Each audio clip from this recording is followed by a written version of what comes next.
Conditions so far, well, you can see down on ground right now, it's a cool start to the morning at only 14 degrees Celsius, but we are expecting that to climb to around 17 degrees Celsius throughout the day. You can see our athletes' wetsuits are mandatory here today with the water temperature sitting at 18 degrees. And of course, with World Triathlon rules, it is a combination of the air temperature and water temperature. So again, wetsuits will be mandatory. We do have Julian, my partner in crime, down on ground. We will be crossing to him shortly to see if you can get a little bit of an update from some of our professional athletes that will be racing to see how they feel. We've got quite a few newcomers here today racing this distance for the very first time. A very warm good morning, triathlon fans, from the swim start. Yeah, it's cold weather out here. We have some winds going on. There are waves on the water. It's pretty quiet still at the moment, one must say. Some athletes already lining up behind us. We have some more minutes to the start. And yeah, maybe we can get one or the other voice from the athletes. Follow us here into our special area. We have, among others, with the purple cap, we say Els Visser, former winner. They are still talking about the swim course, where to go and how does it look like. I can grab maybe Daisy Davis because she's there in the back. Daisy, good morning. How are you feeling? British weather, we said that before. Everything fine? Yeah, I think so. I'm pretty nervous to be fair because it's my first full, but I'll give it a good go and we'll see. It's looking a bit windy, but hopefully the rain will hold off till the run, which will be good. So yeah, looking forward to it. We are happy to have you here and really excited. All the best for you. Let's have a look at Els Visser maybe too. Maybe she's got, after having talked through the swim course, she has a minute for us. Els, do you have 1 second for us, Els? You're just talking through the swim course. I thought nothing new to you. You know the course, don't you? To be honest, it's a bit confusing. The boys, the swim course is not, it's clear, but it's also like a bit confusing. So, but yeah, I know the course. There are a lot of waves out there, so it will be interesting swim for you too. It will be. I think it will be like a very tough day, hard conditions, tough conditions. So the strongest, we'll reach the finish line first. Any pressure feeling, or are you going to enjoy it? I'm quite relaxed. I had a wonderful week here in Almere. It's also like the documentary. I try to enjoy it, embrace the crowds, and absolutely I'll give my all today. We are thrilled to have you here. All the best out there on the course. Enjoy. Yeah, Belinda, as you can see, our pro female athletes are ready to line up. They are a bit cold, so we're going to send them to the start line any minute soon, and we will be back for our min start later on. Thank you, Julian. And of course, Julian down on ground at the swim start right now. He will be joining me in studio once that gun has gone off and our athletes are underway. So as he mentioned, it is a little chilly this morning, particularly for this Aussie, but I'm lucky one. I'm sitting here in a very nice and warm studio. Temperatures 14 degrees Celsius right now, but we are expecting them to climb to 17 degrees. We are expecting rain, but we are hoping that it will hold off till at least 3 p.m. this afternoon. Now, the big story for today, of course, being here in the Netherlands, is the wind. Now, it wouldn't be the Netherlands if it wasn't for the wind, the land of windmills, of course. And it has been blowing all week. Very, very strong winds we've seen here all week long. Right now, currently around that 20 kilometre per hour mark. We are expecting gusts of up to about 34 kilometres per hour throughout the day. But the good news, as far as wind goes, it is a southerly wind, which is the favourable wind for this particular course here in Almere. It will mean that the wind is a tailwind for majority of that first section of the bike course, the long straight sections along the dikes here towards the town of Lelystad. The only problem with that is it is a 2-lap bike course, and a lot of athletes will be using their wind to their advantage to start. It often results in a little bit of over-biking, and that second lap can be absolutely torturous if athletes have gone too hard too early. But right now you can see that those flags just blowing ever so slightly, and that chop on the water, again being a southerly wind.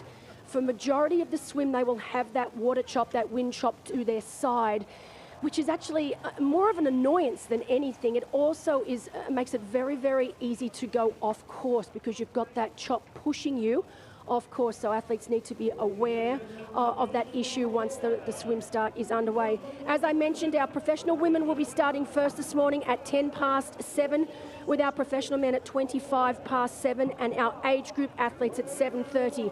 Alongside the European Long Distance Championship, we also have the Open Long Distance race starting at 7:40, the Long Distance Para race at 7:47, and then the Open Middle Distance race starting at 9:50. And that race, of course, will be a rolling start.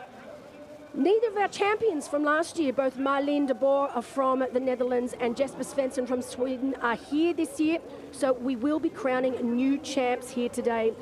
There are quite a few favourites who would love nothing more than to take that honour. At the top of that list is Dutchman Tristan Olé.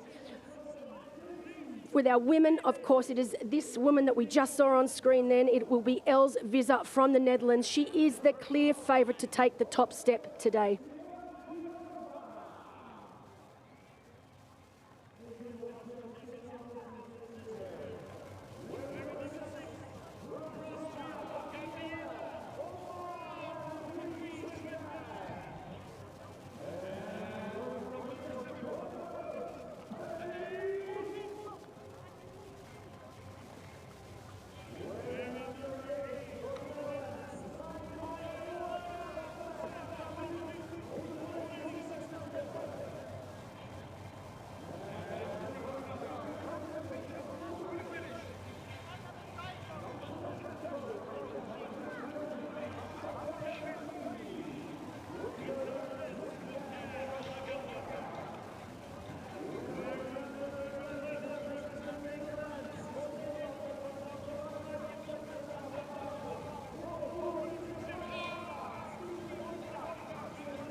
So you can see now our professional women making their way into the water.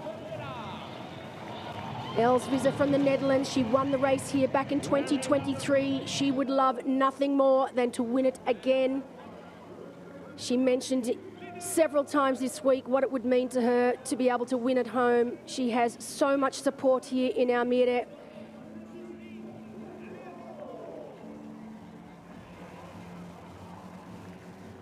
There are 15 professional women starting here today. Quite a few first-timers. Marta Wagovnik from Poland lining up for her very first time over the distance, as well as Daisy Davies from Great Britain. I'm really keen to see how these two women are going to fare over the full distance. We know that Marta has raced the World Long Distance Championships 2 years in a row now, finishing second both years in Townsville and, of course, this year in Pontevedra. So 2 minutes to go until the start here today for our professional women. I love that the professional women get to start first.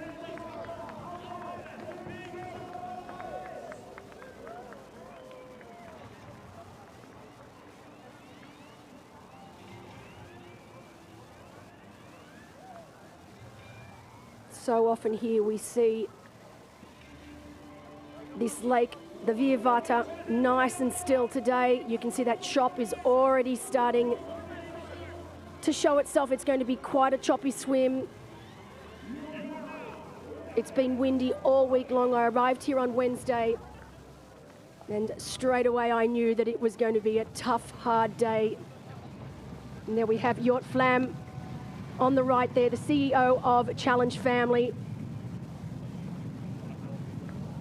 We are literally within the minute from go time here in Almere-Amsterdam.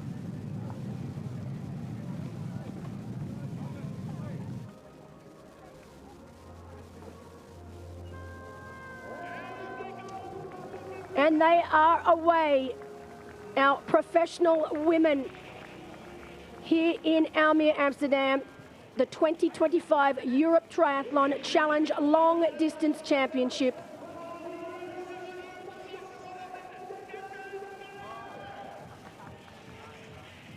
So right now we have Marta Wagovnik from Poland in the blue cap, Els Visser from the Netherlands in the purple cap, Davy Davies from Great Britain wearing the yellow cap.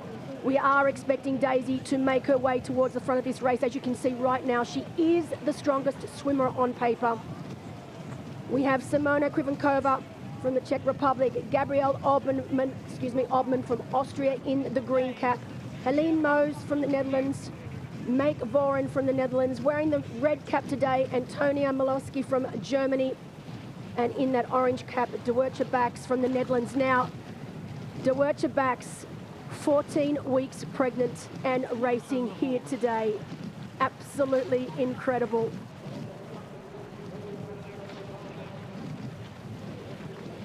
But that is on screen right now. Daisy Davies debuting here today over this distance. She's only 23 years of age.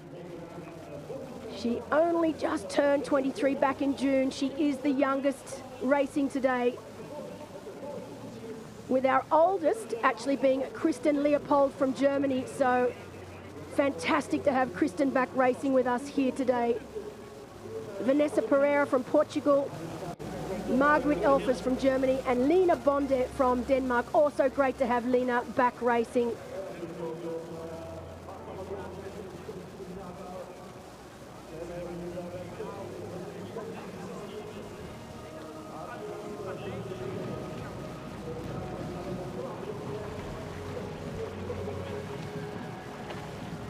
It's truly incredible to think that this race has been going since 1983. The race hadn't had a male Dutch champion since 2012. However, of course, in 2023, we were lucky enough to be treated to a double Dutch victory with both Menno Koolhaas and Els Visser winning the race. That was the first time it had ever happened since it officially became a Challenge family event. Now, the big question on everyone's mind is, will we see another double Dutch victory here today?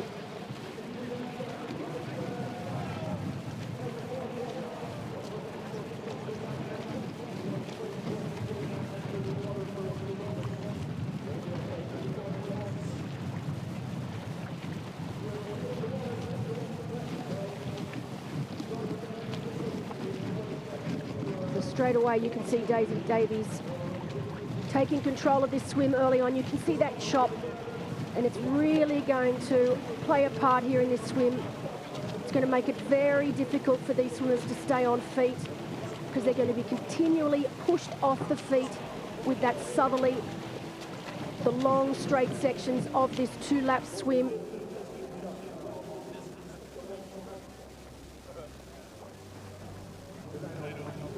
So that is the red cap there of Antonia Malowski from Germany.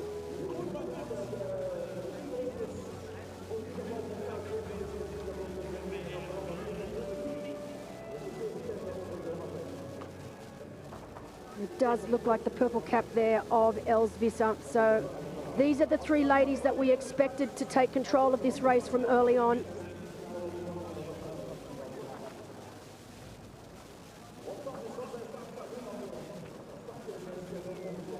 But look at that. Daisy Davies already starting to pull away. As I mentioned, only 23 years of age. She had a breakthrough race earlier this year in May at the championship in Šamorín, Slovakia, finishing in second place. She surprised us all in that race. She is no stranger to taking the win, though. Last year, she was the winner of Challenge Wales and also Challenge Vubaku. She works part-time as a lifeguard, so it's no surprise here that she is a very strong swimmer.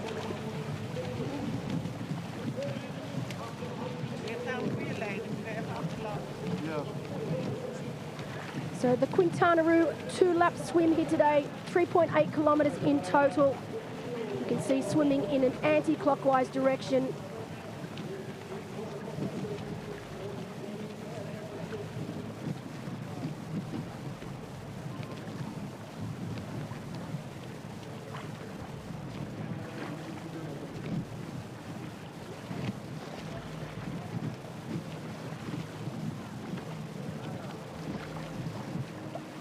See if we can find out who that is that has been able to sit on the feet of Daisy Davies.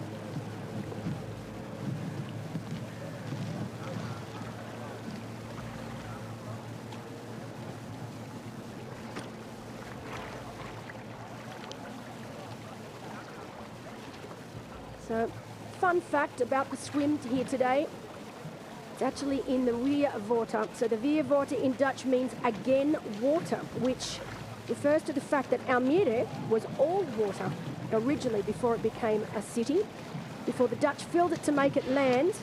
And then, of course, once they did that, they then made this lake, so it is a man-made lake, hence the fact that it is called Weerwater.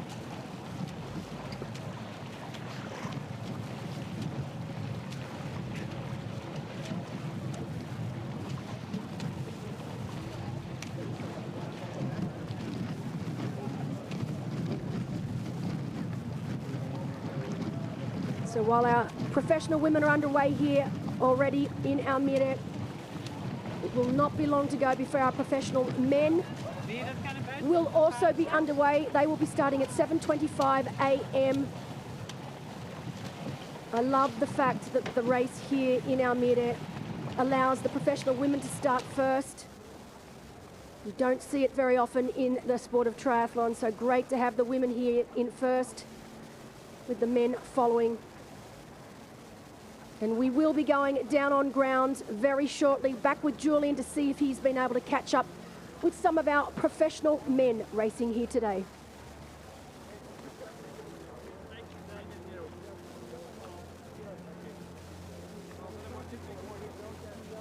Back on ground, as you can see.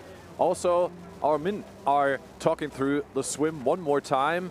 It is a bit hard to see here and there because of the waves. As you can see, the boys are moving, so guys weren't really sure which one is which. But hey, let's talk to one of our favorites here. Robert Cullen is with us. Robert, get a minute for us. You just talked through the swim course one more time. Are you nervous or somehow? Yeah, it was a bit unclear. Just to know where we should swim. So yeah, now we know. In total, I mean, you got a strong swimmer. Tactics for today? Yeah, try to hold some good feet on the swim, and then yeah, try to make some good things on the bike. You will. We're happy to have you here, Robert. Good luck to you. Let's have a quick walk inside, and maybe we have one more minute to talk to. I see Mikel Ugarte here from Spain. Mikel, good morning. How are you feeling? Quite cold now, no? But I think that we'll have a good day. Yes. A windy day and quite cold the first hours, but it will be a nice day. All the luck to you. Great to have you here. We had it before. It's Spanish weather for him, actually, because he knows that really well. And as the pros are now lining up, Belinda, I have it giving back to you. We start with our Min Pro field.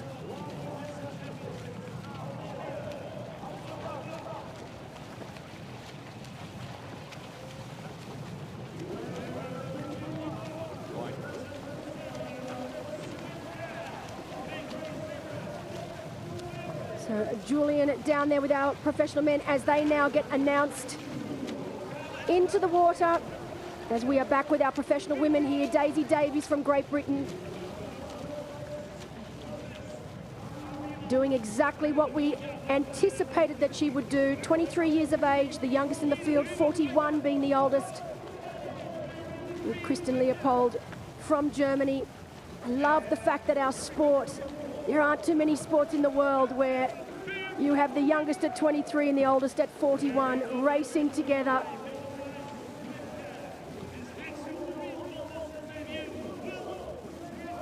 Of course, with our professional men now as they get underway.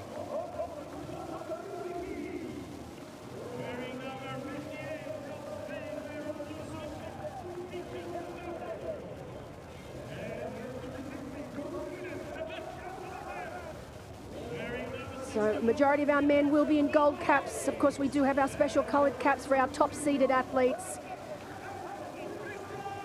Ojnjen Stojnovic from Serbia in the red cap, Milan Bronze from the Netherlands in the purple cap, Robert Cullen, the absolute giant at 2 meters tall, the tallest, I believe, the tallest professional triathlete in the world.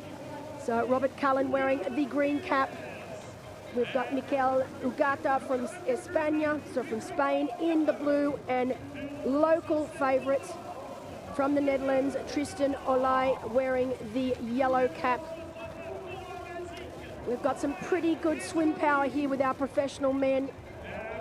Expect to see Onion Stojanovic, Robert Callan, Will Grace, Milan Bronze, Pim van Diemen, Tristan Olai and Mikel Ugata, all very strong swimmers.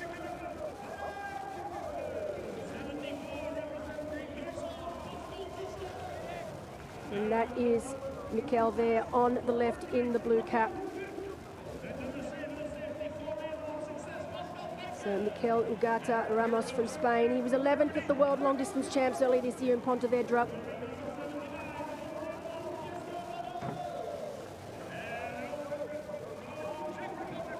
So right now, our professional men making their way into the water. It is a deep water start here.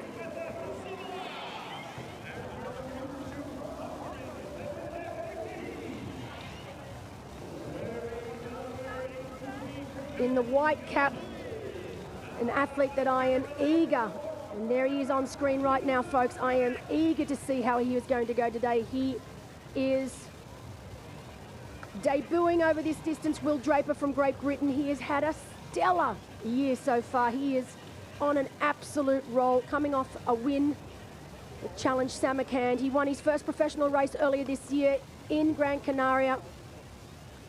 Fantastic to have him here today. And I am so keen to see how he is going to fare over this longer distance. He was third at the World Long Distance Champs in Pontevedra, so he's had a little taste of what it's like to go long. But he knows very well that 180k bike ride followed, then by a 42.2 kilometre run is going to test him to his limits. But he is keen and eager. He set himself a goal of a 2:38 marathon, and I absolutely think he can do it. So right now our men making their way towards that start line. You can see that white cap there of Will Draper. His partner, Chloe Sparrow, was here last year. She also debuted last year over the distance, having a fantastic race here. I believe finishing in 5th place. Big shout out to Chloe. I know that you are going through a bit of a hard time right now with injury and sickness, but I have no doubt you will be back bigger and better than ever.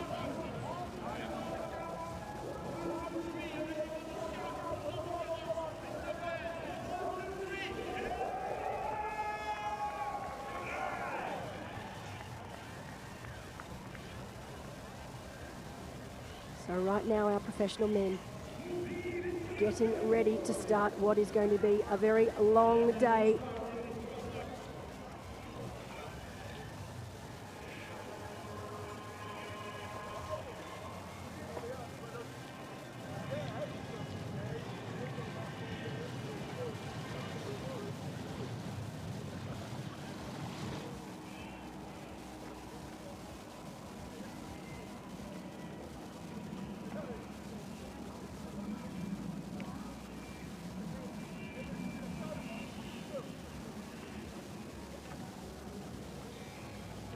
Less than a minute to go. Our men starting behind our professional women here today.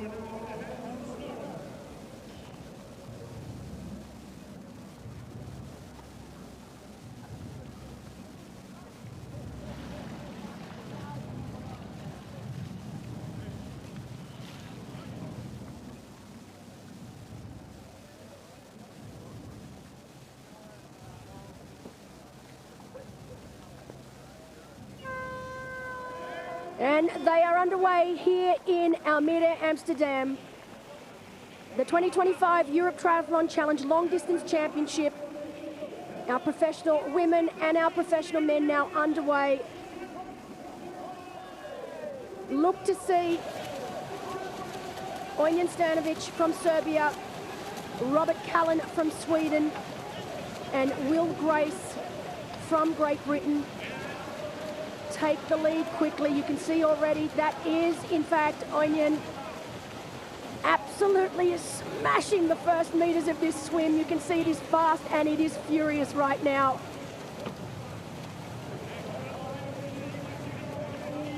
Onion really wanting to get out fast. And you can see the men desperately trying to stay on his feet from behind. That is Robert Callan in the green cap. Milan Bronze, also a strong swimmer, in the purple cap.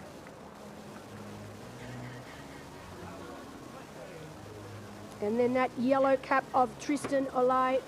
So both of our Dutch athletes, Milan Bronze and Tristan Olij, would love nothing more to be on that podium at the end of the day. Tristan has made it abundantly clear that he wants to win here. Milan Bronze, he is actually from Almere, so has lived here his entire life. He knows this course like the back of his hand. This is actually the 5th year in a row that Milan has been racing here. And look at the stroke rate there on Onion. Someone needs to tell him he is racing a long distance race and not a sprint distance race. That's unreal. And look at the difference in the stroke rate behind with these swimmers. I believe there in that gold cap, that should be Will Grace. And you can see that yellow cap of Tristan Olij.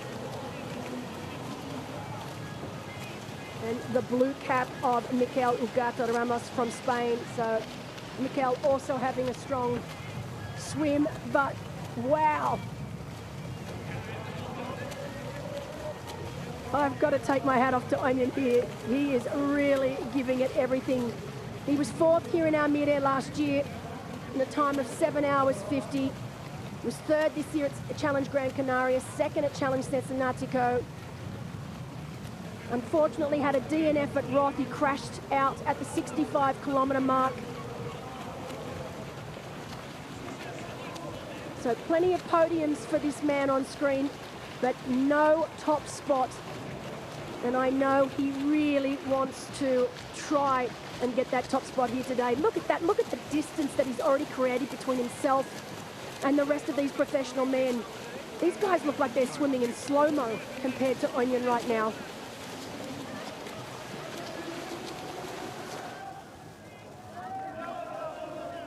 As we are back with our professional women for the first time during this race, Daisy Davies has decided to get a little bit of help right now. The two of these women have created a significant gap between themselves and the rest of the professional women.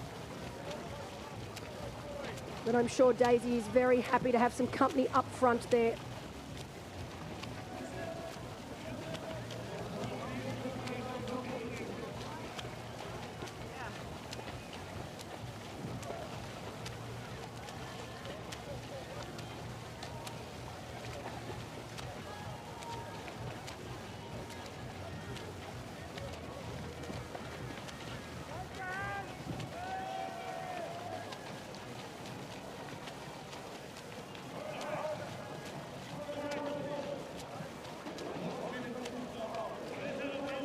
So while our professional men and women are now underway, our age group athletes also now getting ready to start the European Long Distance Championship.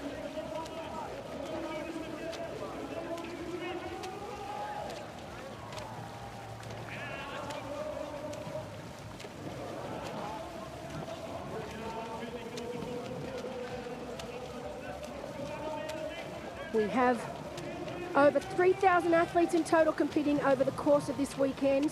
Racing here started on Thursday, but of course today is the marquee event with the European Long Distance Championship. We have 800 athletes racing here today, 1,300 in the middle distance race.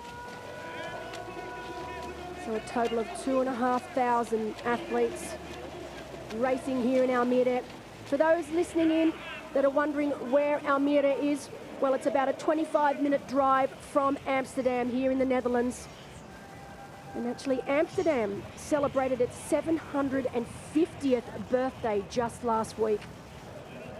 So while Almere itself, not particularly old, Amsterdam, 750 years.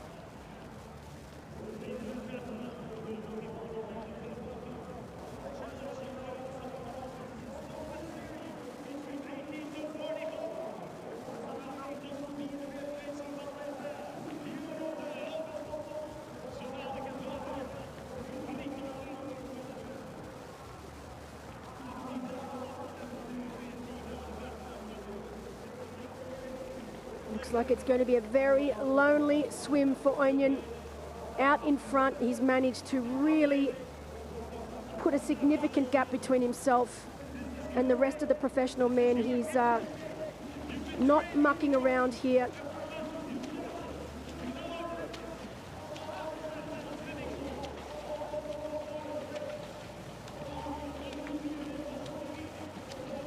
I will try and find out who this swimmer is with Daisy Davies.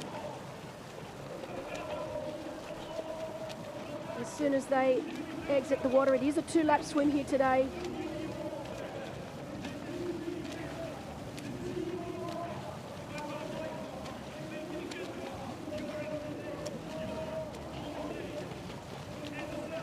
So our professional men and women racing for a total prize purse of €50,000. The winner taking home €6,250. Our top 6 professional men and women also automatically qualifying for the championship next year in the Šamorín, Slovakia. And of course, the most important, taking home that title of European long distance champion.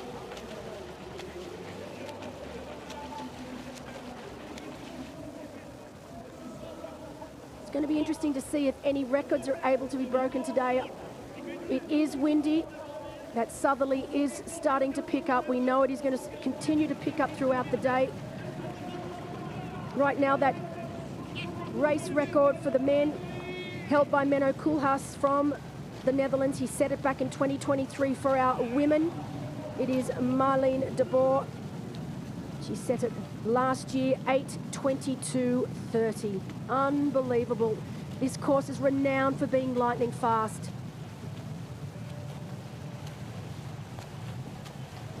It is a flat and fast bike and a flat and fast run. So 2-lap swim, 2-lap bike, 4-lap run here today. The only time that the athletes will need to get themselves out of their error bars during this bike ride is a couple of times when they have to get themselves up on the dike. A few little technical sections there early on the bike and a couple of the corners and turns. Otherwise, they can stay down in that aero position pretty much all day long. They've done a lot of work on the roads around here in the last year as well, so we've got some super smooth, really fast road surface. But look at this stroke weight of Onion. He is absolutely flying. I'm sure it was his plan to go out hard and just try and get rid of as many athletes as possible. And so far, it's working.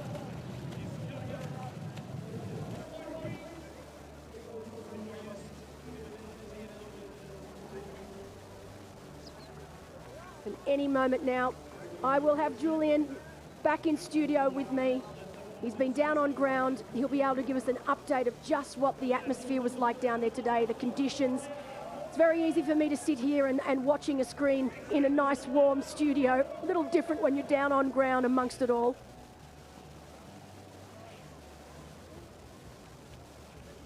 And here he is, Julian, back with me. How was it down there? Good morning, Belinda. Hello. It's great to be back here inside. I must say, I'm a bit frozen. And that's a lot coming from a German. I mean, from me, the soft Aussie, it's understandable. But from you, you should be used to these sorts of conditions. What's going on? I've been on holiday before, you remember. It was really hot in southern Italy. But yeah, true. It's fresh out there. However, tons of people were out there. Amazing crowd, making lots of noise, cheering the athletes. It was really nice. There was lots of winds, yes, it was cold, but the Dutch, they don't care about that. They're amazing people here. They celebrate our athletes. What was interesting to see was were the athletes themselves. They were really freezing and happy to get into the water, I think, because the water is warmer than the outside temperature. So for that moment, once they were in the water, they were pretty happy. But yeah, as you can see there in the background, the skyline, beautiful place, Almere here, where we're going to race. And so the swim was first, it was totally quiet, really calm, and once they were getting started, the crowd really exploded. And we've been talking, obviously, the professional women started first, and we've now got our lead male on screen right now, our professional men starting in second place. The speed in which this man on screen now took off that, and I thought he was only going to hold it till he actually, tried to drop as many as he can, but he's just continued to keep it going, and that his stroke rate is twice as fast as every other athlete out on course right now. And you can see already, he's blown this field apart with the professional men behind him, really trying desperately to stay with him. You can see that green cap there of Robert Callan. We expected him to be up front. 2 meters tall, that Swede. Absolutely. 2 meters. He is an absolute giant.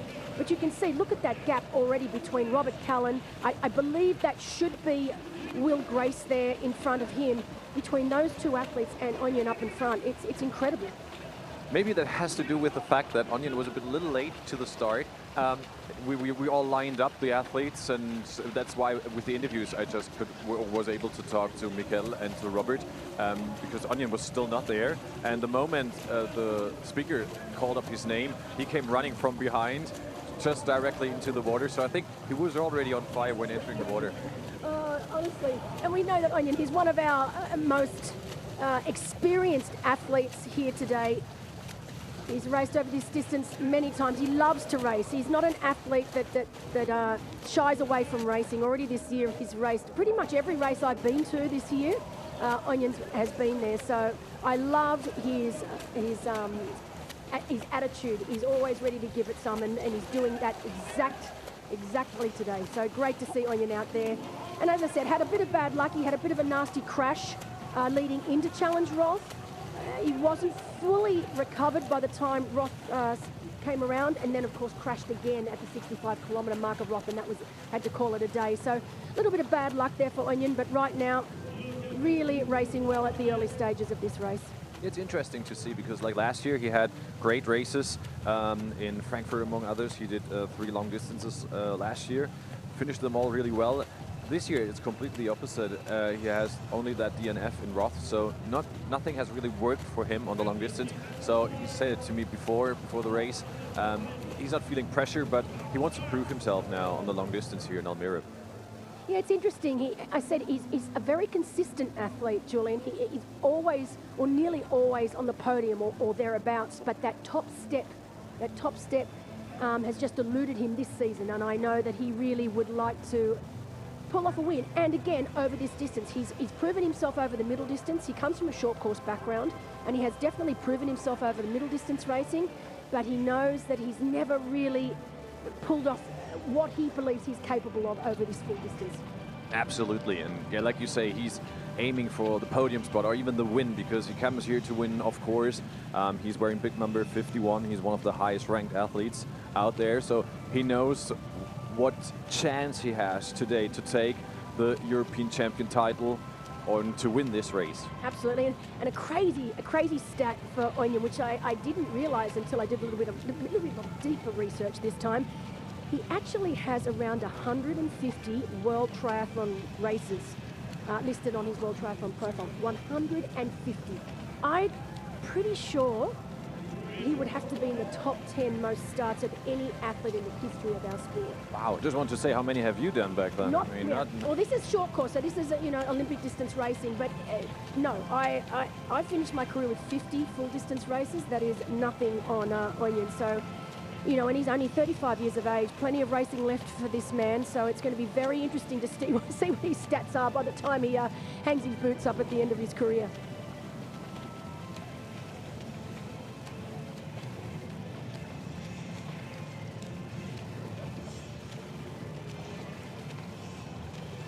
On screen now, our professional women. The yellow cap, we can see Daisy Davies from Great Britain. Strong swimmer, and as she said, she likes the weather conditions here. It's British weather, she feels like home. As we can see, good position already in the swim. She really is. 23 years of age, based in Sherborne, Dorset in the UK. She's self-coached, so coaches herself, but coached by Luke Watson since November 2024. This is her first time here in Almere and her first time racing over this distance. And her first year of focusing predominantly, obviously, on middle and long distance after moving over from short course racing.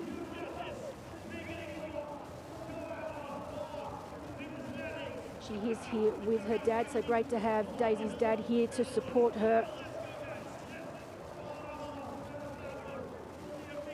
saying earlier on, Julian, that she had that breakthrough race at the championship, which you were, of course, at with me earlier this year in May in Chamarin, where she finished in second place.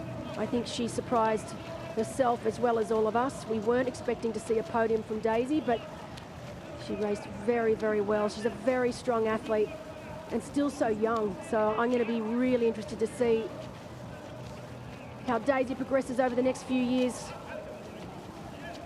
And as you say, she's young, but interesting step already for her first long distance with that age. It shows how the sport's changing. You know, back in my day, the logical progression was you started in short course, you moved to middle distance, and then you moved up to long distance. And I remember, I don't think I did my first full distance race till I was in my late 20s. But these days, I mean, of course, we've got people that run against the norm. We know athletes like Sam Long, even Sam Laidlow started doing full distance racing when they were very, very young, very similar age to Daisy. So it's incredible to look now that so many athletes are just so eager to get to that full distance racing very, very early on in their careers.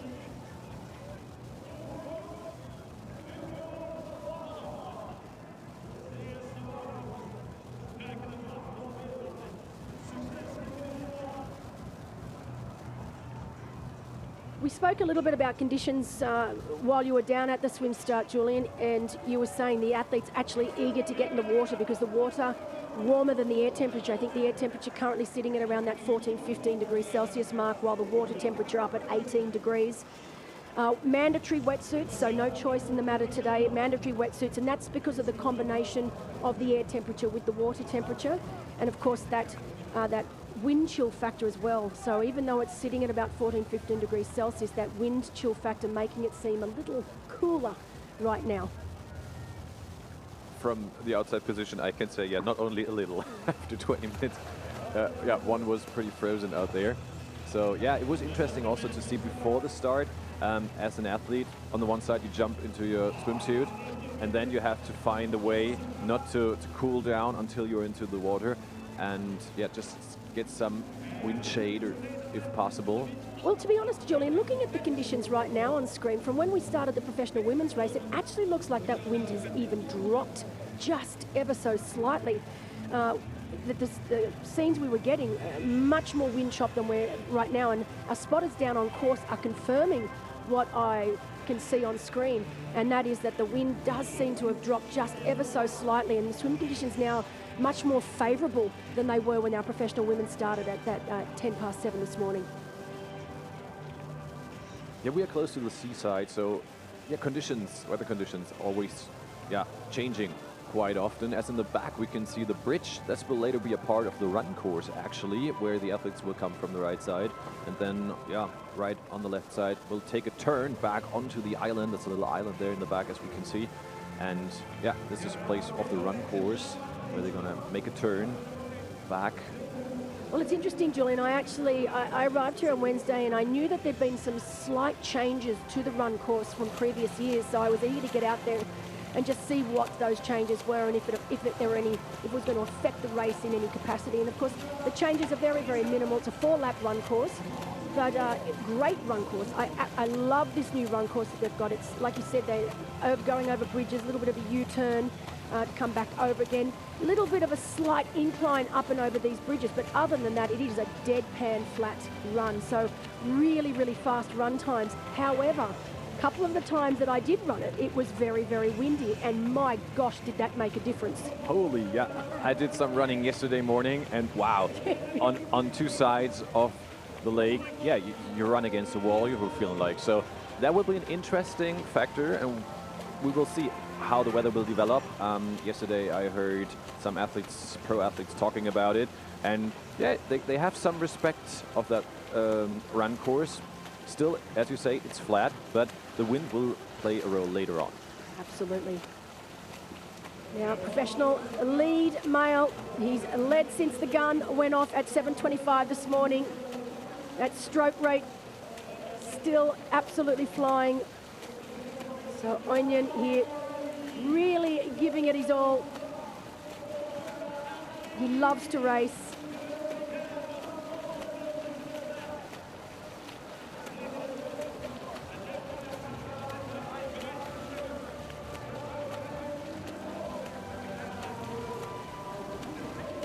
how disappointed he was when he had to pull the pin at Challenge Roth back in July. So he definitely has some unfinished business this year over this distance. Well, will be quite interesting to see if that still now we have athletes starting of the age groupers, so they will be in some way mixing up with our pro athletes now on the second lap. So you have to keep your eyes up open.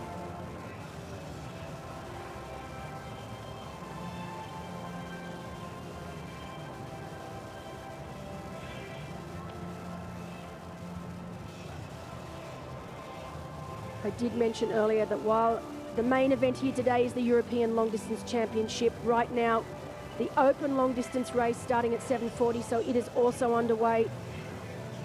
Now, long distance para race about to start in less than a minute's time. Nice pack there of our professional men. Robert Cullen in the green cap. We saw Mikel Ugata also there in the blue cap. They are all chasing this man on screen right now, just trying desperately to keep that deficit to a minimum. Onion is an all-round athlete, doesn't really have a weakness. He's strong over swim, bike and run.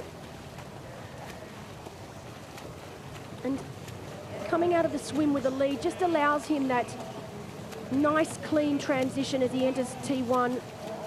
It gives him time on the bike to get settled, to get some nutrition, some hydration in before the Uber bikers behind catch him up. We know Robert Cullen, one of the strongest,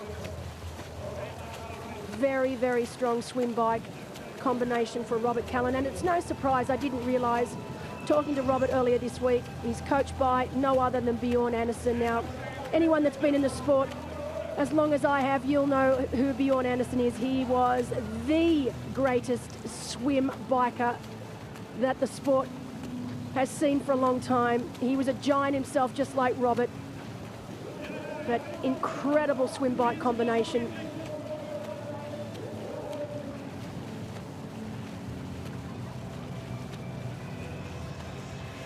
But looking at Onion now, you can tell he is from a short course background with that stroke rate.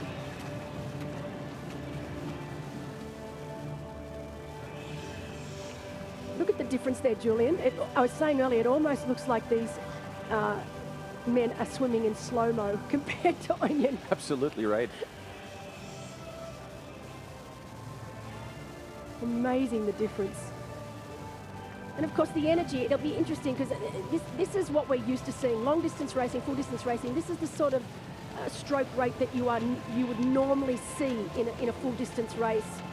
And the whole reason behind it is you want to get into a rhythm and just hold that rhythm.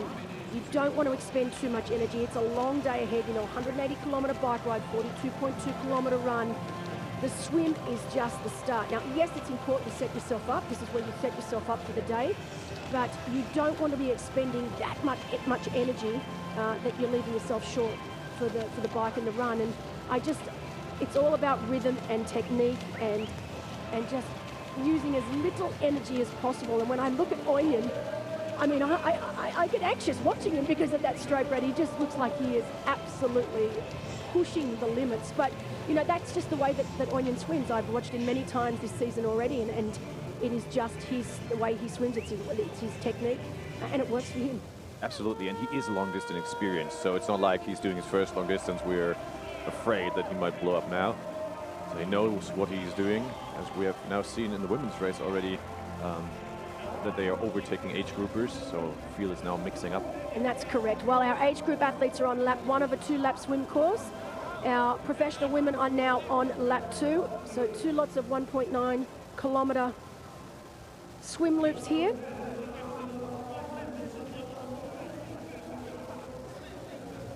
And it won't be long before our women making their way back towards us here. They'll swim past us.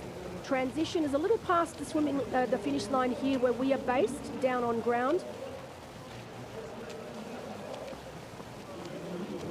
Right there, our 2 professional women leading this race. You can see in the background they are our age group athletes that are on lap 1. So just as to not confuse our viewers out there, front of screen are our 2 professional females who are leading today. Daisy Davies in that yellow cap. We are trying to work out silver caps, so all of our professional women are wearing silver caps today, apart from our top tier athletes that we have given the coloured caps to. The same with our professional men, they are in gold caps.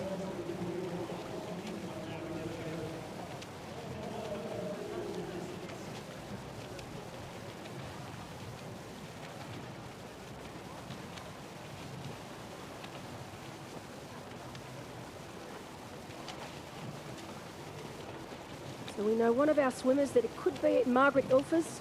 So Margaret Ilfers from Germany. Another one of our reasonably strong swimmers in the field, although looking at Torsten Rade's statistics that he ever so kindly does for me every year for this race. We knew from his stats that Davy Davies would be leading the way. She is significantly faster than the other women. Els Vizo, Antonia Milowski, also very strong, but we are just not sure on paper who this is right now leading the way in our professional women's race.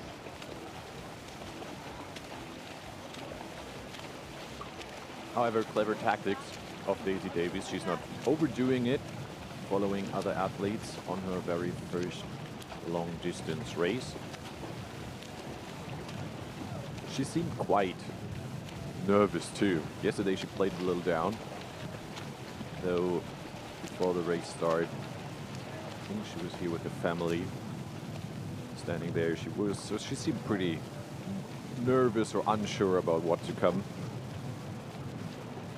She repeated again and again that nutrition plays a very big role. So of course she knows about that.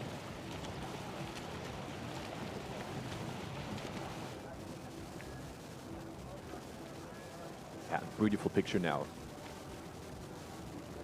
As we can see, all our athletes in the water, at real water here. You can see the sun is coming up a little bit with some clouds still out there.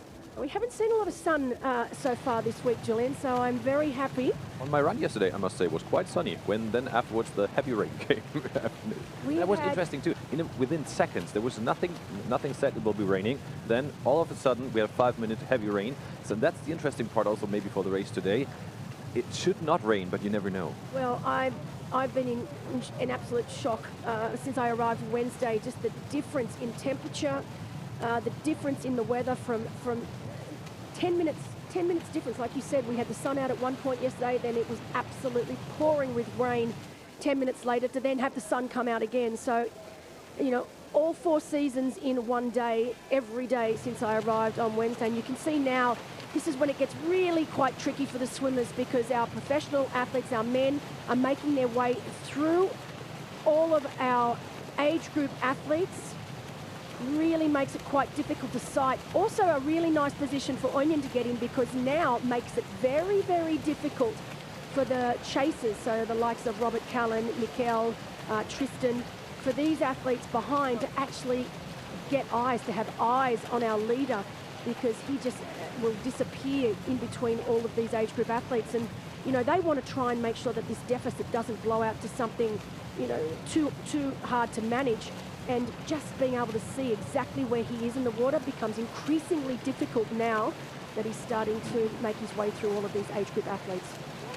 About 3,000 athletes actually out there on course in different distances. So we have the long distance today.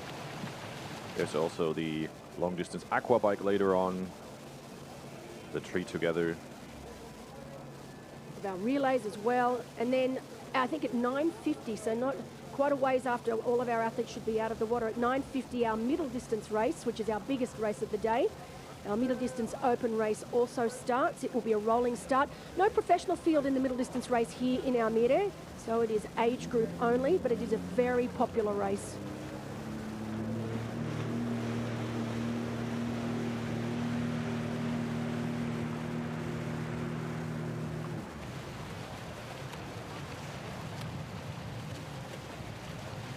So it's been a very busy program. Thursday we had the Junior Challenge, the Business, Family and Student Relay. On Friday we had the No Limit and Senior Challenge, and of course today the European Long Distance Championship, the Open Long Distance Championship and Relay, and then the Middle Distance Aquabike and the Long Distance Aquabike. So packed, chock-a-block packed program here in Almere.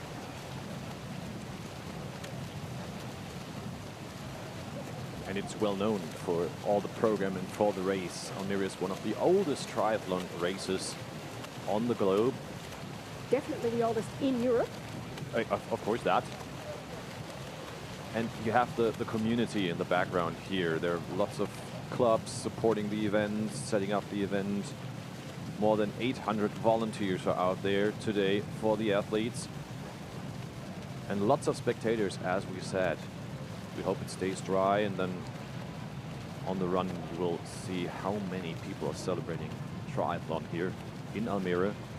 A little bit away from Amsterdam actually, so it's like a 20-minute train ride to Almere from Amsterdam. So we're not directly in the center, of course, but a little bit outside.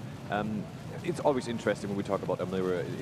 That city was built up not too long time ago, and it's lower than sea level. So we have a dike here. Yeah, we sit below the sea at some parts, and it's just a city built up from nowhere. It's incredible. Water beforehand. Yeah, well, of course, where they're swimming right now, Veer water, which means water again, because it was originally water before they built it up and made it to Almere. And it's funny you mentioned that, because I did mention earlier that while Almere itself is a very new town, particularly in European standards, just last week, Amsterdam, 750 years it celebrated. So amazing the difference here. And you can see just from the architecture, obviously Amsterdam much different to Almere with skyscrapers and a lot of modern buildings. So for someone like myself, coming from Australia, itself not a very old country, to be able to walk through Amsterdam and see some of these buildings, fabulous for me.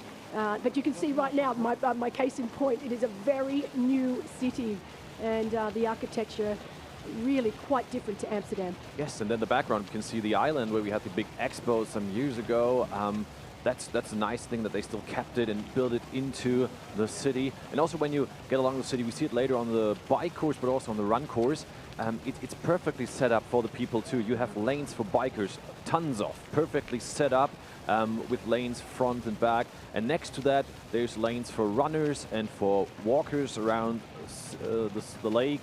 And also, so everything is connected really well, very well thought through how they set up that city. No, absolutely. And I love, it always blows my mind how many people ride bikes here in the Netherlands, and it's fantastic to see. And you know, from very young to very, very old, and it's just a natural occurrence. And like you said, this city has been built specifically to cater for that. That's great to see. 49 minutes now into the women's race, as we can still see Daisy Davis in the yellow cap in second position. As we said before, the silver cap, we're not 100% sure who we have in first position. All our female athletes wear silver caps. We have some people where we think that could be, but we will tell you, of course, once. I always like a little bit of a surprise package, though. So this is a good thing. Keeps us on our toes. But Daisy Davis, she's had a really strong year so far. Again, she was third at Challenge Gran Canaria early in the year. She then had that stellar race at the championship where she finished in second. She was fifth at 70.3 Nice. Had a DNF at 70.3 Swansea, and then was sixth at 70.3 Zell-am-See. So, you know, a reasonably consistent year for Daisy Davies, but today, really, really keen to see how she's going to fare over this full distance, never having raced anything longer than a middle distance race. A couple of our other athletes, for example, Marta Bogovnik, while she's never done this distance before, has raced the World Long Distance Championships, which is like a stepping stone, so to speak, between the middle distance and this distance, and she's proven 2 years in a row now that she is very, very good over that distance, coming second this year in Pontevedra. She was also second last year in Townsville. So I really think the longer the distance, the better it is for Marta. She's not renowned for her swimming prowess, but she's very, very strong over the bike and run. So we are expecting to see Marta up the front of this race a little further on. So some point during the bike.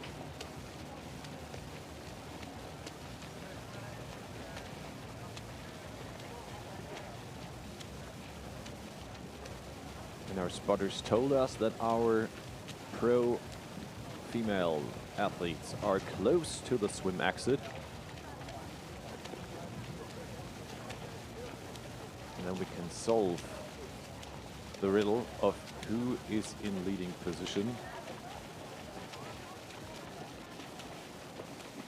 As we said, Margit Alfers from Germany, strong swimmer, could be the one being in the lead here.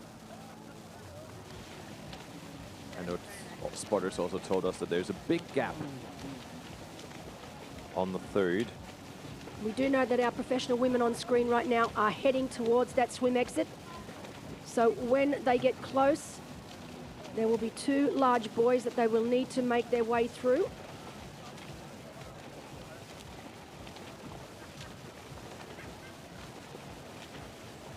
So it is a different, they will exit in a different area to where they started here this morning.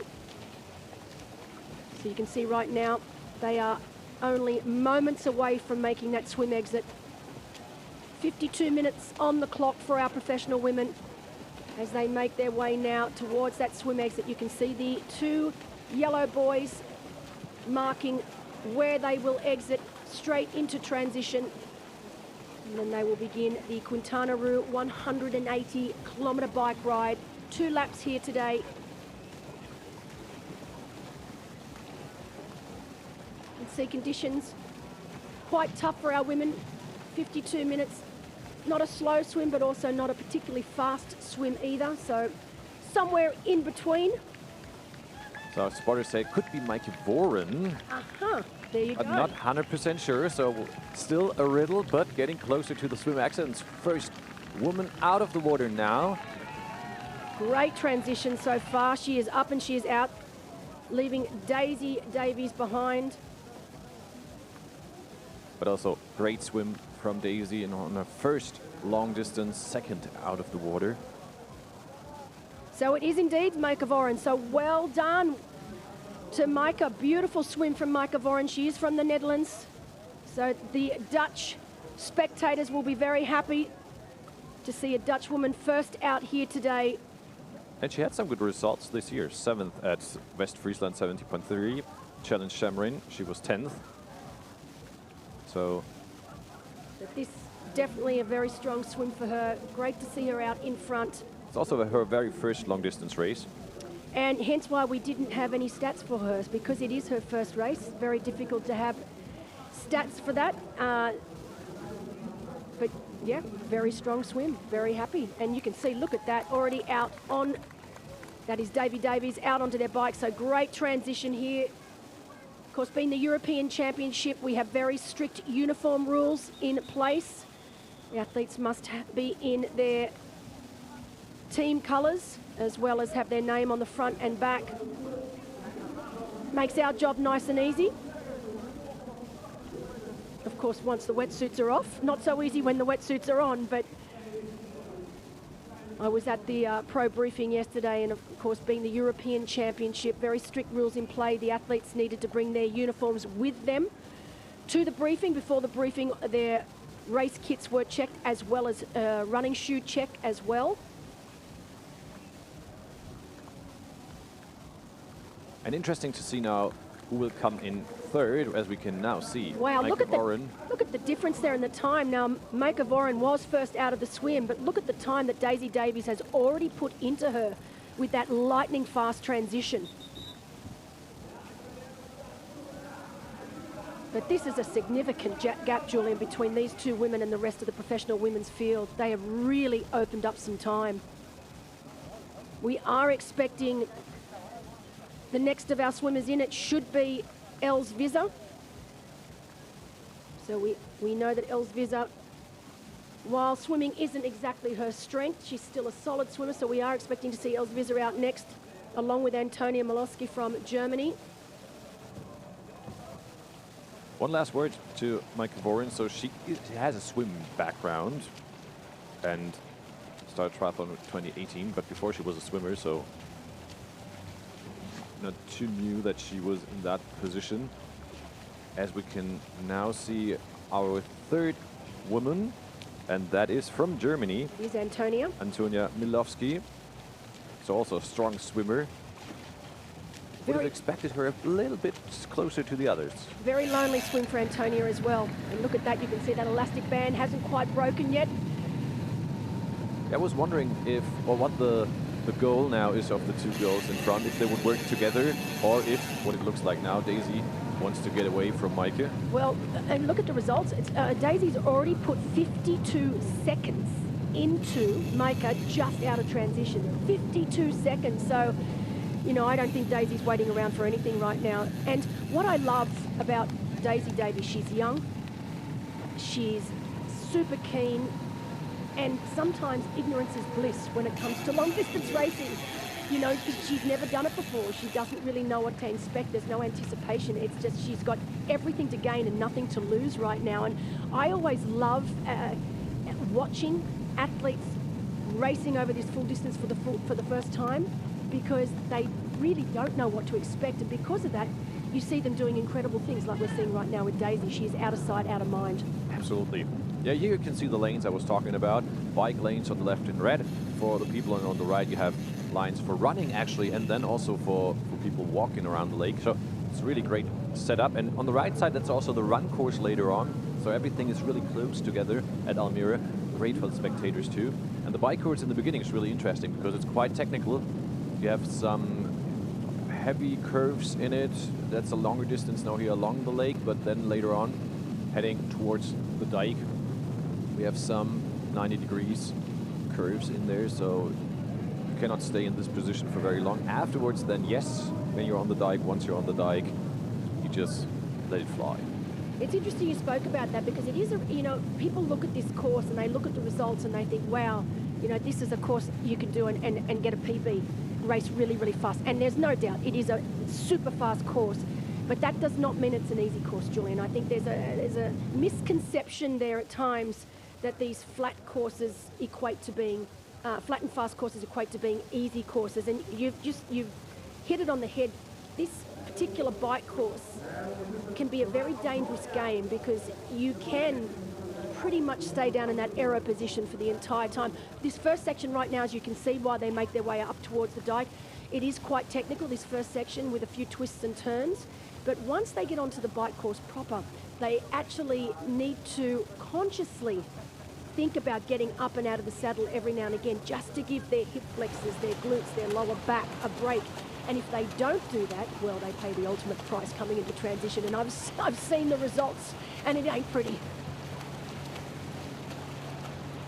44 minutes now into the men's race. On the other side, still Arjen Stojanovic in leading position from Serbia. I said before, he was 4th last year in Almere. He's wearing bib number 51, so to say number 1 in the men's race.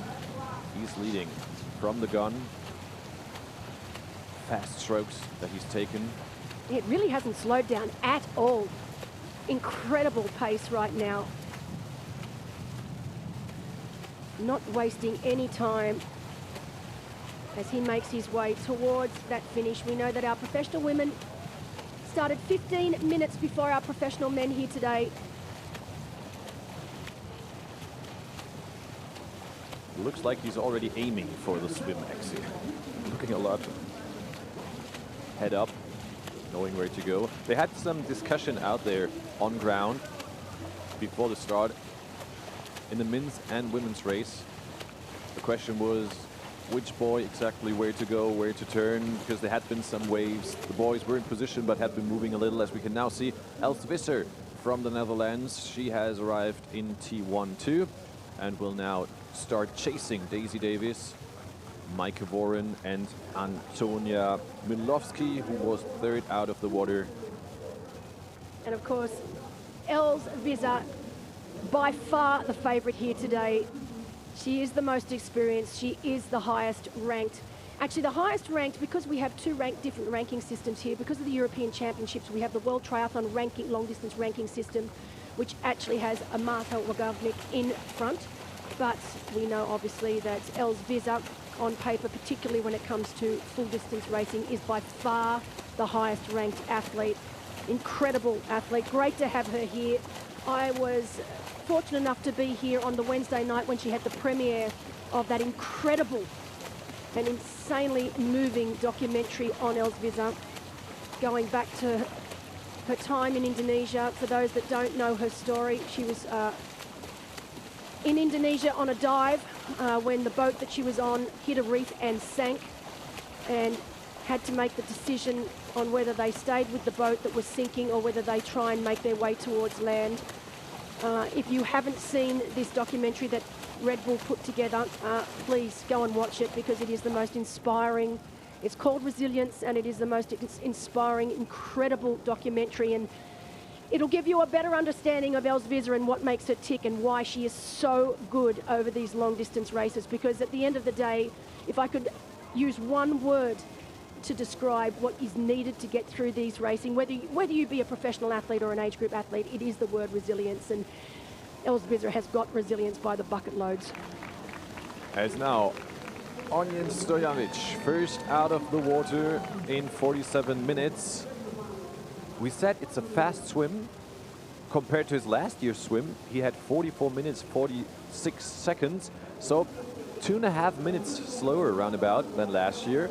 Interesting, but first out of the water. And now the question is, how big is the gap on the chase group? It had been quite big before. Yeah, definitely no swim records here today. Lucas Voigt holds that swim record at 44 minutes for our professional men. 44.45 for Lucas Voigt. For our women, it's Alana Siffert.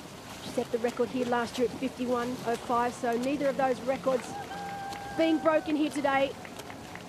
As you can see, more of our professional men now making their way to their bikes. That is Robert Cullen there in the green cap. I dare say that should be Will Grace just in front of him. We'll get a time check shortly. So roughly 1 minute between Onion and the chase group. And here he is. And indeed it was Will Grace, so I was correct. Will Grace out of the water in second with Robert Cullen right on his hammer. So those top three men now out of the water and onto their bikes. While in our women's race, Daisy Davies leading the way, Maika Voren in second. Great to see that Marta Wagovnik is also out, Elzvisa and Margaret Elfers, so our top 5 women. Helene Moes also out of the water as well. We are waiting to see what's happened to Antonia Molosky, because we did see Antonia was out of the water in third. She's not coming up on the results right now, so she may have a bit of a technical issue with her timing chip, but we will have people down on ground looking to take care of that right now. So just an update for anyone that's trying to find where Antonia is. We did see her on screen coming out of the water in third position, and we are just waiting to see where she is out on course and if she does have a technical issue with that timing chip.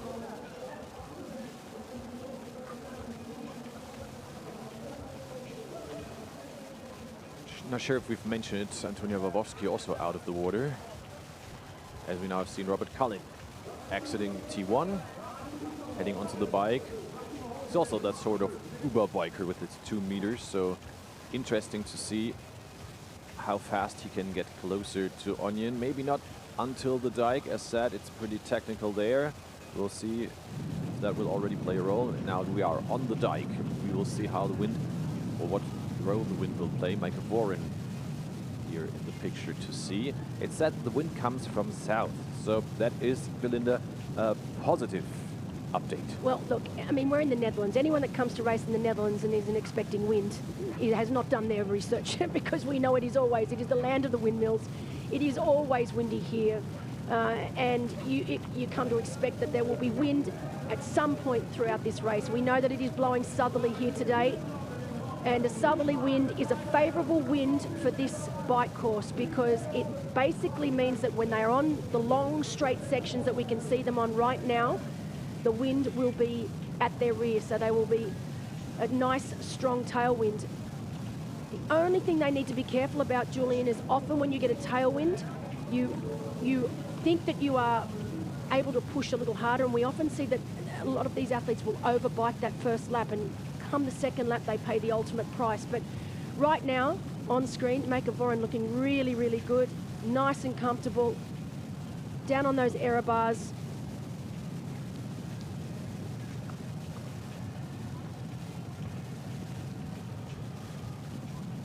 It'll be interesting to see how long Maika is able to stay in second position. We've got the all-important Dutch long distance championship also up for grabs here today. Interesting to see on the right side, you see some hills on the buildings, there were buildings set up on hills. It's always a bit hilly, and it's low on the right side and on the left side. That's why the right side is below, on top of sea level. And the dike, of course, is there in between. And Milan Bronze is now leaving T1. He has been third in 2023, fifth in 2024, in 7 hours 51:28. So it's fifth time here racing. Fifth time in a row, and good to see actually Pim van Diemen, Milan Bronze and Tristan Olay, the three Dutch athletes out together in fourth, fifth and sixth. So great to see the three of them together. There he is right now, Pim van Diemen. He had a great race here last year, swim bike, was very, very dominant on the bike ride. He faded a little on the run, finishing down in 7th position at the end of the day, but he is coming into this race in very good form, so I'm going to be really keen to see how hard he can push the bike here. He was very strong on the bike here last year. And you can see right now, I was talking about the first sections of this bike was just a little technical here with the surface. They have to take it a little more carefully than normal. There are some bumpers in them, and I remember there was one race, yeah, because she's touching her bottles.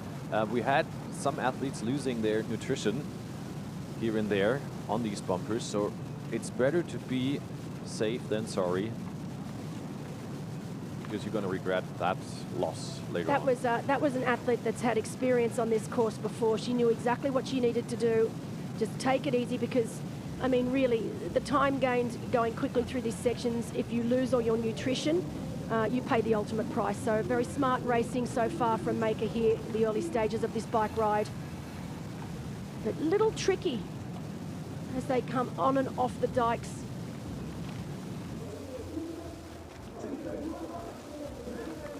More of our professional men now making their way onto the bike course.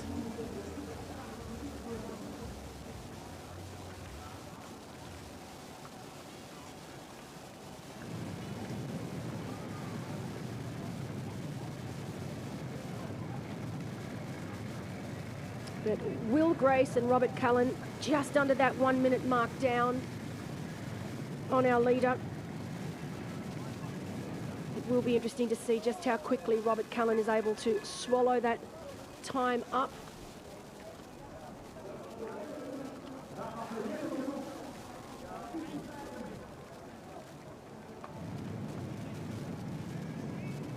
You can see here that the track in some places is quite wet. There were some heavy rains yesterday. The night was dry, especially there where the sun did not shine. It's a little wet, but later on should be all right out there, as Robert Cullen is now on the chase for Onion Stojanovic.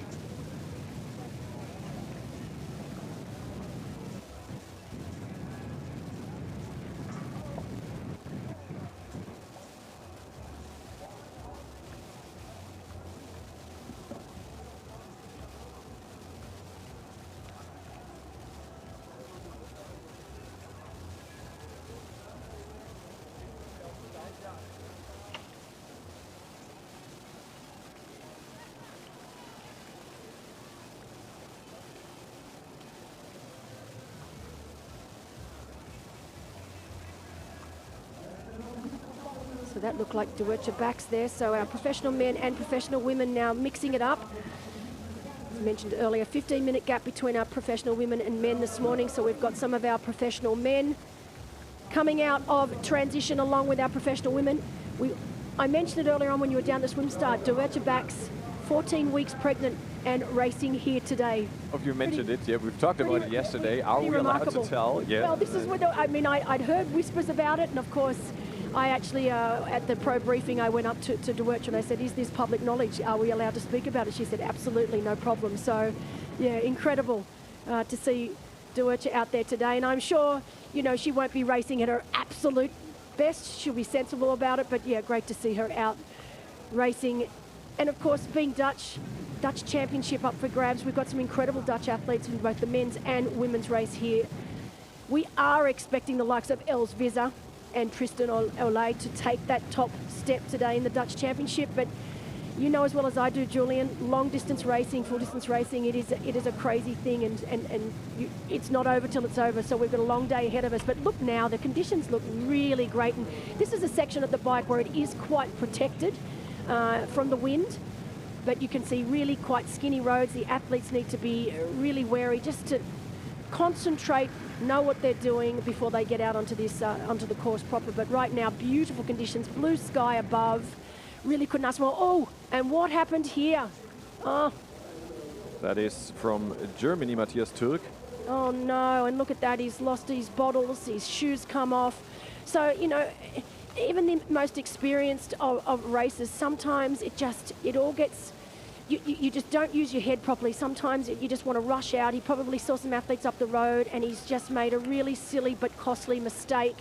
And now he needs to hope that nothing's gone wrong with his hydration system there. But just obviously wasn't concentrating, fell over his bike. We see it at every race, there's always something. We know that Pim van Diemen had a similar thing happen. He didn't fall over his bike, but at getting onto his bike, he lost one of his biddens. Didn't go back for it, so let's hope it was just a hydration bidden and not a nutrition bidden. But simple things like that at the time can actually be costly mistakes at the end of the day. That's one of the curves I talked about in the beginning of the course here. Daisy Davis in leading position. Only for her, it just means now is that the point now for her first long distance? Will she now just go for it? Because she knows the others will come closer. So you don't go, or you go 100% of course because it's race day, but in some way, tactical speaking, you cannot go above. It's difficult. I try to think back to my very first full distance race. Very difficult for me to do so because it feels like it was 100 years ago. But actually, it's only, I think, 12 years, isn't it? And I mentioned it earlier, sometimes ignorance is bliss, and not knowing exactly what you're in for. And I spoke to Daisy, and she's the sort of athlete, if you get to know Daisy, she's the sort of athlete that she's not scared. I don't think she's scared of the task at hand or what is ahead of her. She's embracing it, if anything. And so I don't think she cares at all what's happening behind her. She's going to concentrate on herself. And right now, leading the race in your very first full distance race, I mean, that's got to be a good feeling.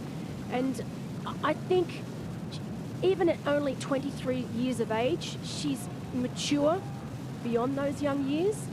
I love speaking to her. She seems to be a very level-headed, sensible person. So I'm really keen to see how she goes here today. And I don't think that she's going to do anything silly per se.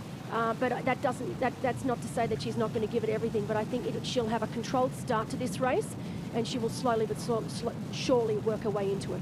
Our spotters told us that right now already she has a gap of 2 minutes to Maaike Voren. And that's Will Grace right now. Right? And you can see this beginning section, and we see it every single year. If they take it too hard, that they lose their biddens, and you can see Will Grace there just losing one of his biddens. Oh, it was the one guy in front of him because he's still he's got his two on, so it might not have been his, but you can see cobblestones here makes it very, very difficult. This is that section we saw early on with Maaike Voren that she took very, very nicely. And of course, Will Grace just checking to see that he has his biddens there. But yeah, losing any sort of hydration or nutrition this early on. Look, checking again just to make sure that they are in. It happens every year. And I'm not sure if they tell you in the talk before the race, but yeah, it's just so unnecessary. It's 180k on the bike and you lose that bottle. I know, and you don't think about it at the time. You're living in the moment. But Will Grace, 30 years of age, great to have him here. He's coached by Joe Spindler. So used to train back with Joe back in the day. He's part of the Cycle professional team, so great to have Will here. This is his first ever Challenge Family full distance race, so still reasonably new over this distance, although he did have a fantastic race in Ironman Leeds. He was 6th overall. At the second fastest run of the day then to Sam Laidlow. Of course, we know Sam won that race.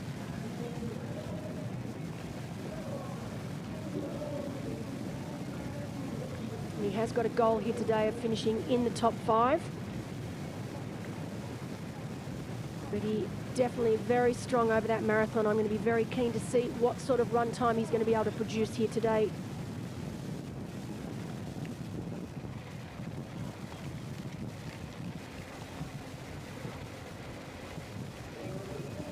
And look at the difference in size here, Julian. That is Robert Callan on the left and Helene Moos on the right. He is an absolute giant. Such long legs. Such long everything. Yes, okay. Took a picture with him. I was doing, oh no, and look what we've got here. So looks like that is David Rother from Germany, and he's had a bit of a technical issue. Oh, this is heartbreaking. Looks like his zipper has busted, and of course, one of the rules here, he needs to have that done up. So they've found some safety pins for him. He's going to try and say, but this is not ideal. Oh my gosh. I mean, apart from it being a problem with the rules, I mean, aerodynamically, this is just an absolute disaster for him. So you can see that the team, Challenge Almere team, Jeffrey Vizza right there, that they are down on ground trying to help him do up his suit with what looks like about 5 or 6. I mean, this is a pretty good job done under the circumstances. I mean, it's got to be good enough. Look, he's asking the technical official, surely, what can I do here? Come on, guys, give him a break. I mean, this is... Closest he can get, yeah. Yeah, I mean, unfortunately, the rules here with World Triathlon, with European Triathlon, they are very, very strict. I'm not sure what the outcome they are, allowing him to go out on his bike. Yeah, the referee give him a go. But you know, every race there's always something, and I mean, he's probably had no problems whatsoever with that zipper leading into this race, and for some reason, it's just decided to pack it in, and that's a real disaster for David.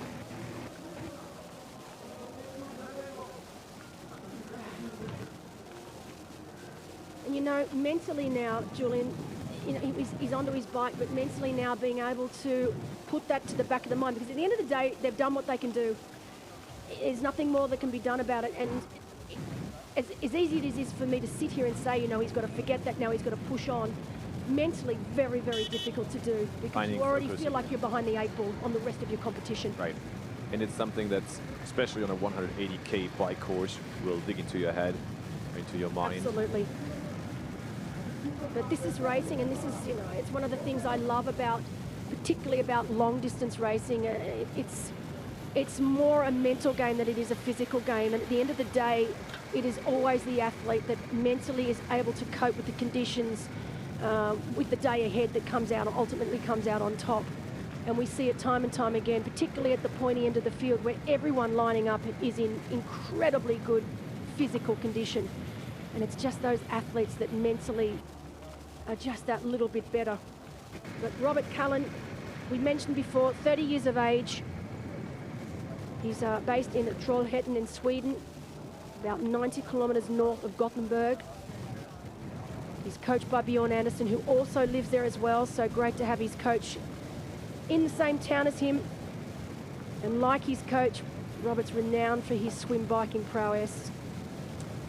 He's done 10 full distance races so far, but this year itself has been a bit of a roller coaster. He's seen some he's done some really solid middle distance races, but just hasn't quite nailed the full distance yet. So he really wants to prove himself here today.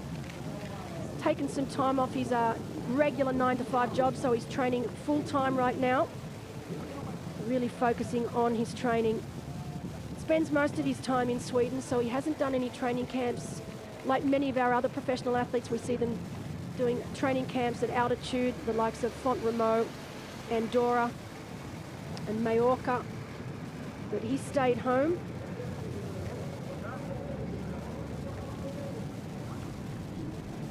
But one of the things that I chatted to Robert about is he did sit down and have a great chat to last year's winner, Jesper Svensson, also from Sweden. And apparently Jesper gave him a lot of good information on what it took for him to take the win last year. So I think Robert's coming in with quite a bit of confidence about the course. He's never been here before, he's never raced here before, but sitting down with Jesper and just learning the ins and outs of this course, what works, what doesn't work, what he needs to do, what he needs to focus on, and I think that's going to make a difference here today for the Swede. Patience in somewhat it was for last year for Jesper Svensson. For a very long time he was in third and second position. Just late on the run he took the leading position and get the win. Yeah, looking at times, I mean, Robert Kalin strong on the bike. He's only 28 seconds behind Oin Stojanovic after around 10 kilometers. So it was 1 minute after the swim. Will Grace still 1 minute behind, so that shows you how fast Robert actually went. Then we have a chase group of 3 athletes, our spotters told us. Within there we have Milan Brons, Tristan Ole, and Wojciech Kupinski. And then 20 seconds behind them, that's Pim van Dijmen in 7th position. So the Dutch athletes close together. And yeah, well, you can see right now it's only a matter of time before Robert Kalin on screen now will catch our early leader, Oin Stojanovic. Reports out on course that Oin isn't doing anything crazy. It's almost like he's just using this time to warm up, to really just get his cycling legs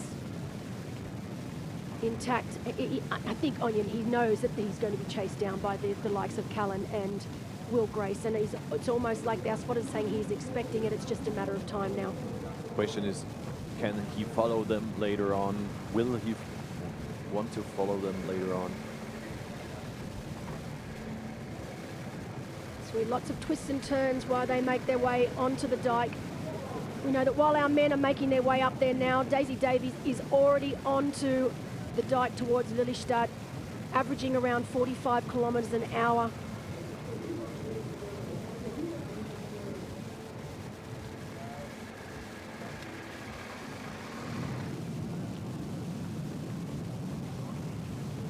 So look at that now. This is the part of the course that I absolutely love. It's a time trialist's dream. So many athletes that have come before the race have loved this section. I've spoken to them afterwards and they absolutely thrive here. It is pure time trialing at its best. Daisy Davies, yes, in leading position. 2.5 minutes already on Mike Voren. Wow, that is a lot as regarding the fact after 10K now that they left the water together. Els Visser is 6 minutes behind, quite a lot, but we know she will get closer later on. And Marta Vagovnik also 6:26 behind. So Els was able to overtake Marta. Well, interesting enough, I mean, Marta as well, debuting over the distance here today. Second earlier this year at the World Long Distance Championships in Pontevedra, but has had a bit of a tough time of it coming to this race. 2 times was at the airport in Gdansk trying to get here. 2 times her flights were cancelled because of the strikes that took place earlier this week. So I really feel for Marta. She finally was able to arrive. 3rd time lucky, 3rd time's a charm yesterday. Literally made it here just in time for the pro briefing. So, you know, hats off to Marta. It's been a tough ask, but she's handling it really, really well. And I really would love to see her have a great race here today, particularly because of what she's been through so far. And what showed how an amazing person she is that she didn't come here and was enraged, but she asked us if anybody is now angry about that and has a problem with it. We're just like, yeah, no, it's not your fault. No, and absolutely not. She's an incredible athlete. And you know what, I think that because she has that attitude, Julian, I think that it'll be a great day for her, because that's the sort of attitude you need for long distance racing. You can't sweat the small stuff. You need to be able to stay patient. You need to be able to stay calm and cool all day long, and that's a trait that Marta definitely has. But right now, Daisy Davies on screen. She is our lead female. She looks very, very good, very comfortable on the bike so far. It's going to be interesting to see what type of time she's able to come with out with at the end of the day. We know that bike record set back in 2023 by no other than Renee Kiley, 4:23.07. So Renee, if you are out there listening, I know Renee, very, very close friend of Els Visser, so I know that she will be following the race today, wanting Els Visser to finish on that top step. But Renee Kiley still with the bike record here in Challenge Almere. In our men's race, it is no other than Andrew Starkovitz who holds that record, 4:02.12, which he set back in 2023. 2023, of course, fantastic year. Conditions were absolutely perfect. I remember Milan Brons following Starkovitz back then on the bike. Killed him on the run, unfortunately, both of them. But yeah, incredible times on the bike they set up there. Yeah, there aren't too many athletes in the world that could stay with the likes of Starkey. He was a phenomenal cyclist, swim cyclist, of course, retired now. Everyone loved it when Starkey raced because he caused chaos up front. Always caused chaos. Made it great for us here in the commentary booth.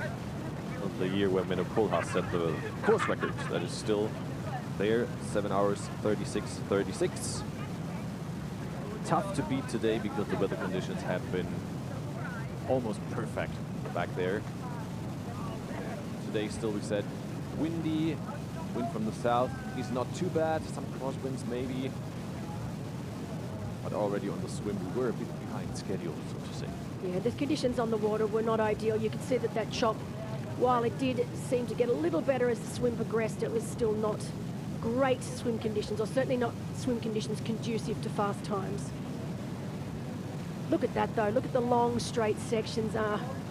As I said, incredible time trial conditions, but also for me, it's not a course that would have suited my strengths. I didn't like being able to see exactly where I was going. I preferred a course that was a bit twisty, also hilly, climbs, whereas this is just, it's a mind game. Deadpan flat. You can basically see where you need to go for kilometres.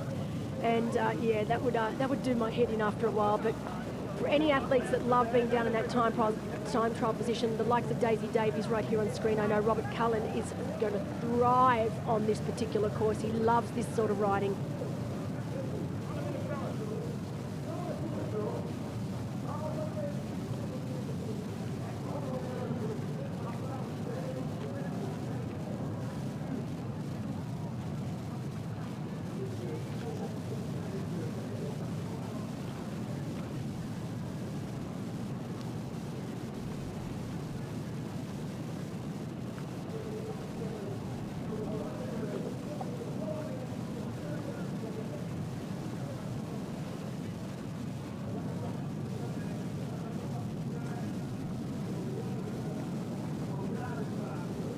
Right now, Daisy Davies on screen leading the way. Maika Voren still in second, around that 2:1:40 minutes down. Els Visser in third, Marta Wagovnik in fourth, Margaret Elfers in fifth, Helene Moos in sixth, Gabby Obman in seventh, around just shy of 11 minutes down. So big time gaps early on in this race here today.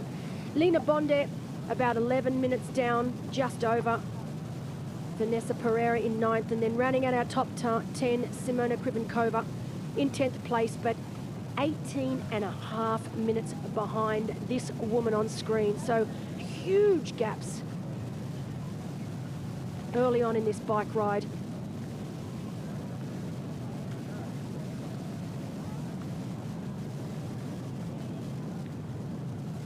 So Els Visser currently in third, but moving her way through the field. We know it won't be long. She should be able to catch Maika Voren. Els coming into this race not in the greatest of shape. She is carrying a bit of an injury. She's had a bit of an injury. That's why she's had a fairly quiet season for Els. And it's been a very busy season too, with the release of Resilience, the documentary that Red Bull have made on her and her time in Indonesia. I was speaking earlier on, Julian, about this documentary that I was lucky enough to see the premiere on Wednesday night here in Almere in the cinema. And it's the most inspiring goosebump material documentary on Els. And you know, for those that don't know Els, she's a doctor, so went to university. She is a doctor. Was travelling overseas and got her dive license and decided before she would come back to the Netherlands to start her career as a surgeon, as a doctor, decided to do one last dive in Indonesia. And that ended up with the boat hitting a reef and basically capsizing. And all of the people on the boat were trapped, and they had to make a decision of whether they try to swim to shore or whether they remain with this boat. That was sinking, and it's just unbelievable to watch and to think what she's been through. And there were people that didn't make it that day, so I mean, I couldn't even imagine what it would have been going through Els's mind when this was all happening. But yeah, if you haven't watched it already, I definitely, as you can see, Daisy Davies here trying to get those bins, not doing a particularly great job of it, but a little bit of a smile there, a little bit of a chuckle from Daisy. She realises that she didn't really do a great job then. But yeah, Els Visser and Resilience, I definitely recommend going to watch it. It's coached by Brett Sutton. She's had some incredible results.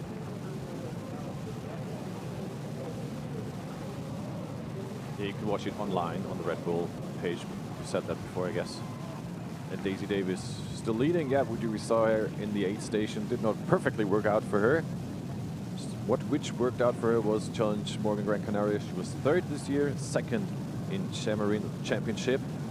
And this is her very first long distance. And I had a talk to her before the race, and we have a little interview with Daisy Davies. Now for you. Daisy, here in Almere, this is your first long distance race. What do you await from that? Are you nervous? I think I'm more excited than I'm nervous, to be honest. I've always wanted to have a crack at a long distance, so this was a perfect opportunity for me to do that. I mean, it's going to be a long day out, but it's going to be the same for everyone, so we'll see how it goes. Did you get any tips or tricks in before? And I guess many people have told you anything. What do you want to follow? I think most of what's been said to me is make sure my fueling's good and my pacing. As long as I nail those two, I think I should be okay. We'll see. So, no, you're not afraid of anything that's going to happen? Because I always say it's at kilometer 32, that's when the hammer comes down. Yeah. How do you see that? I think going back to the fueling and pacing, as long as I nail that, I should be fine. I'm not overly nervous. There's a bit of more, I think I'm a bit naive to the distance, really. But yeah, we'll see. I think it's going to be a tough day out, but I'll give it a good go. It's probably, I think, a good way to see it, yeah. Weather is interesting too. Pretty rainy, windy today, but it's British weather, so is that yours? Yeah, it's perfect for me. I'm used to that. It's been, pretty wet and windy at home. So I think for me, the cooler the race, the better. I've done all right in the hot races, but I much prefer a cooler day out. How will your race look like? I mean, you're one of the fastest swimmers out there. What's your race tactics? I think I'm expecting myself to be at the front or near the front coming out the swim, but just stick to my plan and know that if I do that, then I should get a good result out the back of it and not worry too much what everyone else is doing. Have you talked to the other athletes around, your competitors? Do you know who you want to follow maybe? Who's your... No, not really. I just keep myself to myself really and stick to my plan and know what I've got to do, not what they've got to do. And the perfect day would be Daisy Davies as the winner? Something like that anyway. We are excited about that. Yeah. Thank you, David. No problem. Thank you very much. So that, of course, Daisy Davies. She has been leading this race since the gun went off this morning. Just to confirm behind her, it's still Maika Voren in 2nd, but in 3rd, around 5 minutes in arrears, is Antonia Malowski. We keep forgetting she's not on the official timing side at the moment because we do believe her timing chip, unfortunately, is playing up. So just to confirm Antonia Molowski from Germany still in third place, around 5 minutes down on our leader. And then it is Els Visser in fourth place, 6:35 down. So quite significant time gaps right now between our top 5 professional women on course.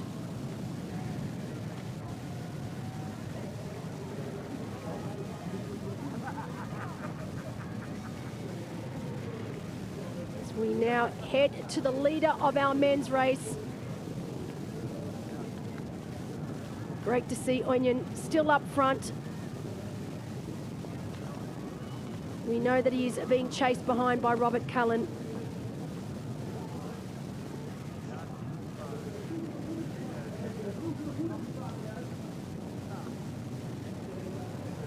He was third this year at Challenge Gran Canaria, second at Challenge Cesenatico.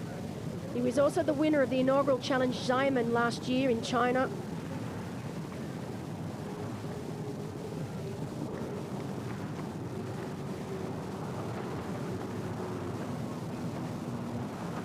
Yet to get on that elusive top spot of the podium. I know that he would love nothing more.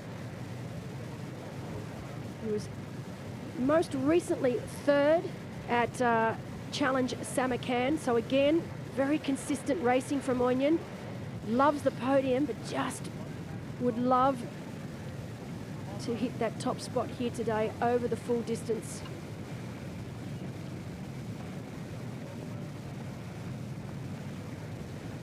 Last year, as we said, 7 hours, 50 minutes, 12 seconds. That was enough for fourth place. Just missed the podium. He wants to be on that podium, or better, take the win. Right now you can see Onion is just about to catch and pass Marta Wagovnik. So that is Marta Wagovnik from Poland right in front of her. She's currently in 5th position. So right now you can see our elite men starting to catch and overtake the pointy end of our women's field. Very fair racing so far amongst our professional women and men. 12-metre rule being implemented here today.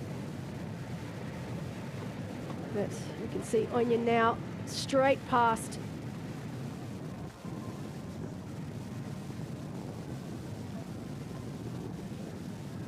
Great to see. She is wearing the #1 bib.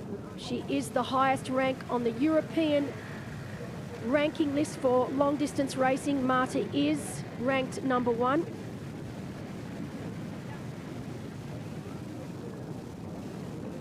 But Marta, part of the Phoenix Foundation team out of Poland, actually from Gdansk.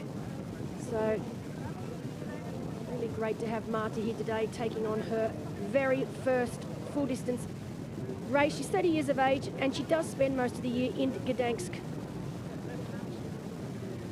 She's coached by Monika Simaru from Poland as well. It's her first time in Almere. She's been racing pro over middle distance since 2022. She did start in short course, and I think from 2015 to about 2022, she was trying to qualify for the Olympics. But before that, actually, she was a pentathlete, so her background is pentathlon. So I think from 2009 to 2015, she was a pentathlete, but then switched across to triathlon. She always laughs about she switched out from the horse to the bike, so switched to horse riding to bike riding. But she had a fantastic first half of the season so far. She won in Challenge Gran Canaria, defending her title from last year. She was also second, as I mentioned earlier, at the European Middle Distance Championships in Pamplona, where she won again, and then she defended her title. She was third at the Zaruzco in Spain, a very popular race in the northern part of Spain. She was second again at the World Long Distance Championships in Pontevedra. So I had a very, very strong first half of the year.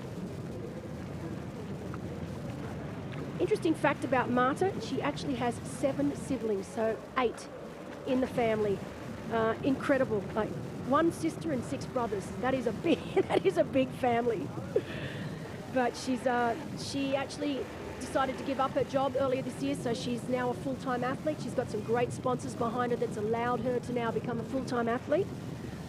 And she always she thinks back to back in 2015 when she did her first middle distance athlete as an age group athlete, and she won, and she was hooked from then on. So great to see her fast forward to now, and she's, you know, right up there. Very, very strong athlete over the middle distance. And interestingly enough, if she wasn't doing triathlon, she's actually also a doctor. So we have 3 female doctors actually racing here today: Elzviza, Marta, and also Debercha Bax, all doctors. So some very intelligent athletes on course right now. Impressive.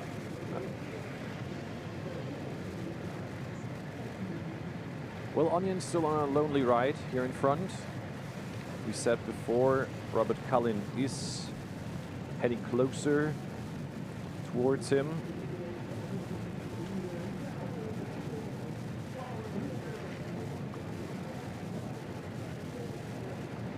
Yeah, we have got reports out on course that it is Tristan Olai that is doing all of the work on the front with that chase group, trying desperately to decrease that deficit to Onion Stojanovic up in front.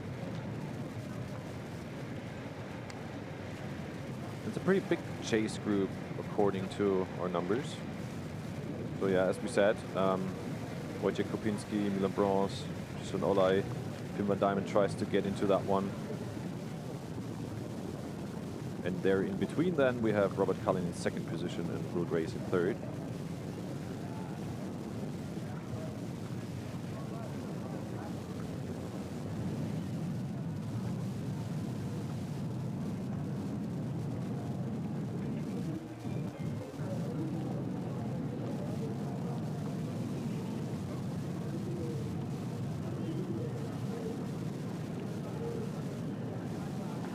That's Antonia Milowski now on screen. Actually great to see Antonia, because we know, as we said, anyone looking at the results and seeing that she is not there, but we can confirm right now that she is indeed there, as you can see, just having a bit of an issue with her timing chip, but racing very, very well early on in this race.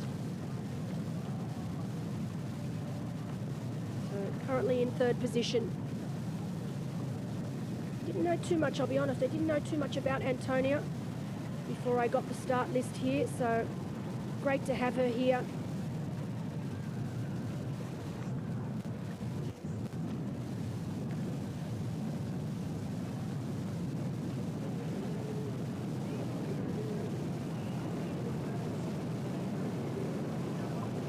It's only her 2nd time racing over the full distance. She only raced her first time over the distance earlier this year in June, so very new to the longer distance racing as well.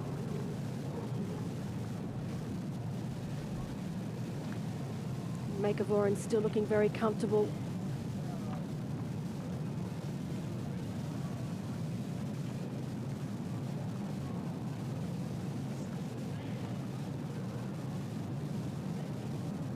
Some conditions on course, it is starting to warm up. Currently sitting at about 16 degrees Celsius. The wind, while we expect it to be direct southerly, we're being told now that it has changed slightly. So these athletes right now up on the dike do not have a direct tailwind. Slightly to the side of them.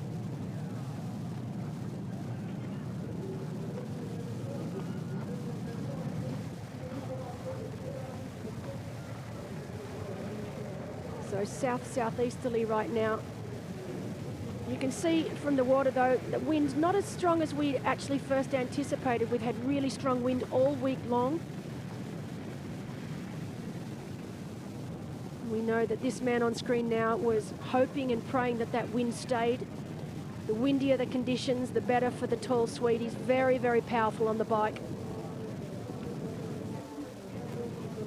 Incredible to think that he is 2 meters. When you compare him to the likes of someone like Will Draper, to see those two together yesterday, chalk and cheese.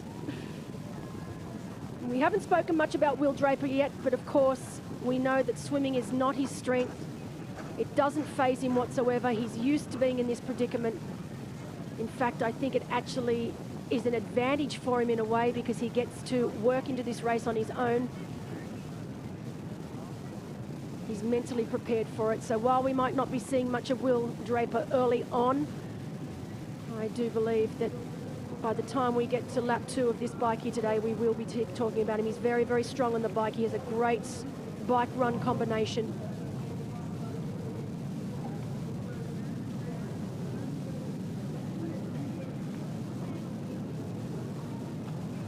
Maika Boren, great position on the bike. She would know this course like the back of her hand. It's the advantage that the Dutchies have here today.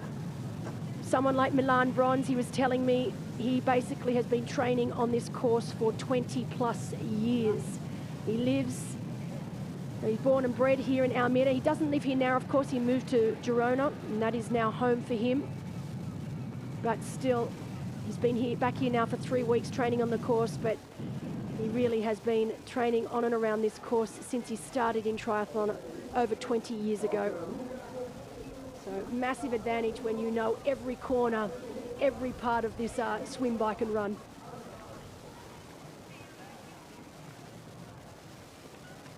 Yeah, of course, a home game for our Dutchies here, and as we said, lots of pro male and female athletes from the Netherlands here. She is coming from Germany, and as said before, she's not on the tracker at the moment, Tonia Midowski, but still in a solid position, around about 5 minutes behind what our spotters told us. She did Ironman Les Sables this year, was 8th there, and the 70.3 Kraichgau as well as the Valencia, she came in as 13th. So was a solid swimmer. Expected her actually a little closer to Daisy Davis when exiting the water. Well, we do know, though, with our women now, they are starting to, I spoke about quite large gaps forming very early on, but we've been given reports out, of course, now that those gaps are starting to come down, and our professional women are starting to come together. So,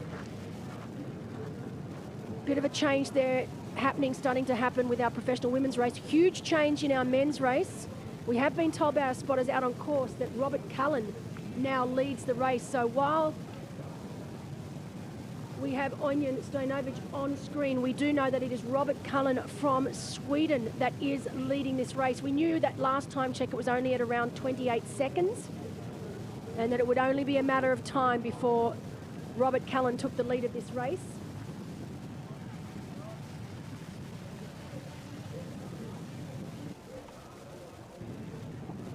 But right now, Robert Cullen leads the way, Onion Stojanovic in second, and Will Grace in third.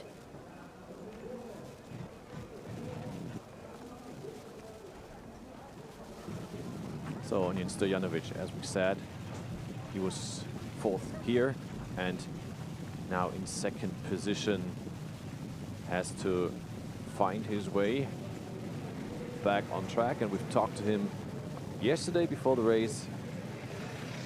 We're going to listen to his interview now. Armin, it's great to have you back here at Challenge Almere. You are a Challenge ambassador, one can say. You're doing many races, Challenge family. What does the brand mean to you?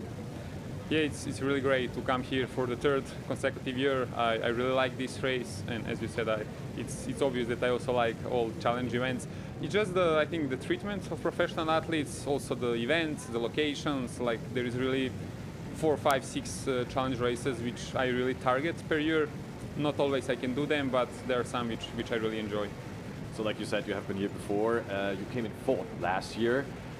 So this year, what brought you back? A podium or a win? Yeah, I think anything less than podium, I think it would not make me happy. But I mean, Ironman distance race is, world for itself, and there are pretty strong guys on the line. Some strong guys. So yeah, you never know. Of course, my goal is not to be 1st, 2nd, or 3rd. I believe if I execute the race, I know I'm capable of, because I feel I'm in really good shape. I think I will be pleased with the outcome. You know the course pretty well, obviously. What does it need to win a Challenge Almere? It's a difficult question because also depends who is racing it. I mean, this year is a bit specific. Like there is not strong swimmers. I think I will be alone on the swim, but there are some pretty good cyclists. So for sure, they will try to make the gap. And I think the conditions which are forecasted for tomorrow is going in their favor. And also I think the wind will be a factor on the run, and actually the run is something I'm really looking forward, because of course, overall I want a good result, good time, but I also need to prove to myself that I can run a good marathon in Ironman distance race, because previously I'm kind of not happy with how I was doing it.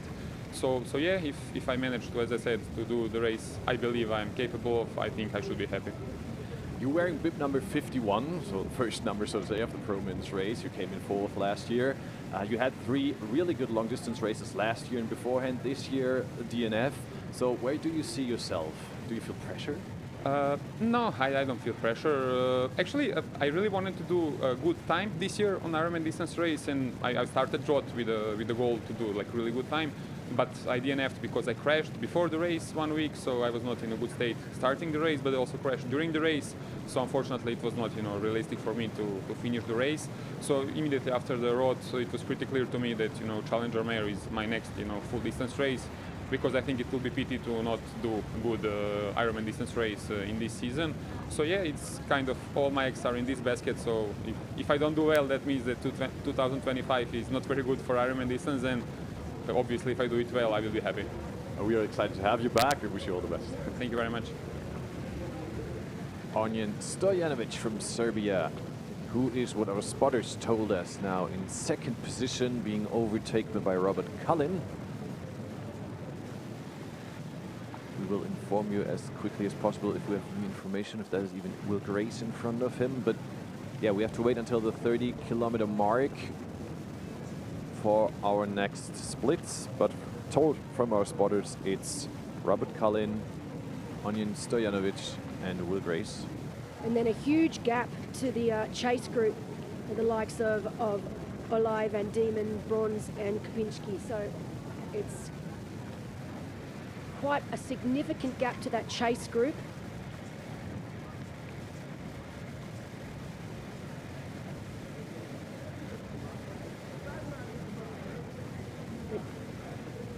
Such a mental game right now, because you can see, even from here, what we're watching, you can see athletes up the road, and you think, oh, I can get them, but those gaps are actually so much larger or bigger than what you think. And of course that is Will Grace now, so he has overtaken Onion Stojanovic. So that's now 2nd position on screen right now, with Robert Cullen up front. So great to see Will having such a strong ride early on here today.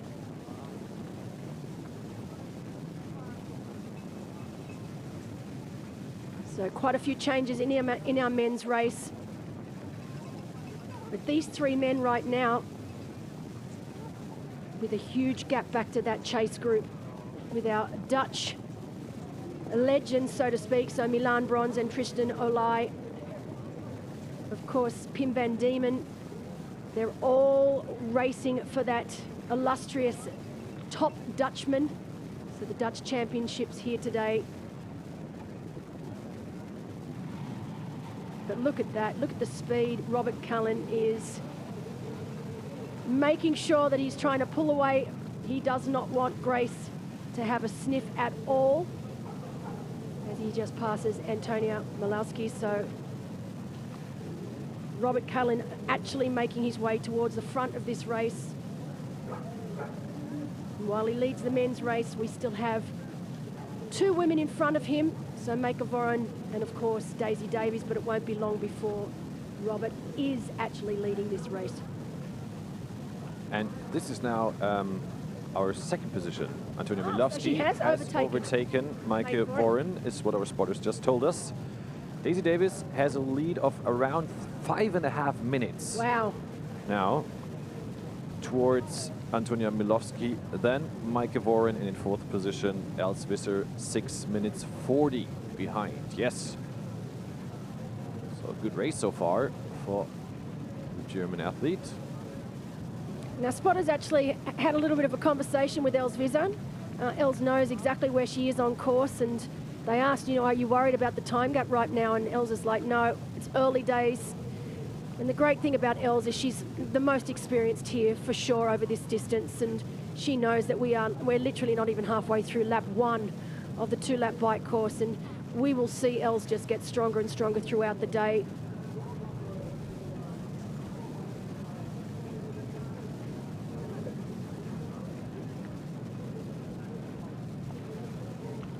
beautiful conditions. So nice to see the sun shining right now, Julian. Really, I was quite concerned about what we were going to be presented with this morning, but you know, getting out of bed at 5 o'clock this morning, opening up those curtains and seeing, yep, not too many clouds in the sky, the sun obviously shining down now. We know it's not going to get particularly warm today, so 17 degrees Celsius high, which is going to be really conducive to fast run times as long as that wind doesn't pick up too much. But right now, really nice conditions. And the sun has some strength still. Yesterday we felt that when I was running, when the sun came out. It was quite warm actually. The wind cooled it down a lot, but once the sun was out there, it helped to warm up the body or heat up the body. Not too much, of course, but... And we do know right now that they are on the part of the course now heading towards Lelystad. It's probably going to be the toughest section of the course for them because it'll be the only time, or one of the only times, where they'll actually have the wind in their faces. So it will be quite a reasonably strong headwind as they head the crossing through Lelystad. And it'll be very interesting. Not so much this lap, but the second lap when the legs are starting to get a little fatigued. But right now on screen, Robert Cullen not looking fatigued at all. Such a powerhouse on the bike. Again, hasn't been that happy with he's done 2 full distance races so far this year, has not been happy with the results. Definitely the training he's been doing and the outcome at these races have not matched up. So he really is hoping today to have the race that he knows he's capable of having over this distance.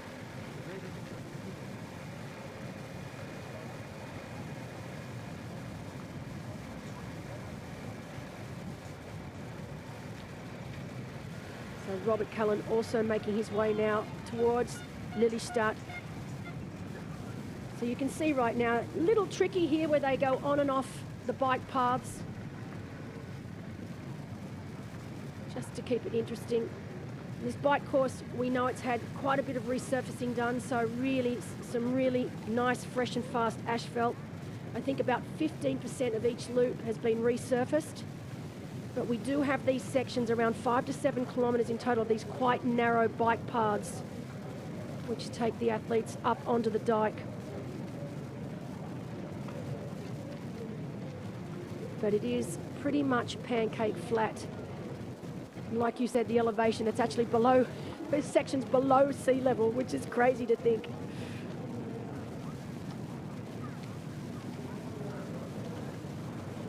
As you said, so many lonely parts too, where you can see the track in front of you.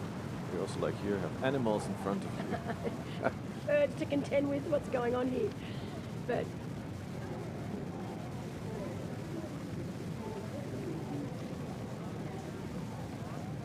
But yes, it's often just a very long straight ride.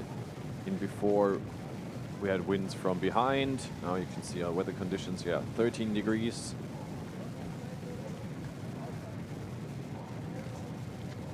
But now, yeah, as we head towards Lelystad, the wind comes from front, so that changes, of course, a little bit the way. Well, this will definitely be an advantage for the stronger bikers like Robert Cullen. Didn't like to see that 80% precipitation there on the right-hand side of that graphic we just had. So far, not looking like it's going to rain. We've been told all week that it would be raining today. It would be quite a wet day, but it's looking likely that if it does rain, it will be much, much later on in the afternoon.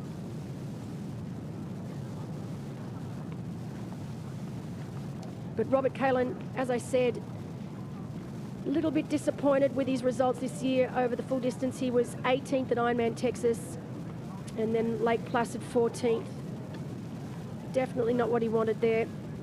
Had some better racing over the middle distance. He was 4th at 70.3 Eagleman and then 8th at 70.3 Sweden.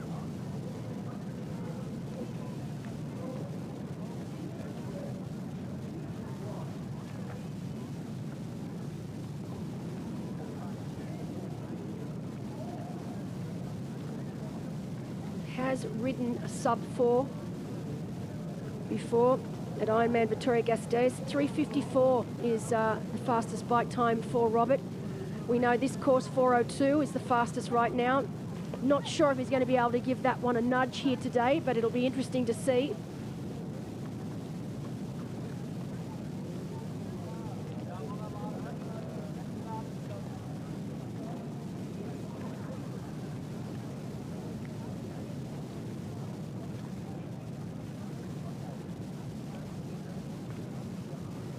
Antonia Milowski in second position. Interesting fact about her, she's working full-time as a nuclear engineer. That is also interesting. We have so great women out there. This is going down to be the smartest group of professional women I've ever come across in a race. It's brilliant. I was saying, I'll be honest, you know, obviously when I do these, when I do the commentary, majority of the time I know all of the athletes that are racing, but I often find when it's a European championship or a European-based race, there are always athletes that I don't know a lot about, and it's one of the things I love about my job, to get to research these new up-and-coming athletes. And Antonia was one of those athletes, and it's fantastic to have her here today and racing so well.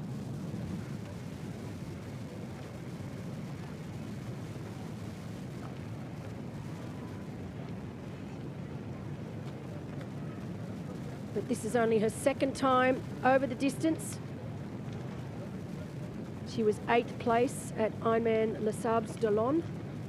In 9 hours and 1 minute 55 seconds. Well, that's going to be interesting. Will she be able to crack that 9-hour mark here today? This is the course you want to do it on. It's perfect for it. So I'm sure that is one of the little sub-goals that Antonia will have right now. Still very, very new over this distance. There's Robert Callan right now taking control of this race early on. We know behind him, Will Grace from Great Britain having a great day. In that chase group, I'll be really keen to get eyes on that chase group. We know that we've got Pim van Diemen, Tristan Olay, Milan Bronze. So the 3 Dutchies all together. They're riding above 50 kilometres per hour right now. And I'm really hoping that we can get, at some stage, a close-up of Tristan's bike. So Tristan Olay's bike. It's very, very cool. It's got some decals on it, some windmills. So, of course, the windmill, traditional to the country of the Netherlands, known for its windmills.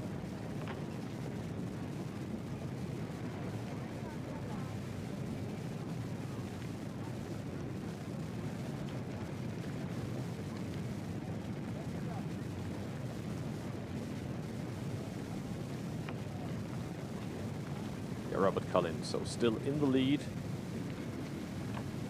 We are still, of course, in the first lap of our bike course. It's a 2-lap course. And yeah, he has passed kilometer 40 already. And there we had the last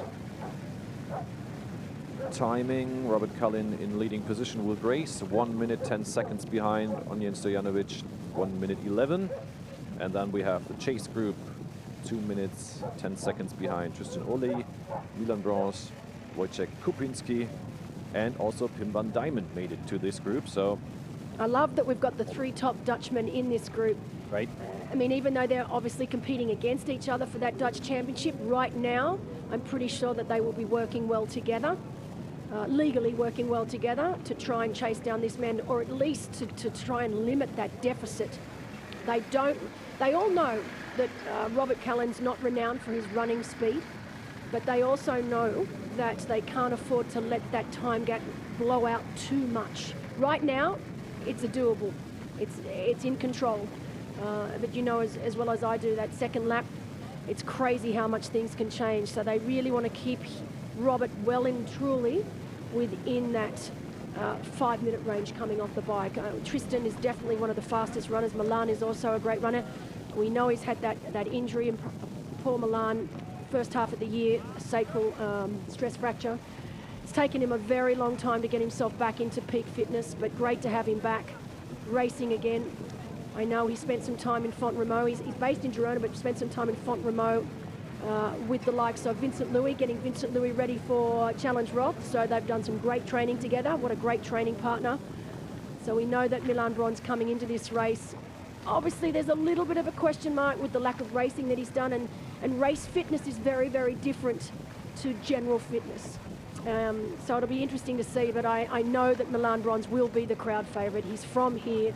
He's got all his family and friends here, and it's going to be an incredible battle between these men, between Tristan Milan and Pim van Diemen.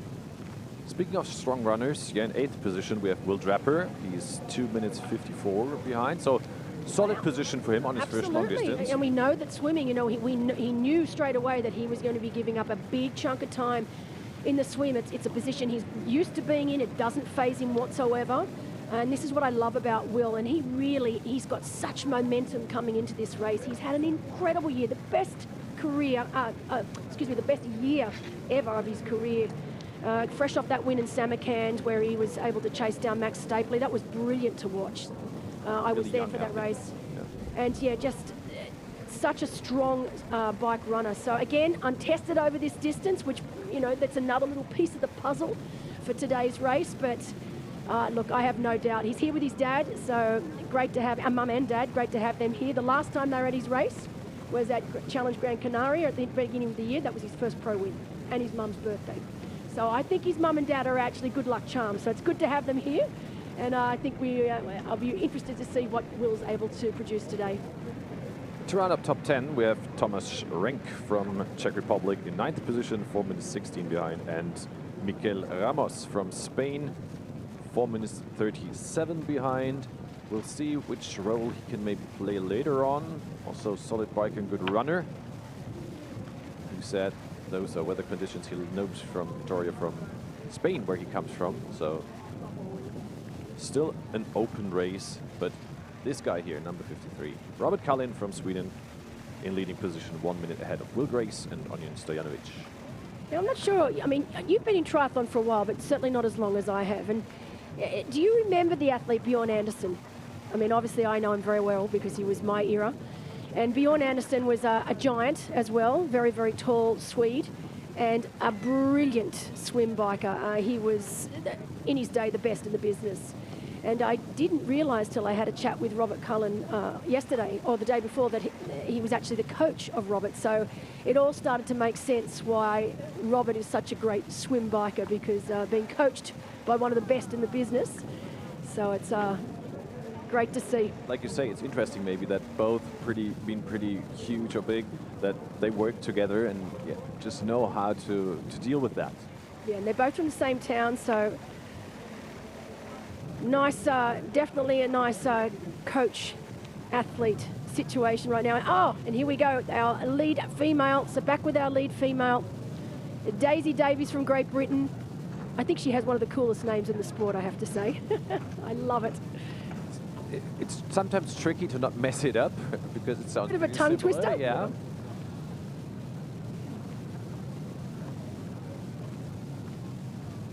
So yeah, some numbers maybe too, as we see Daisy trying to grab, this time maybe more successful. Slowing down a little bit more for this Bidden right now. You can see taking a time, lining one up. Come on, Daisy, you can do it this time. Yeah, way better, way better. And again, you know, it comes down just to a little bit of a lack of experience. We've seen she gives a little bit of a chuckle to the cameraman. This time I got it, she said. Yeah, look at sometimes. I mean, she came out of the water together with Mike Voren, and she's now ahead of Antonio Milovsky, 5 minutes, 42 seconds. That's a big gap. Mike Voren is 6 minutes, 26 behind, so that is also a lot, concerning the fact that they exited water together. Elsvisser, 6 minutes 44 behind, 5th position. Marta Govnik, 8 minutes 50. She lost some time on the bike now. Helen Moos from the Netherlands, 10 minutes 42 behind. And Margit Elfers from Germany, 10:44 in 7th position. Gabi Oppmann from Austria, 12 minutes behind. And 9th place, Line Bonde from Denmark, 12 minutes 47. So bigger gaps, a lot bigger gaps than in the men's race. Interesting to see. I mean, it's not unusual to see that in our women's racing, particularly here today. We've got, I think, 14, 15 professional women racing, whereas in the men's we've got around that 30 men racing.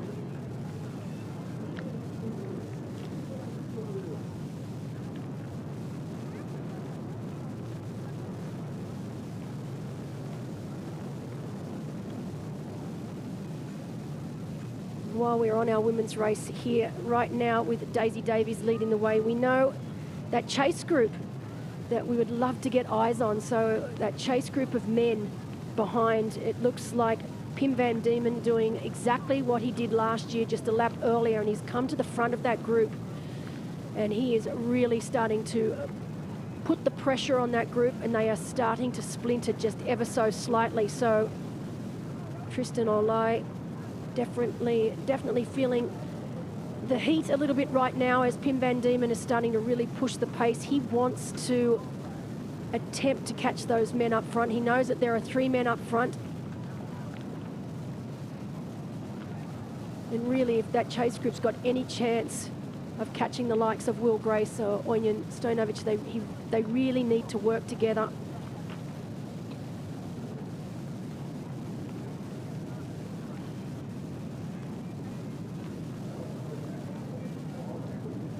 Speaking of the Netherlands, it's not windmills anymore in the back, but it's different windmills, so to say. Robert Cullen is also now leading the full race, so to say, we were told by our spotters. Oh, very well done in the leader zone. So as said, there was a gap of 25 minutes between the women and men's starts. And now Robert Cullen has also overtaken Daisy Davies and is now...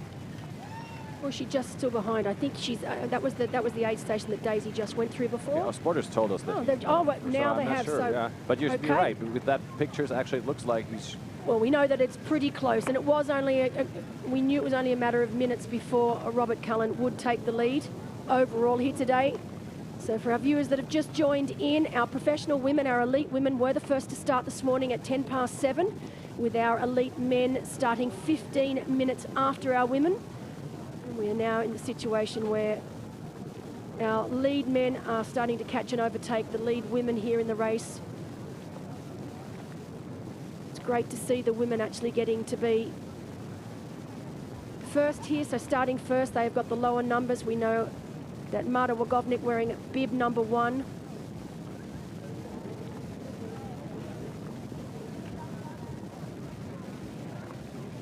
Information for the men's race, maybe that is interesting. The chase group with the Dutchies in it are now close to Will Grace and Onion Stojanovic, so only a gap of around 20 seconds left. Oh, wow. So, and they will form a big chase group all together. It's like 5 or 6 athletes then together riding. Well, they did say that Pim van Diemen, because it had been Tristan Olai that was doing majority of the work in that group, and I think Pim van Diemen's realised, you know, if we've got any chance of catching these men up front, we need to do something. We need to do it now. And it looks like he's gone to the front of that chase group, and it's working because it's only a matter of time now before we see them actually catch and pass. It'll be interesting to see what, I mean, Onion obviously I think will try and slip on in there. I mean, 12-metre rule, yeah, it's doable, I think. It'll be interesting because that wind, as we said, it is a crosswind for a majority of this course now, southeasterly. So it's going to be interesting to see once they get to Lelystad, which they are now, that headwind is going to play a part as well.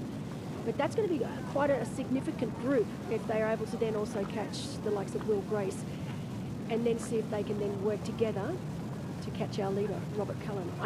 I don't think it'll happen. I think Robert will stay out in front, but it's going to be interesting to see if those time gaps are able to come down. Yeah, at least to minimize the gap. As we said, Robert is not the strongest runner, so it's interesting to see. Yeah.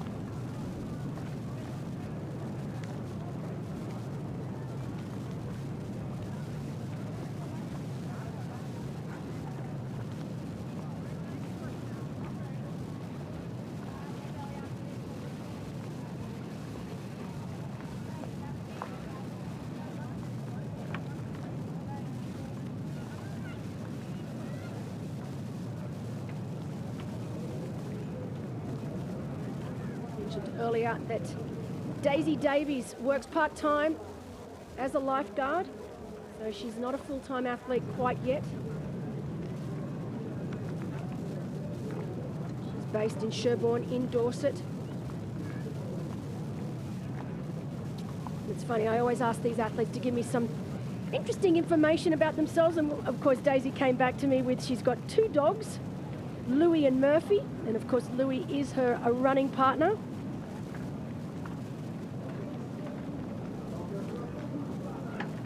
And she's here with her dad, so big shout out to Daisy's dad, who's probably down on course now, waiting for Daisy to complete lap 1. It's the only opportunity that they get to see the athletes here on the bike course as they make their way onto the second lap.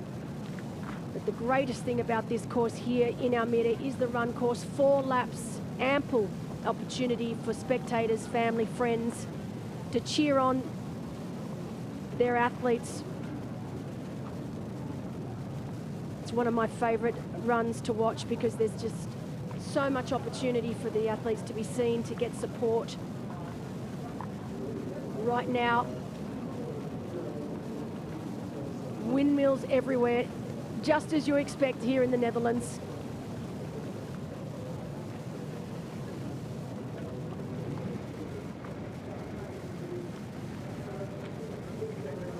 So right now, 2nd and 3rd place in our professional men's race. That's Will Grace up front. Onion Stojnovic in 2nd position, 3rd position. I wonder if these men know that they are being hunted, that they are being chased down by that chase group behind them. 3 Dutchmen in that group, along with Wojciech Kapaczinski as well. So Wojciech in that group having a great race so far.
So right now, Will Grace up on screen. We do know that that chase group has now caught the likes of Will Grace and Onion Stojnovic. So these men are now together. It is only a Robert Callan riding solo out in front.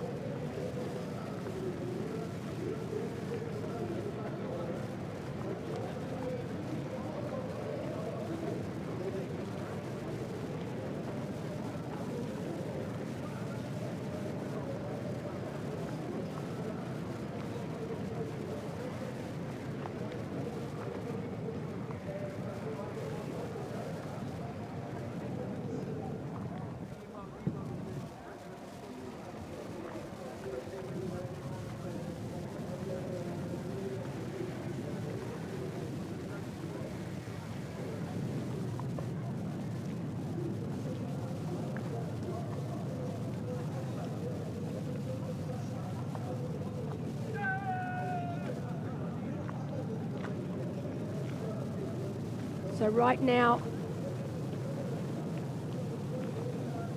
Daisy Davies leading the women's race, Robert Cullen leading the men's. We know that Robert is out front. We know that that chase group behind is catching. They are only moments away from catching our second and third place men. And will this group then be able to work together to try and bridge across to our leader, Robert Cullen? In our women's race, Davy Davies leading the way. She doesn't have any pressure whatsoever on her right now from behind. The time gap, if anything, is getting bigger.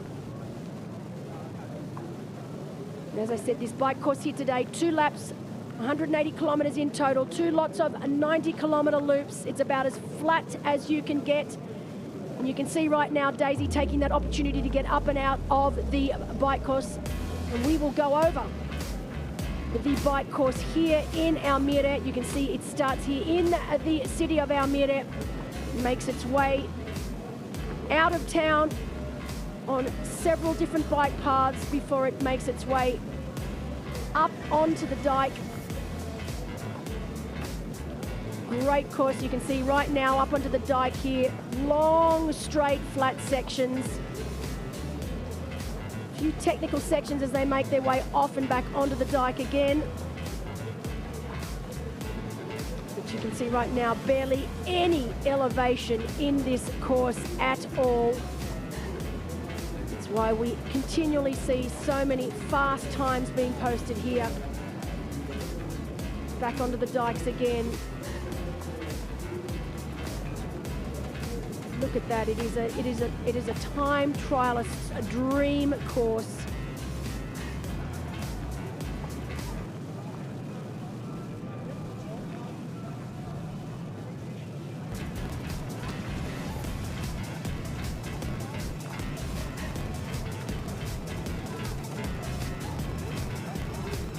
And they eventually will make their way back here into town.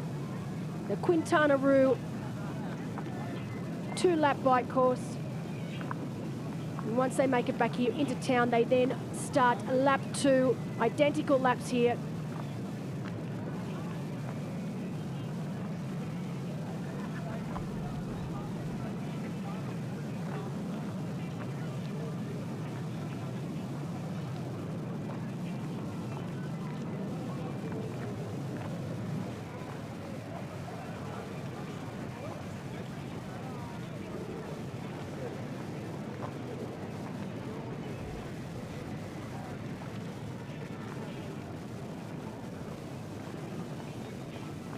Robert Cullen looking as smooth as butter right now. Has not moved a muscle from that position.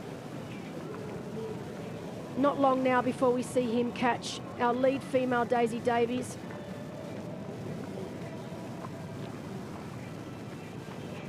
I always like to get those close-ups of their face, Julian, just to see.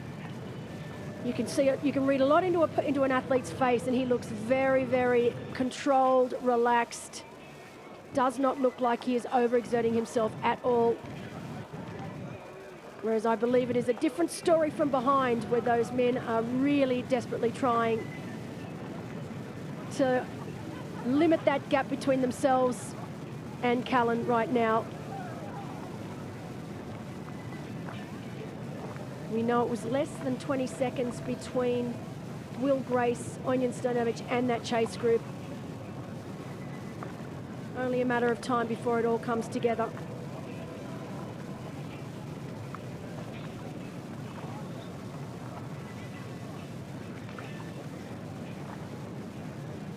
And we do know that Will Draper also closing in on that chase group. So Will Draper having done that solo, so impressive. So while that chase group is about to catch Will Grace and Onion Stojanovic, we know that Draper is now only about 20 seconds behind that chase group. So it's starting to get very interesting here with our men's race.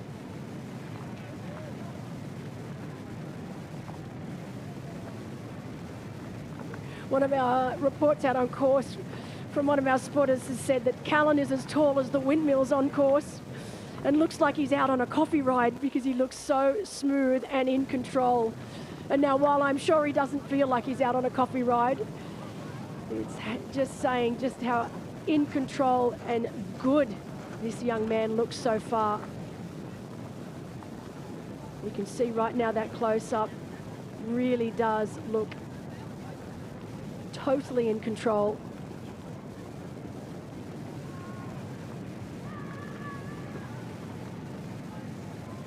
And we did sit down and talk to Robert Cullen only yesterday, of course. Interesting interview for me, where I had to get myself up onto a box so that I could actually be eye to eye with Robert during this interview.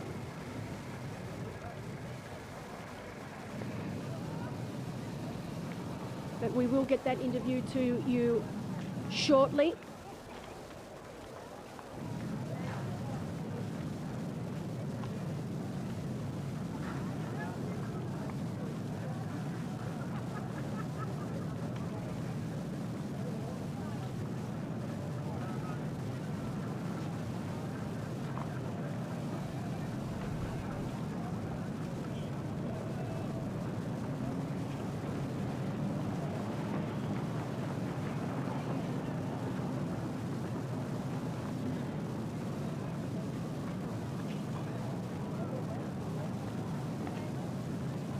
So while our athletes are out on course, we know our age group athletes are also out on course now. We're only 14 minutes or less than 14 minutes away before our middle distance race also starts here. Once our middle distance race is underway, that is all of our athletes out on course.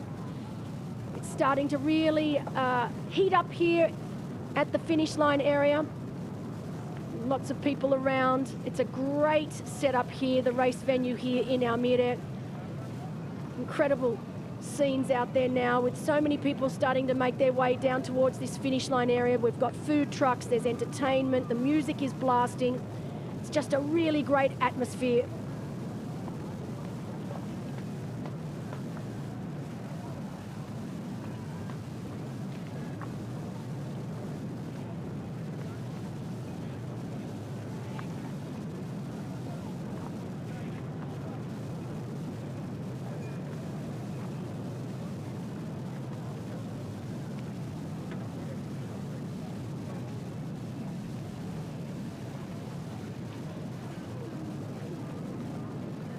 See pretty much every single professional athlete here today choosing to ride a disc.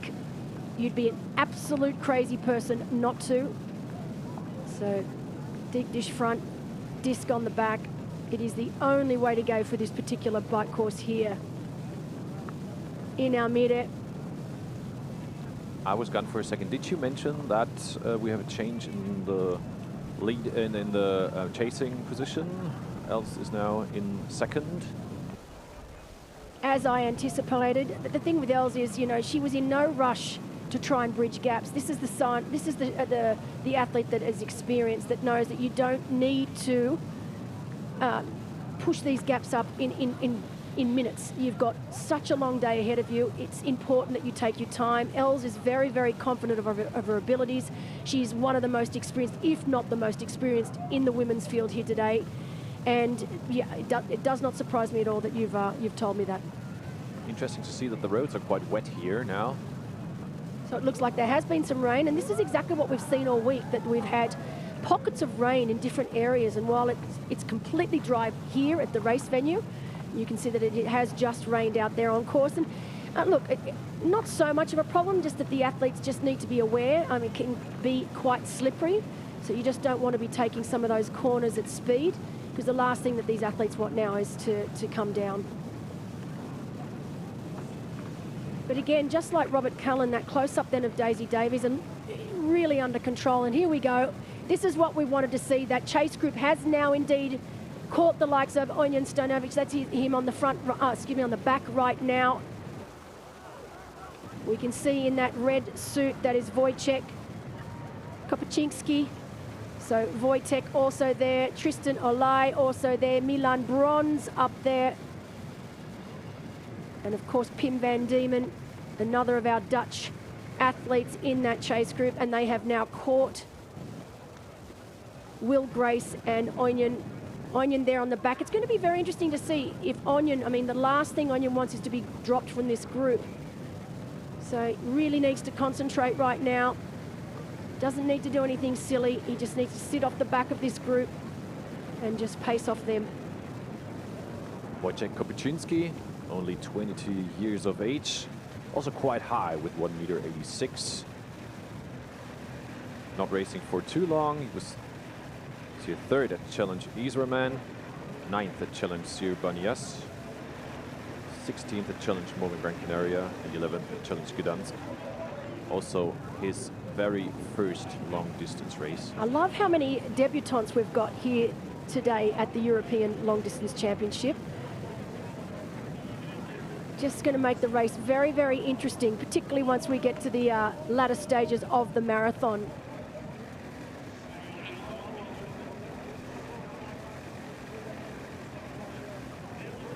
But that is Milan Bronze on screen right now.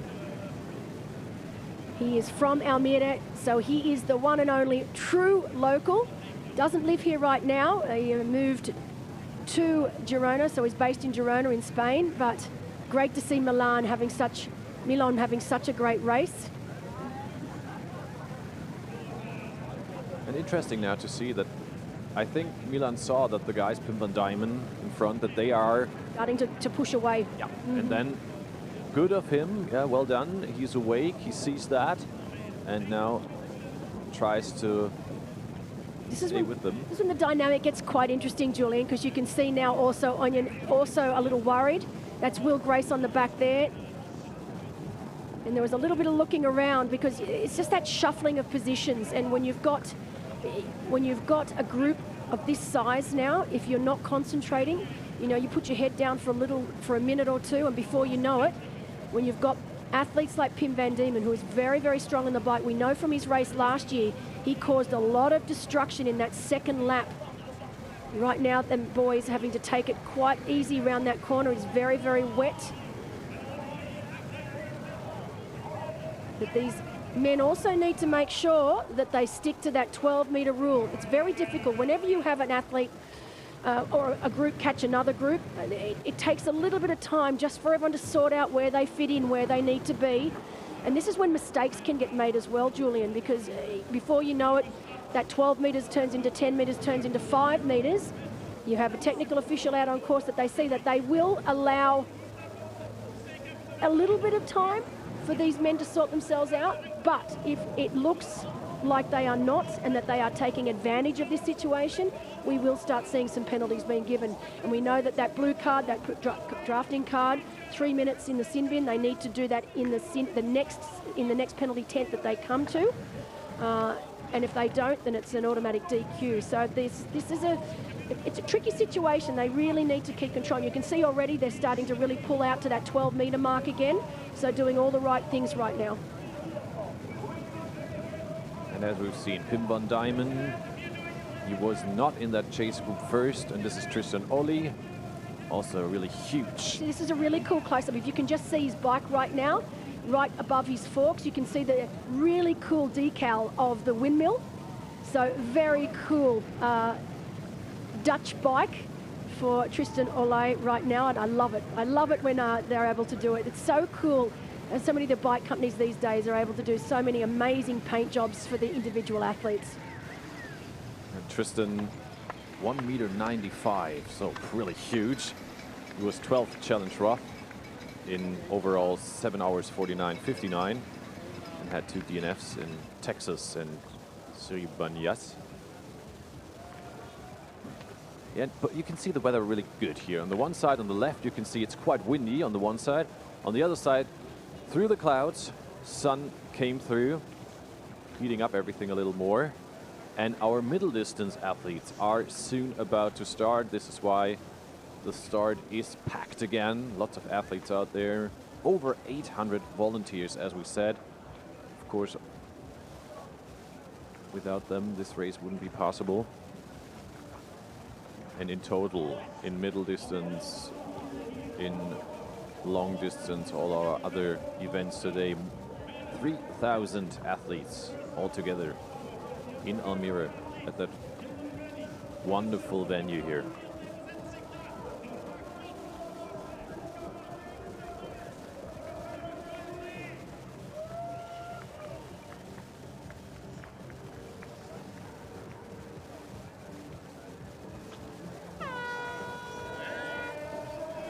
And so that is the start, right? Then you heard the starting horn of our middle distance race here. So this is the last race to go off. It will be a rolling start for our middle distance open athletes. There is no professional race here in that middle distance race, so it is age group only. But it is the last race to go off here today. So all of our athletes now officially on course. And so while our middle distance race is underway, we know that right now our professional lead male and female are on a part of the course. So there is one part of the course here in Almere where our motorbikes are not allowed to go. So that is all motorbikes, our cameramen, our officials. It's only a small section, but it does mean that we will not be able to have video of our lead male. We know that Daisy Davies is the first to go into this section. Robert Cullen is the first of the men to go into that section. And then we obviously have our chase group behind. But this does give us an opportunity to show some of the interviews that we did manage to get from our top tier athletes yesterday.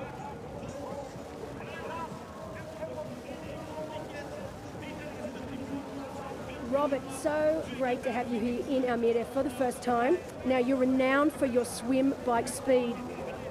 Is this a course that you think will suit your strengths? You know it's flat and it is fast. Yeah, I think actually tomorrow will suit me because it looks like it's going to be pretty windy. So I think the bike will be like a really important part of the race. So hopefully I can do some damage there and yeah, have some time on the fast runners. Now, you mentioned to me earlier on that you've been a little disappointed with your performances over the full distance. You've had some great halves, middle distance races, but so far this season you just haven't been able to quite finish off those full distance races. Do you feel ready to really give it some curry here tomorrow? Yeah, I feel like I have two bad full distance races this year, and this time I think that I will like try to keep it together the whole way. So third time a charm. Third time the charm, yeah. Now, I did hear also that fellow Swede Jesper Svensson, who was our winner, our champion here last year, has been really good in terms of giving you a little bit of secret information on what it takes to win here. Have you taken that on board? Absolutely.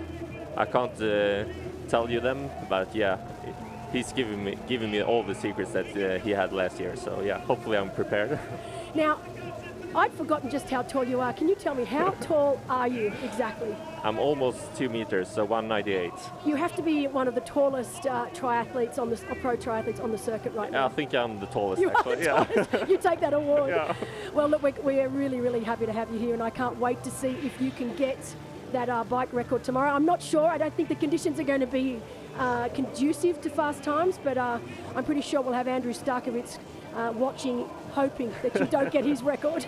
Yeah, we'll see. Hopefully we can do some, yeah, at least try to make it. Perfect. Well, listen, best of luck. Can't wait to watch you. Thank you. Such a lovely young man. Oh, look at that as we've got the farmers out in the opposite direction. Of course, still plenty of room for our lead female, Daisy Davies, still leading the way. We know that Els Visser currently in second position, so exactly where we anticipated Els to be at this point in time.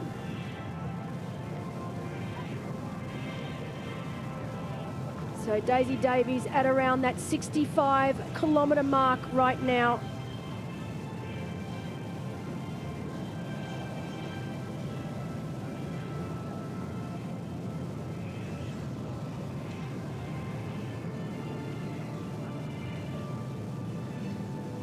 But she was able to keep the gap of 6.5 minutes onto Els Visser, which is around about the same than 25 kilometers before. Then it's interesting to see what time in behind will be Milowski and Vorin. Well, it looks like 6 minutes 30 for Visser behind our leader here on screen, and then of course Antonia Milowski at around 7:50 back now, so 7:50 back in third, and then Make Vorin in fourth at 9:05 behind Daisy Davies. So you're right, still significant gaps between our top 4 women. Not the same story with our professional men's race, of course. So we know right now, even though Robert Callan is leading the way, that group behind is just growing bigger and bigger. So we've got Tristan Olaj, Pim van Diemen, Milan Bronze, Wojciech Kopaczinski, Onion Stojanovic, and Will Grace and Will Draper. So the 2 British men with the same names, so both Will Grace and Will Draper. So great to see Will Draper has managed to make his way. He has ridden so incredibly well in the beginning stages of this race, because he was, you know, quite a ways down out of that swim. So he's now sitting at around 2:36 back, but right on the back of that chase group. So brilliant work from Will early on here today.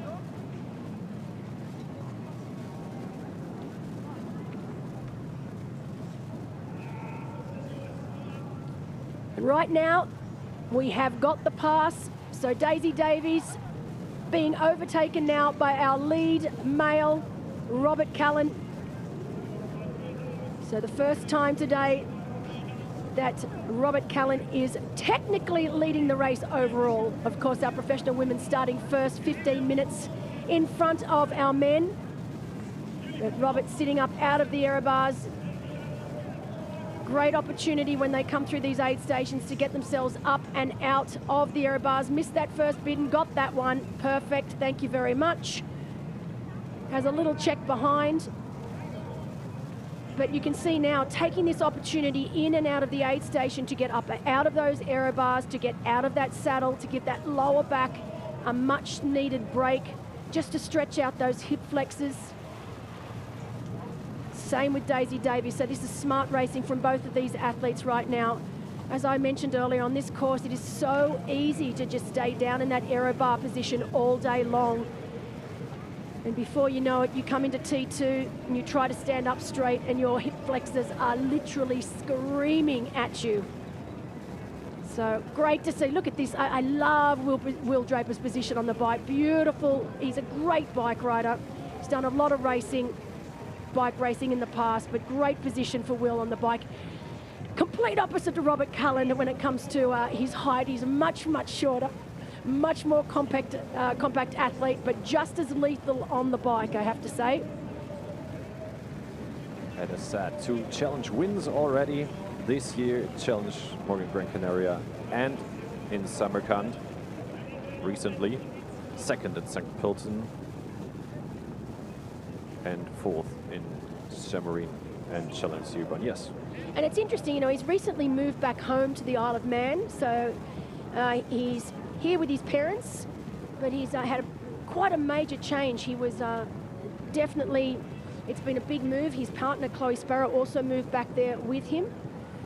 But it's, yeah, you know, when you make major changes like that, it often takes a little bit of time to readjust.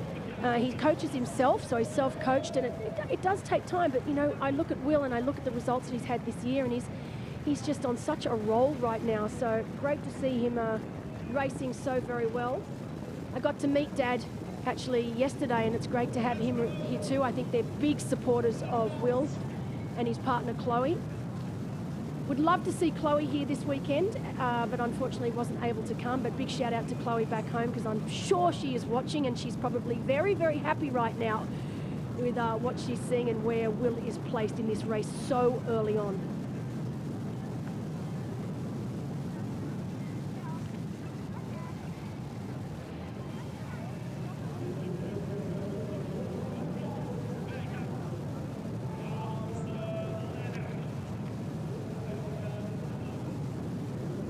Interesting fact about Will, though, even though he is debuting over the distance here today, he has technically started a full distance race in the past. I think back in 2023, he did start a full distance race, but with no intention of starting the marathon. He did go into that race injured with, I believe, quite severe ITB issues.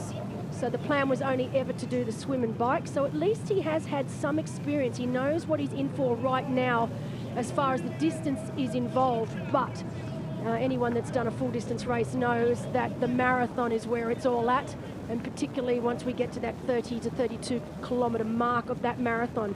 So it will be interesting to see how he goes when he switches out his bike shoes for run shoes, but he's set himself a fairly steep target. He wants to run a 2:38 marathon. He thinks that he is definitely capable of doing that on this course here today.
See now that that men's group is starting to splinter just a little bit.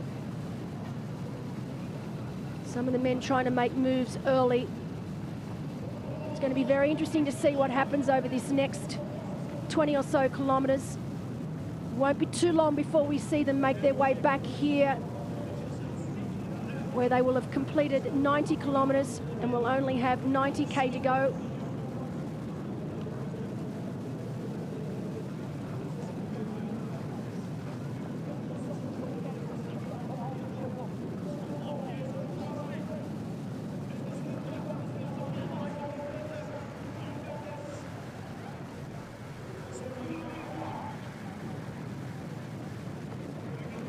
Amazing pictures we have here.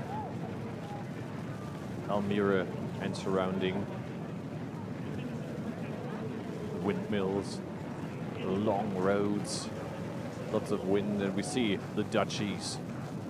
They are on fire. Pim van Dijk, Milan Bros, and Tristan Ole, together with Wojciech Kopczynski, Will Grace, and as said, Will Draper. Will Draper on his first long distance race. Also, same goes for Wojciech Kopczynski, as said before, 22 years of age, Polish athlete. So young. This is the thing that, you know, Will Draper, 25 years of age. Daisy Davies, 23 years of age. These are young athletes to be taking on the full distance, but it seems to be the way of the world right now. These athletes are, I often used to say, I remember actually talking to Martin van Riel, and I remember when he was thinking of going long, and I said, can't you just hold it for a year or two, just keep to middle distance, you know, obviously with the T100, that distance, which I think is obviously perfect for him. But no, they want to go long, and it's, I understand it, but I just think, I wish these athletes would just wait a couple more years before they take on the full distance. But you know, you can't tell them. And right now, I mean, who am I to say? He's having a great race out there, and Daisy Davies leading the women's race. So, you know, I think I'm best to just sit here and keep my mouth closed. Absolutely right. And yeah, there's one other guy, as we said, Will Draper, in his first long distance race. And you had a talk to him yesterday and beforehand, and we listened to his interview now. Will debut over the long distance and also first time racing in Almere. You've been here for a few days now. Have you had a chance to take a good look over the race course? Yeah, I've enjoyed some time here over the past couple of days and been able to see the lake, which we would normally expect to be still, but there's a lot of wind chop, which I guess is pretty consistent with the weather I'd get at home. Windy, showers, then 10 minutes later the sun. So all of that's in check. And the bike course has been good. Ride out on the bike paths, they're amazing. They're not like, if you think bike paths, you think you can't go too fast, but these are smooth tarmac. Oh my gosh, sorry to stop that interview early, but it looks like, oh my gosh, we've had a crash, and it is Pim van Diemen. I'm not sure what happened here, but you can see that the roads are quite slick. There is water on the roads, there is mud on the side. This is devastating, absolutely devastating for the Dutchman. Oh, and he looks like he's in absolute agony right now. Oh my gosh, this is the sort of stuff you don't want to happen. You can see that there is water on the roads here. This is just gut-wrenching stuff. So right now, Pim van Diemen looking likely to be out of this race after a nasty crash on the course. And then you look here, I mean, the course is completely dry right now. So this is exactly what these athletes are having to experience. There are sections of this course where there is just a lot of water. It's been raining all week long, and there are pockets of rain out on course. And oh, I'm gutted for him. I'm absolutely gutted for him.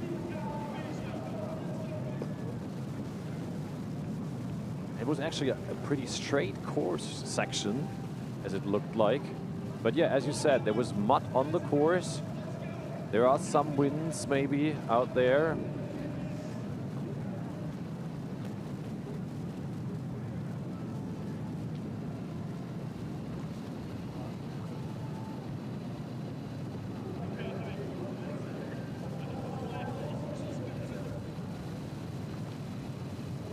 You know, this is what happens. It's a long day out there, and you just cannot afford to lose concentration for a second. And I really hope that even if he can't continue, that I hope there is no permanent damage. He looked like he was in a lot of agony. And we feel so sorry for him because he was having a great, he was having a great race. He was the one getting to the chase group and getting the chase group to absolutely, he's one of the big movers, and he was one of the reasons that they were able to catch so quickly. And he was in second position last time we saw the chase group, so it was Tristan Olay in first position, Pim van Diemen in second, Milan Bronx in third. So somewhere there in between, something must have happened.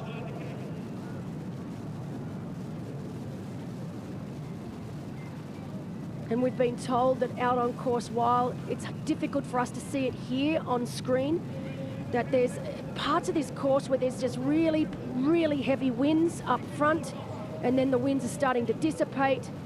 We know that they're at around the 73-kilometre mark, but the wind is definitely playing a huge part here. Whether that had something to do with his crash as well as the wet roads, the combination of side winds and wet roads, we're not quite sure, but we will try to update you shortly. And right now, we will go back to that interview with Will Draper. Will debut over the long distance and also first time racing in Almere. You've been here for a few days now. Have you had a chance to take a good look over the race course? Yeah, I've enjoyed some time here over the past couple of days and been able to see the lake, which we would normally expect to be still, but there's a lot of wind chop, which I guess is pretty consistent with the weather I'd get at home. Windy, showers, then 10 minutes later the sun. So all of that's in check. And the bike course has been good. Ride out on the bike paths, they're amazing. They're not like, if you think bike paths, you think you can't go too fast, but these are smooth tarmac, nice bike paths, and that takes us out to the main part of the course, which I'm yet to see, and I'm sure the first lap I'll love it, and the second lap maybe not so much. I'll be waiting to get back on those bike paths back into Almere. Now, look, while it is your first time over the distance, you are definitely coming into this race with some incredible momentum. Fresh off a win at Challenge Samarkand, you got your first pro win, obviously, early this year as well at Challenge Gran Canaria. You were definitely on a bit of a roll. Are you feeling confident about this race and this extra distance that's going to be involved? Yeah, I guess it's hard to be confident. Maybe excited is a good word, just to see what I can do over the distance. I've raced almost, I think I've seen your fact sheet in Samarin, and it was nearly 70.3. So yeah, back to being a rookie again. And I mean, I forget even myself, I did the long course World Championships earlier this year, which was around 5 hours 45, I think, of racing. So it was a shorter distance, but quite a slow course. Whereas this is obviously a longer distance, but quite a fast course. So time-wise, I don't think it's too different, and what we had there was some quite overwhelming heat. So I'm hoping the same in Samarkand and a lot of the races this year. So I'm really hoping that if we take that factor away, it won't be too bad. And I obviously, I just have to go out there and do what I've planned in my head, and I'll find out whether that's right or not, I have no way of testing it, because unlike shorter distances, you can't just go and practice 180 kilometers and a marathon in training. You just have to work your way up and then hope for the best on race day. Well, we have an expression, ignorance is bliss, and I think sometimes when it's your first, you really don't know what to expect, and that can actually be a really good thing. Now, conditions, you were just talking about it, we have seen over the last few days, you know, all 4 seasons in one day. One thing that's been consistent since I've arrived is the wind. We've spoken about it with some of the other athletes, top contenders today, that the wind will definitely be a factor here on race day. I know you are a very strong cyclist. You've got to be happy about the wind.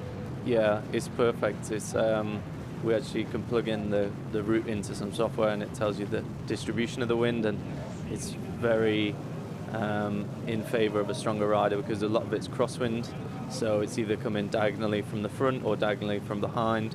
And what this does is it allows riders like me on their own to not really be penalised by not following in a sort of 20-metre draft group, because that draft is obviously a lot less influential than 12 metres, but there still is an element of benefit to riding, partly psychological and partly physical. But in the crosswinds, if the person at the front of that group is riding too hard for someone a little bit further back, you see it in professional cycling, those races just split to pieces. And if you fracture, which, I mean, I might be one of them because I'm good over 9K, but if you fracture towards the end of the race, you really are going to be isolated, and there's not really, there's no descents, there's no breaks to really take the pressure off of if you're suffering from the physical side of things. Now, it's interesting you bring that, because we know that obviously swimming, there's quite a few very, very established, like, great swimmers here. Swimming, if we have to say, is not your strength, but your strength lies in obviously your bike and your run. But I think this is actually going to be a blessing in disguise for you, because like you said, if you are a strong swimmer, I've seen it time and time again here at this race, where overbiking, because it is such a fast course, and so many athletes overbike and pay the price on the marathon, you are going to have the advantage of not being in that front group and actually being able to ride your own race for 180 kilometres. And I think it could be a matter of you just plucking off runners one by one as they start to implode in front of you. Yeah, definitely. I think that has been something. Obviously, I'd love to swim at the front, but I always try and use it to my advantage. I actually think it's how I won Challenge Gran Canaria, because it was a 4-lap race, and on the first lap I actually lost time to the lead group, and then about halfway through the race, within half a lap, the gap came from 90 seconds to nothing, because the dynamic of them groups can be very on and off. I think there's less athletes here than that race. I think that was really quite a big group at the front, so I think I presume people will make smarter decisions in the start of the race, and but hopefully they don't, because that works in my favour. But as you say, I'm really not too worried about my swim. I will still swim as hard and as well as I can, and get myself out of the water in a good position for me. But then it is a long bike ride, and there's no point in trying to race anyone in the first 150k, because with 30k to go, suddenly everyone's a lot more fragile, so you may as well start racing then. And even the pace that I want to run at, I think, would be the fastest run of the day, so the pace I'll set off at, because I think I'm capable of that if I don't think about anyone else. So I can only do kind of what I think I could do, and it's sensible. It's not a pace that I've said because, oh, I want to win the race, I have to run this pace. So we'll try that, and I've looked at other people, and everyone who does well in the marathon off the bike has always got a sort of 3 to 4% drop anyway, so you have to go out strong. You can't just sit on an armchair for the first half and wait for sort of kilometre 30. So I'll give myself a chance, but it wouldn't bother me if I was 10 minutes down off the bike. If I did start a full once in 2023, so I had IT band syndrome, which meant I was never going to run. So I did the swim and the bike, and my motto after that race was condition, not position. So it really, when I finished the race and looked, compared to a 70.3, it did not matter what position you came off the bike in, it was the condition, because I was in a group of about 8 guys, and we were all at 20 metres or 12 metres, because it was a different branded event, and I think the difference between each guy was about 5 minutes, and between first and last was half an hour by the end of the run. So yeah, it really doesn't matter too much when you look at the off the bike. And yeah, I think the race is going to start with 10k to go, so yeah, I think I'll be even if I'm in a good position, the tail will be between my legs until I see the finish line. Well, we can't wait to see what you can do out there tomorrow. Thank you. And of course, that was Will Draper, 25 years of age. He's already had a lot of racing up his sleeve this year. I think 7 middle distance races, 1 long course race with that World Long Distance Championship, 1 Xterra. And now, of course, today, his first full distance race. I did mention earlier he recently closed a huge chapter in his life, moving back home to the Isle of Man. He was based in Leeds for many, many years, training with the likes of Ali and Johnny Brownlee under the guidance of Mark Buckingham. His partner, Chloe Sparrow, she had her debut here last year, finishing in 5th place, so great debut for Chloe. But great to see Will having a very strong day so far. But it is this man on screen right now, the giant Swede himself, Robert Callan, who is leading the way. He has the wind behind him right now, so he is hitting speeds of over 50 kilometers an hour. And he is on his way back here to us in Almere. So not long to go now before we see Robert Callan complete lap 1 and make his way onto lap 2. So less than 5 kilometers left. And we have been given reports out on course that Pim van Diemen, it's looking like he may have broken his collarbone. So our hearts go out to him. Really, really disappointing for him. Looks like there was mud. What were the reports on course, that his rear wheel just slipped out from underneath him? Right, something like that. We saw it on screen before. There was some mud, but just slightly next to the road. But yeah, it was still wet there, and we were told, yeah, his rear wheel slipped on mud in the middle of the road. And of course, then you can barely do anything. Well, it's all country roads out on that section. You know, farmers are out there, the tractors are out there. We've had a lot of rain the last week. So just that combination, unfortunately, means that there was some mud on the road. And it's just sad to see that Pim van Diemen out of the race now.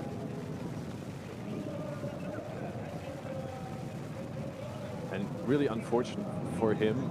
Interesting that the rest of the group was not affected at all of that. As you can see right now, as we see them on screen right now, this is that chase group.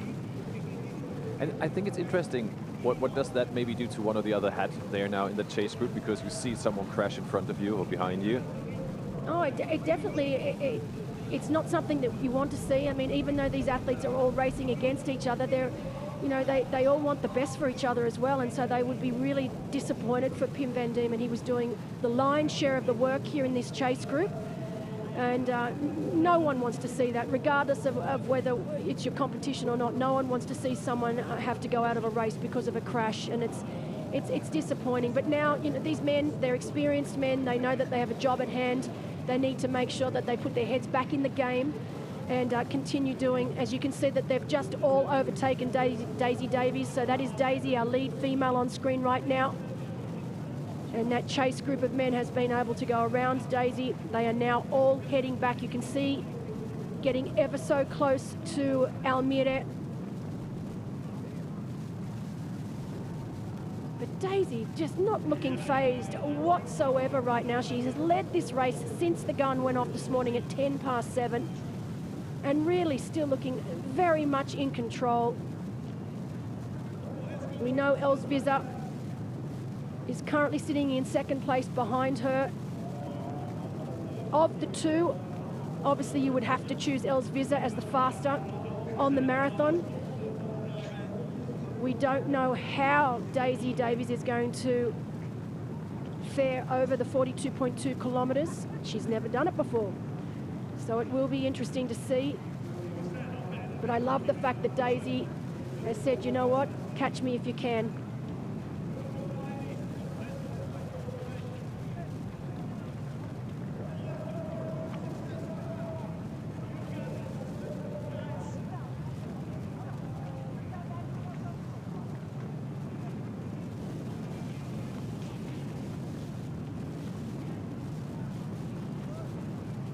So behind our leader, Els Visser, we've then got Antonio Milosky in 3rd, Make Voren in 4th, Marta Wagovnik in 5th, Margaret Elfers in 6th, Helen Moss in 7th, Gabby Obman in 8th, Lena Bonde in 9th, and rounding out our top 10 here on the first lap of this bike course, Vanessa Pereira.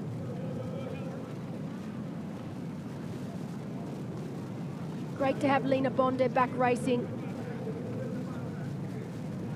She used to be a regular on the race circuit. Hadn't seen her for a while, definitely hadn't seen her all of this year. Unfortunately has had a few personal issues, which you never want for a professional athlete or for anyone for that matter, but great to have her back racing. This is her first race back for the 2025 season.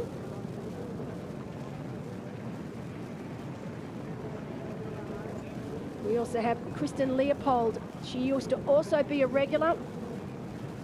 She's the oldest in the field at 41 years of age, also racing here today. She's here with her family, her 2 kids. So great to have Kristen here, setting such a great example for her 2 young children.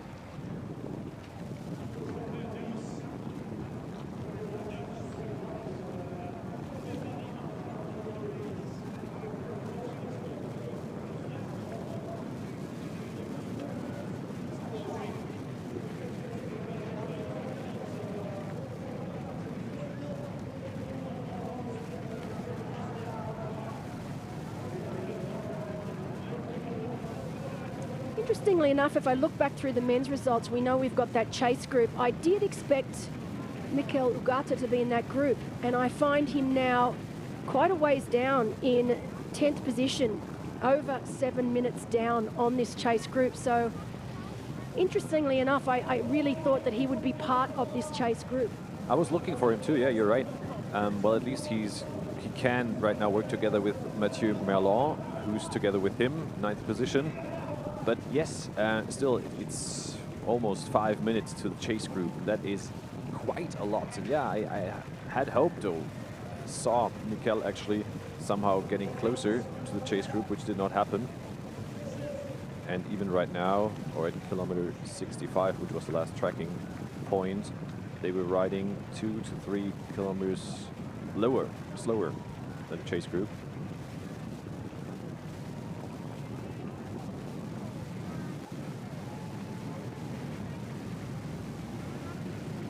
But it's an interesting thing about the bike course here, just different sides of the dike, different conditions.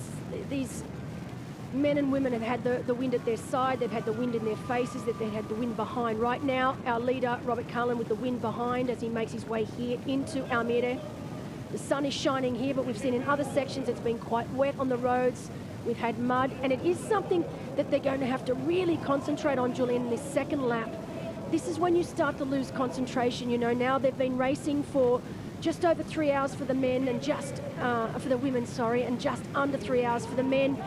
And once you start getting into that 4 or 5 hour mark of the race, it's when that your brain starts to fade just ever so slightly. And that's when mistakes can get made. So it's really important throughout this second section, this second lap of the bike, that these athletes really need to concentrate at the task at hand and not let their minds wander.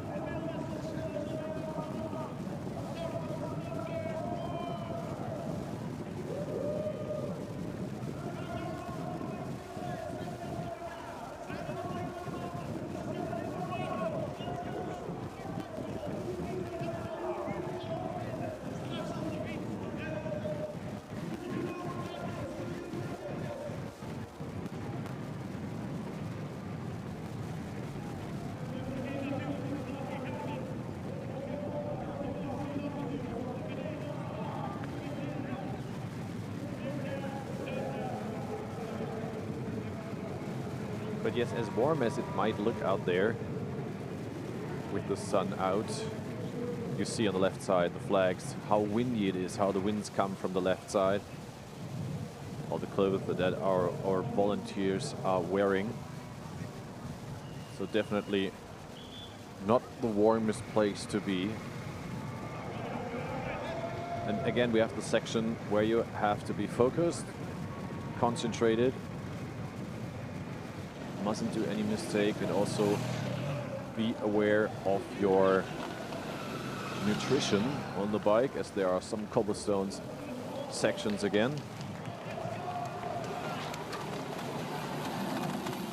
Right now, Robert Cullen making his way towards us here. We are situated, our studio is situated right beside the finish line. You can see a little technical here as he makes his way. He doesn't actually come all the way into us here, but very, very close to us, and then he will make his way on to the second lap of this bike course, giving himself an opportunity to get up out of that saddle.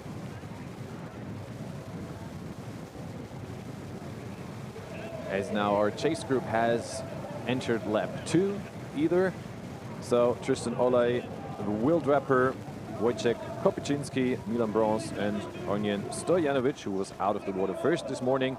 They are 2 minutes and 12 seconds behind, so a little bit closer than last time. But nothing significant yet. Obviously, it's the second lap where we'll either see some big gains or not happening here.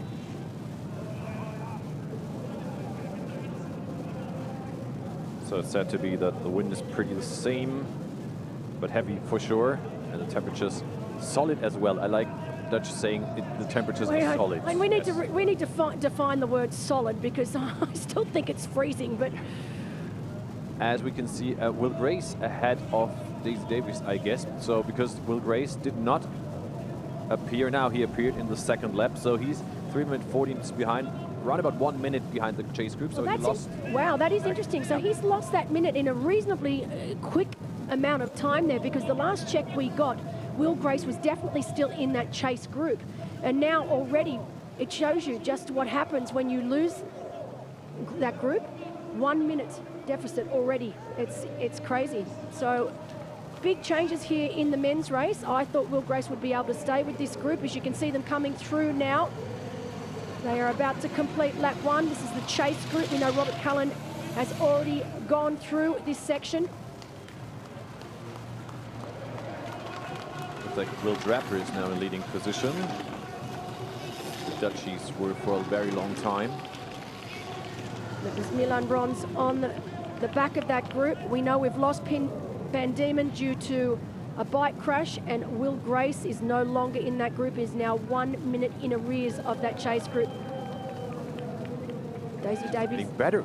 slowing down, making sure that she gets that. And you know, it's very important, particularly as it's her first time over the distance. It's really important that hydration, nutrition are absolute key for her here today.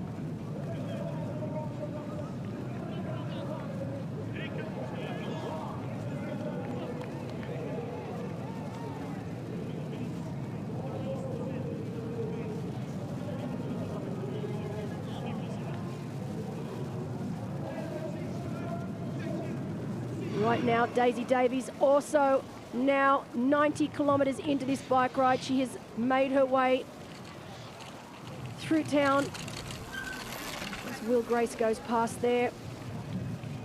Tricky spot for Will right now. He knows that that group in front is working well together. So a little bit of a mental battle for him. He knows he's on his own now. He's not getting any help from anyone else. So it's a tough situation for Will to be in. Big gear being pushed there for Daisy Davies as she gets herself out of the saddle. Now starts to settle in for lap 2.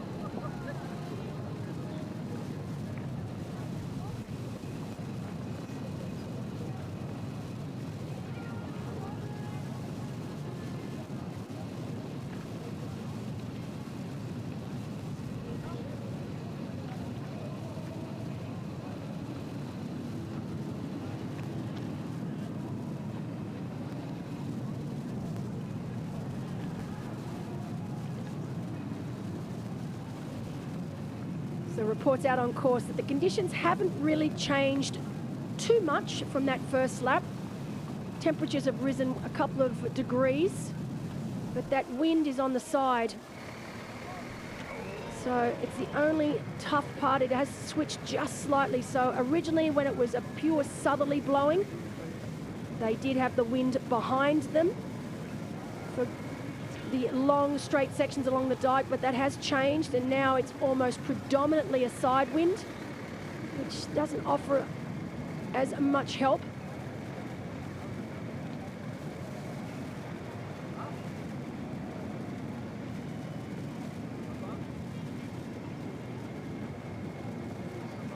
Robert Cullen has just passed kilometer 95 now.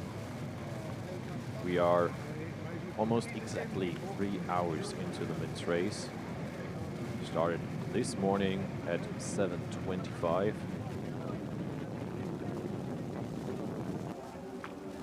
Last split, Robert Cullen was 2 minutes 11 or 12 seconds ahead of the chase group.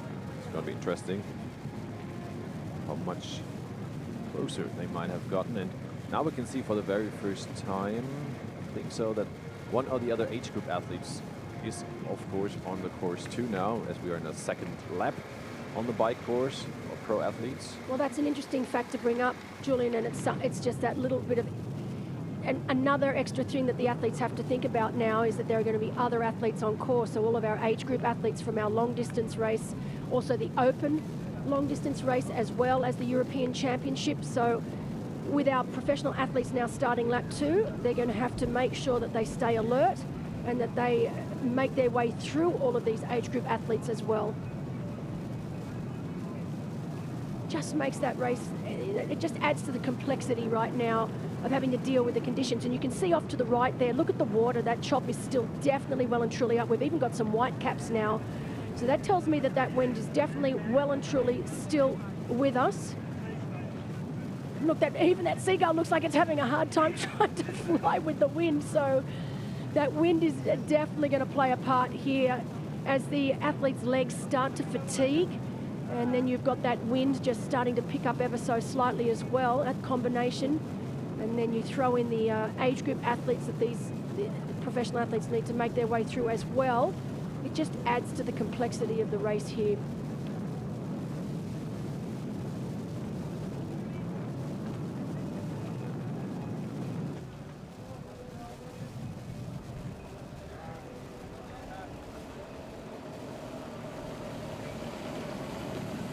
That's the first athlete of the middle distance, if I read it right, on the motorbike, because he has a red start number. So that is our leader of the middle distance race. As we said before, it's only an age group race. However, lots and lots of athletes taking part in that middle distance race.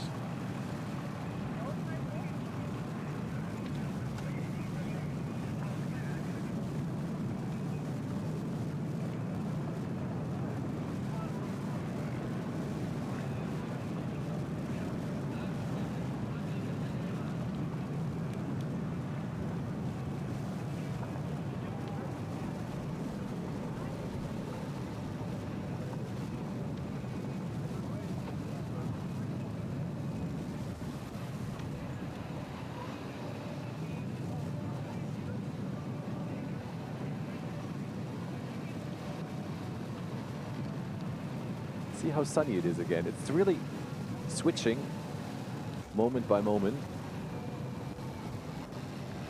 I was checking the rain radar here and there. So far it looks like there were some clouds that could have brought rain, but they went more to the north, past us.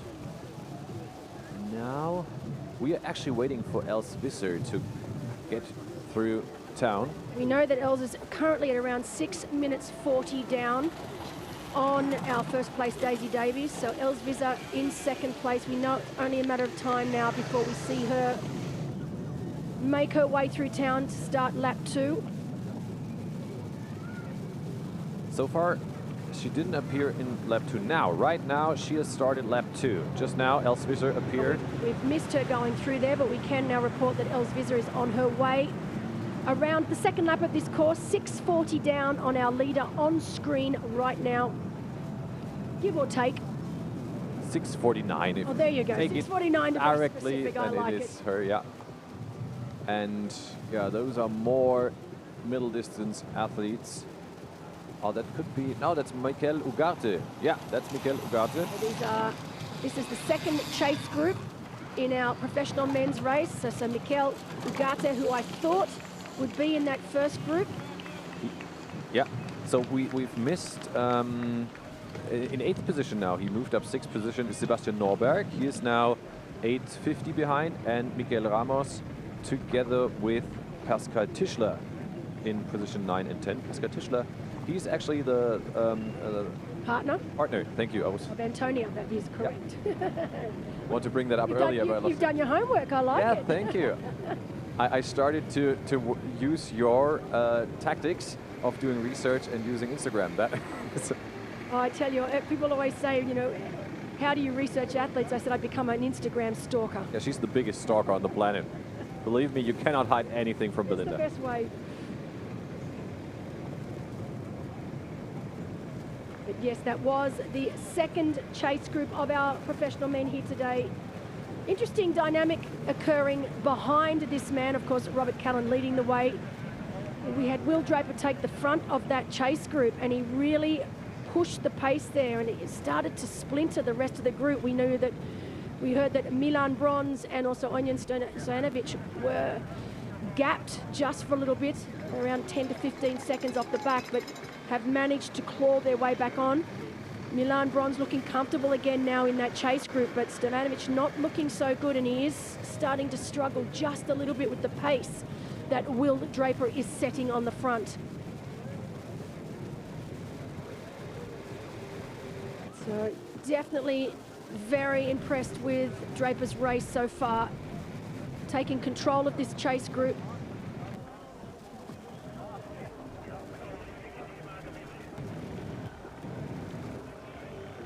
It's not a position that Will's always used to being in. He's used to doing the ride solo for a lot of the time, coming out of the swim with a deficit, then riding his way up towards the front.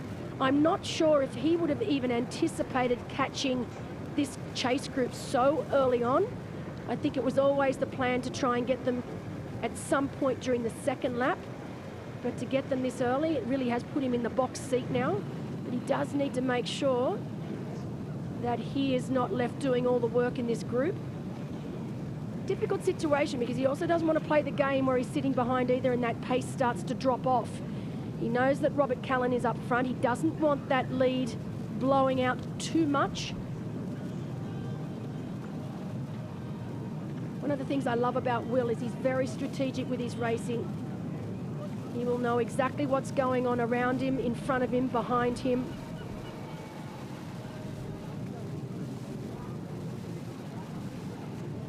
I mean, he's learnt from the best in the business with both Alistair and Jonathan Brownlee, two of the greatest short course athletes the world has ever seen.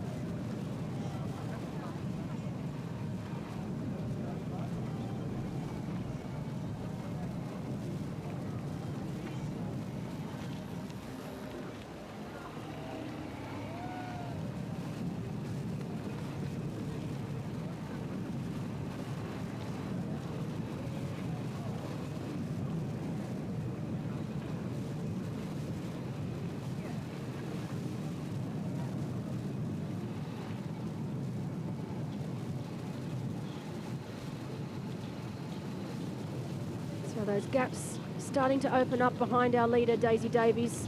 Antonia Malowski now 11:50 down.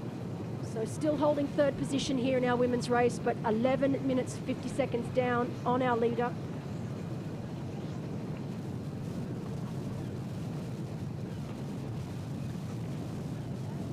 Make Voren still in fourth place. Daisy Davies just gone through the 95-kilometre mark here.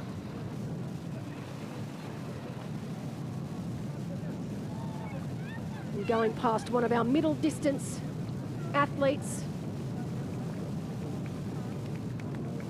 So just for our audience's information, in the European Long Distance Championship, it was not compulsory for our athletes to wear their bib number on the bike.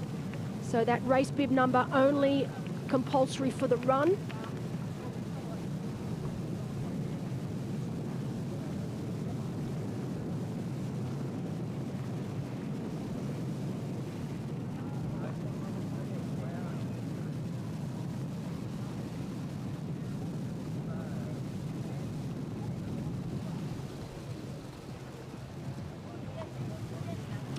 And here we go. This is the woman we've been waiting to see. We're trying to get a shot of Els. We've been told, obviously she's gone through the second lap already, but Els 6:45 down. So we are waiting to see Els Visser 6:45 down on our leader, with Malowski 11:50 down. So Els, the gap isn't getting any bigger, but it's not coming down either, but it is the women behind that are losing time to Davies right now. So while Els is not losing time, she's not gaining time.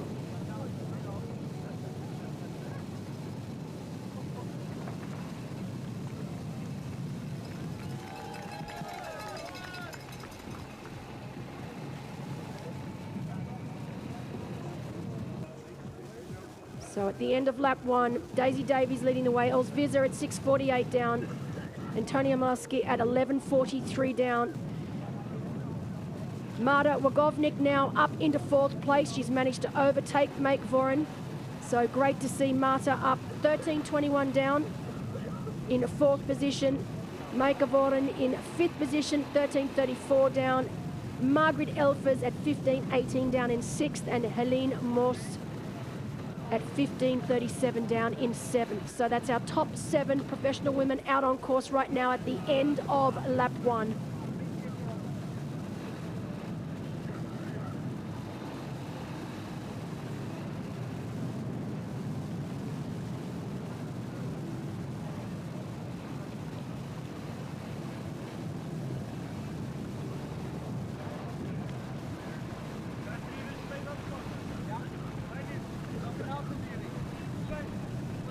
So these athletes that you now see, our professional men and women overtaking, are our middle distance athletes. They started at 9:50 this morning, and they are now making their way around the first lap. Of course, being the middle distance race, they have 1 lap swim, 1 lap bike, 2 lap run here today. Great shot of the race venue down here in Almere. You can see just how choppy that water is. Really has been a tough swim for everyone today, and the times are definitely showing.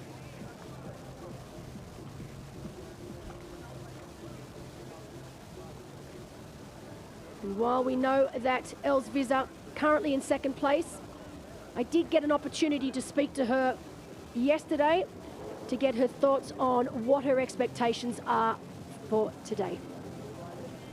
All right, Els Visser, you weren't able to start here back in 2022 due to sickness. You came back in 2023 and took the win. What would it mean to you to take the tape here again in Almere? Oh, that would mean a lot. In the end, it's like the race in my home country, on home soil, having all like the Dutch people here to like cheer me on. So yeah, it will definitely a really big highlight and win for me. Now, I still remember back, and I don't really want to bring it up, but 2022, I was here, and I was one of few who got to see you before the race start when you had to make that decision that no athlete should have to make. I mean, you were really genuinely very, very ill, and I'm sure it must have been one of the low lights of your career, but then to be able to come back the very next year and take the win, I mean, talk about chalk and cheese. Yeah, that was like devastating in 2022, but then in the end it also makes the sport beautiful, right? The lowest of lows, and then the obstacle we have to face and how we had to get through them, and then if you like win and take the tape, then it like means like a lot. And yeah, I think it's more meaningful to also experience the lows to be able to celebrate the highs. Now, it's interesting you talk about that, because obviously I arrived here on Wednesday and I was one of the lucky ones to see the official premiere of Resilience, that incredible, I'm getting goosebumps, even thinking about it, incredible documentary that Red Bull did on you and your experience in Indonesia all those years ago. And you know, that word resilience, it really resonates with me, because I think it's the #1 word I would use if I had to do one character trait to get through a long distance triathlon. Resilience is the word I would use. Those experiences you had back in the day, how do you think that they have shaped you into the athlete that I see standing before me now? Well, in the end, it's not about like being the fittest, you know, but it's all already like really about like the grit and how much you want to win and how much you want to cross that finish line and the determination, the resilience you can like show. And in the end, we all have it in it. I think like my story, it's maybe like a really cool example of it, but in the end it's all we all have like resilience in it, and like sometimes it's hidden or sometimes it's a bit lost in you, but it's always there in every one of us. And I also hope my documentary that everyone sees it's not something that it's untouchable, that everyone like has it, and in difficult times when we are like very challenged, that you kind of like try to get it out of you and to get stronger out of every situation. Absolutely, I couldn't agree with you more. And last question before I let you go. The conditions now for this little soft Aussie here, it's been cold, it's been windy, we've had rain, we've had sun and everything in between. As a Dutch woman, you come to expect this sort of temperatures, this sort of conditions. Is it something that suits you, or you don't give it another thought? I also love the race and the heat, but I also think in the end for me, like the tougher the race, the longer it goes, it more like plays into my advantage. So I really think that it will help me and it will like suit my strength. So yeah, let's make it like a windy day with some rain, and I will like dig deep to give my absolute best. Fantastic. And of course, Els Visser, absolute legend of the sport. She's one of those women that her personality is just infectious. She's incredibly intelligent and she's a brilliant athlete, and I love having her back here in Almere. She won the race here back in 2023. I still vividly remember 2022 when she was the favourite to win and woke up race morning incredibly ill and had to make that really tough decision of not starting. And I remember coming down to the studio and I actually had tears in my eyes because I felt so bad for her, and it was a horrible experience for everyone, but particularly for Els to have to make that decision and then to be able to come back the next year and win it was, I think it made that win even more special.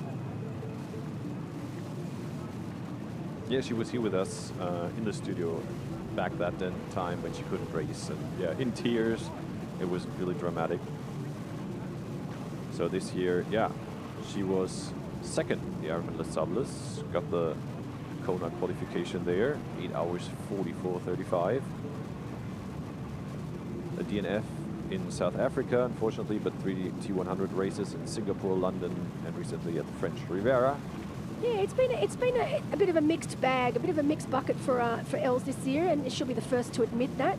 Had a few injury woes as well as a lot of engagements with speaking, etc. I mean, outside, we always look at professional athletes and we think all they do is eat, sleep, train, repeat, and then race.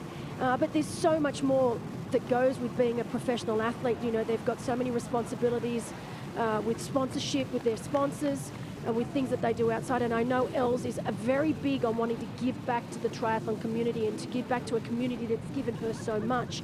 And again, following social media and Instagram, I've seen that she's been traveling around the country and doing a lot of speaking engagements, which takes time and energy, and that's time and energy away from training, away from racing, away from resting, recovery.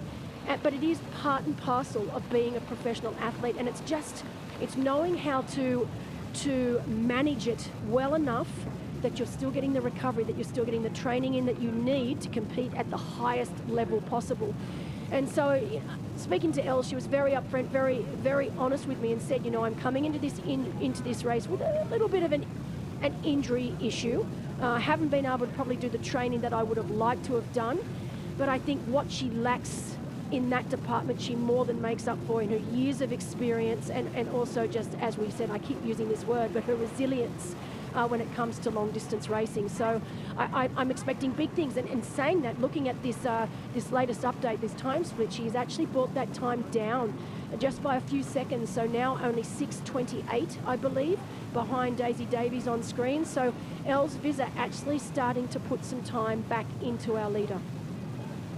And we said it before, the gaps are a lot bigger in the women's race than the men's race. Third position, still Antonia Milowski from Germany, 11:53 behind. That is quite a lot. And also Marta Wagovnik, now 13:30 behind. lost some time too. Marin Born first out of the water. Now 14 minutes behind, it's 5th position and 6th position. That is Margaret Elvers from Germany, 15:25 behind. And so really right now at this point in time, the only one within striking distance of our lead female is Els Visser. And when it comes down to the run, we know Els is a very accomplished runner over the marathon. She's, again, a little bit of a question mark over her form right now. So it'll be very interesting to see. And of course, massive question mark over Daisy Davies because she's never done it before. So we could be in for a very interesting race here between these two athletes. Yeah, we don't know how the race will develop, especially with Daisy. She said she will just give her best, give it all. Her goal was to beat her bib number, so bib number 3. She wants to beat that. Right now, she's on a good way to do so. Job of it right now. That's right, she is. And we have had reports out on course talking about bib number 3, but in 3rd place, Antonia Molosky, still holding 3rd place, just under that 12-minute mark down, but saying to our spotters, not actually feeling so great. But this is the interesting part about long-distance racing. I remember racing and feeling great for the first half, feeling absolutely miserable for sections, and then coming out the other side feeling great again. And I think it's one of the most important lessons that you can learn when you do full distance racing, that just because you go through a section where you're not feeling so great, where the legs aren't behaving, where the lungs aren't behaving, when you're starting to get, the doubts are starting to creep in, it's very important to think, okay, this is not the end. This is not how it's going to finish. This is just a phase, a section I'm going through. I just need to ride the wave and then get through the other side. And so many times I've had internal conversations with myself. That it's usually during the second half of the bike and also the latter stages of the marathon, where I literally have conversations with myself, fighting with the demons that are saying, you know what, Belinda, your day is done. You are out. You are not feeling good. And that other section saying, shut up, I can get through this. And you'd be surprised just that positive self-talk, taking in some, because often when those dark thoughts start to creep in and when you start to feel like things aren't working well, that is the first sign to say, I need to get some nutrition in, I need to get some calories in, I need to start hydrating, get some electrolytes in. And often you find if you can do that, 5-10 minutes later, you just start to see that turnaround start to happen again. And it's all connected. So you start feeling good again physically, mentally you start to feel good again, you start the positive talk again, all of a sudden you're on a roll, all of a sudden that next split you get, you're starting to put time into the person in front and it's a different story. And you are continually going through this scenario for 8, 9, 10, 11 hours depending on how long. And that's what I think makes this sport so unique. It's such a roller coaster of a day. Rarely do you have an athlete that gets to the end and says, you know what, I felt good from the time that gun went off to the time I crossed that finish line. And do you want it to? Because that's half the reason we love this sport and why it's so special, is because you do go through so many the ebbs and flows, the highs and lows that you go throughout the day is what makes it so unbelievably special when you finally cross that finish line. Freaking mind game, true, yeah. Absolutely. And that could be because right now, especially on that bike course where you barely can see your competitors, even though the road is really, really long, it is a mind game. And on the one side, you have Daisy Davis or Robert Cullen in leading position, no one in front of them, just going straight, and you have to keep up the pace, you have to push yourself. On the other side, the chase group, they can see the leaders, but still they have to keep pushing. And that would change in somewhat totally when they get to the run course, because when they do their lapping there, you can see the other athletes quite often.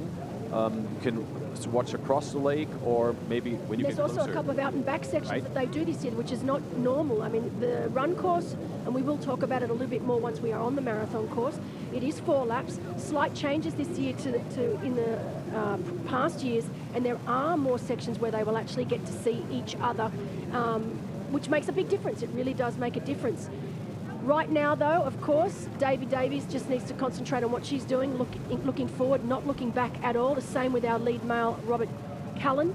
We do know that there's some movement happening behind Robert Cullen now, with Milan Bronze having been dropped from that chase group along with Onion Stojanovic. So those two athletes have not been able to stay with the pace. So the likes of Will Draper, we talked about that. I think him joining that group has really made a difference to that chase group, and he has really put the pressure on, and that's resulted in both Onion Stojanovic and also Milan Bronze being dropped from that group and are now riding solo behind. And again, speaking of mind game, that is also tough, especially Onion Stojanovic. Such big plans for the race today. Of course, nothing's lost now. He's a solid runner. But yes, for him, exiting water first, being in a leading position, now being dropped by the chase group, tough for him. But you know, this is, as I mentioned, I keep talking about this, it could be a good thing for Onion, because now he's going to be forced to ride his own pace and within himself, which could actually result in him having a really good marathon here today. And if some of the men in this chase group have gone too hard or have overbiked, they're going to pay the ultimate price on this marathon, and we may see Onion start to run through the field again. So, you know, early days now, as we've got right now on screen, that is Wojciech. He is one of the men I was talking about. He is one of the remaining 3 left in this chase group. So Wojciech, Kopachinski, still riding very, very well. I tell you, one of the hardest things has been for me for researching these this particular race is the names. We had a long day yesterday where I had these athletes recording their names into my voice recorder on my phone, just trying to get my tongue around them all. But Wojciech really riding very, very well up there with Tristan Olai and Will Draper. So only 3 remaining in this chase group. We have lost Will Grace, we have lost Onion Stojanovic, and we have lost Milan Bronze from this chase group. Great shot there of Tristan, looking very, very comfortable. I was wondering whether Tristan was going to be able to stay in this group, but so far looking very, very comfortable. Will Draper, of course, leading the group here, setting the pace. You can see a close-up now of that windmill that I was talking about on his bike. Very, very cool decal there. One thing I love about Tristan, he has not been shy in saying that he wants to win here today. He doesn't want second, third. He wants to win. He wants to be the Dutch champion. He wants to be the European long distance champion.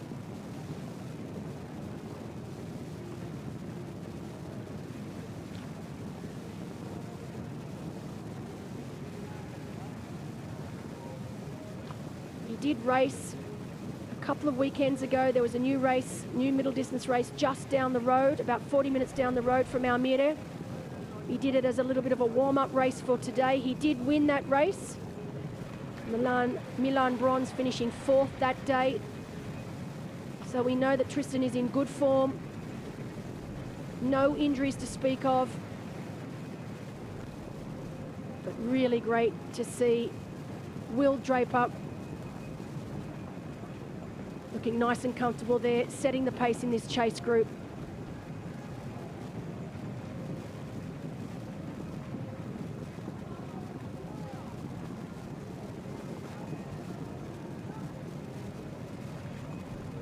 Will self-coached since he moved back to the Isle of Man.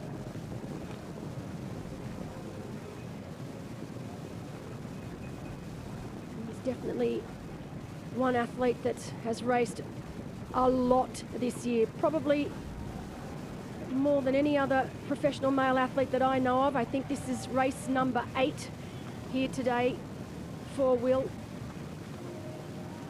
So he is an athlete that does love to race.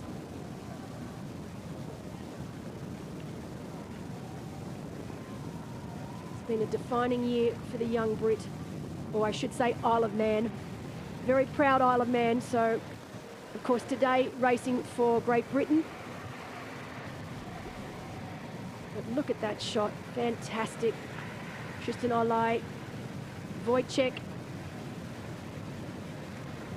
So we have a Brit, a Dutchman, and a Polishman here, all chasing the giant Swede up front.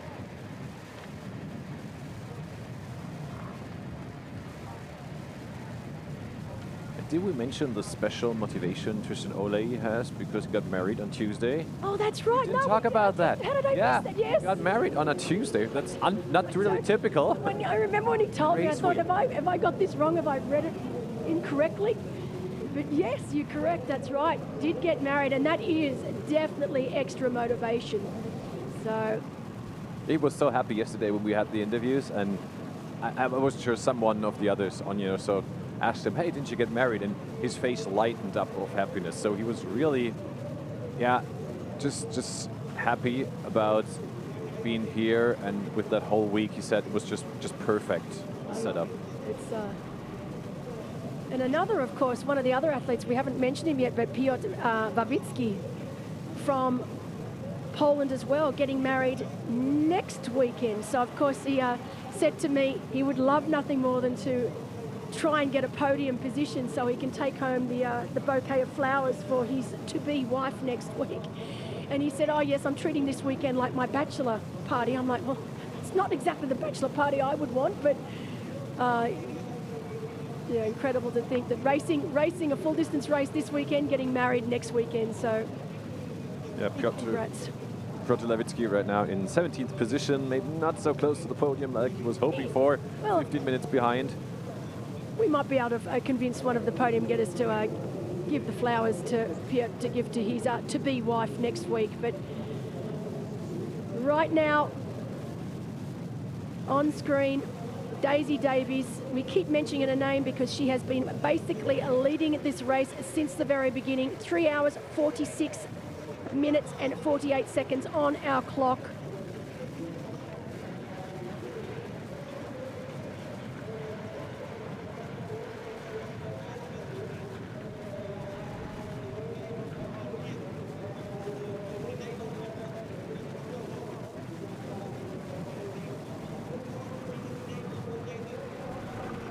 So right now our chase group still just over that 2-minute mark down.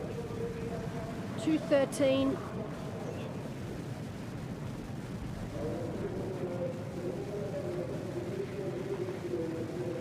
It'll be interesting at that next time check to see if that's managed to come down, stay the same, or actually increased. But right now, Will Draper setting the pace, and he is the reason that this group is being able to stay within striking distance of Robert Cullen out front.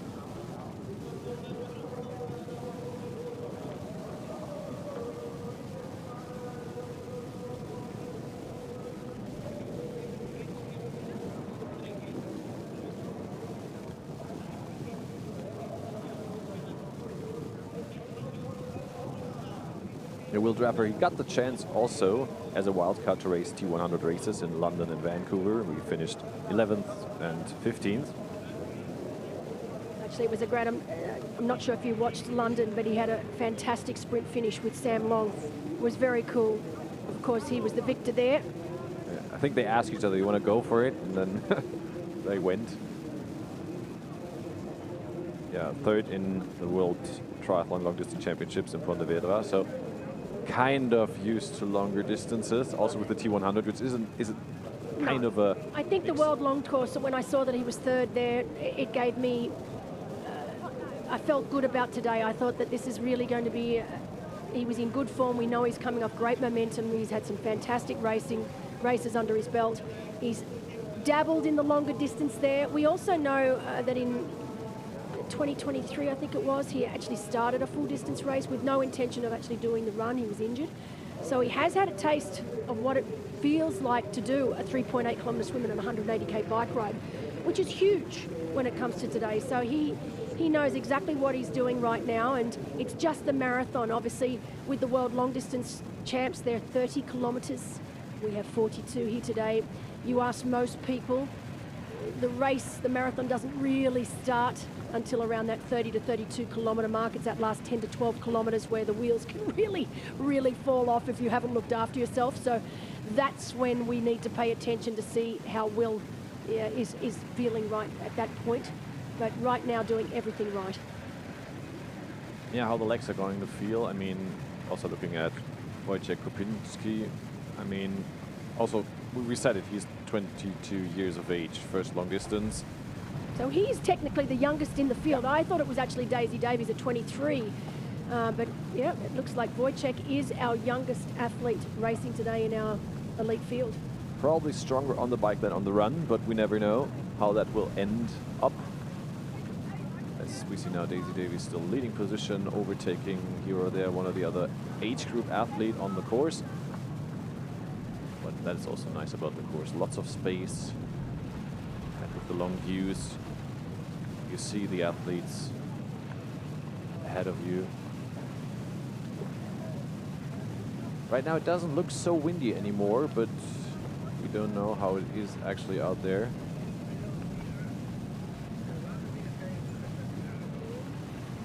The rain radar still says that the rain will not reach us. It stays out on the sea, quite north of us, thanks to the wind from the south today that pushes all the rain clouds up to the northern parts, directing Denmark and Norway.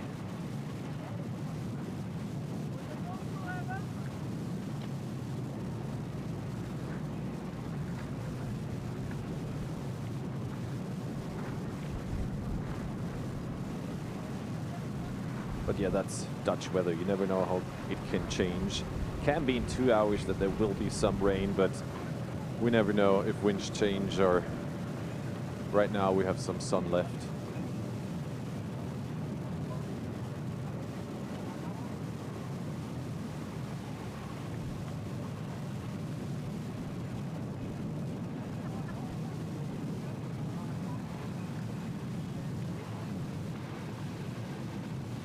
So one of our spotters down on course asked Daisy Davies how she's feeling so far. She gave the big thumbs up.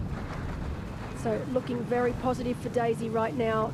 Also was very happy to hear that the gap between herself and Els was not coming down, or if it was only a small amount of time. But that the gap further back to third was around 12 minutes. And mentally, when you're out on the bike and you know that you've got a 12-minute lead, it's a very nice position to be in. And I know Daisy was a little shocked. I don't think she expected to have such a large gap over the rest of the field.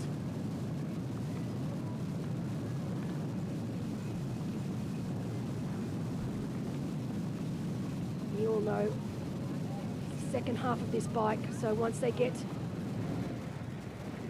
through halfway of this second lap, we'll start to see whether athletes have been looking after themselves or not. Right now, Robert Callan definitely looking after himself. He has not looked any different this entire bike ride so far. Really in control.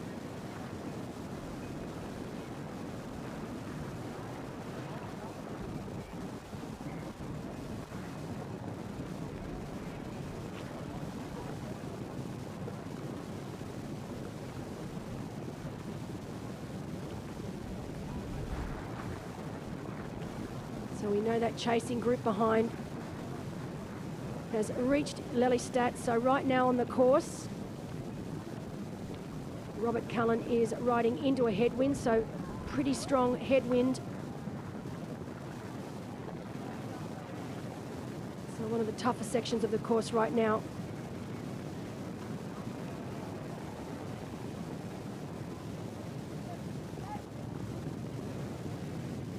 Both our first and second, this is exactly what they wanted. So both Callan and Draper, they thrive in these sorts of conditions. It'll be interesting to see, particularly in that chase group, whether the likes of Ole and Lipinski will be able to actually stay. It's going to be very interesting to see if they are able to keep the pace that Draper is going to continue with. Spotters on course are saying that he is starting to wind it up.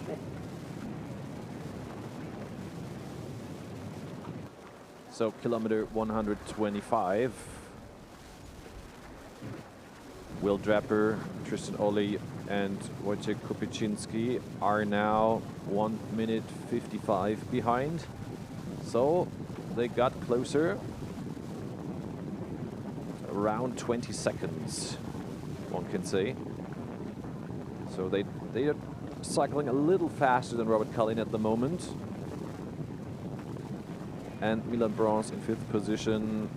He was dropped by the group and is 3.5 minutes behind. On the one side, a bit, well, makes you wonder, because Milan Bronze is a great biker. On the other side, yeah, he had some struggles with injuries. Not a perfect way into the season so far. And we see Robert Cullen overtaking a car here. Not that bad. Not often you see that happen, but not surprising either. It looked like the newest car, however.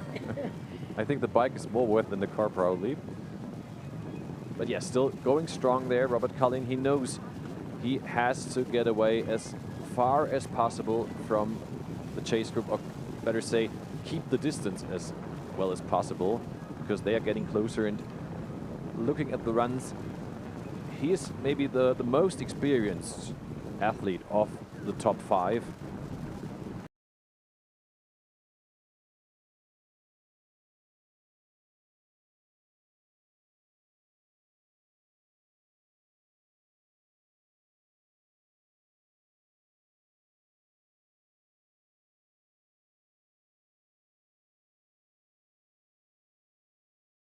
Reunited now again. Probably not what Onion wanted to do in the reunite, but they are going together now and are 5 minutes, 5 seconds behind. Really struggling here, yeah. And you're talking about run times, and you're correct.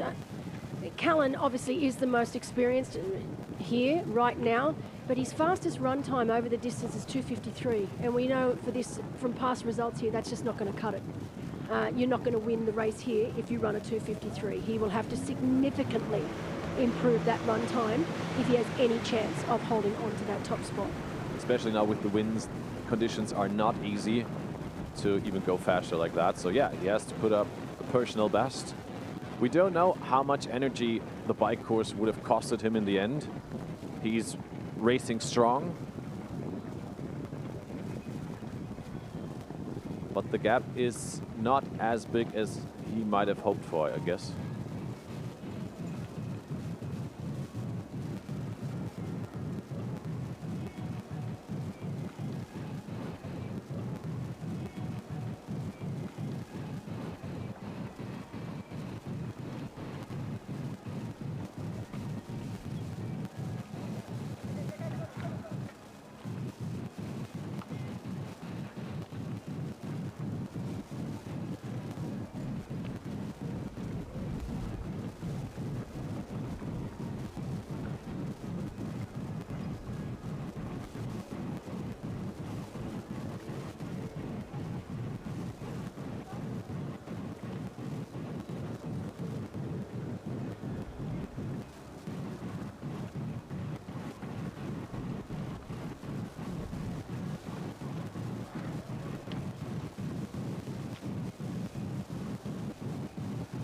So when we look at run times and looking at the men's race right now, the fastest on paper that's within striking distance is, of course, Tristan Olai.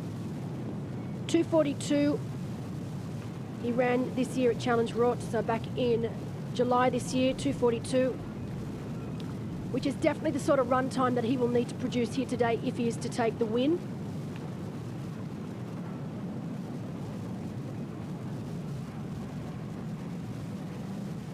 We don't really know what Will Draper is capable of. He thinks he is capable of a 2:38,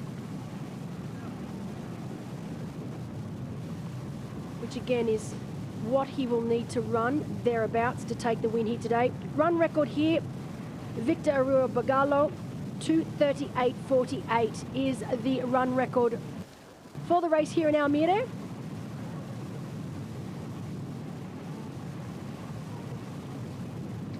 Daisy Davies having a little look behind. She will not be able to see a single soul, or certainly no other professional women. Still holds a significant lead over Els Visser.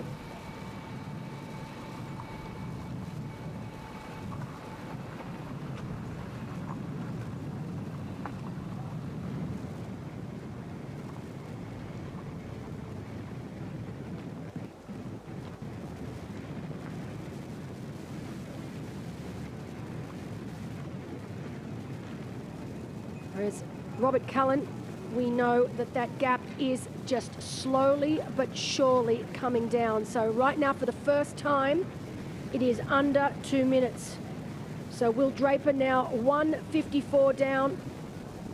Tristan Olai 1:55. And Wojciech Kopaczinski at 1:57.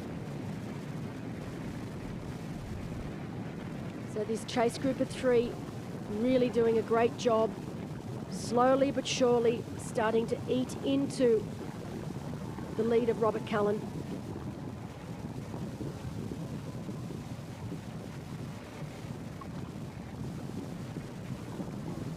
But again, Robert Cullen just looking faultless right now.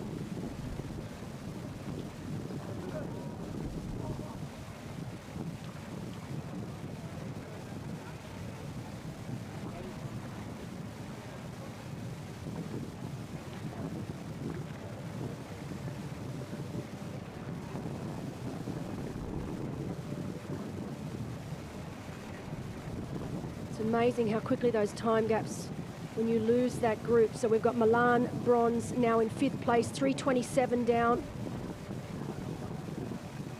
We've got Will Grace and Onion Stojanovic riding together, 5:05 and 5:07 back respectively. So those two riding together. It'll be interesting to see if they're able to pick up Milan Bronze. About 1.5 minutes between Will Grace and Milan Bronze right now.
So right now, Robert Cullen from Sweden leading the way, just under 2 minutes in arrears.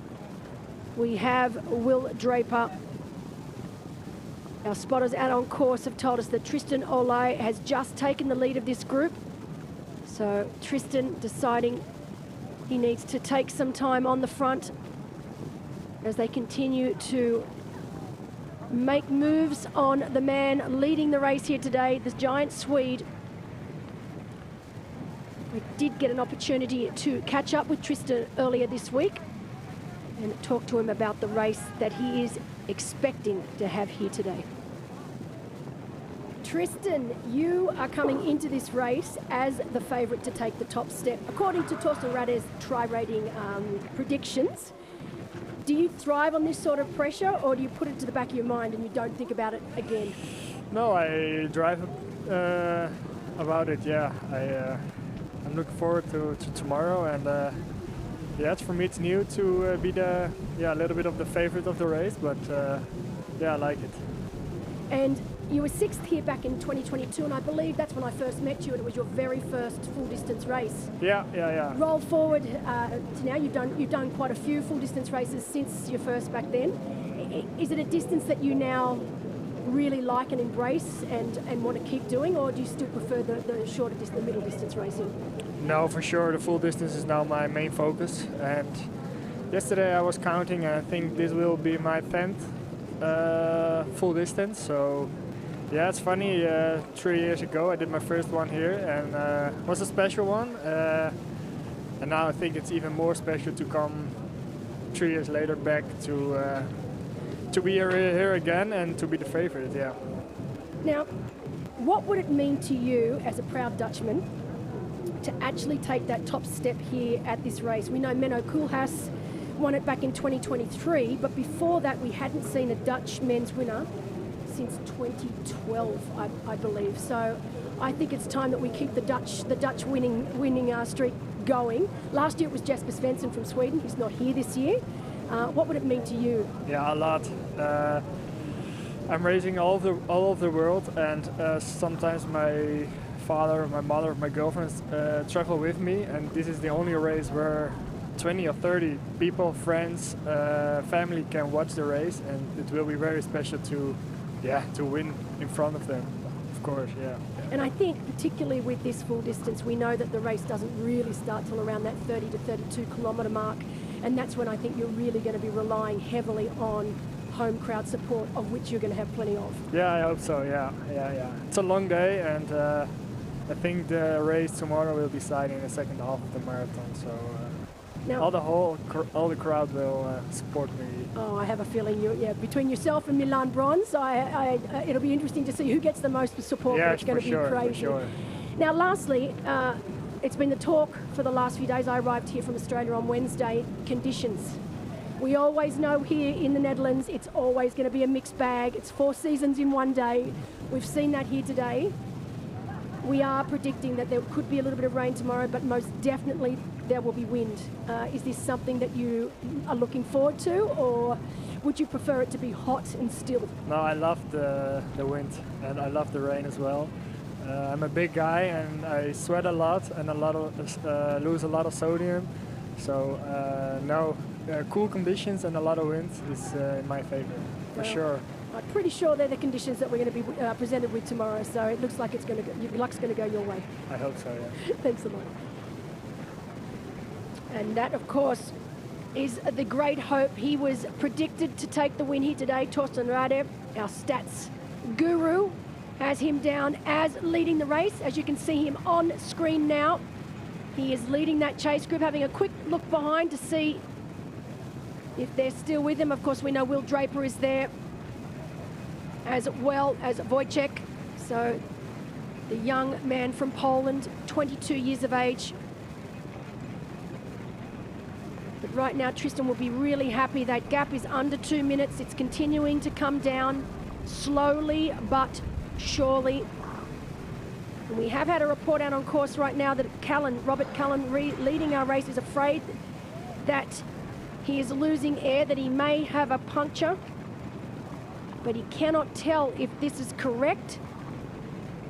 So it's going to be interesting to see what those next time splits are, because if this is true and Cullen does have some sort of a slow leak, it'll definitely mean that this chase group on screen right now will catch him. Of course, these men will have no idea of what's going on up in front, but our spotters out on course will keep us up to date with that. But right now, he does believe that he has got some sort of a slow leak in one of his tyres.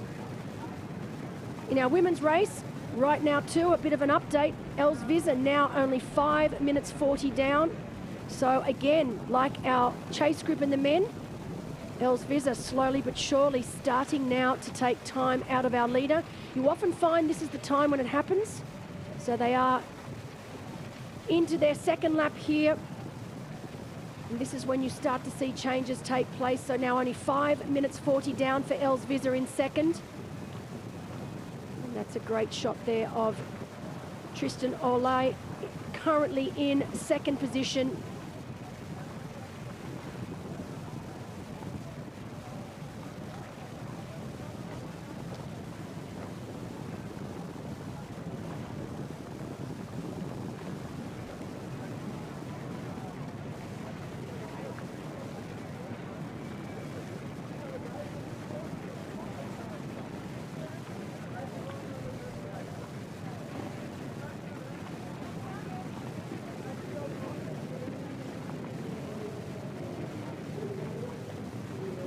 They want to get closer, as we see coming ahead. Wojciech and some other athletes probably out there, HM athletes. Yeah, on the one side, the chase group wouldn't want to overdo it, of course, but catching Robert Cullen would be, of course, kind of a jackpot for them, especially for Tristan. As we said, he's one of the strongest runners in that whole group. However, you never know what will or can a Will Draper do, or a Wojciech Kopinski. And there we see Will Draper leading the chase pack again. So these two working very, very well with each other, not afraid to get on the front. We know that the wind has definitely picked up on course out there, and they're getting blown around sideways, headwinds, tailwinds, they've got the lot. So the fact that these two athletes realise that if they want any chance of catching Robert Cullen, they need to do it together. We will try and update you as soon as possible to see if indeed Robert Cullen does have that flat, so apparently he's constantly looking down at his tyre. Still riding at about 43 kilometres an hour though, with the wind in his face, so he's not slowing down too much right now.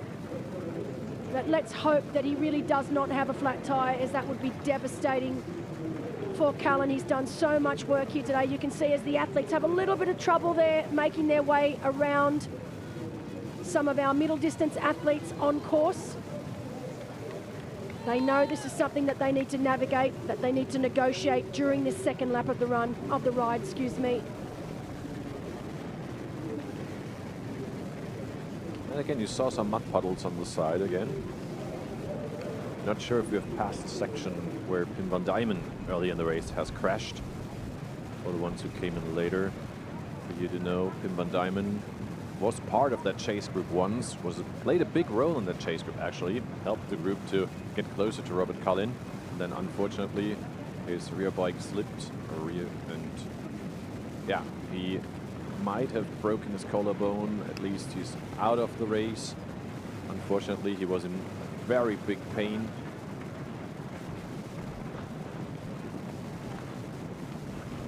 Oh, it's such a nice picture again, see, with the clouds, the sun. You have the green fields and the windmills in the back. The windmills that are working, definitely working today.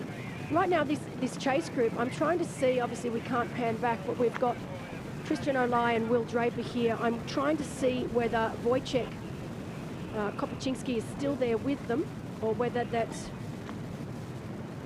elastic band has broken. We know that he was there with them, as we are waiting to see. I just wanted to pan back to see if he's actually still there in that chase group with the two men.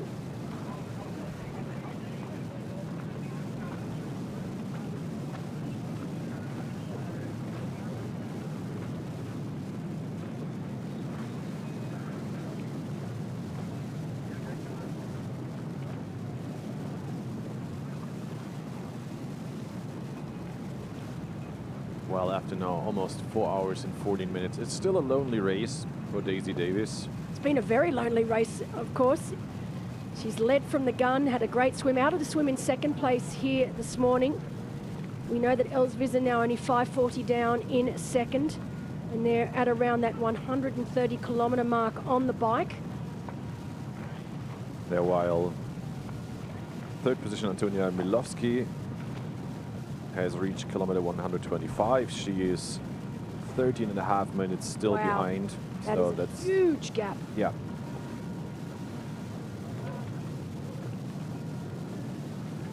It even increased by almost 1.5 minutes from the last. Right now, it really is looking like a two-woman race between Els Visser and Daisy Davies on screen right now. This last 50 kilometres will be very interesting to see if this is where Els really does, where the experience will really start to come to the forefront. And it'll be interesting to see just how much time she's able to put into Davies here.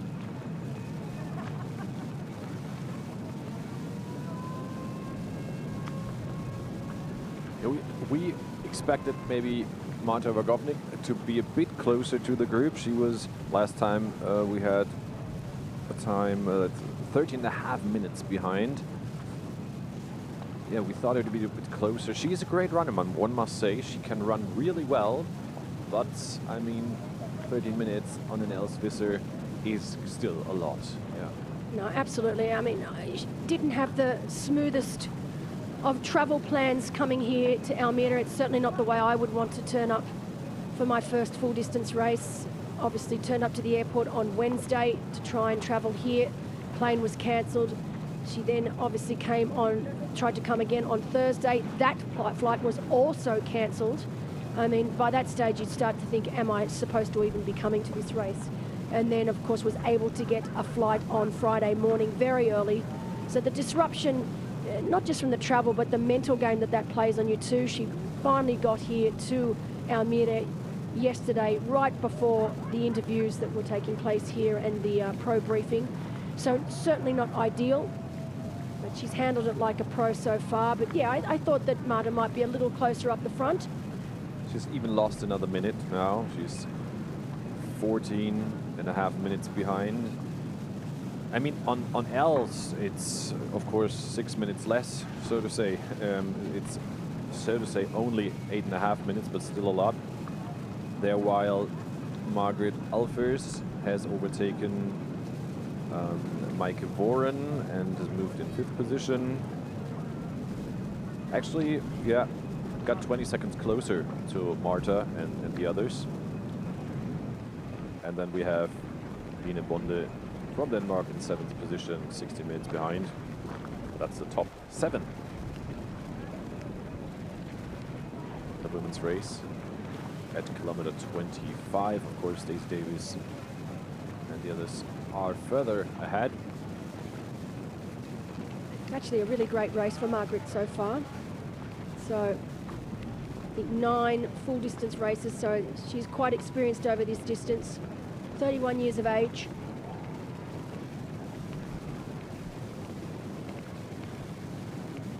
Hasn't had the greatest season so far. I remember seeing her back in Challenge the Banias in Abu Dhabi earlier this year. Unfortunately, resulted in a DNF.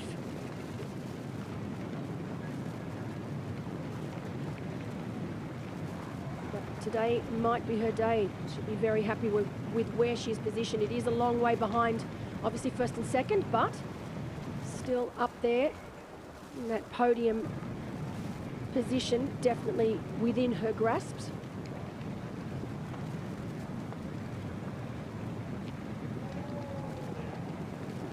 According to statistics, she's a better swimmer and biker than runner, but, well, yeah, it's a long distance. You never know what can happen there.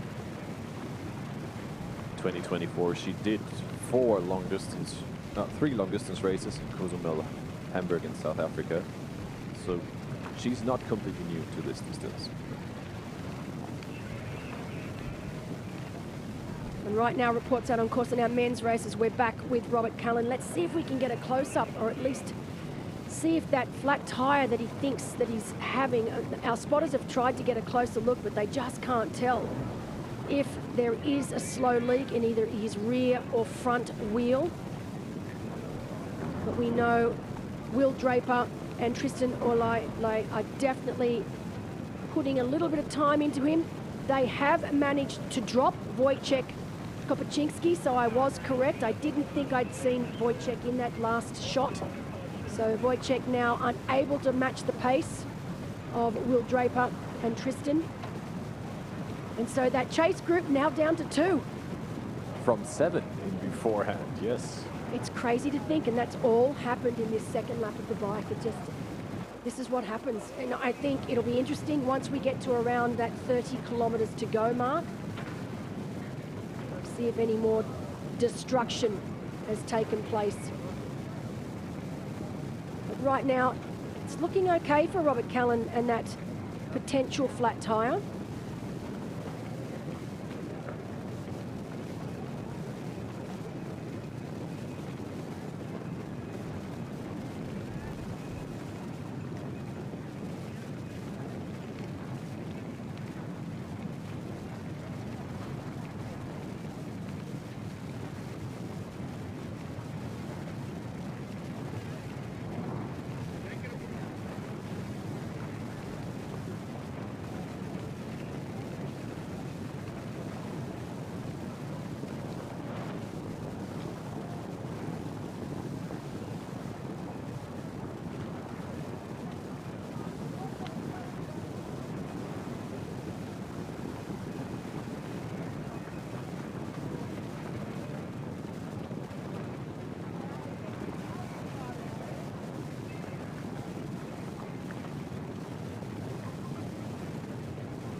You know, I've been in the sport of triathlon for over 30 years now and counting.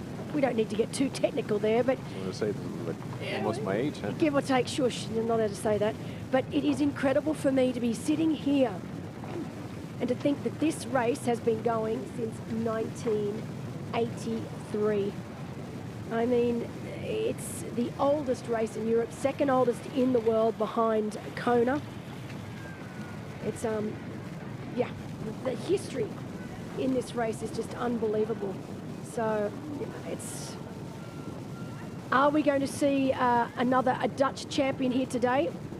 I mean, we could have a double Dutch in Elsvizza and Tristan Olai, or are we going to see another Swedish winner?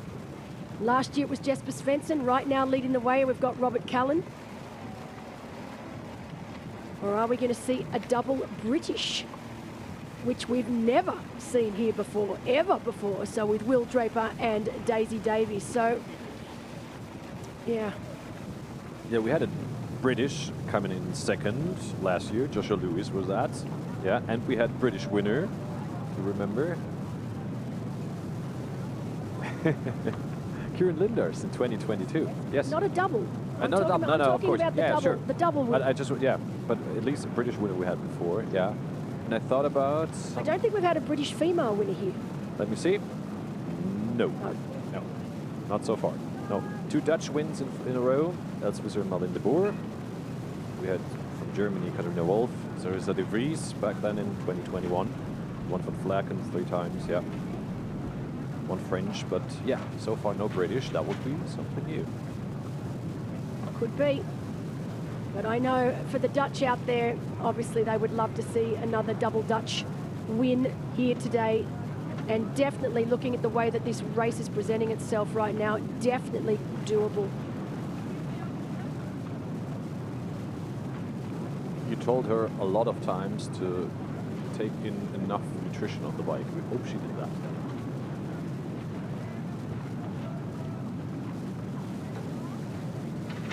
So right now, out on course, we have been given reports that the weather is starting to change again. You can see that that sun not shining as much now. There's a bit more cloud cover out there. The wind is starting to pick up again.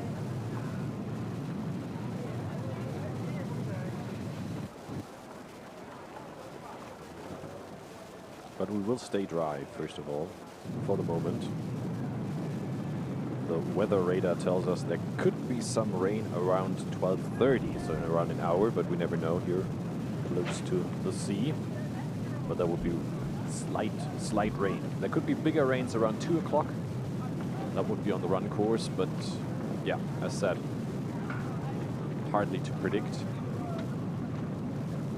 And still one must say for that there are around 3,000 athletes racing Challenge Almere in the middle distance and long distance.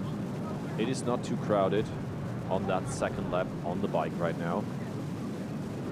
There had been some moments where of course you have to be careful. But broad roads, lots of space for the athletes to take over.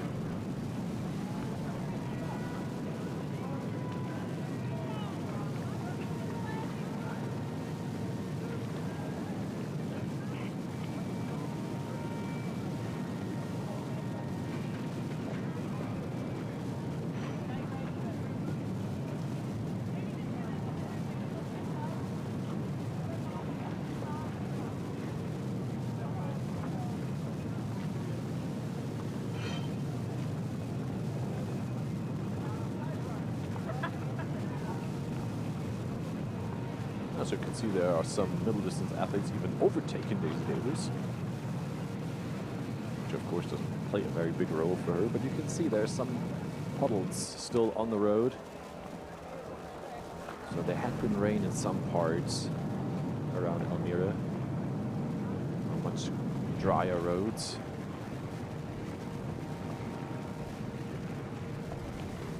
So Will Draper together with Tristan Olai. The chase group. There were 7 in the beginning. As said, Pim van Diemen out with a crash. Milan Bros Onion Stojanovic first out of the water, and Wojciech Kupinski all haven't been dropped and will race too. So now it's only those two working well together. We said before, Will Draper was in the lead. Now it's Tristan again.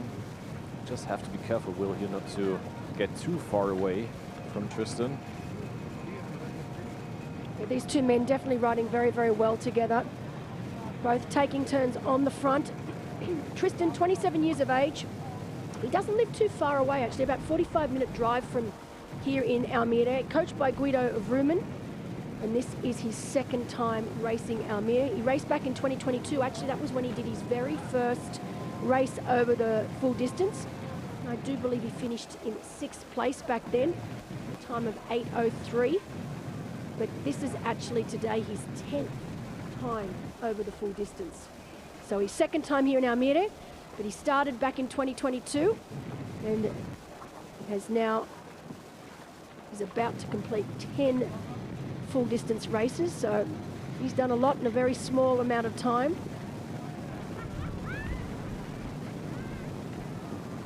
But this has been a race that he's set as a goal, as one of his main goals of the year. He really does want to win this race.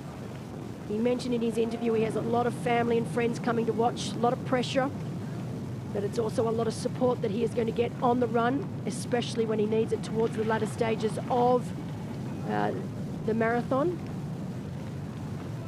He has done a couple of training camps, I think one 5-week camp up at altitude at St. Moritz. But the big news, of course, is that he was married on Tuesday. I still can't believe it.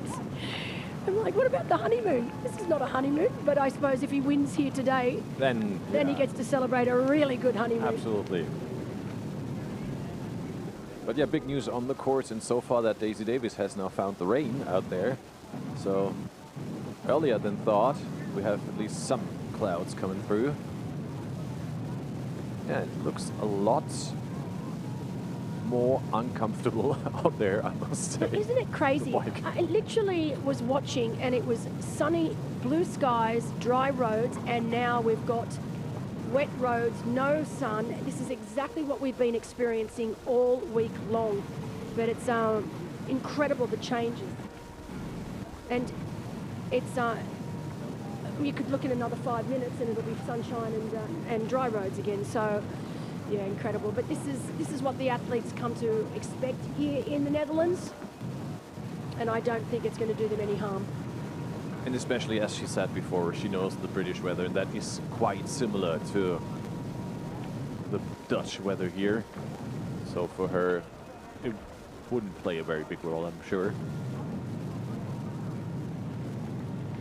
Yeah, Belinda, what goes through your head when you're in this position for that long time, leading position on your first long distance? She has never ridden a bike in a race for that long, and that alone in the lead. I don't know if anybody tells her how far she's in the lead. Or she would have an idea. There would be people out on course that were giving her splits that she would have an approximate at least idea. Yeah. But the hardest thing will be if she starts getting splits where she gets told that Els Visser is actually making time up on her. That's when the mind games can start. But right now, she's in a great position. She's leading the race. She has a good chunk of time over Els Visser and an enormous amount of time over the rest of the field. But you can see this is that section, Julian, where the athletes need to be so incredibly careful. You can see the mud on the road there, particularly on either side, but also down the middle. And you really have to choose your line wisely here. We do not want any more athletes coming off the bike. Losing Pim van Diemen the way we did was absolutely heartbreaking. But it's looking pretty good right now for Davies. Yeah, spotters told us she's now around 5:52 ahead of Els Visser, so a little bit of time, but again, Els Visser is really not taking that much time out. It's around 10-15 seconds.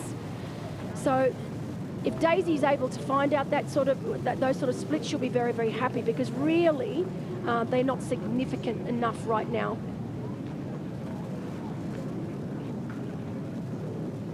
Daisy just needs to keep concentrating on what's going on in front and not worry about what's going on behind. And the ball really is in her court. But again now, it looks like we are back to almost dry roads. I know you can see those wet patches on the side, but the actual road right now, a lot drier than what it was before. But isn't it crazy? Look, and that sun is starting to shine again, Julian. I mean, it's just ridiculous. This is within kilometres. Just such massive changes in the weather and the conditions. A great job of the cameraman, still.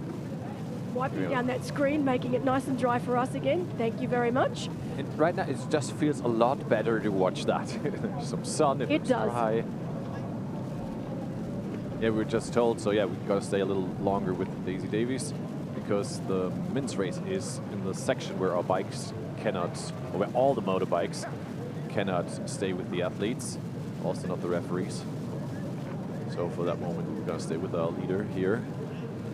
And yeah, we see again the ponds, I must almost say on the right side here. You have to stay away. It tells us that there's been some significant rain come down to be able to leave puddles like that, of that size. Yeah, crazy. And I know even here, being inside the tent here back at the finish line, it's a lot windier here now than what it was when we first arrived this morning, in the early hours of the morning. And quite fresh still, even though mostly, well, of course, we don't get any rain because any sun because we're in a tent, but yeah, without the sun, and you see again some raindrops, so I think it's quite freezy out there. Yeah, it's cold. It's definitely cold. Although I'm sure if we were to ask these athletes now, they'd be quite happy with it because I don't think the heat is going to play a part at all here today, which should mean we are in for some fast times. And talking about fast times, Julian, updates, obviously we cannot see our men's race at the moment because they are in that zone where the motorbikes are not allowed. But we are, based on the split that we were given at 124.4 kilometres for Robert Cullen, he is estimated, and of course this is just an estimation, we've still got plenty of riding left to do, that he is estimated to come in with a 4:01.15 bike split, which would mean that he will take Andrew Starkowitz's record away by, I think, 57 seconds. Still a long way to go, and anything can happen. And they have passed kilometer 150, Robert Cullen. And interesting to see, at kilometer 125, he was 1 minute 54 ahead of Will Draper and Tristan Ollie. It's now 2 minutes 16, so... Wow, he's pulled it out again. Yeah. Interesting, and it's funny because, you know, we have got reports out on course that he was worried about having a flat tyre and that this may slow him down, obviously. And he still thinks he's losing air. He still thinks he's losing air, exactly. Not much. But, you know, maybe because he's thinking that he's actually pushing a little bit harder to make up for the disadvantage, if it is there. And that's why he's been able to pull that gap back out again. But it'll be interesting if the boys behind realise this, because we talk about the mental games here, and these men know they're working well together. Will Draper and Tristan Ollie know that they are working well together. So to then get that split, well, hold on, boys, sorry, you're starting to lose time again. Right. To be like, what are we doing wrong here? But Robert Cullen is riding very, very well. Speaking of losing time, Wojciech Kupiczynski, we said earlier, he was dropped from the group. He's now 3 minutes 33 behind, so he lost 1.5 minutes almost on the chase group. It's crazy that he's lost that much time so quickly. But this is what happens, particularly the latter stages. These chunks of times just really, it starts to blow out very, very quickly. And Daisy's doing some stretches here, which is totally fine. Still pushing a really big gear. You can see when she gets out of that saddle that her cadence is quite slow, so not changing gears as she comes around the corners. And you know, we don't think about that, but that starts to take its toll after a while as well. You know, trying to get back down into that aero position again and get back on top of the gear again. And it'll be interesting to see if Els is able to put some more time in that last, as I said, 20 to 30 kilometres on the bike ride here. Just a little bit of a lack of experience from Daisy right now, but again, time will only tell. Let's see what happens on that run.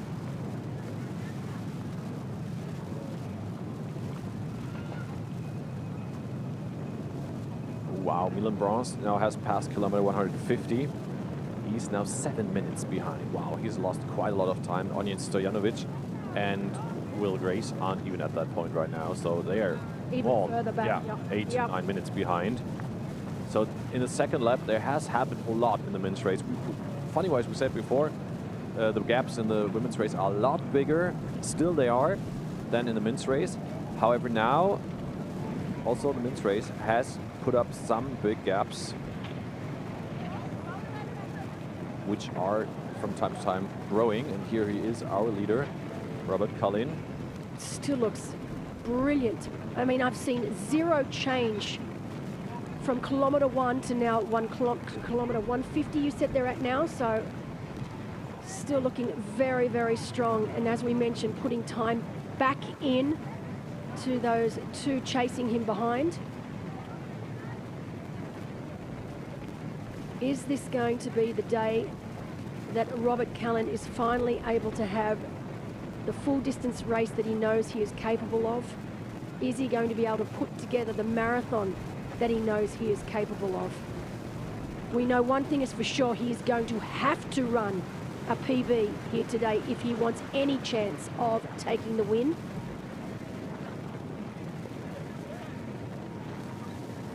And it will need to be a significant PB. But how incredible would it be to see him take the bike record? 4:02 and change here for the bike.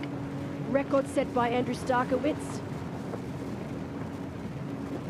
Our spotters told us that now for the next 10 kilometers he has wins from ahead, but for the last 12K he has wins from behind. So they say it is definitely possible that he can break this record, which we actually did not really see coming.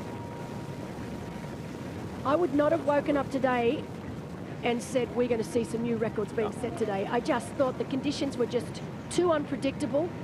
I mean, to wake up and already have wind blowing at 5:30 in the morning, and I just thought, no records here today. They're off the table. But our sport is ever evolving. This is what I love about the sport of triathlon. We see it over every distance, just what's capable, and things that back when I was racing that I thought were never possible in my lifetime have been possible, and then some. And we're seeing athletes continually raising the bar, and I love where our sport is at right now. And the sport of triathlon it's so exciting, with so many different distances, with the Pro Series, with the T100 Series, with the Challenge races, European Championship. Challenge Roth this year was also incredible to see Sam Laidlow come back and take the win. We know that we have the World Championships on tomorrow in Nice. I think we're going to see some incredible things yet again. And you know, it's just it is a great time for the sport of triathlon. I love just seeing what is possible. And now I don't put a limit on anything, Julian. You know, I mean, 10 years ago, saying that a female could break 8 hours, I would have laughed in your face. Now I'm like, yeah, it's only a matter of time. It's going to happen. And it's the same, you know, when we were talking about men breaking records. And I remember in my day, breaking 9 hours was incredible. Now, you're nothing. You're not even competitive if you can't break 9 hours as a female. So it's amazing in such a short amount of time, just how far our sport has come. And how fast it develops in case of course, the bikes, the shoes, all of the materials, but also the way how people train and the possibilities to train. There's more money in the sports too that you can use, right? That you can use for camps, for anything else. Well, even something as simple. Someone asked me a question the other day. They said, you know, back when you were racing, Belinda, did you do any wind tunnel testing? And I said, I don't think wind tunnel tests even existed for triathletes back then.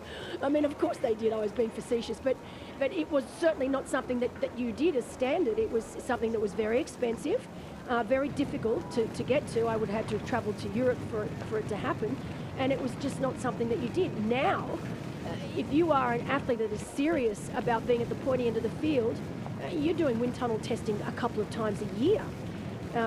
So it's completely changed. So just the access to wind tunnel testing, to some of the incredible products that are on the market now, these carbon printed aerobar systems and hydration systems that were just, they just did not exist in my day. And I just think the changes we're going to see over the next 10 years are going to be something incredible.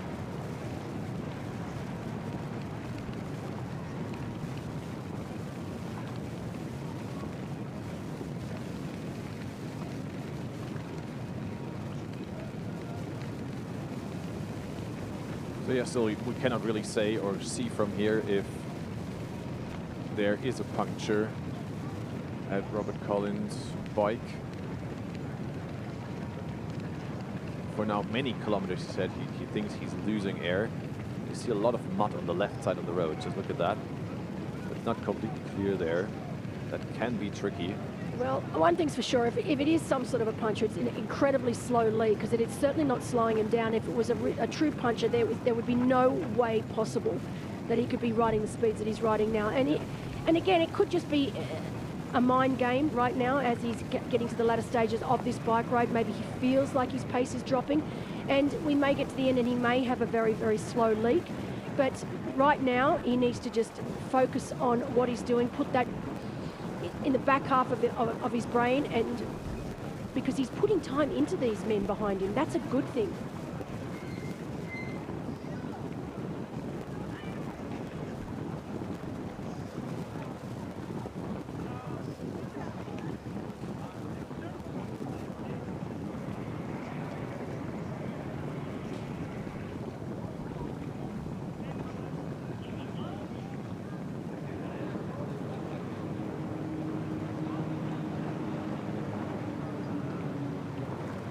What I was thinking about for Robert now here is when he thinks he's got that puncture and he's pushing harder, because he was able to widen the gap again on the chase group. How much energy is he putting into it, and how much is he saving for the run? As we said, his PB on the marathon, what you say, 2 hours 53 or something? Yeah, so he's going to have a huge PB here today. Yeah, because with a gap of 2 minutes, that might be not enough. No. Absolutely. Well, you never know. Will Draper has never done a long distance. Can he hold it up? Tristan Ole, okay, yeah, has done long distance. And has run a 2:42. Yeah. He knows exactly what is needed to run here fast. And he knows he's done it. He raced very, very well in Challenge Roth in July. He had a very strong run there. So, but again, I was speaking to Robert, and he said, I have not run the marathon I know I am capable of, what I've shown in training. And it's all about what you can do on race day if you can put all three together. And it's a tricky puzzle. Very rarely do people get it perfected. But today, this could be his day. And I mean, I would love to see it. He knows that Jesper Svensson won here last year. I'm sure he wants to keep the European title within Sweden, which would be really cool. Not expected, but really cool. And so, yeah, let's see. He's very, very close now, not too long before he makes his way back to us here in transition. Whereas we heard from our spotters that on the one side, yeah, the wind is really, really strong from ahead at this point. And Tristan Ole is making a move in the chase group and opens a small gap on Will Draper. So for that last fourth of the bike course, he wants to give it all. He wants to keep the gap as close as possible to not risk anything on the marathon. And if he feels like that, if you feel he has got the energy, go for it. Especially later on with the last 12K where you got winds from behind, maybe you can use that. But look at that great shot there of Robert Cullen with the windmills in the background. He's a windmill himself. But right now, for a really tall guy, very aero.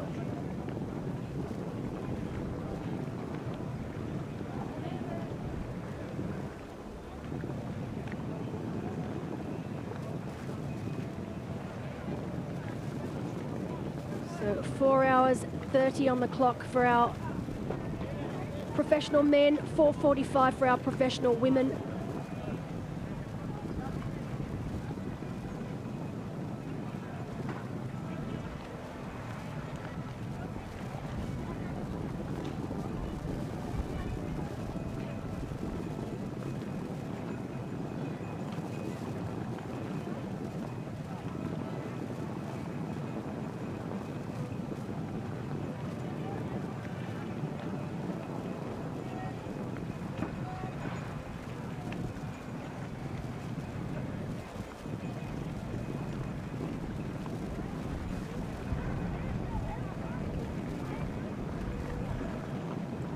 Okay, so now we heard that They're soon taking the turn to the right towards the last dike and then having wind from behind.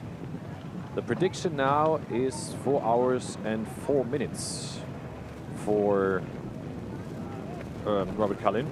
Well, I'm sure Andrew Starkovitz will be very happy to hear that, because it's always nice to have records and to see how long you can hold on to them for. And Andrew Starkovitz, of course, recently retired last year, so he'll be very happy to be able to hold on to this course record for another year.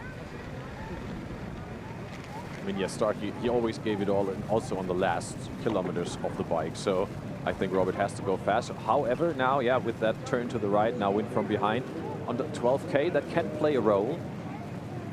But also depending on how much air is in that tire. You don't really know. But it will be a very nice feeling for Robert Cullen knowing that he is on the home stretch now with a tailwind. It is a very nice way to make your way towards transition and onto that marathon. And it's still an amazing effort of Robert. With these conditions, one must say, it's really...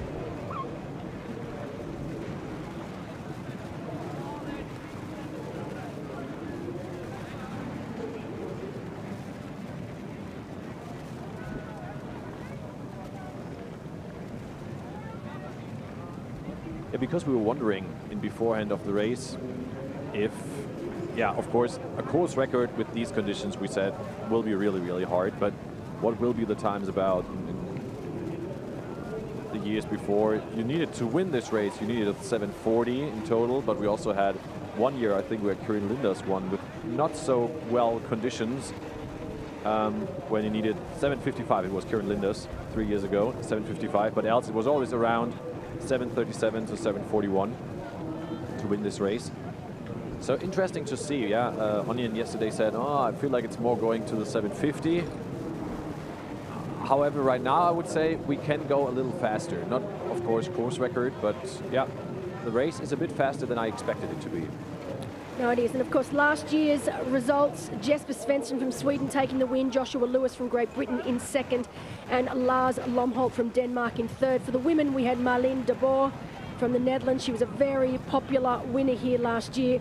Alana Siffert, now hasn't she gone on to do some incredible things? Alana's from Switzerland. It was her first time over the distance, and she has continued to win almost every race that she lines up for. She races more than any other athlete I've ever come across. And recently just come off a win at Almere, again, racing so incredibly well. And she got the big three, didn't she? Ambrum, yep, Almere, and Abjes. And yeah, as well. And of course had a very, very strong race in Challenge Roth this year as well. And last year, Jana Uderstadt home in third from Germany. But we've had some great winners here in the race over the years. Menno Koolhaas, Els Visser back in 2023, Kieran Linders and Katharina Wolf in 2022.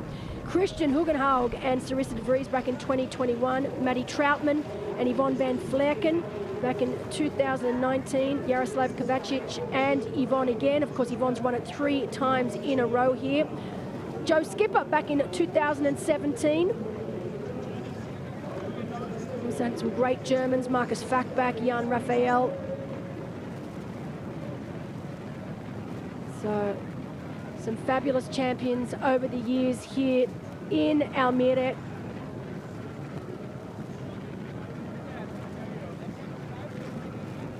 Originally the run course here was 6 loops.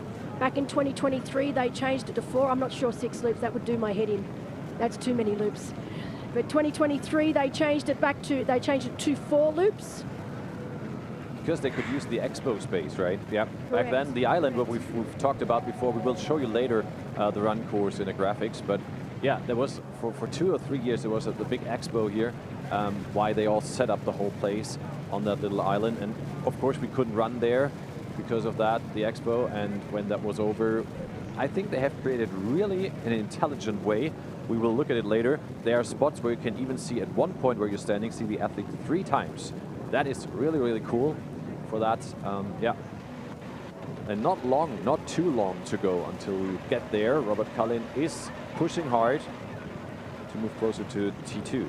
He is indeed. And behind, we are getting reports that Will Draper is definitely starting to suffer just a little bit. I'm not saying he's completely gone yet. He's just having a hard time keeping the pace that Tristan Olay is holding right now, and he's just zigzagging back and forward, up and down.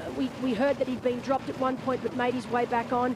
Now we're hearing that gap is starting to open up a little bit just again. So it'll be interesting to see whether Will Draper makes the call to keep trying to stay there, or whether he says, you know what, I'm just going to ride this last 10 kilometres at my own pace, get myself prepared and collected and ready to run this marathon.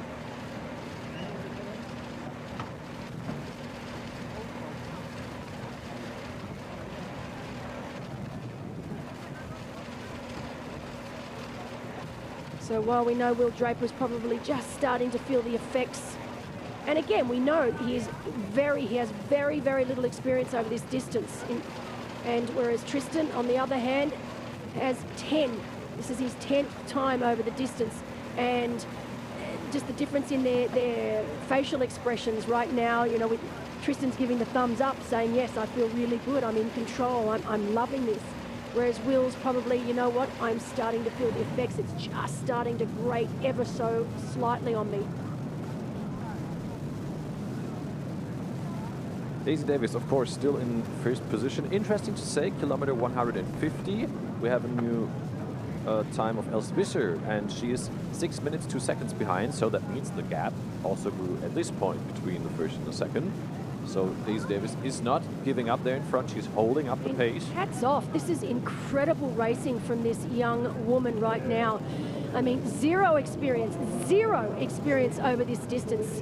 She's never raced anything longer than a middle distance race. She's 23 years of age, and she is showing the racing maturity far, far beyond her young years. To be able to be putting time back in to the likes of Els Visser, and I mean, look right now, there's no upper body movement. She doesn't look like she's laboring at all in her breathing. She looks completely in control. And normally, by this stage of the bike ride, this is where you start to see athletes get up and out of the saddle. They start to become restless and uncomfortable. And when you start seeing athletes move around, that's when you know that it's just starting, they're starting to feel the pinch of this longer distance, particularly because, as you said, we're at about the 150, just over, and still looking faultless to me right now, not moving around in the saddle, not moving around. Her upper body still looks nice and relaxed down in that aero position. Really, really impressed with Daisy.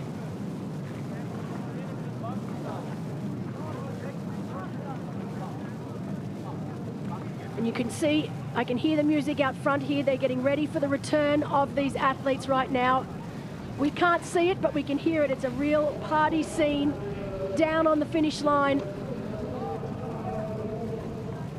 Getting prepared for our professional men and women to make their way back here to us and into T2.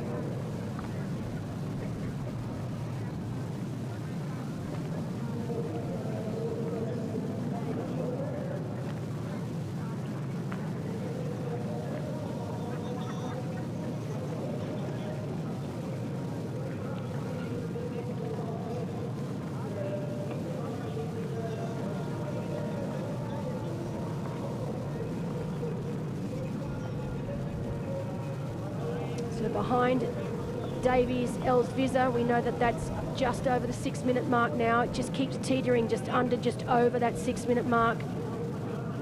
Antonia Milowski still in third, but Marta Wagovnik really starting to put some time into third place. So great to see Marta starting to make her way up towards that podium position.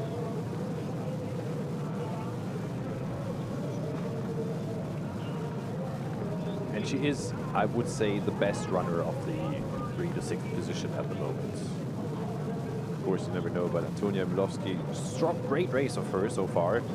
But I see Marta Wagovnik a lot stronger on the run course. It's going to be interesting because obviously for Marta, this will be the longest she has ever run.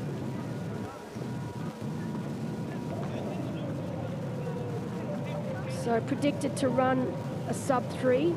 She's predicted to run a 2:36, and if you're wondering where Torsten was able to get those sorts of stats from, we know that Marta has raced the World Long Distance Championships 2 years in a row now. She was second in Townsville in Queensland, Australia last year, and also second this year in Pontevedra in Spain. And of course, that's over 30 kilometres. Yeah, the PTO, she's listed 20th best runner actually, which is really high. Of course, is. no long distance course done so far. That is something different, but still, yeah, a really well result for her so far.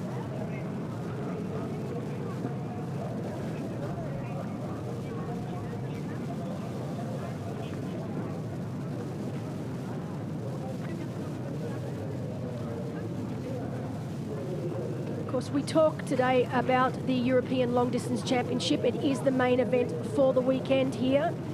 Not just our elite men and women, but also all of our age group athletes that will be crowned European Long Distance Champion at the end of the day. But proceedings here, the week started on Thursday when we had the Junior Challenge, the Business, Family and Student Relay. Yesterday we had the No Limits and Senior Challenge. It was fantastic to come down and watch that take place. And then today, alongside the European Long Distance Championship, we have got the Open Long Distance Championship, the Open Relay, and of course the aquabike over the long distance, the middle distance race, and aquabike over the middle distance as well. So it has been a chock-a-block packed program since Thursday. And Almere is doing everything here, the organizers, to put up a fantastic race. We said before, and you're going to see it later on the run course, how many spectators there are out there. Already at the swim start, there were tons of, and it was a great atmosphere. And the run course with full laps is perfect to see the athletes many times. And also around, they do a lot. Rabobank, for example, is the sponsor. They committed to the race for 3 more years. And they were able to raise the prize money increased by 25% to now 50,000 euros. So that is important. Absolutely. Also for the athletes. Crucial for the elite athletes.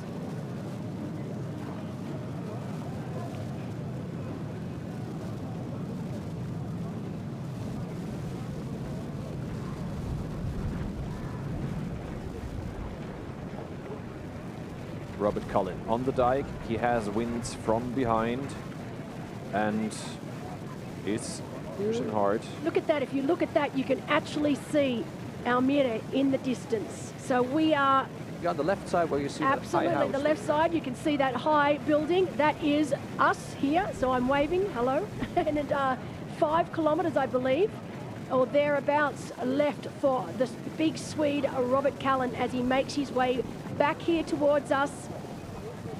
Yeah, he had a 49-minute swim, so when the time was that he will be on the bike for around about 4 hours, 4 minutes, he should arrive in Almere at 4 hours 53, so that would be in around 8 minutes.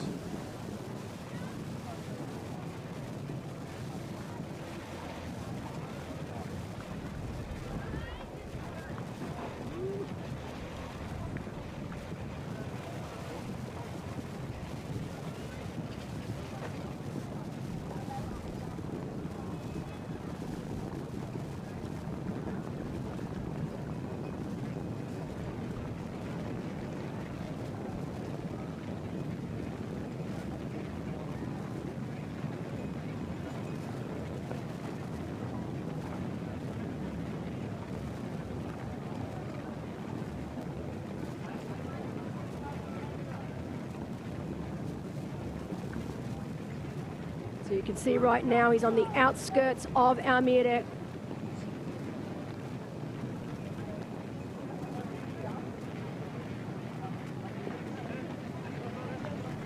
And while we can see that he is within striking distance of Almere, we know behind that Tristan Olai has found literally an extra gear or two, and he is absolutely flying. He's trying now. He knows it's now or never with around 5 kilometres or less to go. Tristan is looking for that final push to try and bring that gap down. Love seeing all the spectators on the side of the road here.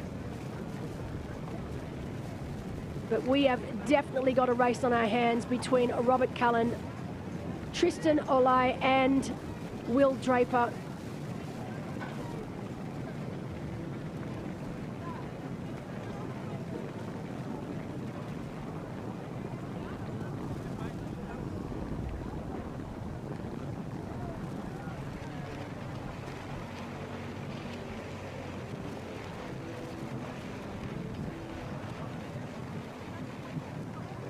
I do know that Cullen has had some great results over this distance. Back in 2024, he was 4th at Ironman Texas.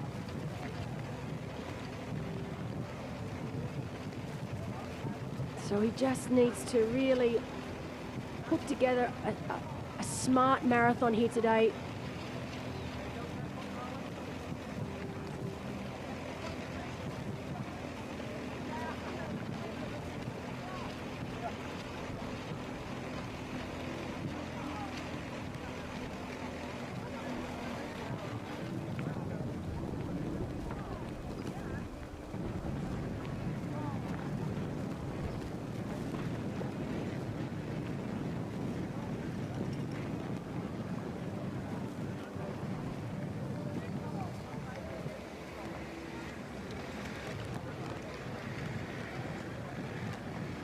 So right now, final stages of the bike ride here for Cullen. Tristan Olai is chasing hard from behind. He's managed to put about an 800-metre gap between himself and Will Draper now. So finally, that elastic band has broken for Will Draper.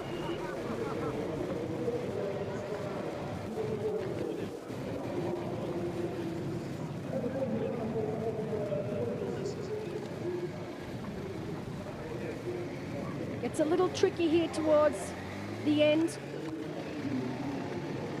This is where the athletes need to really make sure that they are concentrating. They don't want to do anything silly here right before they hit transition.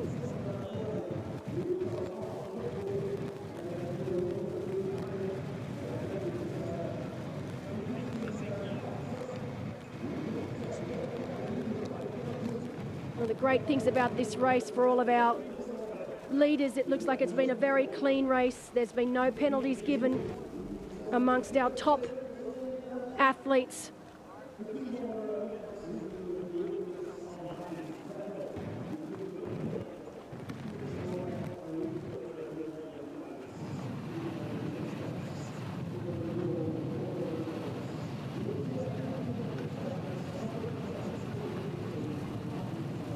Davies now back on the final dike. So this is on the dike now. This is the final section of the bike for Daisy Davies as well. Still holding around 38 kilometres an hour.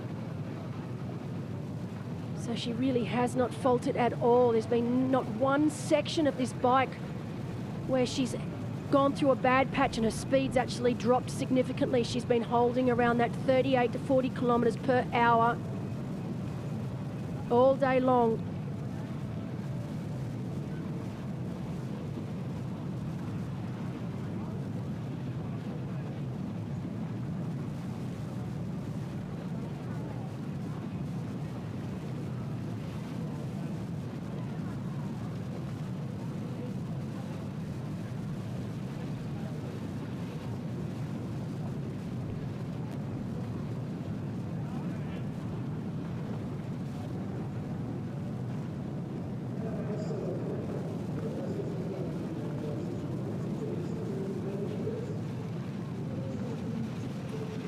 So our latest split still around that 6-minute mark back to Els Visser. Only a matter of time now before Robert Cullen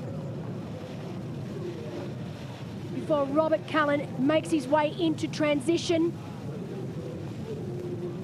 It'll be very interesting to see what that final split will be between himself and Tristan. But it looks like he could possibly have made some more time, upward of 2 minutes 40 now. So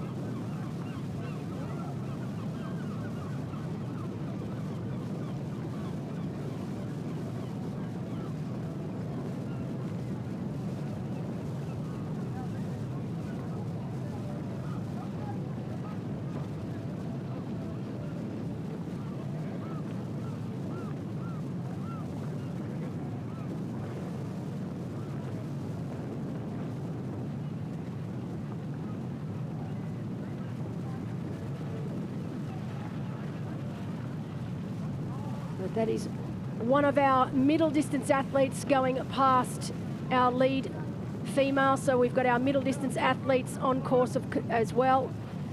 Also, they are wearing the red numbers. That's how you can, and they have to wear their race number on the bike, whereas the European Championship, they do not have to. It is not compulsory for them to wear their race number on the bike. So of course. and it's something I think you mustn't get distracted from, that they go faster than you go. You have to keep your pace. They're in a total different race. Call it when you're putting the blinkers on, Julian, so really need to put your blinkers on. I mean, in saying that, it's often nice. I mean, Daisy's been out in front all day long on her own. It's actually refreshing. It's nice to have some company, even if they are going past you at speed.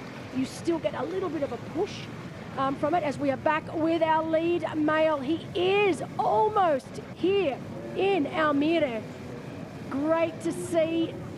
What a race this man has had so far here today. Literally a couple of less than 2 kilometres. I know this because I've run this stretch many, many times. You can see those tall buildings just off there to the left. That is where we are here in Almere. At the finish line, yeah, and the transition area is 300, 400 meters ahead. So it's not very long anymore. On the left side, you can see that will be the run course later on. We're going to run clockwise, anti-clockwise, that way, anti-clockwise, so go the same direction. He's cycling now, he will also be biking. And you know what? The latest update, obviously, Robert Cullen on screen now, leading the way. Tristan Olai, 2:41 down. Will Draper, 3:39. Well, that's so a lot, we were given the information that Will had finally dropped off the back of Tristan, but already now at 3:39 down on our leader, Robert Cullen. This is incredible. I mean, the amount of time he's lost in such a small space of time. But in saying that, this could be the best thing that could happen to Will, because it's allowing him now to just ride his own pace into transition, those last few kilometres, and get his run legs ready. We know that Will Draper is a very good runner. Yes, untested over this full distance. But sometimes these things happen for a reason, and it's going to be very interesting, the 3 men coming into transition now, and this is where the race is going to be on. Robert Cullen now on the last meters on the bike. We can say Andrew Serkowitz will keep the record. He would be very happy. That's true. However, amazing effort of Robert Cullen. A strong bike by him. And look at with that. Not perfect conditions, one must say. No, but look at that nice blue sky back here in the transition area. Now, should tell everyone, the transition area T2 here, what you see on screen right now, is how many, a few hundred kilometres, maybe 400 kilometres, 300 kilometres. I was wondering, what are we going? Meters. Where are you going, it's lady? Been a long day. 300 metres down the road from us here, give or take. Yes, roundabout. Give me 10 seconds and we'll know. So the transition area is not here at the finish line where we are. Excuse me, definitely not kilometres. Metres we are talking here. So as Robert Cullen makes his way into T2, he's around 300 to 400 metres down the road from us. He will now make his way to the bike rack. He will rack his bike. He needs to make sure that that helmet stays done up. Yeah, so it's 900 meters. Oh, 900, so even more. So yeah. 900 meters. Because then they have 4 10.1 kilometer runs around the lake. Yeah. And then the extra towards us here to make the finish line. So there you go. 900 meters down the road. He's racked his bike. He's now able to undo his helmet. Helmet will come off. That needs to go into the kit bag. Once he goes into the official change tent. And he's socks and running shoes will come on, and it will be only a matter of seconds before he is now out onto the run course here in Almere. Let me just tell you, 42.2 kilometres, 4 laps. So 4 lots of just over 10-kilometre loops. And then they have, obviously, the athletes will run a 900 metre, not kilometre, metre loop as they leave transition before they then start the first of 4 laps. It's a very flat and fast course. There's literally only one very slight incline at the start on the bridge, but other than that, it's pancake flat. Of course, they'll have to do that incline 4 times. The run is quite exposed to the wind on several sections. I ran it earlier this week, and there is definitely sections that are very exposed, which will definitely start to take its toll during the second half of the marathon.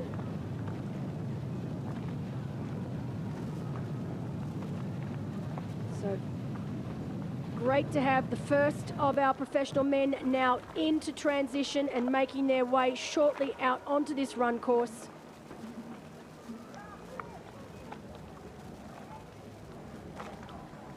So final bike time for Robert Cullen was 4:05.05. So 4:05.05 for Robert Cullen, and we do know that he is now out onto the run course. So he has left transition as we are back with our leader.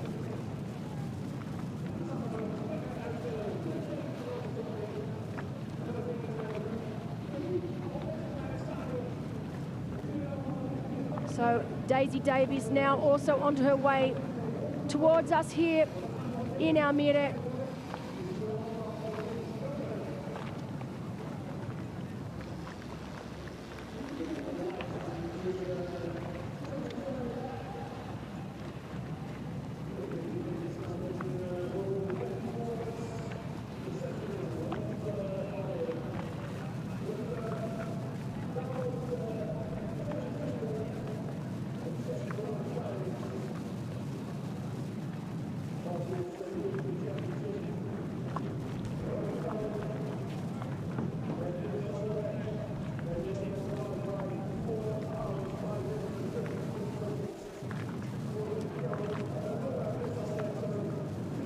So while we are with Daisy Davies, as she makes her way back towards Almere, we do have a graphic on the run course here in Almere. 4 lots of just over 10-kilometre loops. So you can see right now, aerial view. And I mentioned the athletes will do that 900-metre loop before they then begin the first of 4 laps. That's coming past us here. That is the finish line that you can see right there. They will pass the finish line here on 4 occasions. They make their way around the Via Vita. Absolutely deadpan flat, apart from very, very slight incline over the bridge. They then make their way all the way back.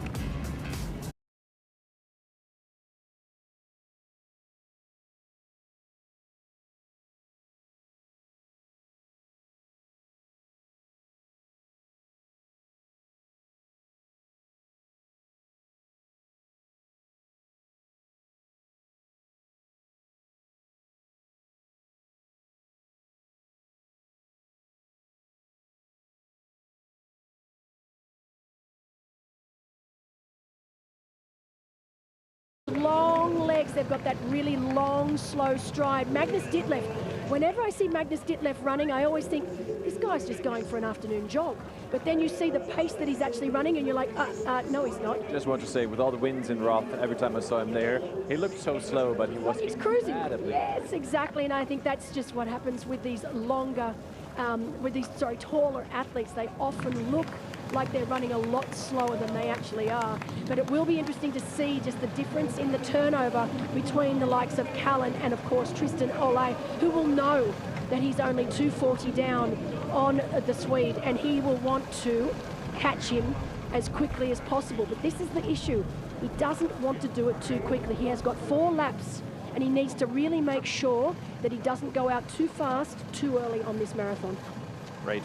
And he's also a tall athlete, so 4 centimeters smaller, I guess, than Robert. So both pretty tall, while then Will Draper in behind will make a lot shorter steps. They're going to be really interesting to see the strides, how that works. Even because you'll see the difference in their turnover. Yeah. Will Draper will have a very fast turnover, and here we've got our first sights now on Tristan Olai. So great to see Tristan as he makes his way through the finish line area here down at the race venue. Slightly faster turnover, as you can see already, than the likes of Robert Kalin. 2:43, I believe, was the exact split. You can already hear the cheers. He will be a very, very popular man here today.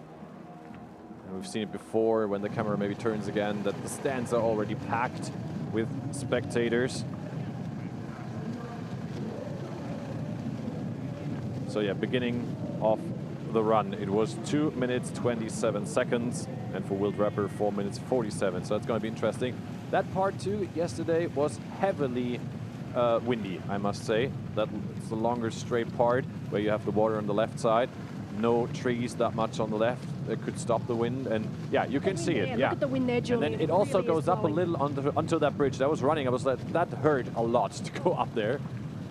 And later on, you see in the back, you see some trees, the island with the forest. Then the wind will definitely get less. And in the end of Weirwater, you have it from behind for some part, and then again from front before the finish line. Now this is Will Draper, and now let's have a look at his way of running. He looks good. He always looks good when he runs. He's a great runner. He's nice and compact, very efficient. I mean, he's run with some of the best runners in triathlon in the world, both the Brownlee brothers, 2 of the greatest runners ever. So it doesn't surprise me that Will Draper is also a very, very good runner.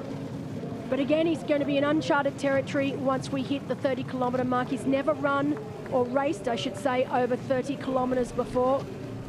So it'll be very interesting once we get to that 32-kilometre mark on the marathon here today, just how Will Draper is going to be able to cope with that extra distance. After 2 kilometers, we can say Tristan Olai was already able to take away 10 seconds of what have been 2 minutes 25 roundabout. Now it's got a little closer, and also Will Draper will now, for the very first time, pass the finish line and experience the energy of Almere.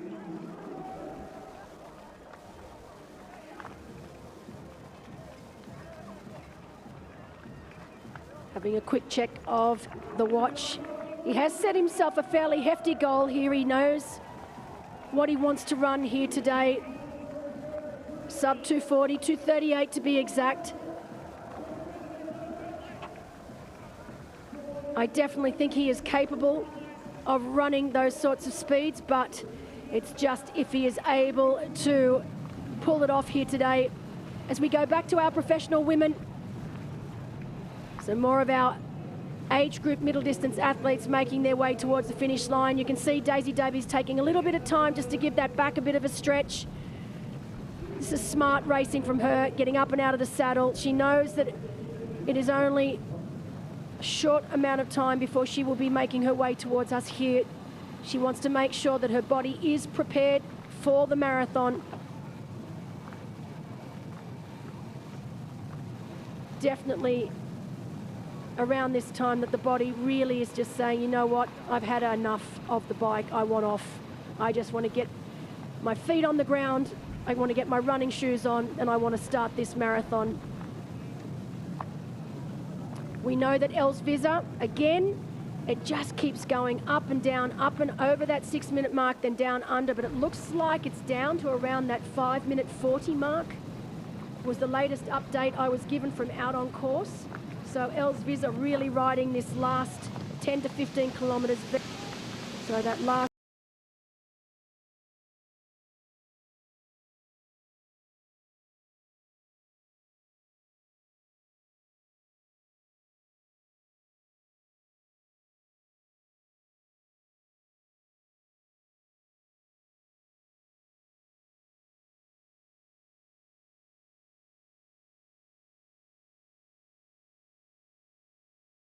is done in extreme heat, but here today, apart from the wind, you'd have to say perfect temperatures for running a marathon. Yeah, having a look back, Wojciech Kopyczynski now 6 minutes 16 behind. He has made it to kilometer 2 also. Now he has passed by the finish line for the very first time. And behind him we have still the times from the beginning of the run. Milan Bronze in 5th position, 10.5 minutes behind. Following 6th position, Sebastian Norberg from Sweden. Will Grace now 7th, so he was overtaken by Norberg. He's 12 minutes behind, Norberg 11, and also Onyen Stojanovic still together with Will Grace, 12 minutes behind, so they have lost quite a lot of time now on the last part of the bike. Speaking of last part of the bike, this is where Davy Davies is also getting to, as Robert Cullen already is half around the water.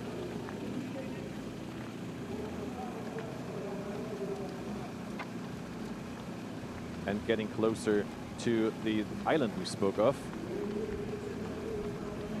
And it's going to be really interesting to see because also maybe you recognize that on screen before when we showed you the run course. It looked like they would run across the water. And it actually looks like that even when you look at Google Maps. There's no way in Google Maps. I don't know if Google Maps is not where, hasn't recently taken pictures of it. However, yeah, it's really small ways on top on the water. It's a special plant that they use there. I have no idea how to say that in English, but it's special plants they use there. Yeah, like little ways on the water. It is. It's my favorite section of the run course, actually. They can be quite slippery, however, when it's wet. We'll see later on.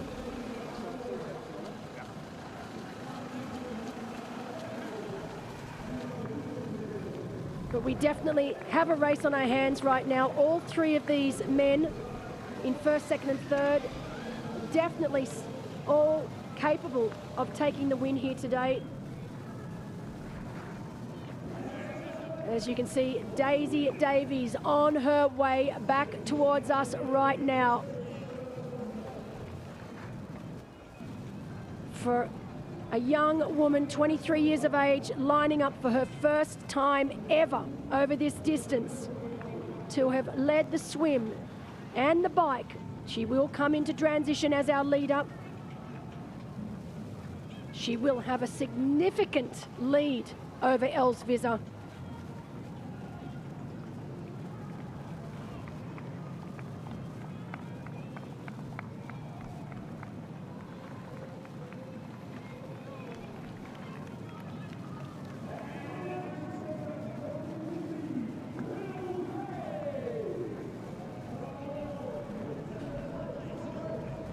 So last check was 5 minutes 40.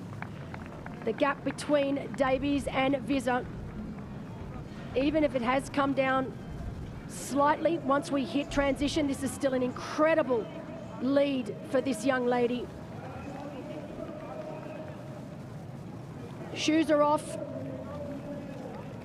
So one last left-hand turn for Davies before she makes her way into transition, making sure she dismounts before that red line. She doesn't want to give herself any unnecessary time penalties here. And look at that. Looks actually pretty good for someone that's just ridden 180 kilometers for the first time ever.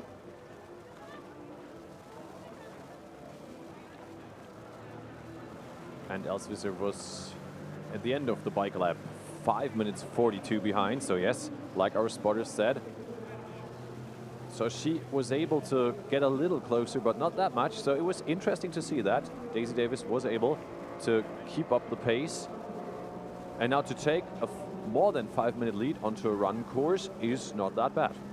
I tell you, for your first ever time over the distance, it is perfection, or as close to perfection as you can get. So it just means it gives her the time now, you know, obviously going out on a marathon for the first time ever, it gives Daisy time to work her way into this marathon and not to do anything silly early on, which is only going to be of benefit to her once we get to the 35 kilometre mark of this marathon. Right now, Robert Cullen in the lead. We know that Tristan, oh, this is a great point though, because this is the 180-degree turn that we talked about before. This will be the first time that Robert Callan should be able to get eyes on his competitors. So these two, Tristan Olay and Robert Callan, should get eyes on each other at some point here as Callan makes his way back. Reports out on course that is a headwind for the first half of this run lap and then a tailwind for the second half. Then the back on the left side, you see that what I meant where we're going to run. How you call that in English, those? Just a... German is Stieg, but it doesn't... I'm not sure if we have a proper word, like just a walkway. Walkway sounds great, yeah.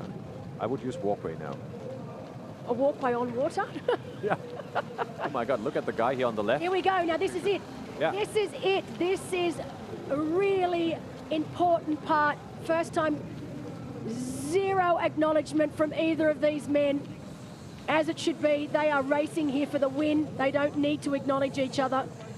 But it is the first opportunity for both to have a look, to see how each other is looking, the form on both, and to see what that gap really is.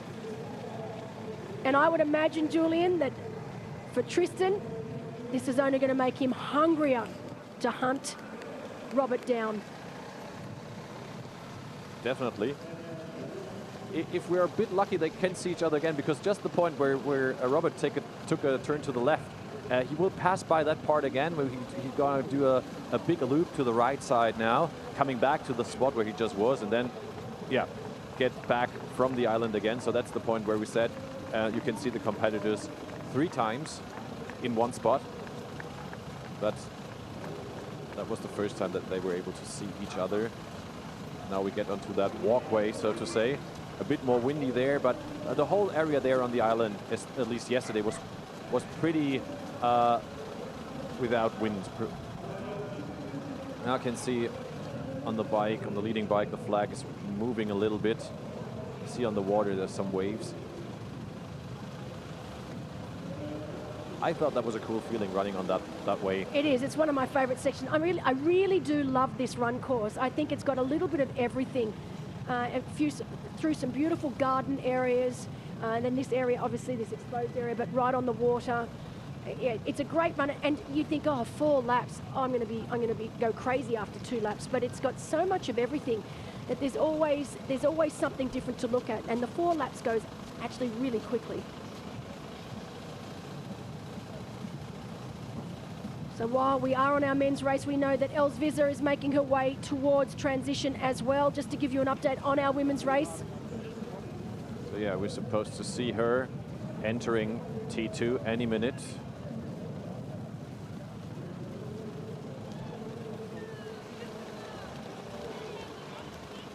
Interesting to see if Robert is interested in anything he's been offered. Coke. No, it's not Coke. Let's take water. Take water. A little early for Coke. I think he's decided I don't need the Coke yet.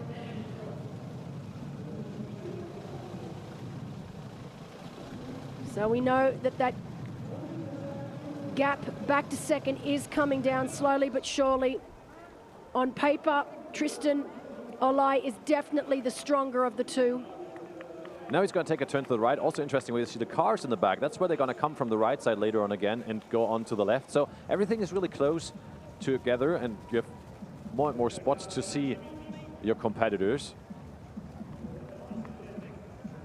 So we know at 5.3 kilometers, that split is now down to 1 minute 56. So Tristan Olay only 1:56 down now on Robert Cullen. And Els Visser is in T2, we are being told by our spotters. Shoes are out, and she is pushing her bike on the grass towards T2. Maybe we get a picture of her in T2.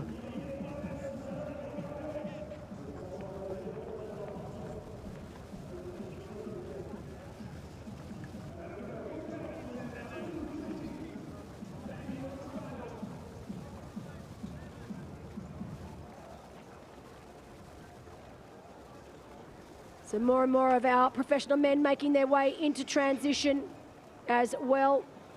We know that two of our women, Daisy Davies, out onto the run course now. Els Visser also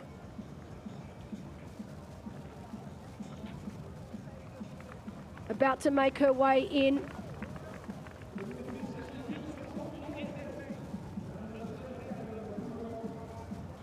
So Els Visser, yes, there she is. Els Visser now also put that over. That's really important. It's really important she gets that right before she now makes her way towards the change tent. Shoes will go on, helmet will come off. So far looking really good for Els. Let's see exactly what that time split will be.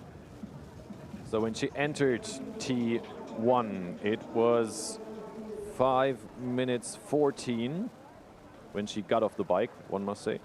5 minutes 14. That already is 30 seconds less. So in the last part of the bike course, she was able to take away 30 seconds. And now see, with a quick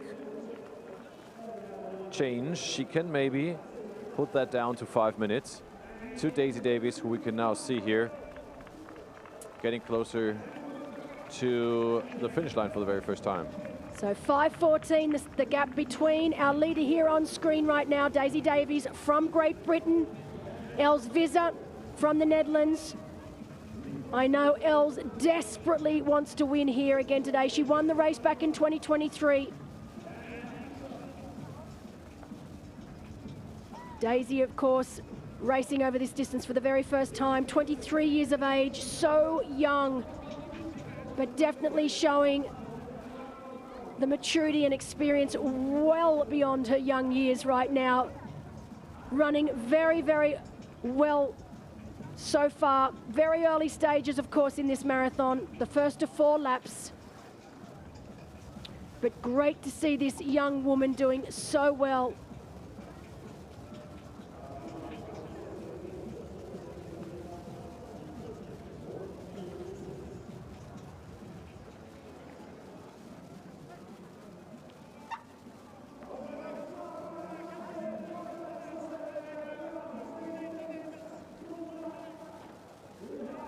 And now it's Daisy Davies who, for the very first time, may experience the finish line and the spectators there.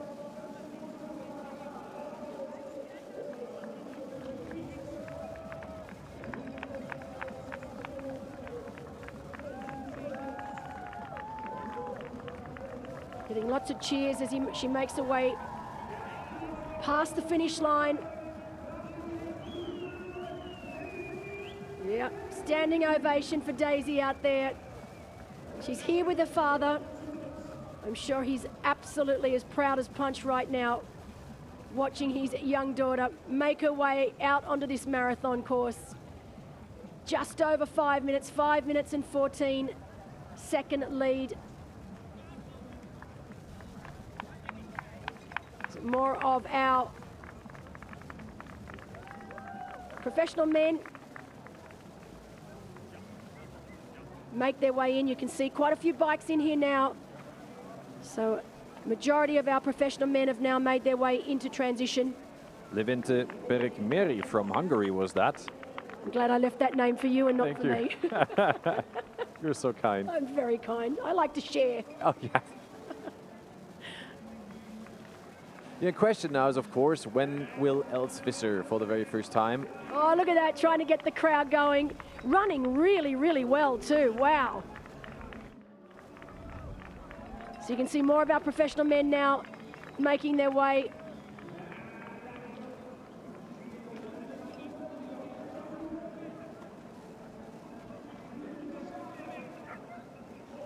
And also middle distance athletes now on the run middle course. distance athletes on the course too. Number. Remember, obviously the red numbers will be the middle distance athletes. As Daisy makes her way over one of the many bridges.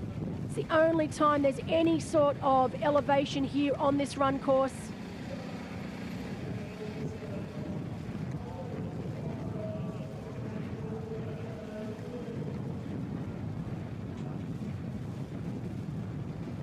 Still, we're waiting for the time of Els Visser. How much time will she gain or lose on Daisy Davis when leaving T2. Our system doesn't show us any new. So we said it was 5 minutes 14 when she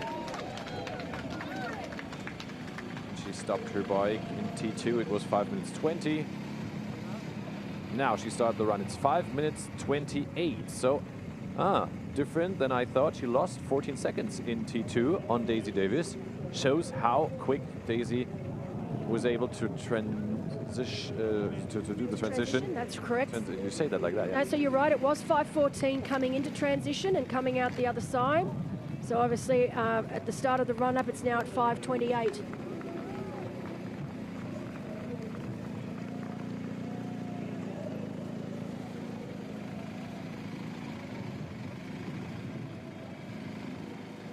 Again, you can see just that slight elevation there as they make their way up over the bridges. So even though it looks like nothing, remember they've got to do this 4 times. And with the marathon, it's all about trying to hold that rhythm, get into a nice rhythm that you can hold and just hold it for as long as possible. And having these slight inclines and declines just means that you're in and out of rhythm a little bit more. The declines, of course, can be a nice thing because they can kick you back into that rhythm again, but also a little hard on the legs the further into the marathon that you go.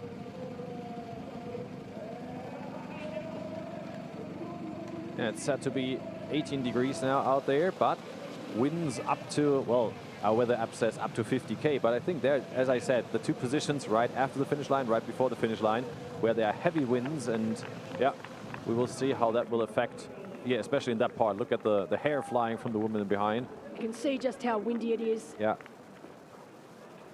And I think with these athletes, they just need to mentally prepare. As we see Els Visser in the background there, making her way towards us now. And we will not avoid the rain, as it looks like. Like in an hour or so, there will come a big rain towards us. Not such an issue with the marathon. I mean, they're not going to get cold. Not nice for the more of an annoyance than anything. Yeah, I'm sorry. But it will also help keep body temps down. No one's going to be suffering from any sort of heat issues during the marathon here today. But can't wait to see the amount of applause that Els Visser is going to get as she makes her way. As you can see, the Red Bull truck there pumping out the tunes.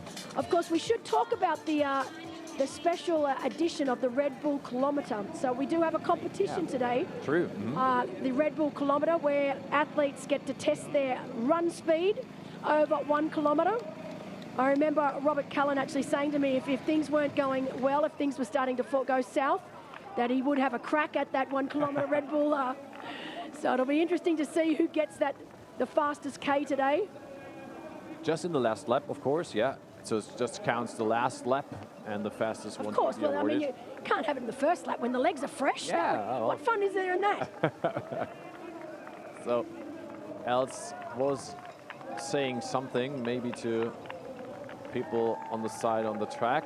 But now, yeah, I think it's going to be really loud on the finish line because the local favorite is coming by for the very first time.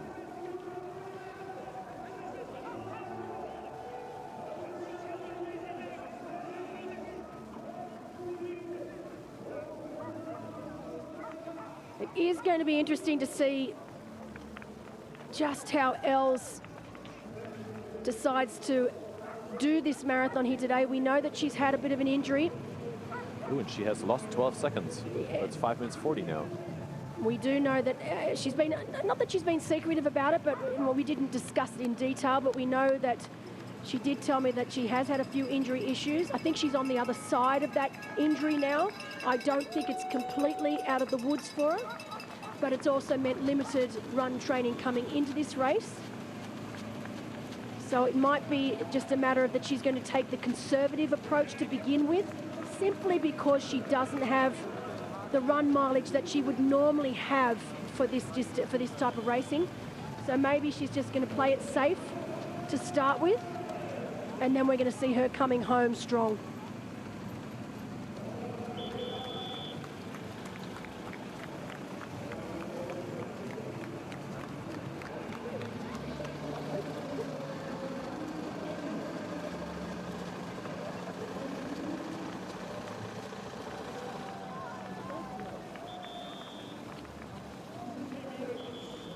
So right now, Robert Cullen still running in the lead here, but we do know that he is being hunted down by Tristan.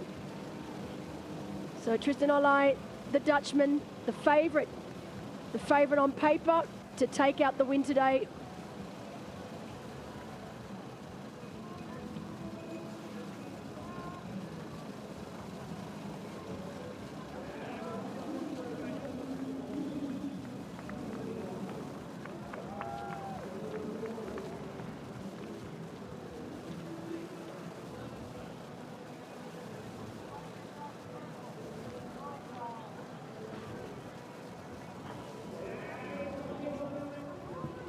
Yeah, as the run's going on, Robert Cullen in leading position, Davy Davis also too. We're going to jump into a quick commercial and I'll be right back with you in a minute.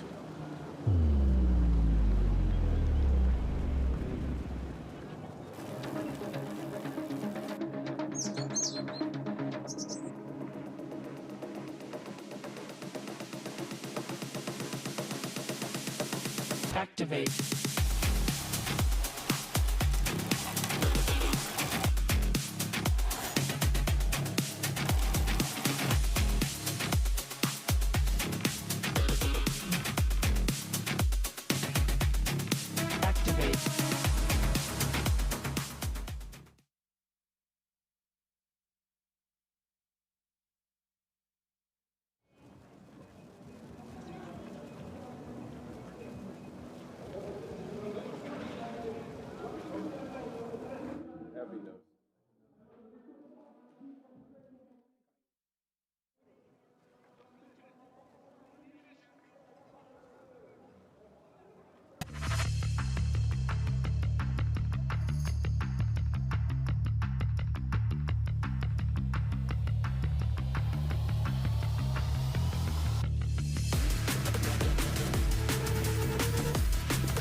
We are back at Challenge Almere-Amsterdam 2025. We are 5 hours 50 into the women's race and 5:35 into the men's race. We see Daisy Davies from Great Britain leading all the way, one can say. She exited the water in second position, directly on the heels of Maaike Voren from the Netherlands, who fell behind now. But Daisy Davis, on her very first long distance, was able to keep up, to stay in the leading position, and now has a lead of 5 minutes and 40 seconds on former winner Els Visser, who struggled a bit on the first kilometers of the run. Lost around 20 seconds. And we will see how that will develop. But as said, Daisy Davis on her very first long distance. Of course, the legs are moving now. We've got just getting started on the marathon. The hammer always comes at kilometer 32, is what one says. She just mustn't overdo it. Keeping up the pace and see what else is doing in behind, because Els is the one who has to push hard and who has to somehow kill 5 minutes and 40 seconds. Looks like Daisy found her rhythm.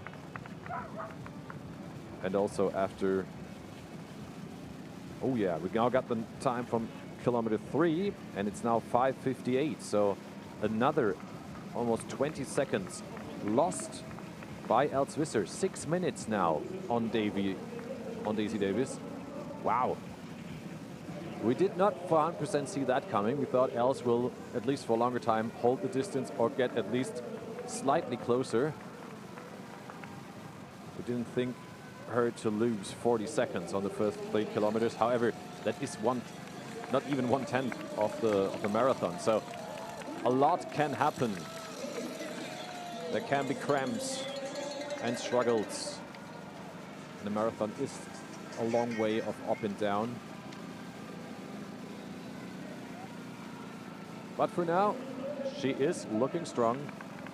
Daisy Davis doesn't show any weakness, as she heads now to the turning point on the bridge where she could see her opponent.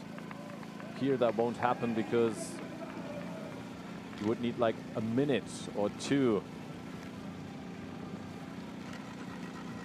on the chaser. Then it would be able to see each other.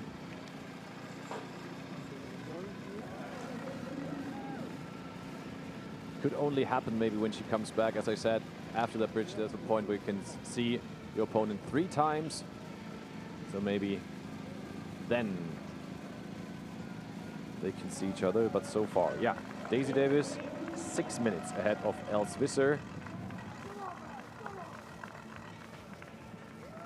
Really interesting now, Line Bonde has moved into 3rd place. Ah, that's okay. Now we see on that.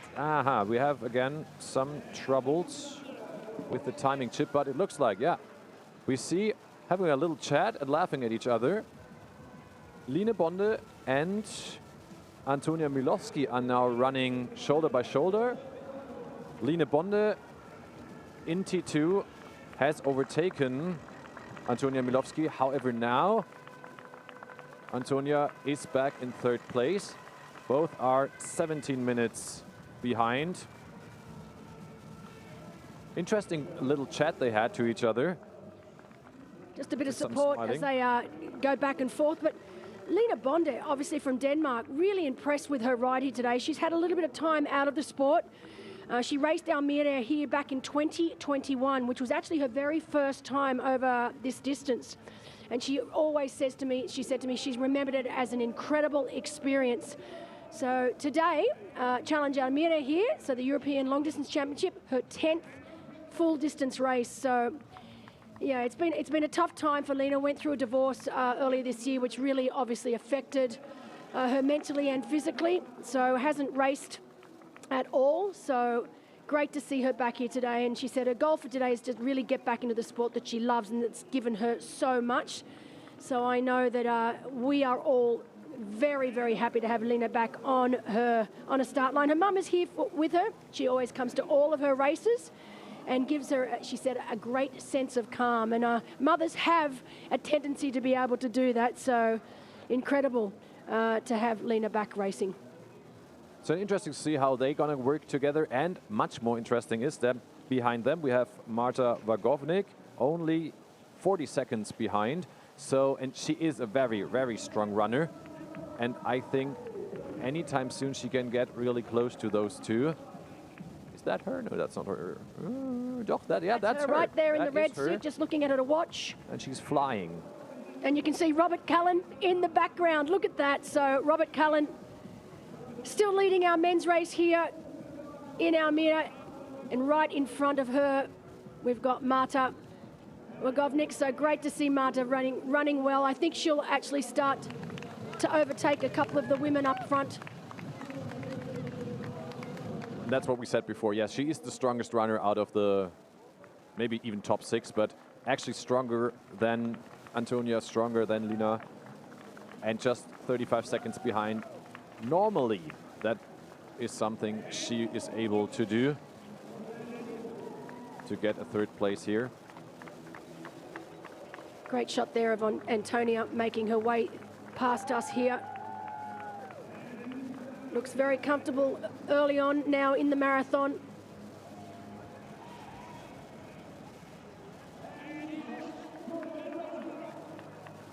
But now she passes the finish line as third place.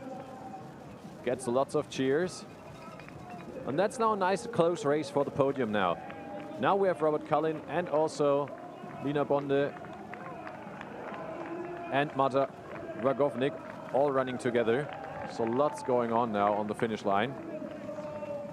And Belinda, just to tell you, what, because you were out for some seconds, each kilometer, Elsvisser is losing 10 seconds on And you know, Daisy Davis that really at the moment. surprises me. I think under normal circumstances we would not be seeing this.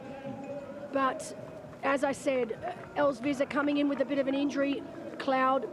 We don't know how much training she's been able to do on the run. We also know that she's had a very, very busy season with what we call extracurricular activities outside of racing and training, but still a part of being a professional athlete. But honestly, it's early days yet as far as the marathon goes. Yeah, just said 1/10 we just have now, so lots to go. Oh, here we go. Ollie. Yes, not too far behind at all. Yeah, having a look. He is 1 minute 56, so... Oh no, that was, yeah, 1 minute 56, 1 minute 50. Got a little closer, not too much. I think both found their rhythm, Robert and Tristan. Playing the mind game now.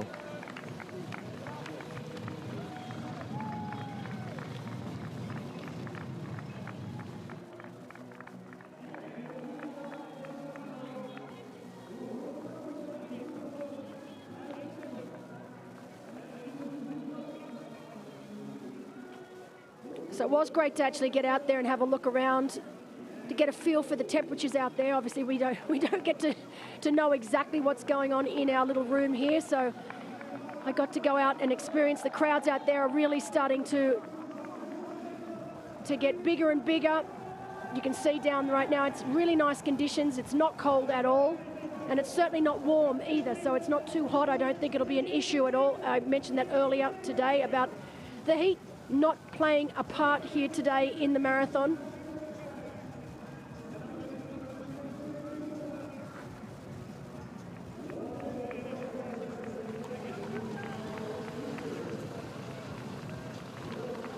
Robert's still looking strong. Both of these men, both Robert Cullen, Tristan Ole, looking very, very good.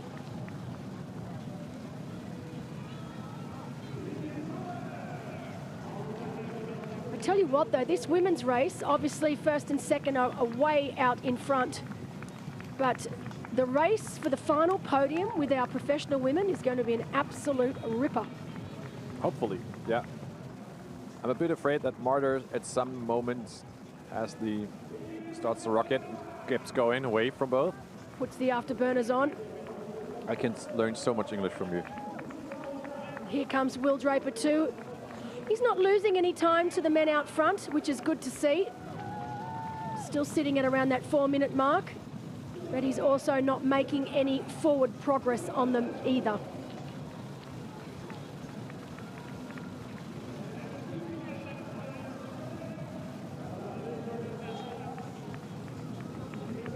So right in front of Cullen, you can see Marta Wagovnik and Lina Bonde sitting in 4th and 5th place. And while Marta is new to the long distance, the other two already did more, so several long distance races, as we see Will Draper starting his second lap. All three men still looking very comfortable as they start lap 2. So Will is 4 minutes behind.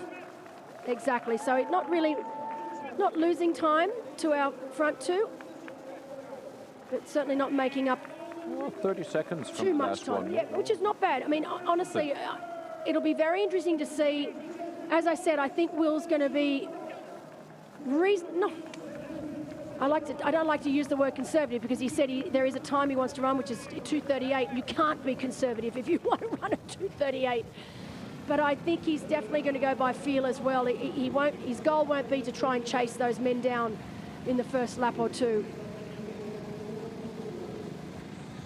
What I loved about I love about Will is even though it's his first one, he's done a lot of homework, he's done a lot of research, he has a strategy in place, he has ABC plan in place. He's really thought about what's needed, what he's capable of, what his goals and aspirations are, but he's also willing to pivot if needed.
Daisy Davis still in first position at kilometer 3. We can see now that Marta Vagovnik has moved into third position, and she started the run 3 kilometers before with a deficit of around 30 seconds. Now she is almost 10 seconds ahead. That shows how much faster she is running. According to our statistics, she's running a sub 4-minute pace. And with that, 20 seconds faster than Antonia Bilovsky. And almost 40 seconds faster than Line Bonde. Wow. But yeah, she's at the PTO listed as one of the top 20 runners. Not on a long distance, yes, we don't know that yet. But it's interesting to see. Line Bonde, she was 15th at the 70.3 Portugal, and she had 2 long distance races this year.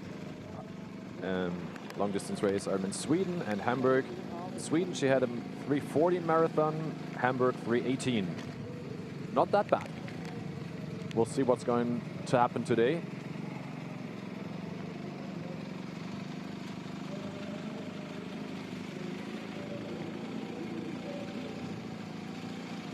And actually, Gabriella Oppen also not too far behind these women now as well. So definitely within striking distance for that last final podium position at 18:54 back, but you know, not that far behind Line Bonde now, just shy of a minute.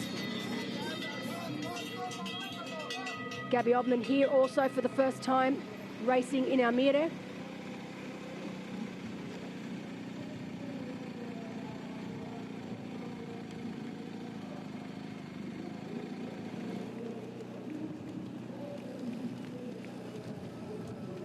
And look at this. This is incredible, Julian. We've got Robert Cullen in front. We know leading the race. We've got Marta right behind him on his hammer.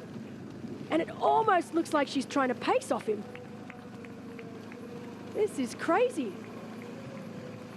But again, we know the caliber runner that Marta is. So Marta Wagovnik from Poland, currently in third position, and she really looks like she has found her running legs here today early on in the marathon.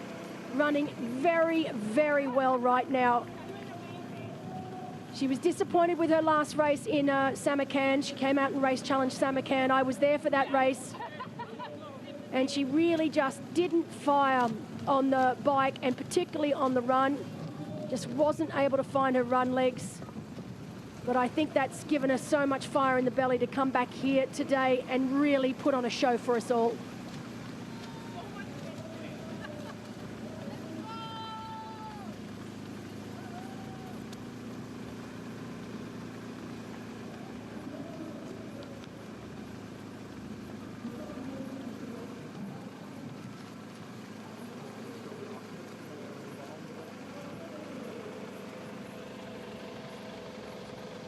So now Marta Wagovnik able to put some time between herself and Antonia. It's now just under 40 seconds between the two in third and fourth. A pity that the gap is so huge to Els. Nothing against Els, of course, but for the drama, a bit much maybe. 11 You know minutes. what? I've been in commentary before when I've said impossible, impossible. I've learnt now the long, hard way that nothing's impossible when it comes to the marathon in a full distance race. So much can happen, so much can go wrong, and then on the flip side, so much can go right. So Marta right now running very, very well. I would dare say the fastest on course right now. But as you said, Julian, a long way between herself and Els Visser currently in second, and even further, of course, to our leader, Daisy Davis. But for both of these women, Marta and Daisy, first time over the distance. For Els Visser, a veteran at this distance, but coming into this race with a little bit of an injury cloud. So no one is coming into this race with in perfect form, so to speak. So it's going to be very, very interesting, particularly on that last lap of the marathon, to see exactly, like you said, what might be possible. A bit more than a third of the marathon is done for Robert Cullen. Still in leading position. It's a bit of back and forth with Tristan Ollie behind him. 1 kilometer before it was 1 minute 48, now it's 1 minute 51, so I think both of them found the rhythm. But this is really interesting, and I've been in this position before racing, when you think, okay, if I was Tristan in his head, I'd be saying, I know I am the faster runner here. I know I am. It's no buts or maybes. I am the faster runner on paper and for real. So he would be thinking, okay, I'm just going to slowly but surely start taking time back. And that's what he got. First lap, that's what we saw. He's slowly but surely taking snippets of time back. All of a sudden, someone gives you a split, and at that time's gone back the other way. The mental game that plays with you, you can't comprehend. How is this happening? Why is this happening? Something must be wrong. I'm still running well. So you've just told me that I've lost 10 seconds. How can this be happening? And it does. The game that it plays with you, the torment, that the back and forth, the to and fro, and as I said, that internal conversation you have with yourself, it's a killer. Yeah. And it can destroy your race. True. And that's the moment again where we're going to see each other again. Back on the bridge. So there in the back, guy who's standing, of course, this is not Tristan Ollie. But at the end of the bridge, they should see each other, actually, with that distance of, yeah. Interesting to see, especially, I don't know if Robert kept in mind, or both of them kept in mind at what point they were passing each other. But it's supposed to be almost exactly at the same point, right about the flags there. Oh, I can guarantee that they know exactly where that point was. These two men know that this race right now is between the two of them. And you've got two really interesting athletes. One athlete that hasn't proven himself yet this year over the full distance and desperately wants to. And then another proud Dutchman who wants to win here at home with his family, with his friends. He's got all the support in the world here. He wants to win. You know, I never won my home race, and still to this day it haunts me. There's nothing better, and talking to Els Visser, she said the same thing. There is nothing better than winning in your home country. It's just something incredibly special. Maybe an age group win opens up for you. No, thank you, my friend. I'm not going. No, that ship has sailed. No, I'm quite happy being on the other side. I can imagine.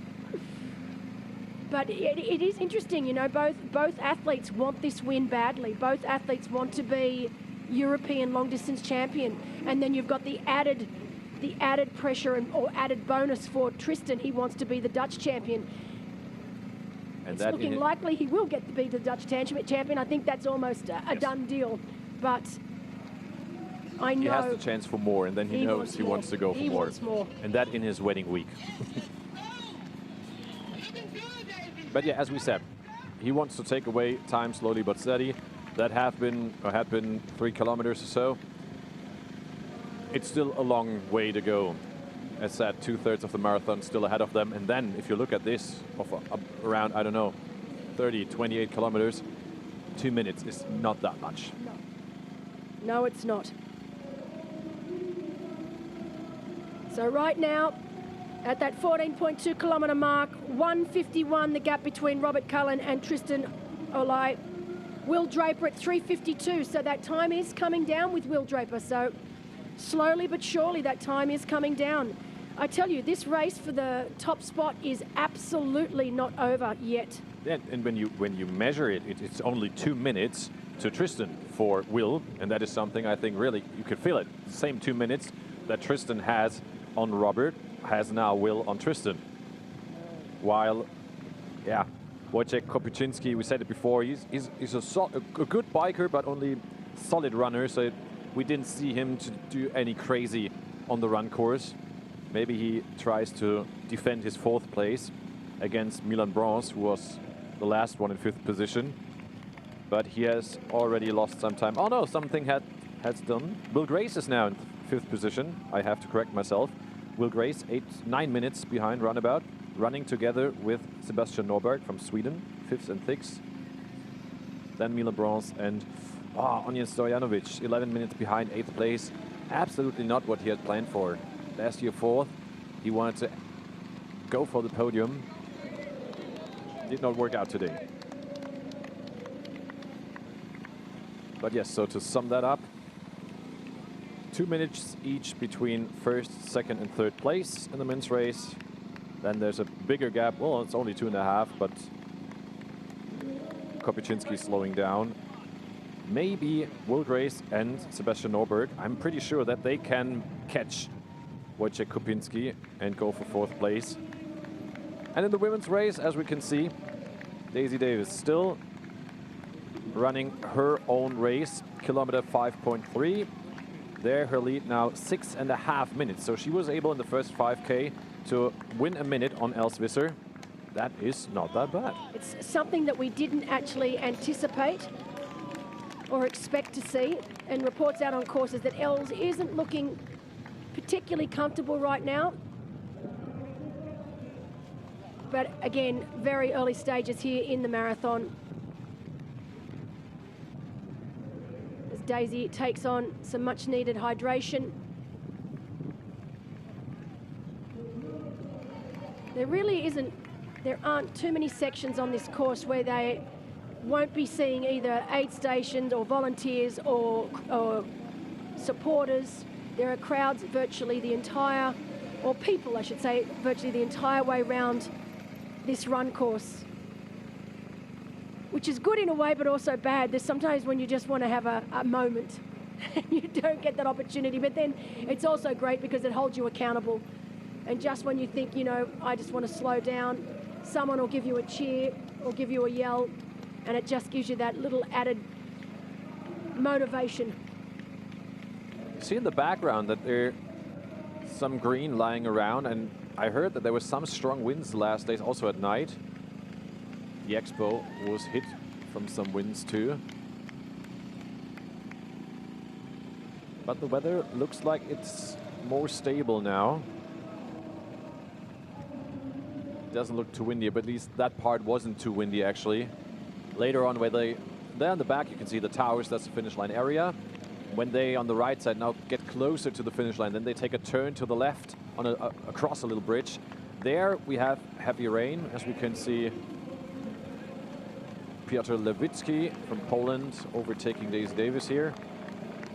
He's not playing the role he was hoping for. And we'll see if the weather will later on play a role. It's supposed to rain around 2 o'clock, as I said.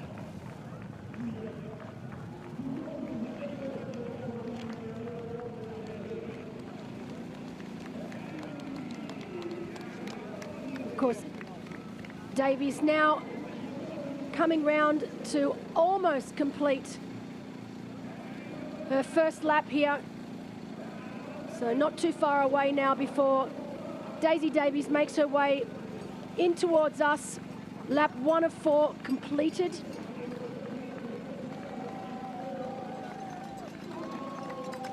Reports on course, Marta Wagovnik, definitely the fastest female on course right now. Currently holding 3rd place. And wouldn't it be interesting if she is able, you just spoke about it before, is the gap able to be made up between herself and Els Visser?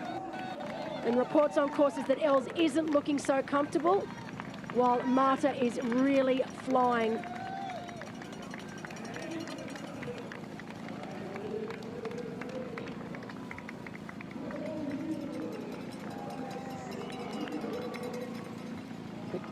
Yeah, taking a look at the run split. Marta set to be run of 350, Daisy 357, and Els 408. So that's roughly 20 seconds. 20 seconds on a kilometer is normally much, but for 11 minutes, maybe not enough. I have to measure that now, but... And even Gabby Obman really running very, very well, sub 4-minute K pace right now. So great to see Gabby also having a great day out there so far early on in the marathon. Oh yeah, she has overtaken Line Bonde. And I don't think it'll be too long before she overtakes Antonia Milowski. Antonia Milowski, that's correct. Particularly if she's able to keep running at the pace she is running. Yeah, also 20 seconds faster on the kilometer than Antonia. With Gabby Obman, 36 years of age from Klagenfurt. So she's raced 14 times over this distance, so she knows exactly what is needed for this marathon. It's been a bit of an up and down season so far for Gabby with a few health issues, but looking very, very strong right now in the marathon. Yeah, true. She was second recently, 2 weeks ago, at the Austria Triathlon half. And St. Polten's, beginning of the season, she was 3rd. And 5th at the Truma Triathlon in the Ironman Les Sables. There she had a marathon of 3 hours, 4 minutes, 50 seconds. With that, definitely a chance to end in 4th position here. Probably not too close to Marta, who is at the moment running faster than Gabby Obman. Yeah, Gabby also took part in Roth last year, was 11th.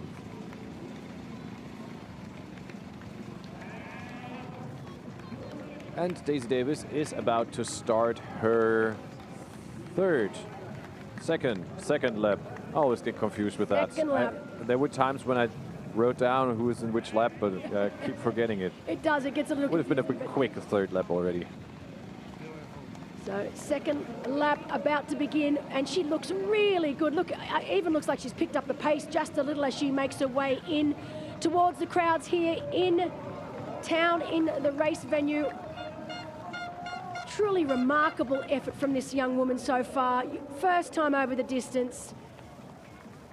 She has led from the gun. She continues to lead.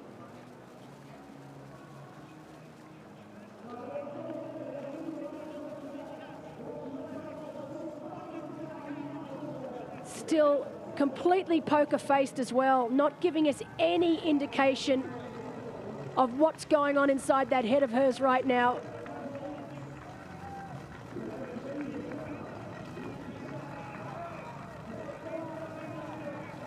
Wouldn't it be something if she was able to pull off the win here today? 23 years of age, lining up for her first ever race over the distance. Yeah, that's the first smile I've seen from her since she started, so not often you get to see that with Daisy. She doesn't like to give a lot away, but great to see that little smile. And that tells me, Julian, that she is feeling very confident right now, that she's feeling good, that there's that quiet sense of confidence over her. I know still a long way to go and it's uncharted waters for her. But right now, It looks like she's got things under control.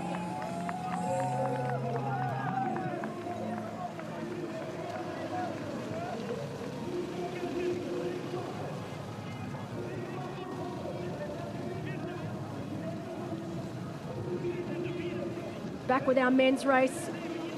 Robert Cullen still also in control. Last check was 1 minute 53 back to Tristan, with Will Draper only 3:50 down.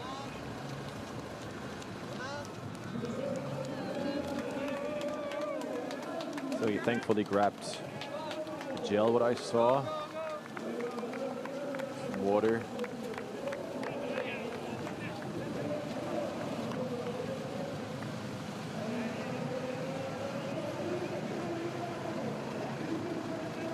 Not too much wind in this section of the course. And if there's wind, mostly more from behind.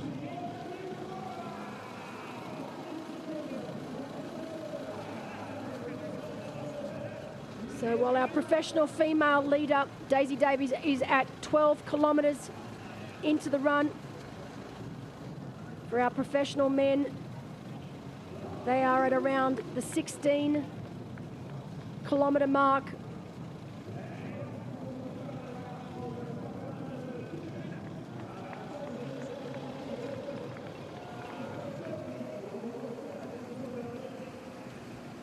"17 kilometres now, so just over. Okay, 17 kilometres now for our lead male.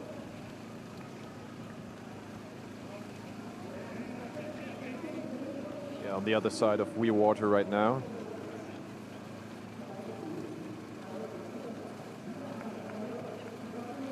Has left the island behind.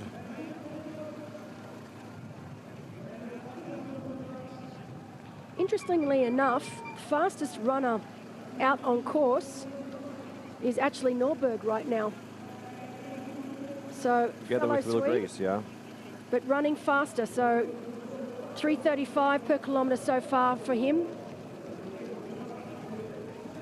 He must be getting wings seeing fellow Swede Robert Cullen in front. So great to see that the Team Sweden are having a really good day out here today.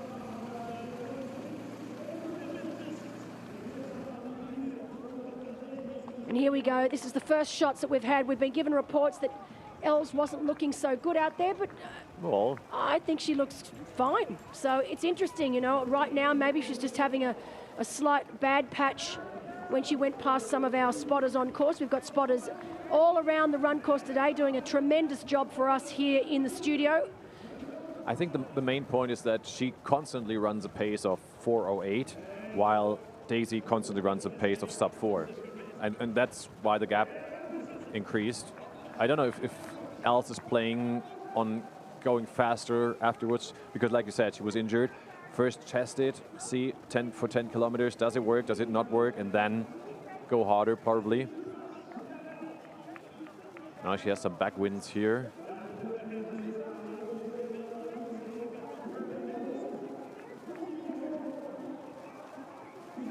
What I love is out on course, while we've got our second place female Els Visser on screen behind her, we've got Marta Wagovnik, who is still trying to pace off Robert Cullen, our lead male. So hats off to Marta, who's really trying to use Robert to keep the pace going and to see if she can make her way up towards Els Visser. Still a big gap between these two athletes.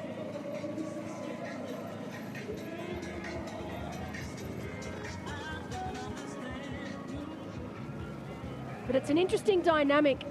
I spoke to Marta actually in Samarkand when she told me that she was racing here. And she said, you know, I've got nothing to lose, Belinda, and there's no expectations on me. I've got no expectations on myself, and neither does anyone else, because I've never raced over this distance. So I'm just going to enjoy it. I'm just going to give what I can give at any given time. And I'm going to take some risks because no one expects anything from me. And I like that attitude because she's not scared to have a go. And right now, I dare say pacing off the lead male in any other time would be suicide. But right here, right now, it's doing Marta the world of good, so great to see. And when you feel like doing that, do it. Yeah, use it. Don't be shy of that. So Daisy Davis has passed kilometer 13.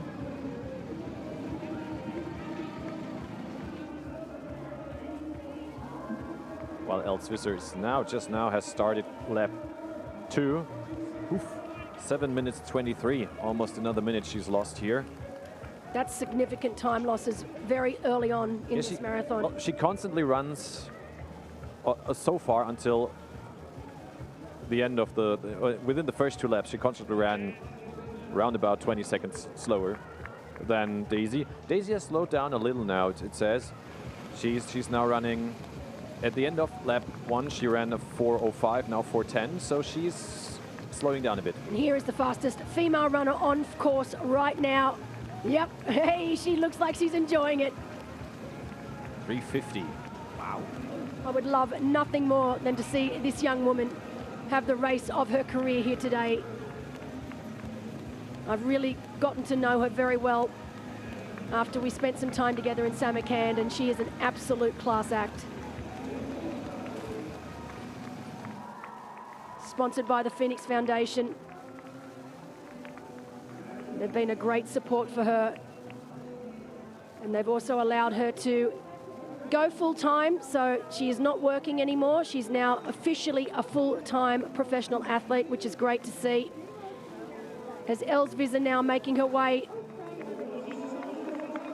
through the finish line area and out the other side of lap 2 of 4 here today.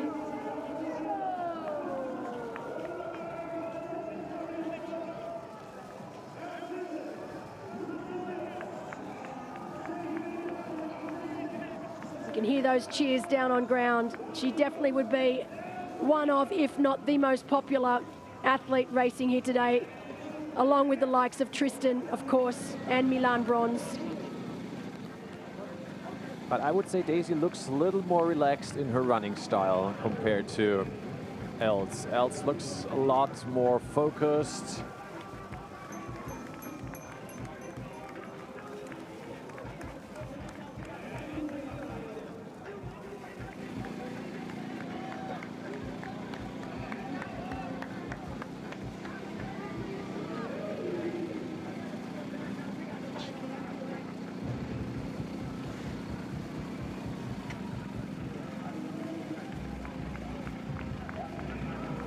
Also, and I think as you can see here on the ground, around Weirwater, they set up a run course with marks how far you have gone so far. Distance, yeah, it's pretty cool. Very nice, actually. And quite of an effort, actually, put all those footprints down there.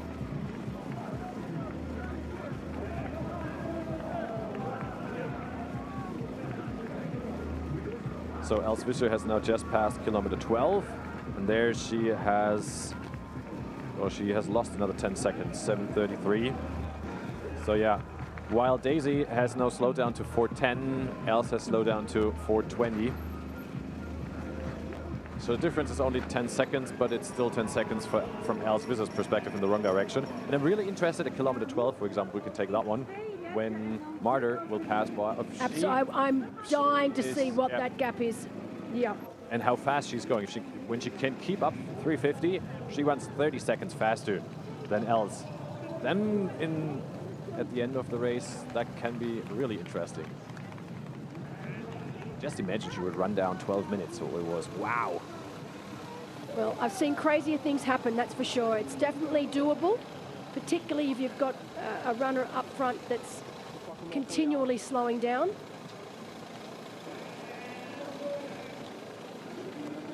Especially from the moment on when you imagine that when somebody would tell you, hey, there's somebody coming from behind, and you were like, hey, wasn't that just like 12 minutes in the lead of him? How is this possible? Yeah. Great conditions out there so far. That rain has stayed away. We've still got the sun shining. The crowds are really starting to come into their own down here on the finish line.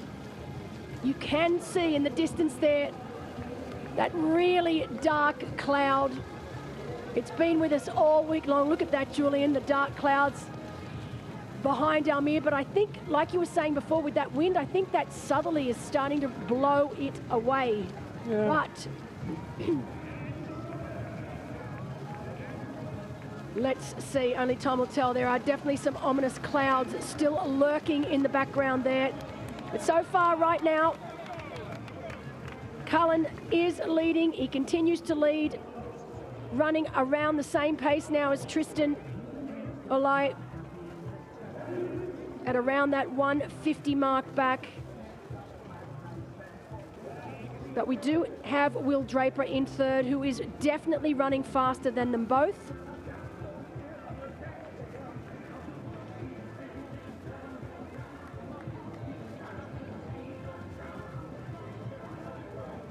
Yeah, we have to wait until the end of the second lap to know how far they are between. We don't have any timing right in between.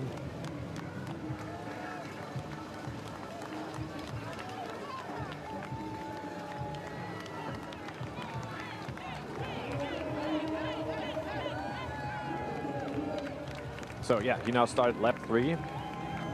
And we are waiting for the first numbers to pop up. Third lap for Robert Cullen.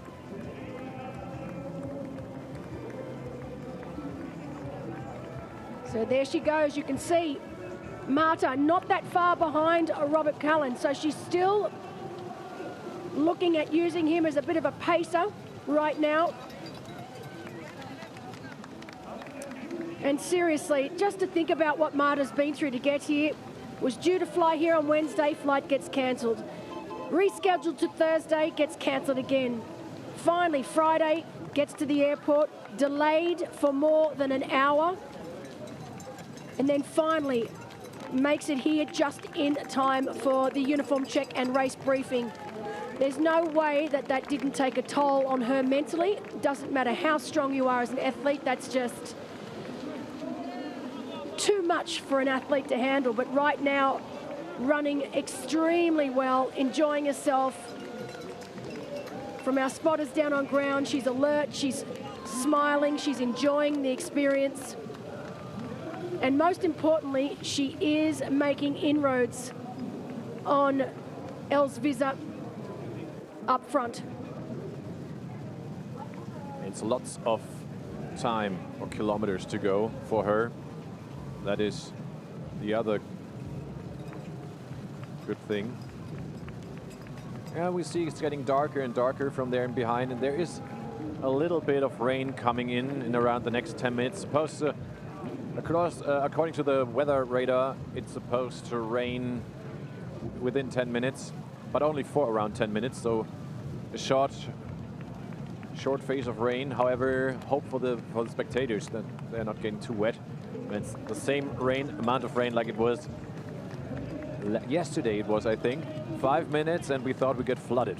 It was crazy. So now, Tristan Olli has also has finished lap 2, started lap 3, and he is 1 minute 42 behind, so 10 seconds closer. Interesting. Yes. Okay. But from the pace, it's 3:52 to 3:50. That's the first significant amount of time that he's made up, though, in quite some while. So that's good to see.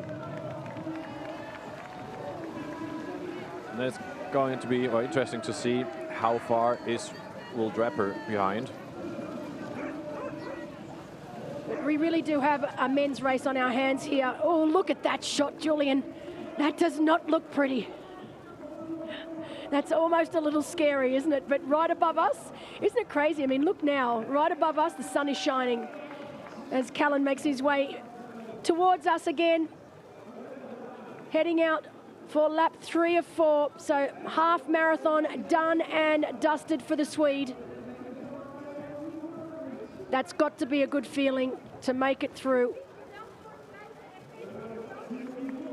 2 down and 2 to go. Still looks nice and relaxed in the upper body. He's not, breathing is not labored. He's still holding himself very, very well. Often you start to find towards the latter stages of the marathon, we get what's called the marathon lean. So the head starts to lean off to the side, the shoulders start to become uneven, but right now he is straight up and down, still looks very alert as he takes in some hydration before he makes his way out past the hotel where all the athletes are staying.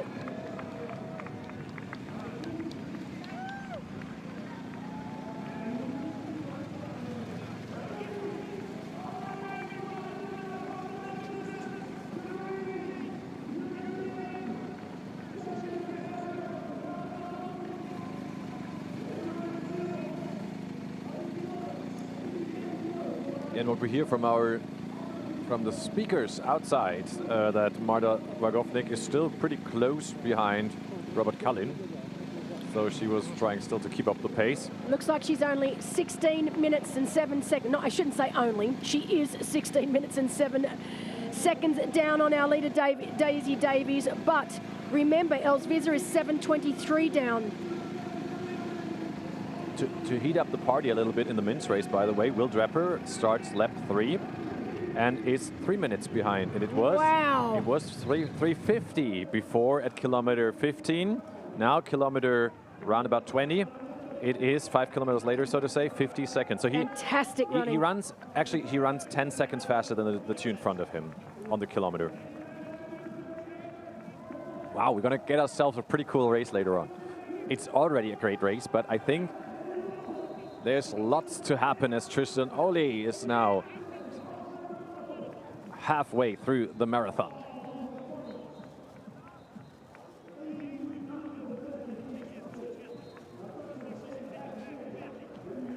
And it's 1 minute 38 seconds, so oof. Another 4 seconds. He got closer. The thing is, every time Tristan comes through here, he gets absolutely picked up by the crowds. He's got so many family and friends here. His wife is here, of course, and they are all screaming for him. And as a proud Dutchman, I know he would love nothing more than to take the win here today and join the likes of Menno Koolhaas, Dirk Winala. Would be wonderful to see another Dutchman take the top step. But then on the flip side, wouldn't it be something to see another Swede win here again after Jesper Svensson taking the win last year? And there you go, there's Will Draper coming through. Look how smooth he looks as he comes through the finish line here. So Will Draper from Great Britain, still in the hunt here.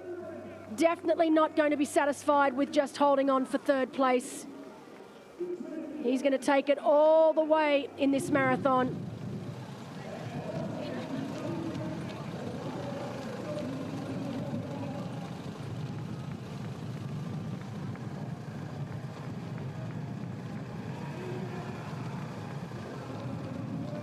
So Will Draper, 2 minutes 51 in behind, another 10 seconds. He got closer to the others. They both have slowed down slightly.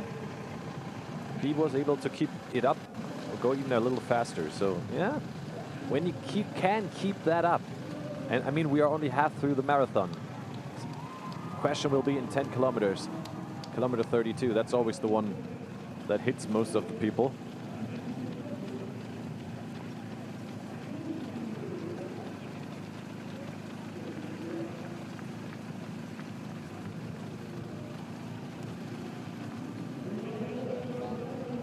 But yeah, a lot reminds me of Jesper Svensson last year. Also tall guy, Swedish guy.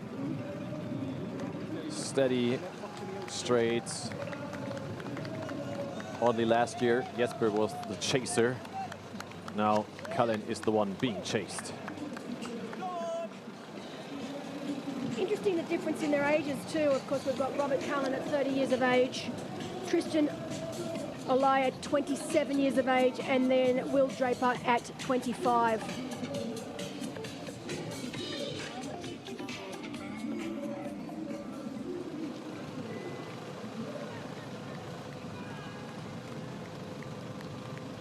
Look, you can see that's the flying sprint, the start of the flying sprint 1 kilometre for Red Bull.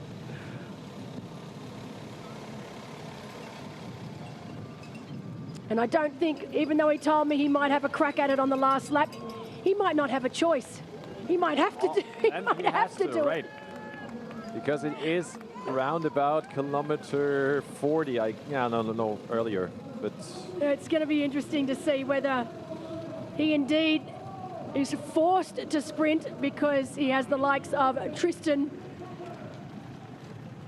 Olay and also Will Draper hot on his heels, breathing down his neck. I think it's actually close to kilometer 33, yeah. Early sprint then. Putting the hammer down. Well, many other athletes have started the third lap. As we said, Robert Cullen, Tristan Olay and Will Draper. Fourth position still goes to Wojciech Kopyczynski. Still 6 minutes 41 behind. Then Will Grace and Sebastian Norberg. We thought they would be able to catch Wojciech Kopyczynski. I was wrong with him. So they are 7 minutes 40 and 7 minutes 52 behind. So for them, it's, Will Grace is less than a minute behind Wojciech. He runs 10 seconds faster, the British, than the Polish. And Sebastian Norberg also pretty fast, a little more than a minute behind Wojciech. So on the long run, this could end up not in the right way for Wojciech. And Milan Brons, 8 minutes 43 behind. He runs pretty fast actually too. I mean, the women's race, obviously, Daisy Davies leading the way. Elzviza, 7:53, actually more than that now, I think it's over 8 minutes. And Marta Wagovnik, 15:55. So Marta just clawing her way closer and closer to Els. It's still a long way to go.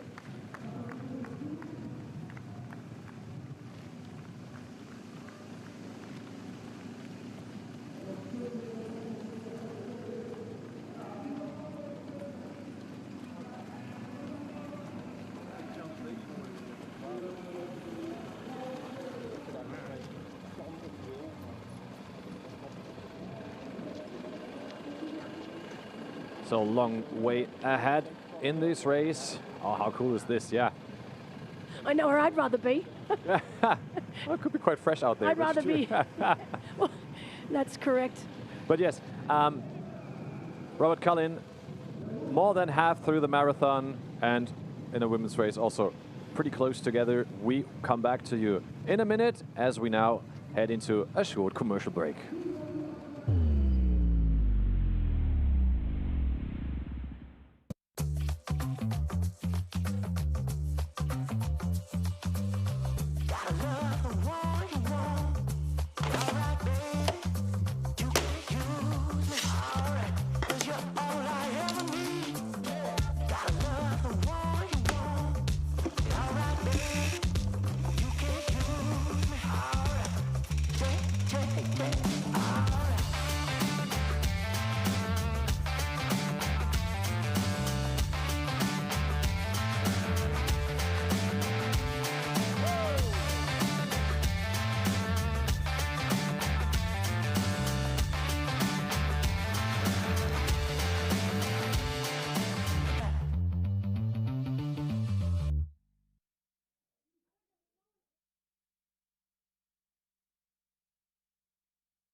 Activate.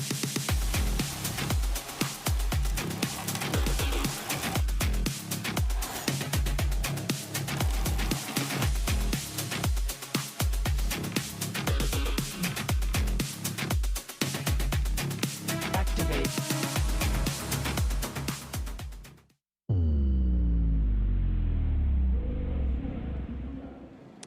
And welcome back to the European Long Distance Championship here in Almere-Amsterdam. Of course, this race here, challenge Almere-Amsterdam. It's been 13 years now.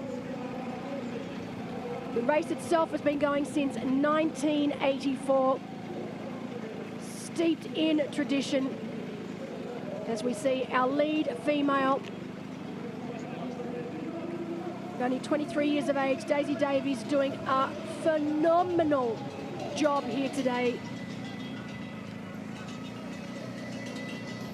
First time ever over the distance, showing us all how it's done.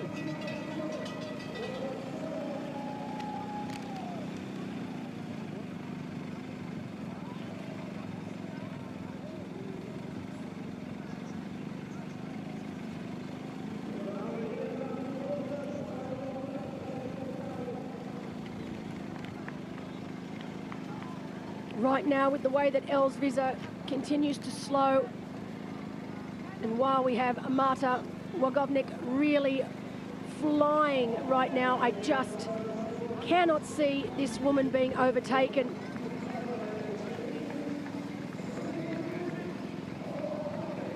She's doing everything right, using every aid station, making sure that she's fueling properly, making sure she's hydrating properly. Just blowing me away for someone with so little experience.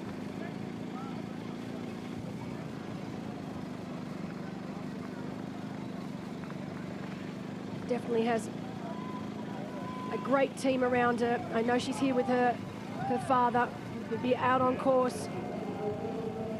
But still, to be able to come out in your very first time over the distance and dominate the way that she's dominated, pretty remarkable.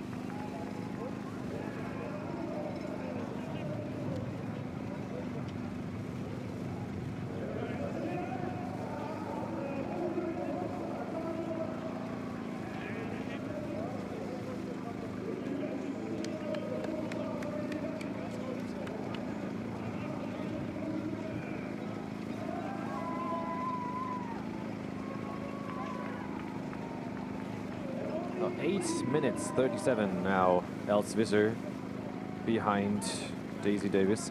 8:37, wow, that's a lot. Thinking back, what was it, 5 minutes 40 after the bike.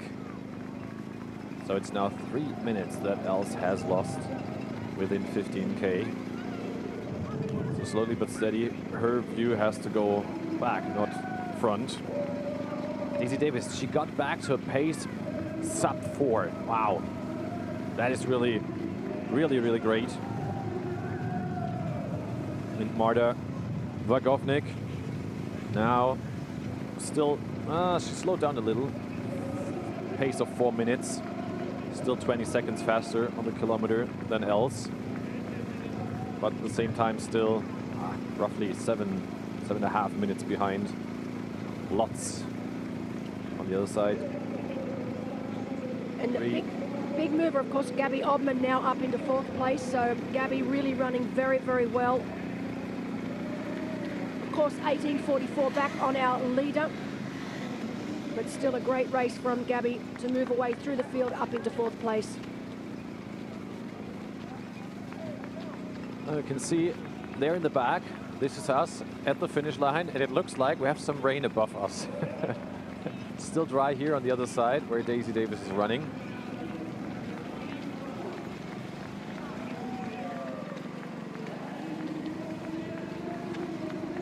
Yeah, that's a pretty thankful passage, because there you have some winds from behind. And it goes a bit downhill. Really have to keep that moving.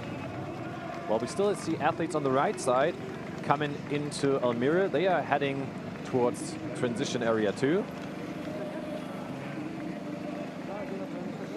While, of course, here on the left side, our pro and age group athletes are on their way on the run course, middle and long distance together. I think it's a smart way how they solved it here in Almere. On that one road, two distances, or two disciplines at once.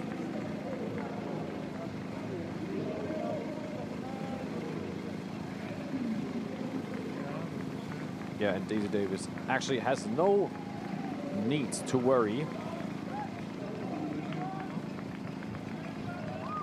If she can keep up the pace, or even if she slows down, it's 8.5 minutes on the second place. Oh, as we see a little crush here. Oh, it looks like someone has crashed. Wow, that's Bike, I guess. Oh, that's a long. I hope not a runner. A long way. Well, it looks like he's. I mean, you can see where the riders are. They're right up high there. So it's a rather nasty crash that's occurred. He's ended up down on the run course. It was a little after the bridge. It was pretty close. I hope not that the runner got too close to the bike course or other way around. However, look at that. That looks like the heavens have opened up to the left of us there. You can see where we are, where the two tall buildings are. You can see the race venue.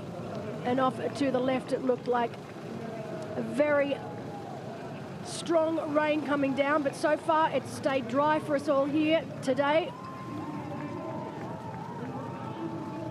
Robert Cullen still leading. As with our women's race, this man has been leading for pretty much since the gun went off this morning. He must know that his lead is coming down and that he isn't looking as solid as it was to begin with. There'd be nothing worse than being hunted down by a Dutchman in the Netherlands. That's a pretty daunting prospect, isn't it? It's like, oh, anyone else but a Dutchman. But this is the sort of racing that we expect and that we need here at the European Championships. Racing for their country. it's 1 minute 15 for Tristan Ole. Oh, 1 minute 15. And it's only 2 minutes 19 for Will Draper. Who is now running as fast as Tristan, but 10 seconds faster than Robert. So both of them are running 10 seconds faster.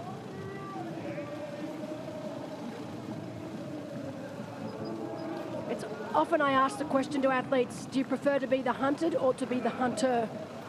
And for someone like Will Draper, because his swim is not as strong as some of the other professional men, he knows what it takes and what it's like to be the hunter.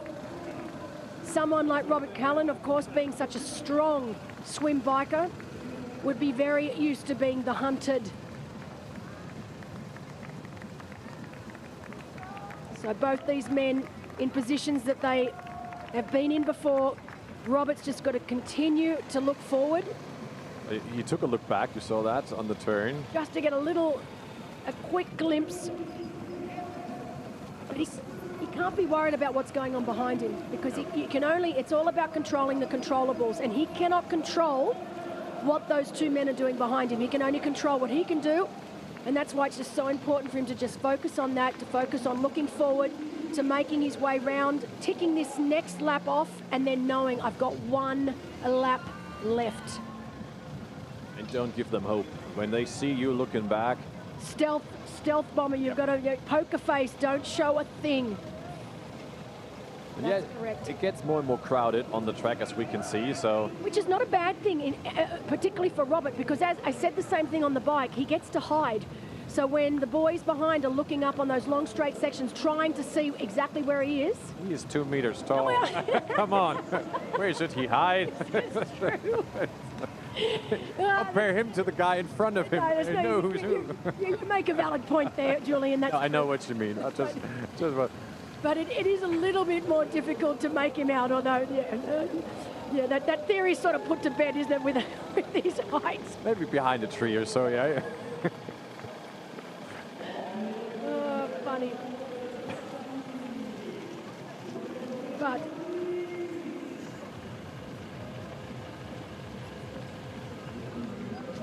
and we have been given reports out on course that the rain is definitely on its way. The wind has started to pick up.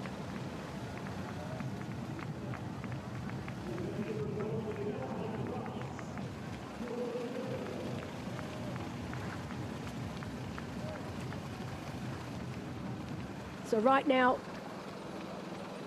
all Callan needs to concentrate on is getting this third lap done and dusted, remaining in the lead, because it's an interesting fact that when you know that you've got 1 lap left, that is it. There's no more laps to be done, Julian. You know the next time you come round, you are running down that blue carpet. So really, it's all a mental battle now for Robert Cullen. He just needs to get through this third lap in the lead. And what will be really interesting, if he is able to start this 4th and final lap with 60 seconds up his sleeve, he might just pull it off. You say so? Well, I might change my mind in a couple of kilometers' time, but for now I'm going with that theory, yes. Okay. So as we can see on ground now, it started to rain a little. We can feel it here too. But yes, some rain now coming down. The wind started to put up again too. You can see there in the background how that flux in English. I'm learning English here. Then the back, the things that are moving, the plants. Flags on the bike. Yep. No, not flags. Yeah, sorry. I mean there's also a plant called flax. I wasn't sure if that's that one. You don't know? Okay. You don't have that in Australia, I guess. No, that's a European thing. Oh, I can hear the rain. The rain is here. So back here, even though on screen right now. There you see the ground is already wet. But we have definitely got rain here now in the stadium. Oh, and it's absolutely pouring here now. I don't know if you can hear that through our microphones, because one must say we're sitting in a tent this year. Oh wow, look at that, wow. Look at that. We sit inside such a tent, so it's quite loud now for us too. I mean, this is what we've been experiencing all week long. From sunshine and not just a little bit of rain, torrential rain. And look at this. It's still dry there. It's completely dry. Give them a minute and they will be part of the experience we just saw. And look at the wind. Oh my gosh. Yeah, how much that has increased now. All of a sudden. This is the windiest we've had all day long. Look at the weir water there. And that's exactly the place where I was talking about. Well, when Daisy Davis is going to take a turn to the left over there, across that bridge that you can see there on the left side with the whites on the side. And then the wind that comes from front is extreme. You feel like running against the wall. Oh, and you can also see that Robert is until soaked now. The only thing I can think of, though, as quickly as this torrential downpour has come, I'm hoping that it leaves just as quickly. But right now, you can see that these runners are about to run into the abyss as they come closer and closer towards us here at the race venue. Of course, it won't bother the runners at all. But the wind, it is the wind that's picked up, that's come with this rain, that could play quite a significant part here. It will definitely suit the stronger runners.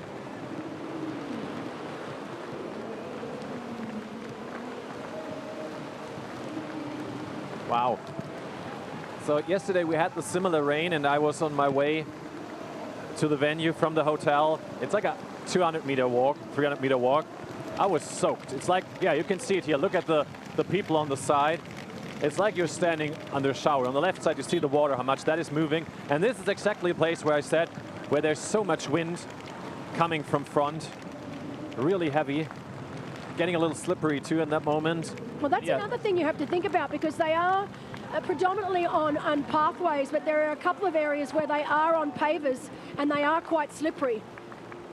And the last thing you want to do halfway through a marathon is slip over. But look at that. As quickly as it's come, it's now starting to dissipate. And that's been the last 3 days here. It's just incredible.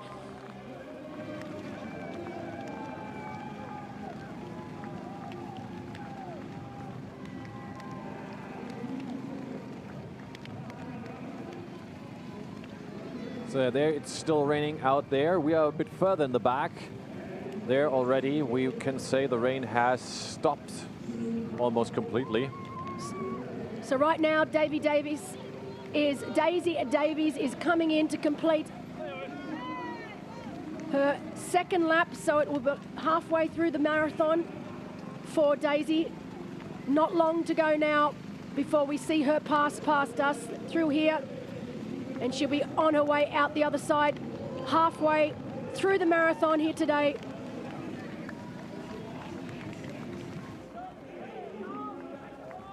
Still looking very, very strong. These conditions will suit her down to the ground. The rain, the wind, it is her wheelhouse for sure. She's really strong. Look, she hasn't even broken stride. I mean, seriously, incredible racing from this young woman. If she's able to pull this off at the end of the day, which it's looking highly, highly likely, this is going down as one of the greatest races I've seen all year. To be so young and so inexperienced, never raced longer than a middle distance race, and to do it so convincingly. Like, she's never even looked like faltering, and I know we've still got a half marathon to go. Things are only just starting to get interesting here.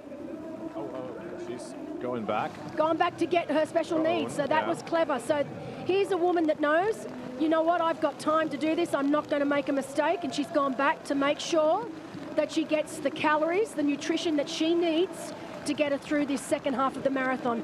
Again, such clever racing.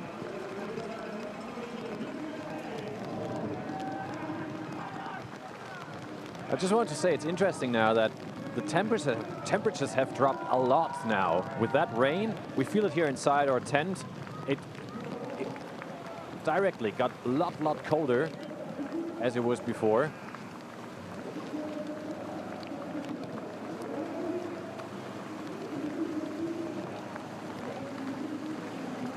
Similarly to Daisy Davies, I don't think Robert Callan will be affected too much by these conditions as well. Being a Scandinavian, obviously very, very used to some crazy conditions. It's not crazy cold out there, but it certainly isn't warm.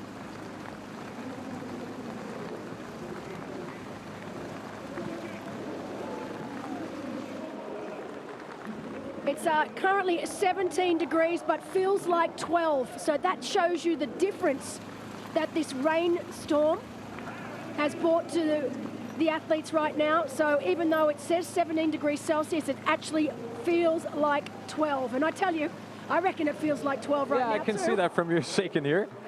Oh, look at the spectators. Of course, that's a pity. I mean, so much emotion we had on the finish line. No, but I'm impressed that they've come prepared. Well, the Dutchies, come on, the Dutchies know how to deal with the weather. We know that, for sure. Silly Aussie, he would have come with no umbrella. You would have come, yeah.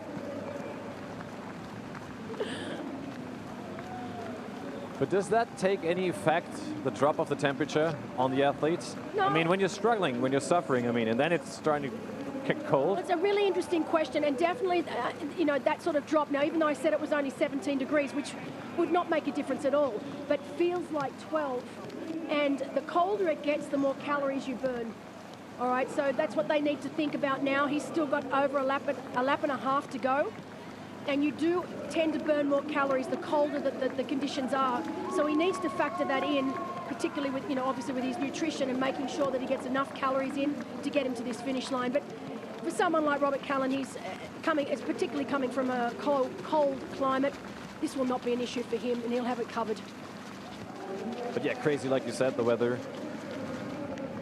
It was 18 degrees out there, and now our weather radar tells us it has dropped to 12.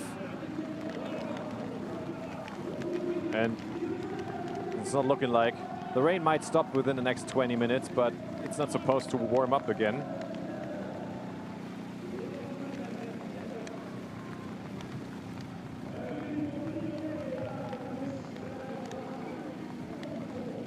And of course also some struggles for the age group athletes out there. It's a pity too. They are fighting their way through that rain too. I mean, like when you're Daisy Davis, who's flying through the course in leading position, that rain touches you less than the age group athletes who are just starting the marathon. No, so it's going to be a long run in the cold.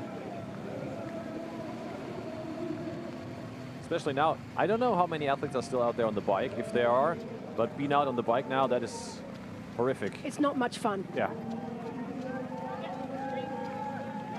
But they'll just be thinking of one thing and one thing only, and that's making it into transition, switching out their bike shoes for run shoes and getting out on this marathon. But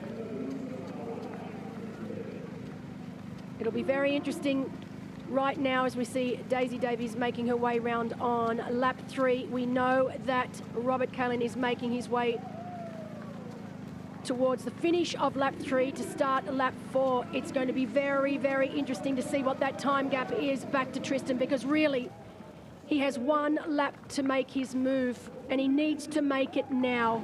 If he wants any chance of catching Robert Kalin, he needs to make his move now. I do believe from our spotters out on course that he can see Kalin up the road, so he has got eyes on him.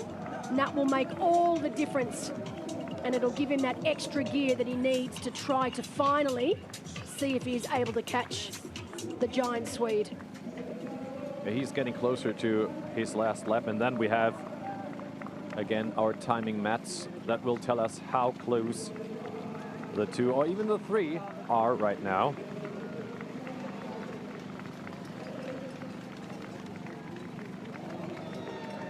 For the women, we can say Daisy Davis, yes, halfway through the marathon, still running a pace somewhere between 4 minutes 06 and 4 minutes 14. But no third lap so far for the chasers. And here we go. I think this is it. I think this is it. Are we finally going to see a change? Right now, look at that. It's inevitable. He is almost up on his shoulder. So finally, Tristan Ole is almost on Robert Kalin's shoulder, and the pass has been made, so he did not muck around. I didn't think he'd be tending to make any sort of conversation as he went straight past Robert Kalin, and this is where Robert really needs to change focus now. He cannot afford to lose focus. He needs to continue to push forward. He still has over 10 kilometers left to run. He knows that Will Draper is not that far behind. So now he just really needs to focus on the shoulders of Tristan Ole and make sure that Will Draper is unable to catch him. This is incredible. So for the first time, we have got a Dutchman in the lead here today. And you can see Tristan, he is completely focused, concentrating. He knows that this is not over yet. He knows that Will Draper is not that far behind. He cannot afford to have any sort of early celebration here.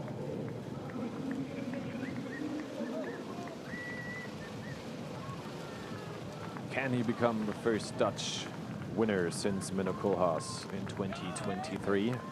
And before that, I believe that it was 2012 was the Dutch last time there was a Dutch champion before Menno Koolhaas in 2023.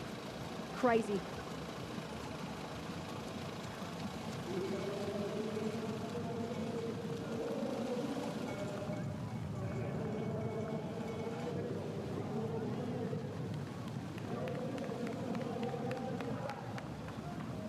So, wow, didn't Tristan take some time out of Kalin right in the last few kilometres? We had it at 1:15, and then the next thing we see is him overtaking. And the big question, of course, now is, or the interesting question now is, how does it look for Will Draper? I mean, he was 1 minute and around about 1 minute behind Tristan Ole.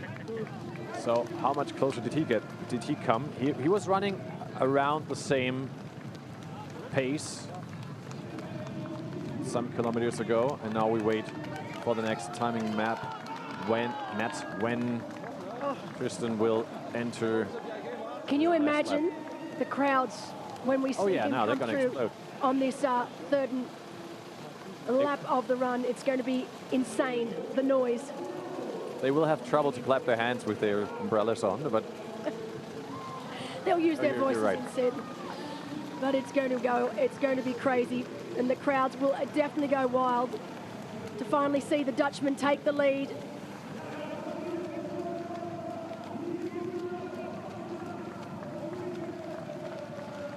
Of course, he did his very first long distance race here back in 2022. He's finally back here again. His 10th time over the distance. And if he's able to pull it off today, it will be his first win.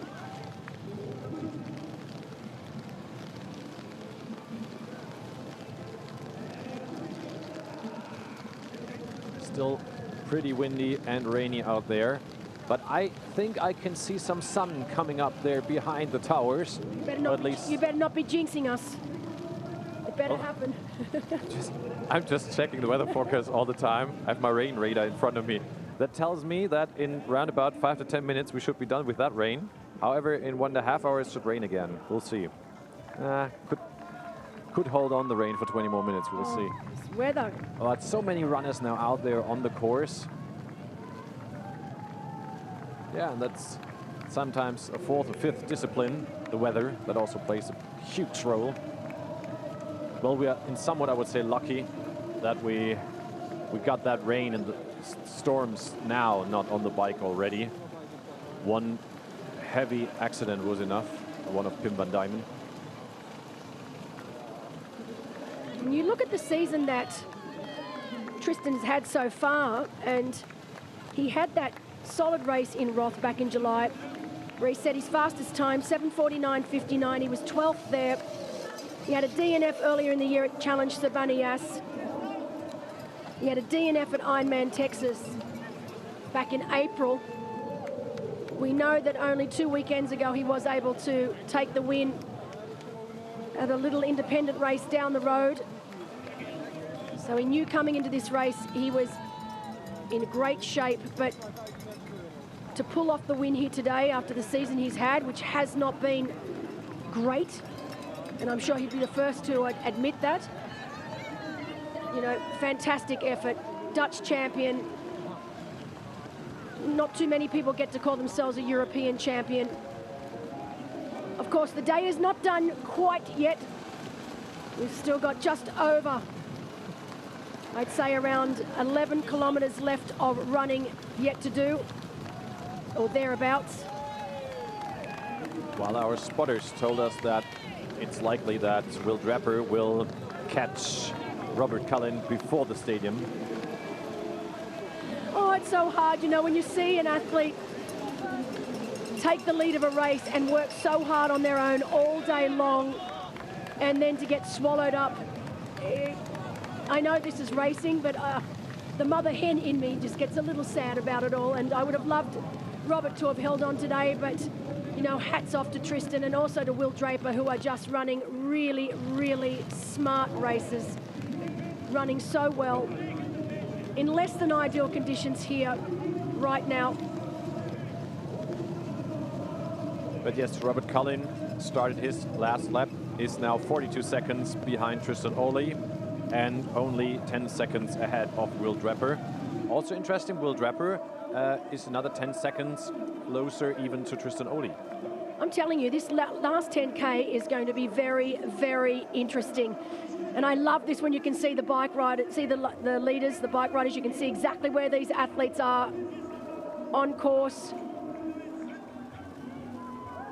Cheers out to our cameraman there in the middle, there somewhere in between on the motorbike. Oh, you can see there, cheering. Come on, Tristan, you can do this. He is going to get the biggest cheer as he makes his way through here. It'll be just what he needs to give him that little bit of an extra pep in his step for this fourth and final lap.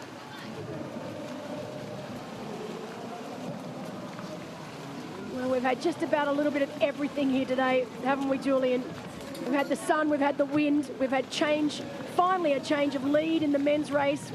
We've had torrential downpours of rain. We've had temperature drops, but I wouldn't expect anything less here.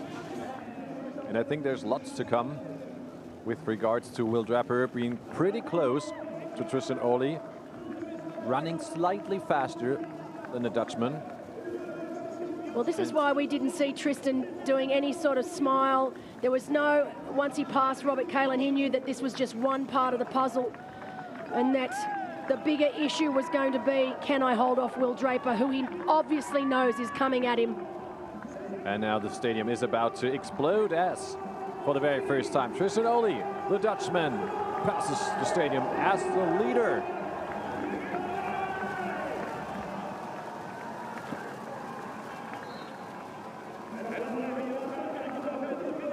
So interestingly enough, all three right now, our top three, oh, see, just what we spoke about, look how slippery it was around that corner.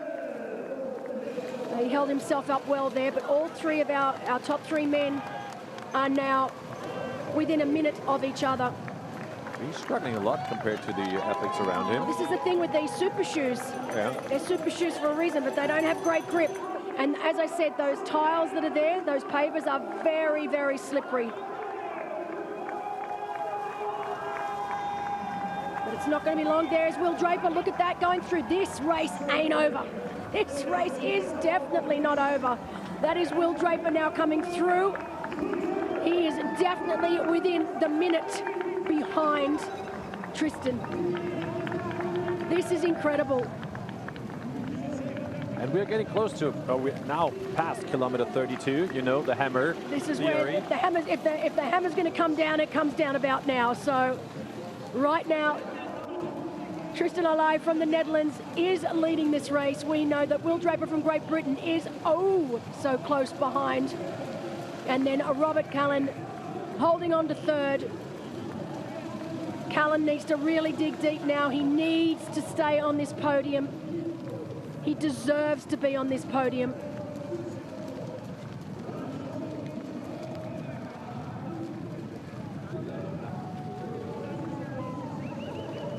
Okay, here come the numbers. Kilometer 32.4. Will Draper has overtaken Robert Kalin. He's 51 seconds behind Tristan Olli. And Robert Kalin, now he's really falling back. He's just running a 4:38 pace, so it sounds like he's kind of exploding. He is already a minute 20 behind. Can you believe that? A minute 20, wow, that's a lot. And already 20 seconds on Will Draper, so Robert, I don't want to say he has given up, but I mean, mentally, that's a tough hit now. Yeah, it is, but you know what? Talking to Robert yesterday, one of the things, his goals for this race was to prove that he could actually finish the marathon, that he didn't explode. Now, it's always hard mentally when you've got athletes that come past you. He was in first all day, now he's in second, now he's in third. But third place is still third place. It's still the podium. So he really needs to just completely change his outlook now and say, you know what, I'm not first, I'm not second, but I'm still third, and I am going to fight for this third, and I'm not going to allow anyone else to get it. He needs to really rally, take in some calories, really focus on holding on to third place and not just pulling the pin because he's no longer winning. Yes, he has to know that. He has to reset his mind. In fourth position, we have Will Grace. He has just started the last lap, so he was in this moment 5:54 behind. So pretty big gap, but depending on how hard the hammer hits now, Absolutely, Robert. and whether Robert can change his mental state here and just, he's going to have to hurt. Let's be honest, every single one of these athletes that we're looking at right now, the last lap is a sufferfest. It is a sufferfest to end all sufferfests, and these men are so close that if they are not prepared to dig deep, and I'm talking deeper than they've ever dug before, they will not win here today. Absolutely. It is too close.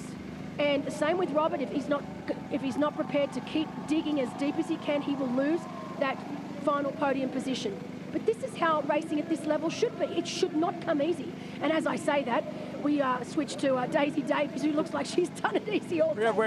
We're just flying. She's now past kilometer 26 already.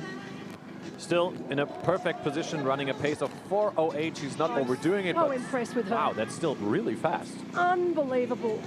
And look, I know she's not doing it easy out there, so anyone that thinks that I think otherwise, please, I know it is still tough. You've still got to get yourself around there, but truly, I'm not sure anyone would have realised that it was going to be this significant a lead for Daisy Davies all day long.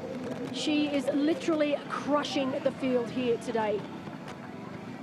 And yes, her position got strengthened by kilometer 23.4. Els Visser is now 10.5 minutes behind. So if Daisy Davies not completely explodes, then she can bring that home. And interesting to see in behind is if Els Visser still slows down, can Marta Lagovnik get closer? She is still running 20 seconds faster than Els. And it's, or however, it's still 5 minutes of a deficit. But with what did we start? We start with the two between had 8-9 minutes in between. So it's still 5. Tough for second half in the marathon. However, Els is extremely slowing down, one must say. On the other side, Marta on her first long distance. It sounds like thunder outside. Was it a thunder? Well, you know, I mentioned about everything else, but why not throw in a bit of thunder and lightning while we're at it? I mean... Well, yeah, for some more action, to put in more action. You see Pascal Tischler here. Here's, like we said, the partner of Antonia Milowski, thank you. That's well, right. Yeah, weather forecast says there can be some thunderstorms later on. Well, we'll see. We're sitting in a tent. Everything's fine. Yeah. It'll be fine. It's the athletes I'm worried about. Yeah, that's but I'm sure they'll be fine. I mean, that's why they are the toughest. There's already a thunderstorm, we're being told. Thank you. They are the toughest on earth. A little thunderstorm not going to sway these guys and these Especially not that girl. No. I don't think anything's going to sway this girl. She's unbelievable. I think when the lightning comes down, she can put up her hand and sends it back to the sky. Because she seems unbeatable today. I don't want to jinx it or anything, but Daisy Davies, on what run with that weather conditions? We said, okay, British conditions, something she likes. But, okay, coming out of the water first, there was something to expect. But staying in first position on the whole bike, keeping the distance, and now on the run, creating more distance. More distance, that's right. Yeah, it's truly remarkable. And we will be talking about this race of Daisy's for quite some time. And what a future she has in the sport.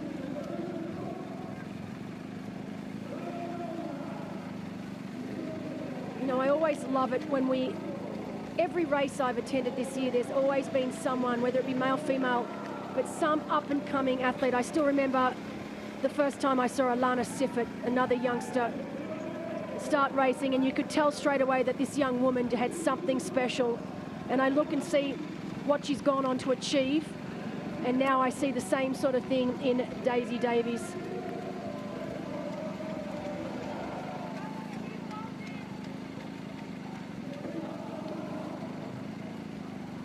Just the maturity, the patience that this young woman has shown today all day long. Never faltered, never cracked. If she would go on like that, I asked my app, it tells me it's supposed to be a 2 hours 53 marathon. Okay, we'll see if that can happen, but wow, that would be insane. The fastest marathon is held by Elisabetta Corridori, I still remember. It is indeed, yes. I have to check about the time back there. Here it is, a 2:52:32 marathon. That would be really close to the record. I must say I don't know what the total time then would be.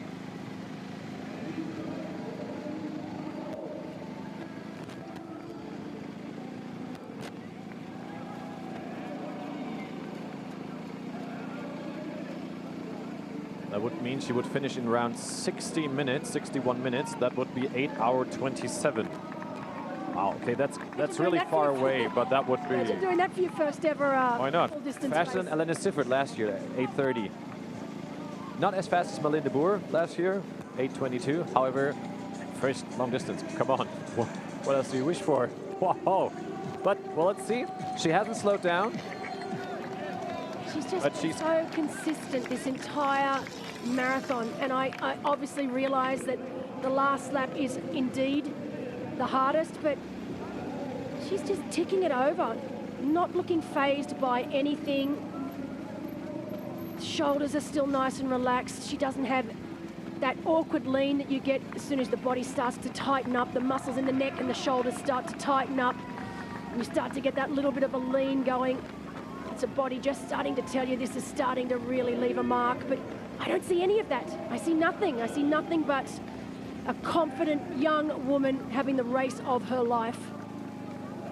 And on the way to beat her bib number, what was her goal. She's well and truly doing that here today.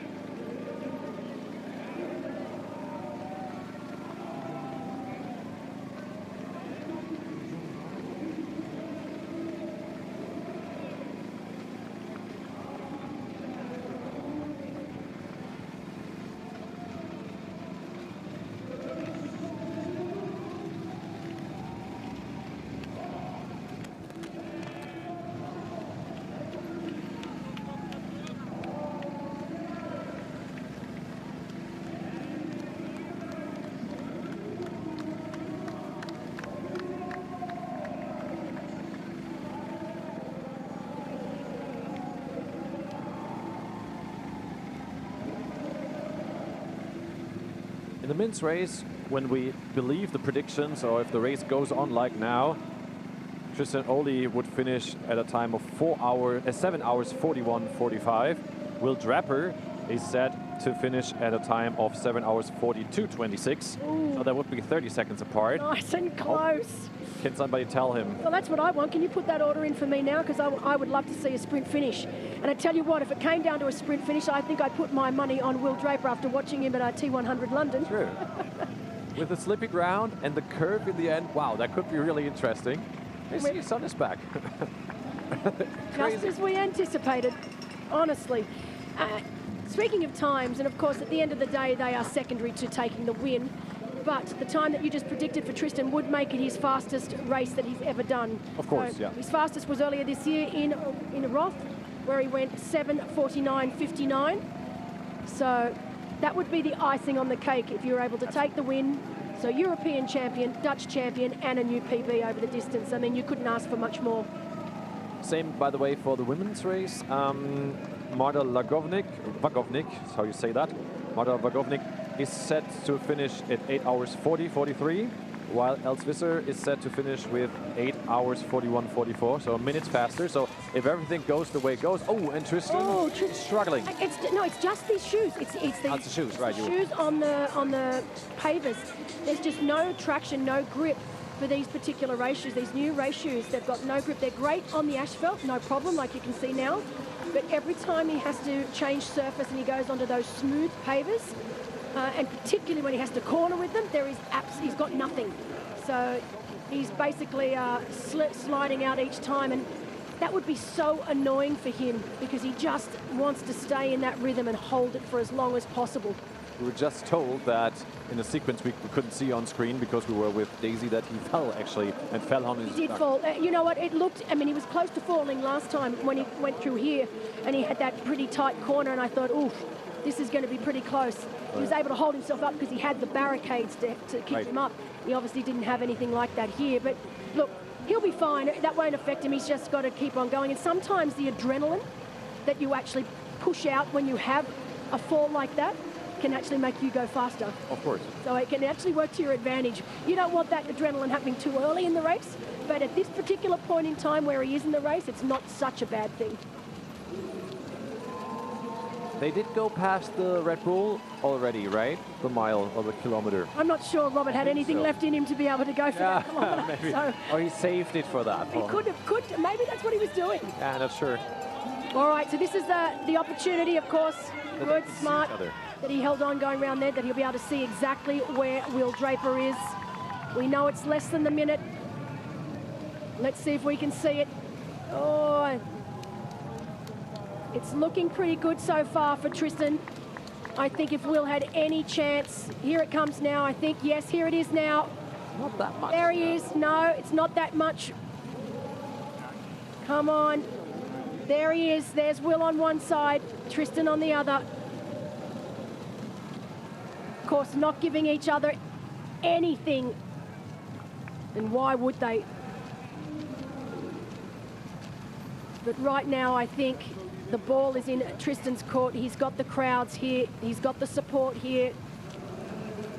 He's got that added bonus of wanting to not only be the first Dutchman home, but the European champion.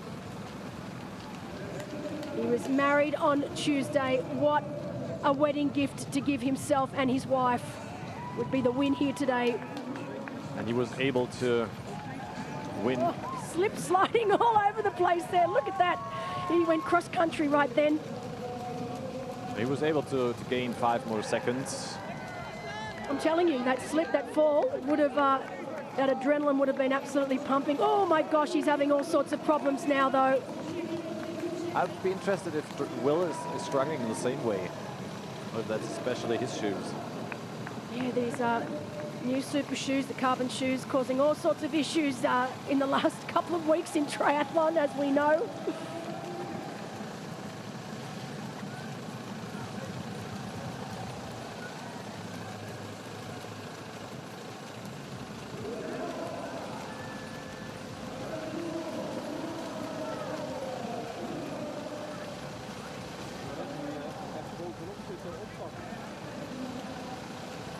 Yeah, whereas while Will Draper is 1 minute roundabout behind Tristan Oli, Robert Cullen now 3 minutes 17 behind, so he lost quite a lot of time. Caught himself again, however, he's now, in beforehand he ran a 4-minute pace, now he's down to 4 minute 45. Yeah, this is not good. If he continues to run at that pace, he will, there is a chance, a very, very Will Grace will catch him. strong chance that Will Grace will catch him. Will Grace still running sub 4 minute kilometre pace, which is needed. And Robert Cullen, like you just said, 4:45. I mean, that's not looking good for Robert. He needs to really rally right now. Interestingly enough, Will Draper at 34.7 was 57 seconds down. At the 36 kilometre mark, it's 56. So really these two men running the same pace right now out on course. If that's the way it's going to go now for the final dying kilometres, then Tristan Olai has definitely got this wrapped up. So from the prediction side, Robert Cullen would finish 7 hours 46:26 and Will Grace in 7 hours 47:05. So still half a minute faster, but yeah, we don't know if Robert can keep up that pace. So fight for the podium. We have a fight for the podium and we have a fight for the win. 1 and 2 and 3 and 4, each fighting against each other.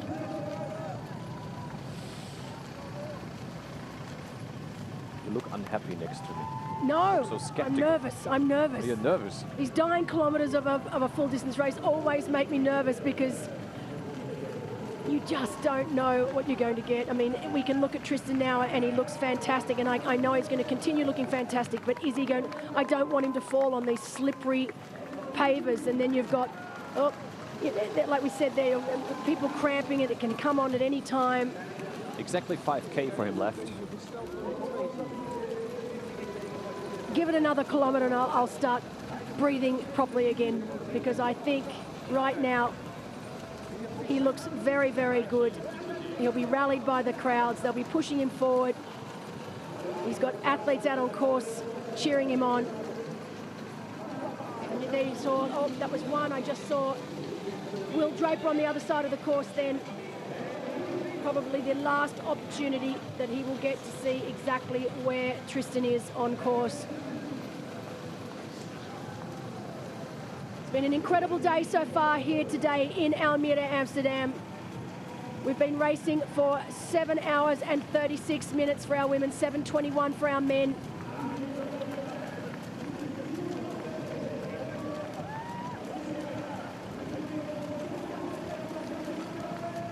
We've had every sort of weather condition known to mankind presented here today. The sun is out again.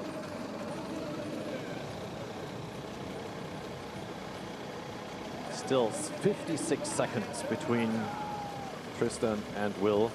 And still, just imagine, after 7 hours, 7.5 hours of racing in the end, a little more, only less than a minute. Wow.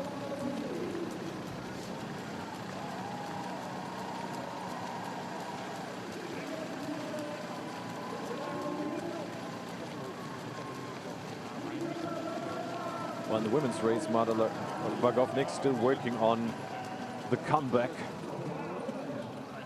to catch Els Visser, but still 4 minutes between those two. But the race is, of course, longer, still longer. I'm telling you, if it is doable for Marta. Yes. Just under 4.5 minutes difference. And that was at the just on the 26-kilometre mark. So are we going to see a similar situation that we saw in the men's race? Crazy that Marta, on the last 3 kilometers, Daisy ran faster than Marta. Marta in leading position. She's not slowing down at all. She's running the fastest pace of all 5 women. I would never have anticipated this at the beginning of the day. And that's what I love about racing. It's what I love about our sport. You can have all the predictions, all the stats in the world, but it's what happens on race day. It's what athletes are able to give of themselves each and every time they put on a race number. And here we have the added bonus that these athletes are not just racing for themselves here today. I mean, we're used to athletes putting on a race number and racing for themselves. Here, they are racing for their country. They are racing for the title of European champion. And it's incredible, just something like that, something simple, but it gives you extra motivation, extra drive to be able to get every last piece of yourself.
I wonder if Tristan is able to hear the crowd from where he is on the course right now.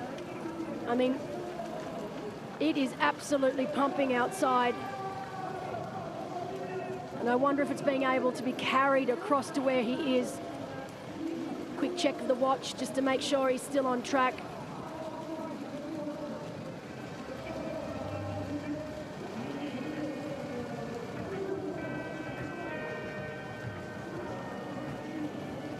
Tristan now at kilometer 38.5.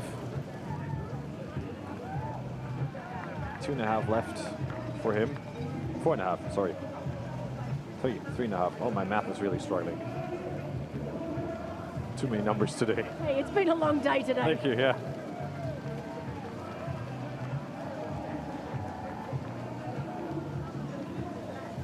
But yeah, if you believe the numbers, Tristan Oli 7:41.48 and roughly 40 seconds, 45 seconds behind maybe 50. That is when Will Draper will finish. So Will is running slightly faster, but not fast enough to catch up with him. I wonder if these two men had ever predicted or had the scenario in their heads leading into this race that it would be such a close race between these two here today. I guess not, yeah. They had a little chat in beforehand when we did the interviews yesterday outside. But yeah, let's be honest. I mean, Tristan Oli before the race said, I'm gonna win it, not I want to win it. I know, and I love that he took the bull by the horns. And you know, so many times I get to press conferences and athletes will be like, oh, I just want to do my best. I'm just going to race my own race. And whatever that is, it will be. And I'm like, no, that is not racing. Down the hammer. You know, have the confidence. And I think people are sometimes scared to do that because they don't want to come across as arrogant or overconfident, but I don't think it is at all. If you've been training hard and your training's been going well and you've been hitting the numbers that you want to hit, then why can't you say, you know what, I know I'm coming into this race in really good form, and I know if I can have the race that I'm capable of, it will be enough to take the win. And you say that. I mean, if you can't believe in yourself, well, how can you expect anyone else to?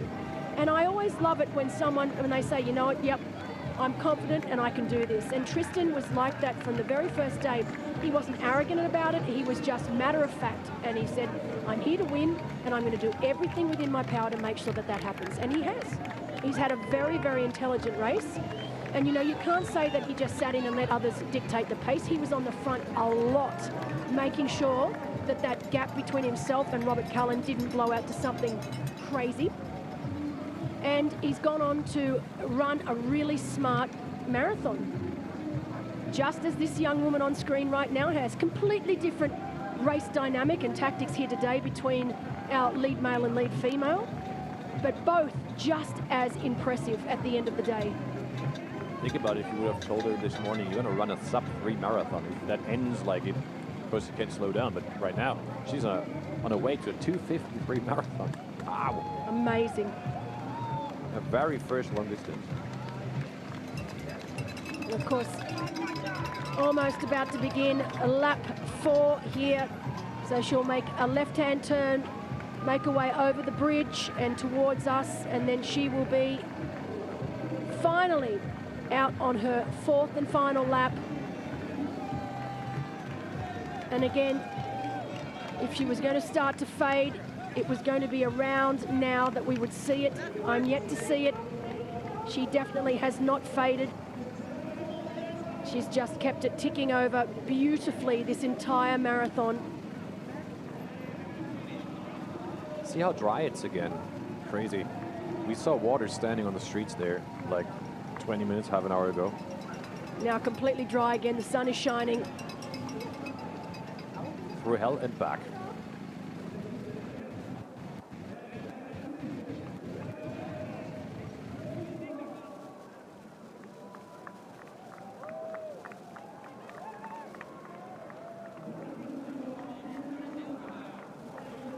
It's set to be back at 18 degrees now.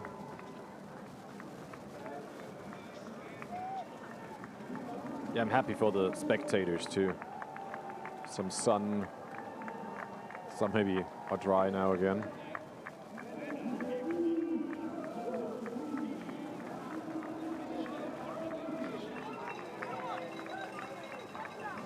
So that wind was up to 27 kilometres an hour at some points of today, gusts of up to 47 kilometres an hour. So we really have had everything tossed at us possible in terms of conditions. And all of these athletes handling it with absolute style.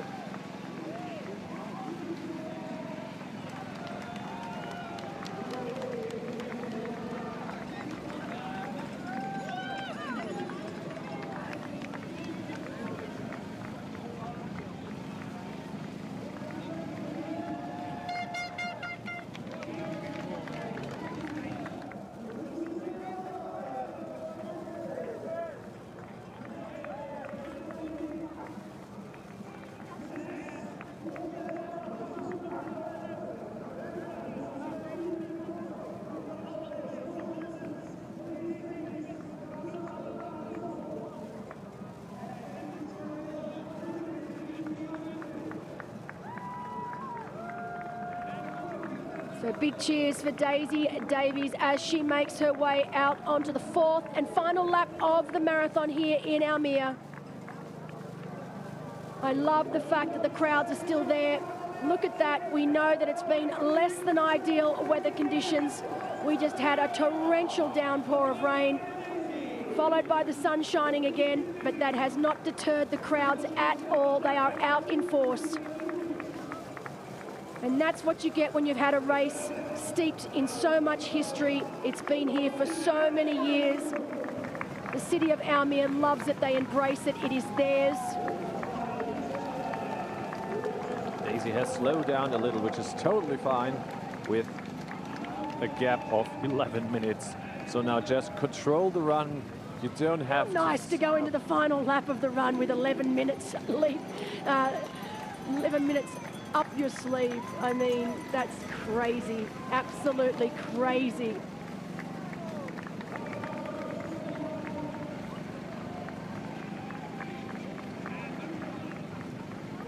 You know, I remember in May when we were in Chamarin together, you and I, for the championship, staying at the incredible Ex-Bionic Sphere, and watching this woman come home in second place. And I remember... It was quite emotional afterwards, too. It was, because, I mean, none of us expected it. I knew she was a great athlete. She was an up-and-coming athlete. She had a lot of potential.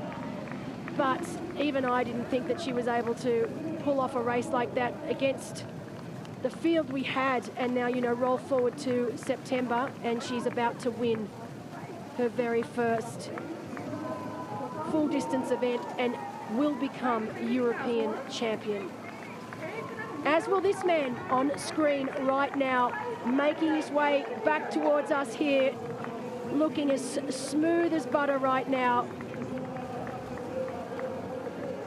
I'm sure he's not relaxing quite yet, Julian, but it will not be long before he truly realizes that this race is his, that he will be crowned European champion, that he will be crowned the Dutch champion.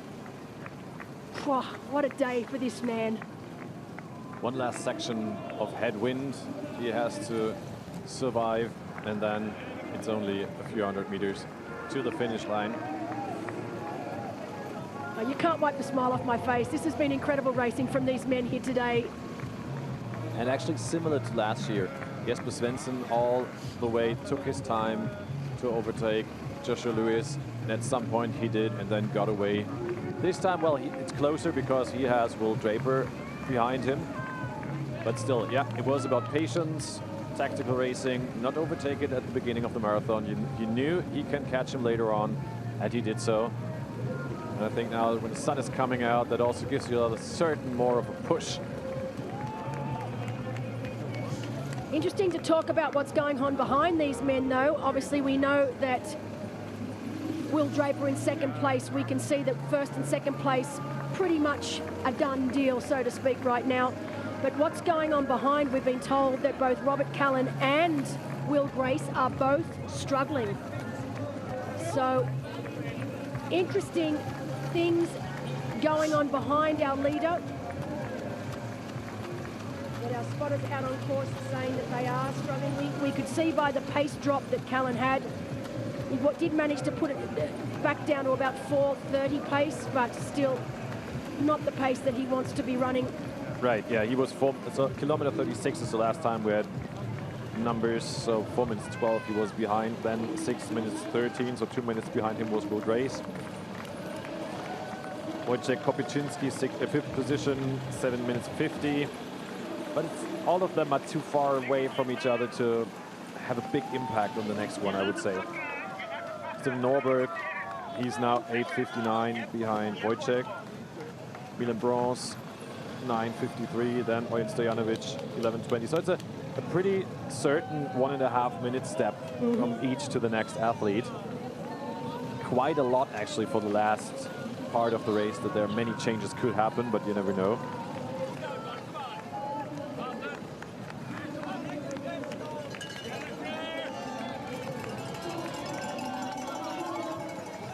And right now, I think it's almost at that point where Tristan can start to relax just a little and actually truly believe that he has got this race won. He knows that he just has to run to the end of this street. It's then a left-hand turn up and over the bridge, and then he'll be making his way towards us here, and that magical blue carpet that he will run down to then be crowned European champion. You can see the support for him on the side of the road. Every time someone screams, it's going to be that extra push that he needs to get into that finish line. Right now, both himself and Will running very, very similar speeds. He's got that gap that he needs.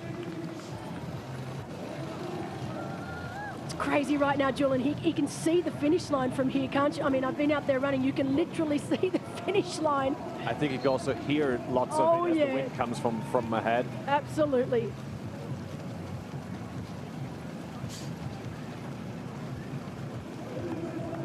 But yes, we have no idea what Will Draper is doing.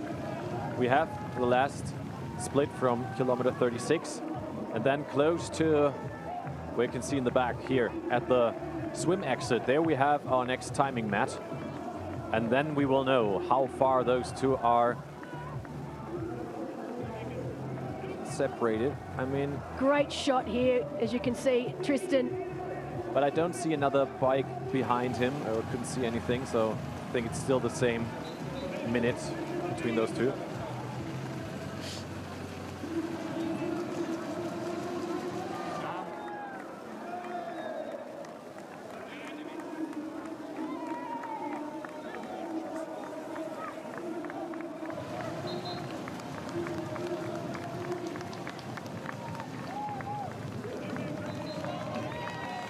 So Will is not too far behind. I just checked the by the way, if you're interested, a little late to say now, but the Challenge Family app is pretty amazing for that. You can save athletes that you prefer, that you want to see. You can follow them on a tracker, you can follow them on a map, which is really interesting. And on that one, Will Draper looks to be pretty close to Tristan still, I must say. It's not that far. Ooh. He's flying, I think, there in the back. I think he's giving it all. Well, explode or win it. Will knows it's either now or never, so... And on my tracker, he is like right behind him. Ooh, this is going to come down to the wire, as we expected it to, as we wanted it to. 8 seconds. It's 8 seconds. It is not. It is 8 seconds. Not. Right behind Tristan Ollie. We must see Will Draper. Will Draper is flying, and he knows he could win it all. Maybe this is why. Oh my goodness! See Tristan so focused. Left four. I thought by now we would start to see him relax a bit, but there's no relaxing if someone's that close. Look at him now. He knows it's now or never. He really needs to. Oh my goodness! Yeah. Absolutely go for it. He will make this left-hand turn now. Oh my gosh! They'll be screaming for him. Can he pull this off? Are we going to see a sprint? It's 200 meters roughly between those two. Less than 200 meters. It's 1K to go. A little less than 1K to go. We need to try and see exactly where Will is. Here oh my gosh! Here he comes. He is flying. Is insane. We are oh my goodness! This is going to be a sprint finish. Get out the way now. Oh, honestly, I have no words. Oh wow! What an effort of Will Draper. I can't on the last case of this marathon. And we're now going into a very long straight phase. Will Draper the takeover right here already. This is unbelievable. Never in my wildest dreams. I was joking when I told you about a sprint finish. Oh, you see, now he knows it. Now he knows he's right there. And now he's panicking, I would say. And you said it. You don't want to have a sprint finish against Will Draper. No, you do not. He won one against Sam Long, by the way, also a tall guy. When will Will attack? You know what, he's going to just bide his time. You watch this, and it will be strategic. It's not a simple sprint. Yeah, and it's another curve, and it's going to be, And hold on, not just another curve, Julian. There's all of these athletes. Yeah. When he did the sprint of the T100, there were no other athletes. Right. It was just the pro race. Now you've got age group athletes. You've got turns. You've got a turn here as well. And plus that sharp turn down the blue carpet. And now he has to go. Now he's going for it. Here we go. Oh, he's got it caught. There we go. Oh, and he's flying. My he's gosh. flying, and Tristan Has he gone too struggling. Early? Has he gone too early? No, look at that. Look at the look. Look at the look on Tristan's face. He's trying to give it absolutely everything. He's got nothing left to give. Will is looking confident. Will is looking strong. Will is going for it. Will Draper from Great Britain. What a move on the last kilometers by the young British. And he's bringing it home, taking a turn to the left, celebrating already. This is your winner of Challenge Almere 2025, Will Draper. I, for the first time in my life, have no words. I mean, I'm just going to sit with this for a second. Oh. Wow, what a bummer for Tristan Ollie. This is literally unbelievable. I've never seen anything like it in my life. I said to you at the beginning, and I was half joking, if it comes down to a sprint, you do not want to be sprinting against this man here. And look at that, his wife there consoling him. I mean, honestly, so close. Oh, look at him, he's so upset. And I understand. I mean, Absolutely. It's bittersweet. He gave it everything. It was the smartest race I've seen Tristan do ever. But it's just... Speaking of smartest racing, wow, Will Draper. How smart was that? That move in the one corner, he saw that there was space, and he knew that there are tons of athletes. But there almost wasn't enough space. He hit the barricade for a second there. It was just... Especially because Tristan was slipping again, and he had a little second where he could go through. Oh, I literally, I'm still speechless. Chloe, if you're watching, far out. Now we really do need to catch up for a wine, because we need to celebrate this win. And look at that, the emotions are just starting to really come out now. He's so upset. And you know, you can't blame him. People out there saying, oh, you know, he shouldn't be getting upset. But when you put your heart and soul and you really start to believe that you've got this one, which he would have done. Why wouldn't it? I would have thought that I had this run. Yeah. And then to have someone come and sprint you in the dying meters of a marathon, it's just incredible. And of course, he feels like if he could, he would want to get those last kilometers back, maybe going a bit faster. I can promise you now, in the next couple of months when he's out on training runs, he will be going over this scenario. Oh yeah. Over and over and over again. And now we listen to the words of Will Draper. Were you waiting for the final 500 meter, or was that just like your last impulse that you said, I see him, I'm gonna go and get him? So with about 4 or 5K to go, I just thought, I've got nothing to lose, I'm just going to run as hard as I can. And I actually wasn't expecting to catch. And then all of a sudden the gap came right down, and I realized, even though I'm currently running as hard as I can, I'm now going to get myself into a sprint. So at the end of the long day, I played it safe. I waited just behind in the last sort of 700 or 800 meters, and I really backed myself for a sprint finish. And yeah, I just went for it, and yeah, the amazing finish, and yeah, this one means a lot to me. Yeah, indeed, because this is your debut race. I mean, this is a dream come true, Will. Yeah, definitely. It really means a lot. I lost a close friend last week, so yeah, his name was Sam. He was a phenomenal supporter. His girlfriend Lucy is a professional, and yeah, if everyone just thinks, if Sam is spend another moment just appreciating those that can support you, and yeah, I really kind of closed for him. We're vulnerable athletes, that's what's happening when we're on the bike, so we need to treasure that we can do this as a sport, and these are great words to Sam, to Lucy, from Will Draper. What a finish, wow. I mean, it's an emotional one, but afterwards, when are you going to realize your very first full distance, you are the new European champion? Yeah, it was. I felt like I was out my depth at the end of the bike. I've really not had much chance to focus on the longer bikes, and I really struggled, but the way the course worked, it was a tailwind the last 20k, I knew this. So I just thought, you know what, I'll start the run. I even thought about not finishing. I ran my way into it, and yeah, just took each sort of kilometre as they came, and yeah, just kept my chin up, and it's an incredible debut, but maybe not rushed to do another one. It was very hard work. All right, great job from Will Draper. Give him a big hand to your new European champion from the Isle of Man, Will Draper. And look at that. On the finish line. Congratulations from Tristan Ole, and I think we're going to speak to Tristan now. For a few words, maybe first 2 words in English, and then we'll switch to Dutch. Tristan, 8 seconds.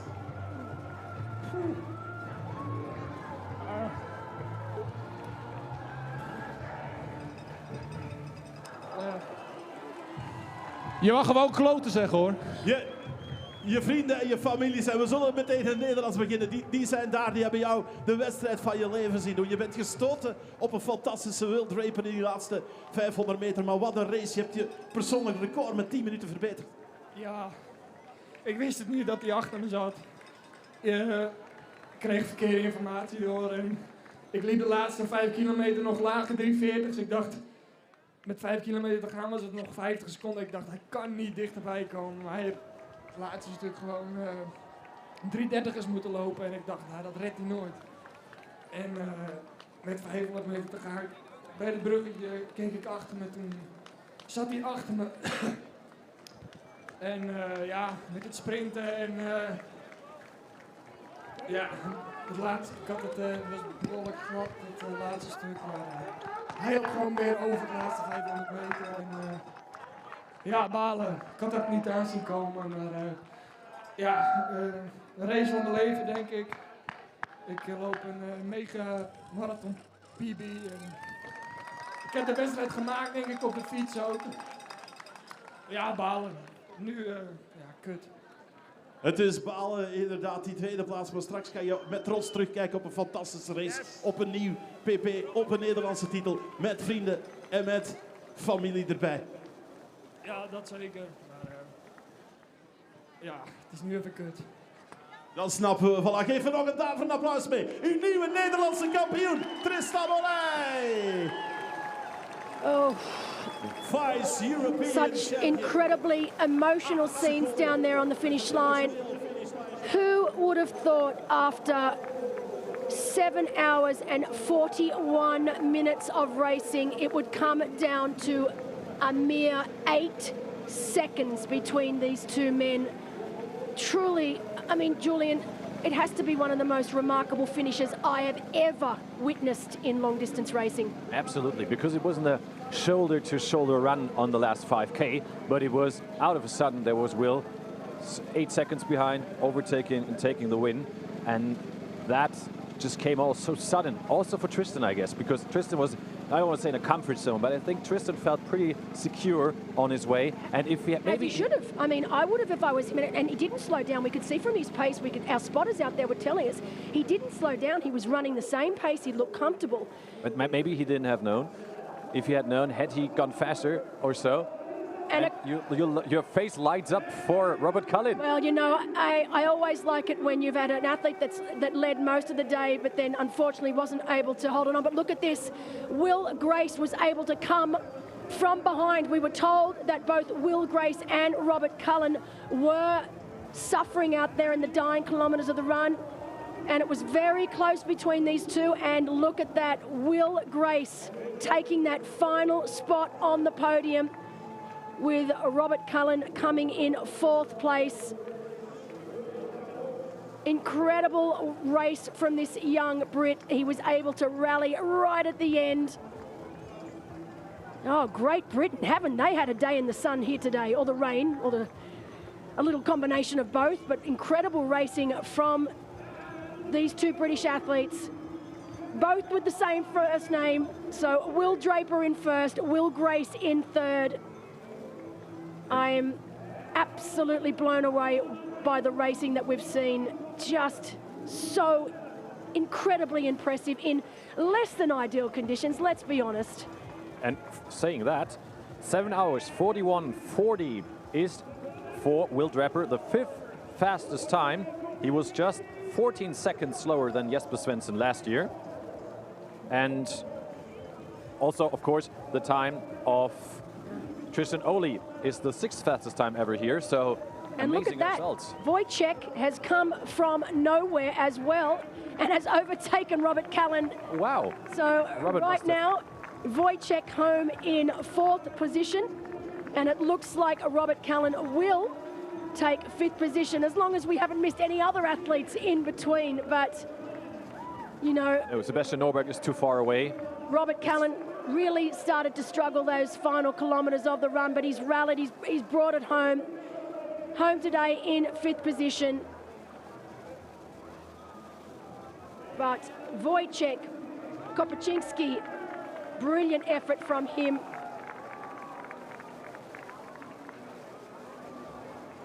But that run time of Will Draper, he told me that he wanted to run 2:38. He ended up with a 2:39.15. But that was enough for him to take that win. Oh, and look at Robert, he's given it absolutely everything. He's just mentally, physically, emotionally exhausted. He had if I see that right, he had a 2:53.49 marathon. Am I right with that? For Will Draper, no, 2:39.15. No, for okay, Robert. For Robert Cullen, yes. He wasn't the marathon that he wanted or expected, but I'm just glad he made it home. As we're back with our women's race, Daisy Davies. At least in the women's race, we're not going to get anything so crazy. I don't know if my heart can take another sprint finish. Wait for Elswitzer versus maybe Stop it. Marta. I'm not ready for it. I'm not ready for it. Yeah. Just incredible. But let's have a look back. Yeah, we haven't heard much of the women's race so far. Kilometer 32.4. So last time we had numbers. Daisy Davis, 12:19 ahead of Elswitzer, and 15:56 ahead of Marta. So between Els and Marta, we had 4.5 minutes. So still, Marta is constantly running faster than Els, but it might be enough for the Dutch to secure her second place. But 12.5 minutes on the remaining 7.5 kilometers. Now it's less now for Daisy Davis. Not much should go wrong. No, she's taken control of this race from the very early stages, from when the gun went off this morning, and she really has not looked backwards at all. And just going over the men's race again, of course, Will Draper from Great Britain taking first place today. Tristan Olai in second, 8 seconds separating the two. Will Grace with that fantastic final kilometres to get that final spot on the podium in third. Wojciech Kapczynski in fourth place from Poland, and then Robert Karlin from Sweden in fifth place. And Sebastian Norberg taking out sixth place in the professional men's race here today. Absolutely blown away by that finish today between Will Draper and Tristan Olai.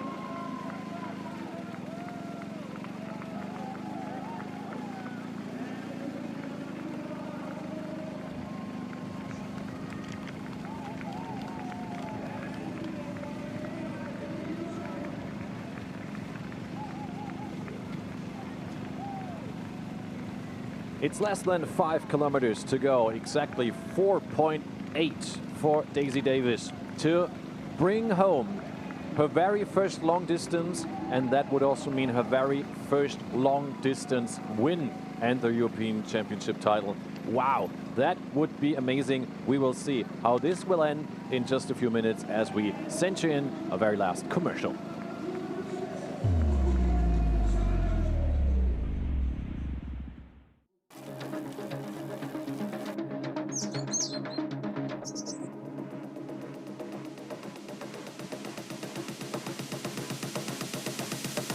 Activate.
And we are back with our professional women's race. And while our professional men's race here in Almere is pretty much done and dusted, we turn our eyes to the women.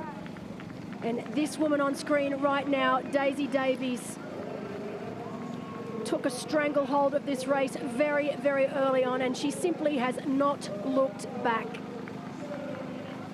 23 years of age. She only just turned 23 back in June. But showing the maturity well beyond her young years here. Her first time ever over this distance. And she is absolutely killing it. We know back in second place, Els Visser from the Netherlands. And in third, Marta Wagovnik from Poland.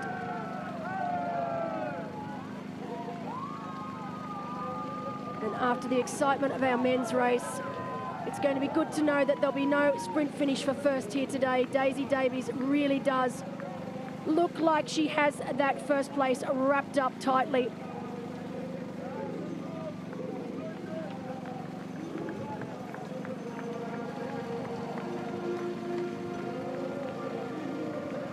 I'm not sure if we had have asked Will Draper at the beginning of the week if he thought it was possible for him to become the European long distance champ in his first ever full distance race.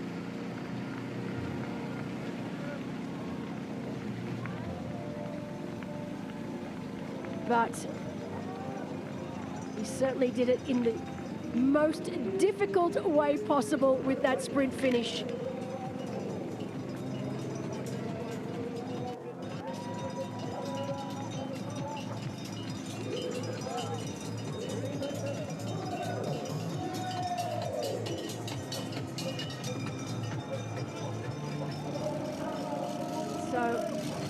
While we have the men's flower ceremony happening back here at the finish line, we are going to keep all eyes on our women's race from here on in. Will Marta Wagovnik be able to catch Els Visser, or will Els Visser be able to hold on to second place?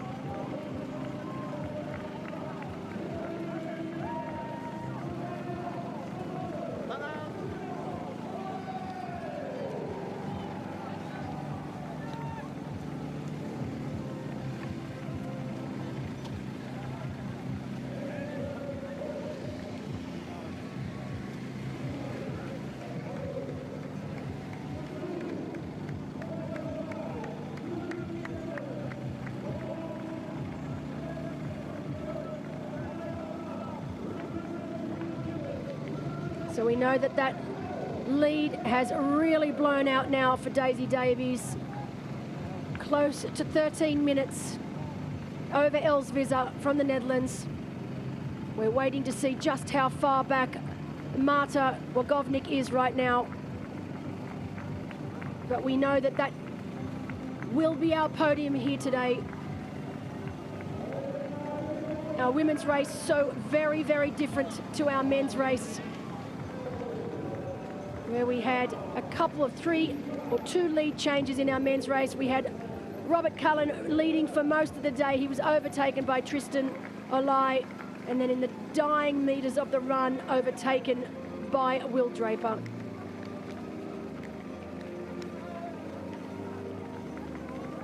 Now, women's race, Daisy Davies leading from the gun and really just getting stronger and stronger as the day went on.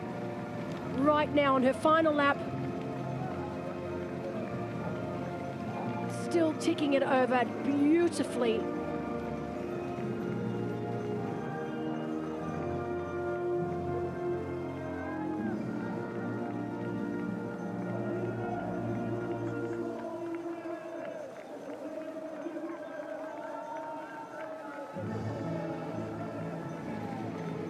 So our flower ceremony down on ground here. Will Draper on that top spot, looking very, very happy, as he should. We knew he was coming into this race here today in exceptional form. He'd been on a roll all year round, coming fresh off a win at Challenge Samarkand.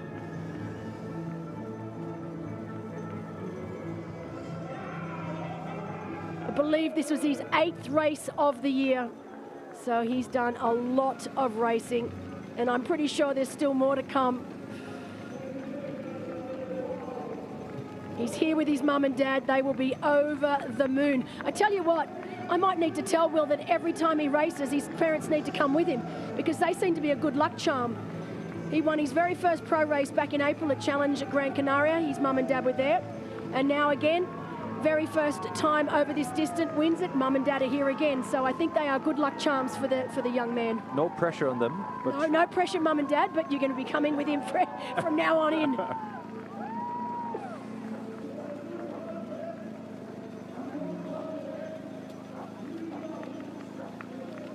But you know, it's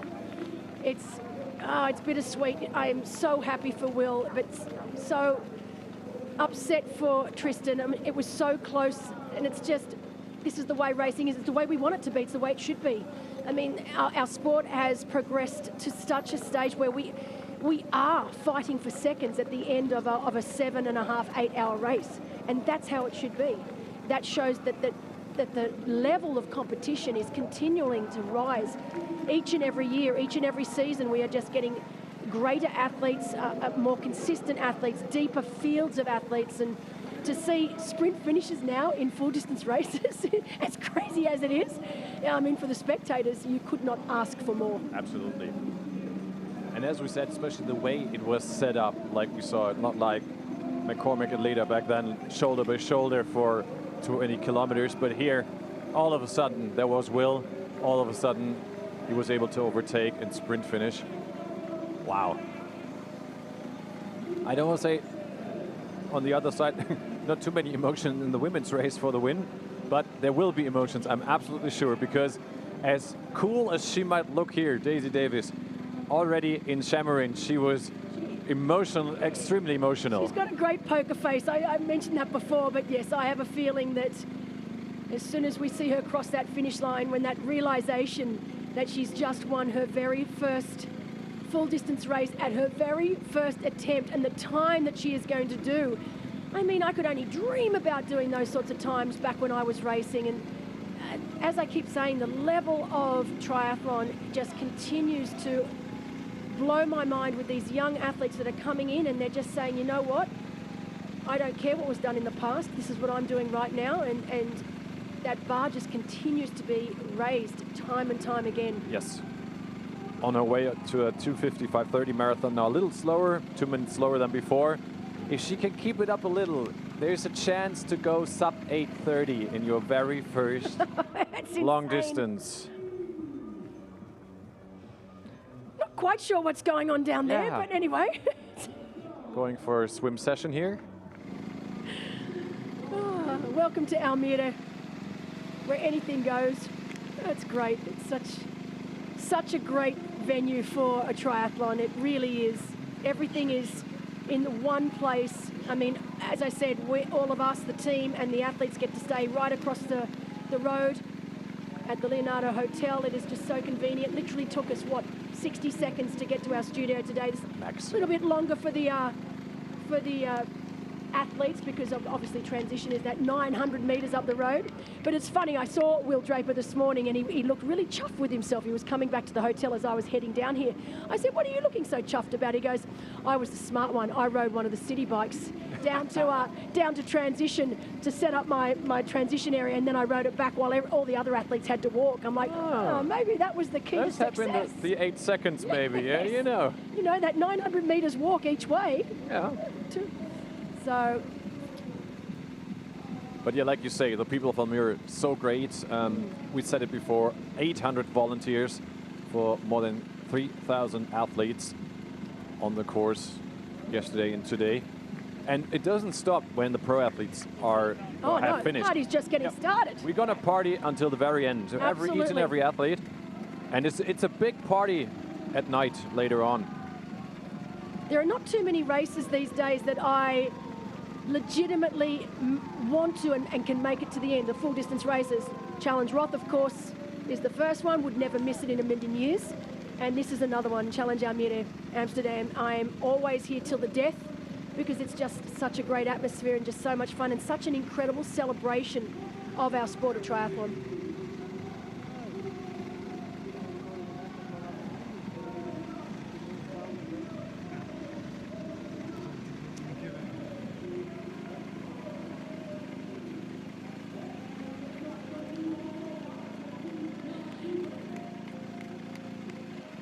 And there may or may not be a sneaky little glass of wine, of course. Yeah, thank you for reminding me of that, Julian. I didn't say it out loud.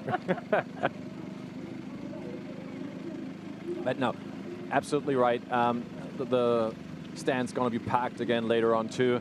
And it's that cool mentality, or the great mentality of the Dutchies, how they celebrate with us, totally going crazy to all styles of music out there. And just, yeah, sending a smile to each and every finisher here at Challenge Almere 2025. So crossing that bridge, it's not too far to go for Daisy Davies. 1.6 kilometers left. Wow, wow, wow. And she's sped up a little bit, it says. Pace of, well, back to 4:10 at least. Not the fastest she was before, but still. You think she's going for that sub 8:30 mark? I'm wondering. Think she is. I think, yeah, I think they told her. I think they've told her, and she's looked at her watch and she thought, hold on a second here. Well, you can count now. It's 4:10 pace, 1.5 kilometers left. Wow. So many incredible athletes coming out of Great Britain right now.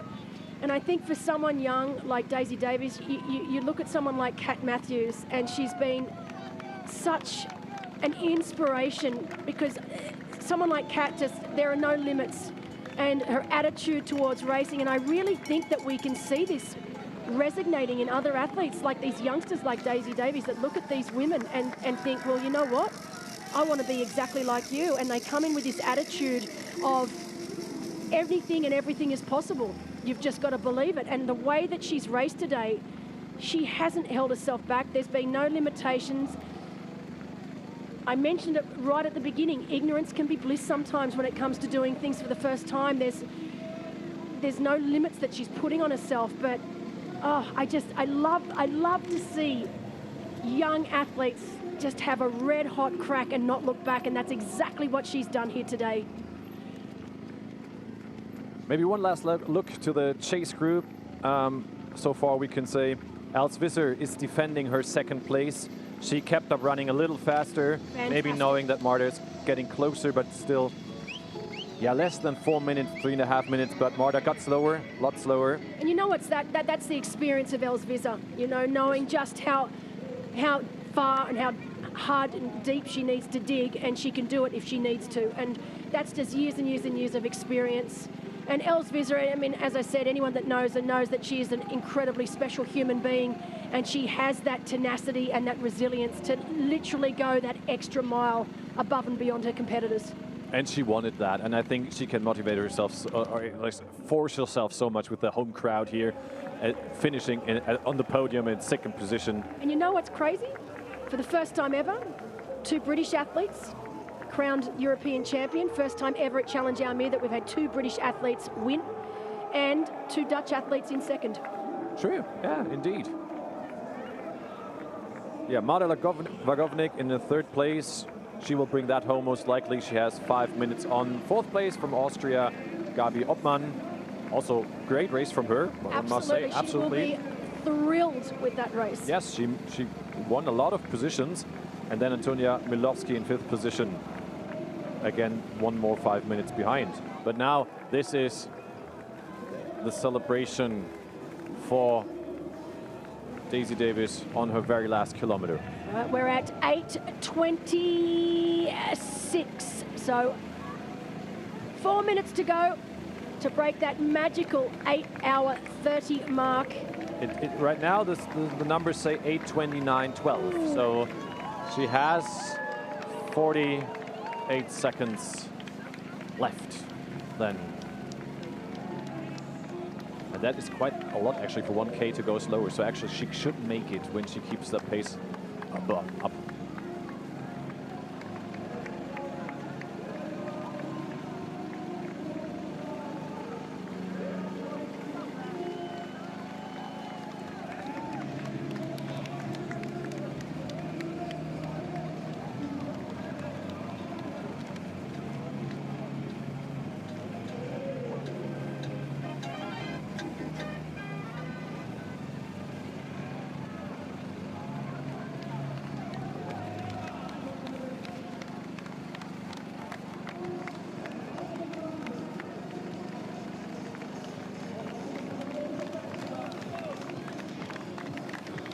Well, Daisy Davis is on her last kilometer. A quick look at the finishers of the men's race. So we ended with Robert Cullen, Sebastian Norberg, 6th position. Milan Brons finished 7th, 12.5 minutes behind. Onyen Stojanovic, first out of the water now, 8th, 13.5 minutes behind. Moreover, we have Mathieu Merlin in 9th position and Mikel Ramos from Spain completing the top 10. This is the finish of our men's race. And now we wait for the finish line one more time to explode, to celebrate a winner at Challenge Almere, to celebrate an amazing race of Daisy Davis, her debut in a long distance race.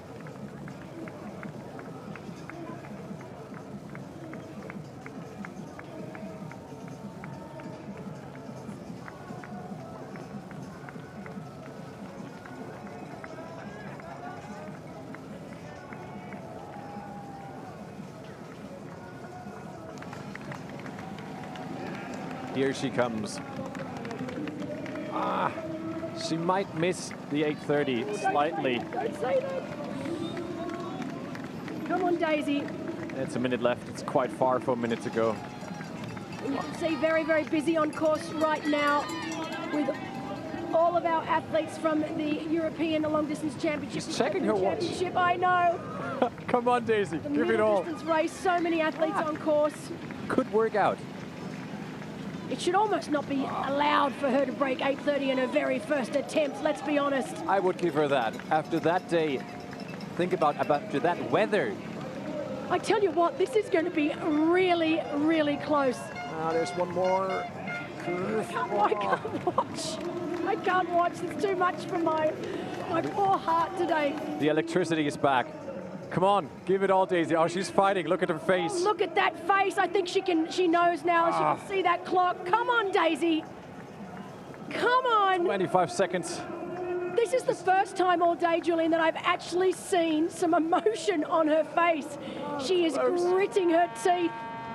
Let's go. 15 seconds. You can do it, come on. That's too close, it's too close. It's too far to go. It's too far. Oh, she's literally just going to miss it. That was incredible. But honestly, I don't think she will care whatsoever. She is now the European champion, Daisy Davies from Great Britain, your European champion at just 23 years of age. Unbelievable. She really did give it everything at the end there. As I said, it was only those final meters that I actually saw her have to push. What a dominant race. Wow.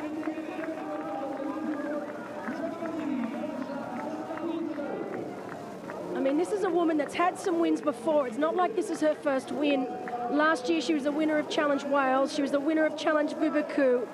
Third at Challenge Gran Canaria this year. Second at the championship. But yes, and doing that in style. Oh, I like this woman. She's amazing. Needs a little bit of work on the form, but you know. She's got time. She's got time. I'm 23. We've got years to work on that.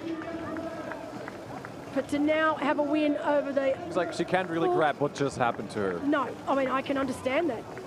First time over the distance, first time winning. European champion. Right here at the finish line, a double victory for Great Britain. 2 debutants. What were you thinking, Daisy? You see, oh, Will Draper is going to win his very first full distance. I need to win my very first full distance. I didn't actually know, so kudos to him. I'm absolutely knackered. I really enjoyed it. Yeah, the last lap of numbers. But yeah, the crowds were epic, and I'm just really pleased to come across the line first. So thanks a lot. Is this a dream come true? I mean, what a debut. Look at your finish time, taking the gold in the European Championships, and that as a first-timer. Yeah, I know. I didn't really come here expecting to win. It was more just learning about the distance, and to come away with a win, I'm super chuffed. So yeah, I'm really pleased. And this tastes like more, or do we need to ask that tomorrow? You can ask me that tomorrow, because my legs are knackered. Voilà, ze is er heel wel voor gegaan. Mogen wij een daverend applaus voor de nieuwe Europese kampioene, Daisy Davies. I love that, Julian. My legs are knackered. That's so English. She cannot really. I think she can enjoy it, but I think it will take some time that totally hits her what has happened today. Absolutely. I mean, so young, and she said it herself. She didn't come here thinking that she was going to win. She came here just wanting to try the distance. She thought that this distance would suit her, but, you know, to pull off the win, I think it's going to take a couple of days for it to truly sink in. Looking at her time, 8 hours 30:15. With that, she was 1 second faster than our last year's second place, Alena Siffert. Ah, actually. Interesting. And they are very, I think they are the same age, actually. Yeah. They And are. it's now the second fastest time ever in Almere. With these weather conditions, just imagine. Unbelievable. Unbelievable.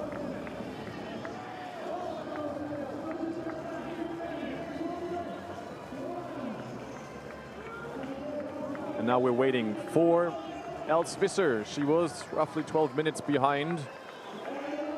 So with that, she will not beat her own personal best at Challenge Almere. That dates back to the year 2023 when she won the race, 8 hours 36:24. So also that time was beaten by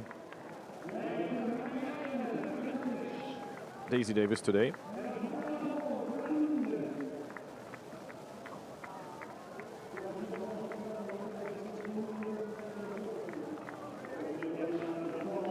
I wonder if Daisy, she wouldn't even know or realise that she now has the second fastest time here ever. So far no one told her, but yeah, we can text her maybe later. Really, where do you go from here though? If this is the benchmark that you've just set yourself for your very first full distance race. I think we said exactly the same about Alena Siffert last year. We did too, Yeah. and we've been eating our words ever since because she's gone on to do so many incredible things. Yeah, we know where it ended, yeah. Yeah. Look at Roth, I mean, wow. Exactly.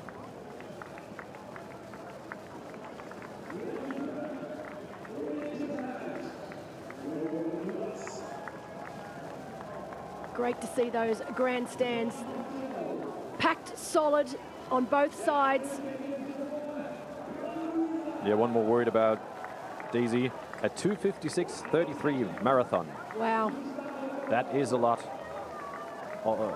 To break 3 hours on your first go, honestly, just because it's so easy to get things like pacing, nutrition, hydration, to get those right, to really nail those in your first ever attempt, really difficult. You can be healthy, fit, ready to go for the distance, but to actually be able to put it together on the day and to get those things correct in your first attempt, and then couple that with the conditions that they were presented today. I mean, they didn't know whether it was going to rain, storm, hail, sun was out. I mean, it was just incredible. Really, the wind that was blowing during the ride, and then again on the run, that storm that came through. These are things that you have to deal with. And for her to do it on her first go, not having ever raced longer than a middle distance race, absolutely remarkable.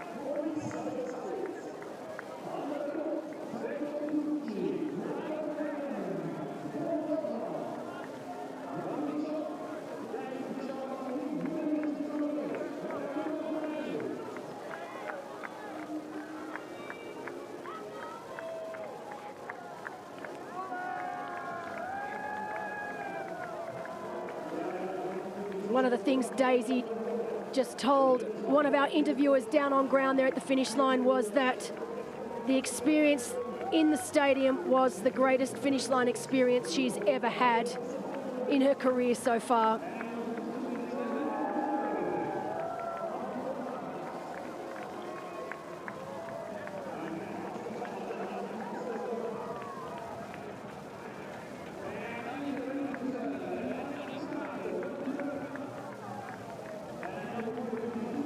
It looks quite warm now again out there, look. Some already not in shorts. By the way, in shorts. Hans, one of the speakers on ground, ever since this morning, running around in shorts. He's from Belgium. Maybe that's the reason why. I met him this morning when I was freezing next to the cameraman. He came to me, "Hey, everything fine," and he was like wearing shorts. No, I'm still thawing out. It's going to take another few hours. I feel better now. It's weird. Too cold for this Aussie, but I must admit, fantastic run conditions. So many athletes out on course now, so all of our age group athletes vying for European champion. We've got our open long distance race and relay, our middle distance race, our aqua bike over the middle distance and long distance, our para athletes. It's such a huge event today. Around 2,500 athletes racing today.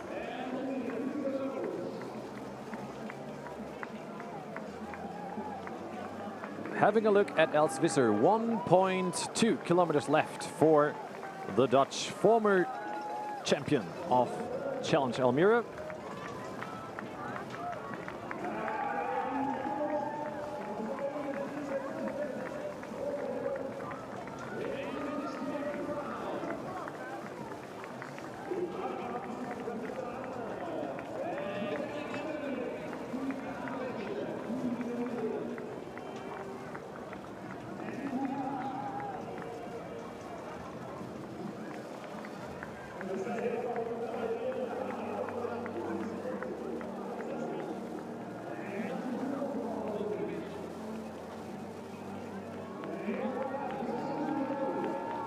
Of course, it doesn't finish at the end of the day here today. Next weekend, we've got Challenge San Remo. On the 11th of October, we've got Challenge Vubacu in France. On the 18th of October, Challenge Peguera Mallorca. And then on the 26th of October, we've got Challenge Barcelona and Challenge Forte Village in Sardinia. We've then got Challenge Jaime and Challenge Canberra to end the year. Big year of racing. And then we start it all again early next year. First race up on the calendar, Challenge Sabanias in Abu Dhabi. It was a fantastic inaugural event this year, and I know that they have got some big plans up their sleeve for next year's race, and it is going to be unreal. And we've got Challenge Wanaka as well. Can't wait to get back there. For sure, one of the most visually spectacular courses in the world. Greatest things about this sport is the places that it takes you, Julian. I mean, I would never have thought in a million years that I would visit Uzbekistan. Right. So to get the opportunity to go there this year and work at Challenge Samarkand, it blew my mind. What an incredible country, and that race is just brilliant. Yeah, the countries, you get to know the cultures, the people. Every time, everywhere we go, it's so great because especially sports brings people together, brings joy together, and that is the nice thing of our job here and of the joy those races can bring to all the people. Absolutely. It's one of the greatest things about sport. Els Visser now, so to say, has finished her last lap, so she is 900 meters away from the finish line. Has slowed down a little bit. Doesn't affect. I dare say that she's savouring these final meters. She will, yes. But not easily, because Marta is close. Oh, don't not do the that same. to me again. It It's better not not the be. same like before, but when I see the two dots on my screen, it is close. Depending on if Marta can now really set it all off, because she can actually see it. Marta now is at the swim's exit, and Els is now on her last curve. I think it's enough, but it's maybe 20 seconds or so. Yeah, I can't. I have a limit. One sprint per race. Thank you very much. She'll need to save that to the next race. I think it should be enough for Els. It's like 40, 50 seconds roundabout. That wouldn't be much actually, but I think it's even a little more.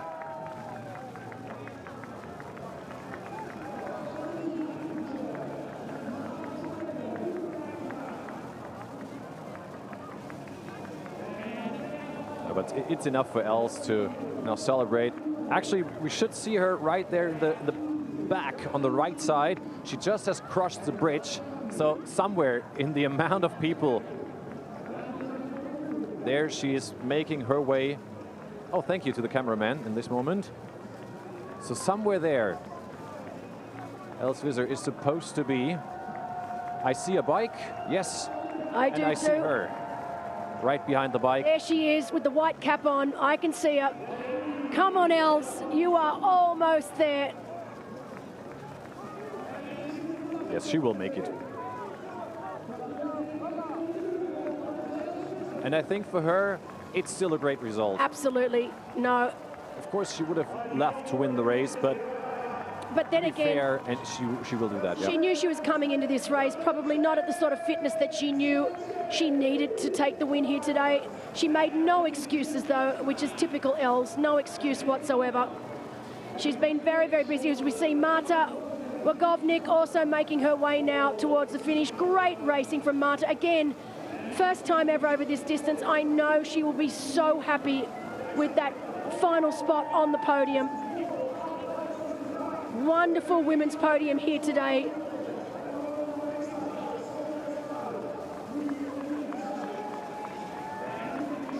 So after a DNF in 2022, a win in 2023, roll it forward now to 2025, the European Championship, and it will be second place for this woman on screen now. Big smiles all around for Els Visser from the Netherlands. I'm not sure if they're smiles or if that's a grimace or a little bit of both.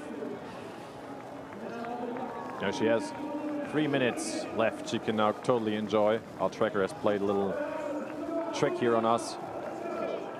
Oh, you can see just gritting her teeth, those final meters. This has not come easy. Nice thumbs up, and that's a proper smile from Els Visser. She'll be greeted with the biggest of cheers right now. Look at those crowds, Julian. That's crazy. Love to see it.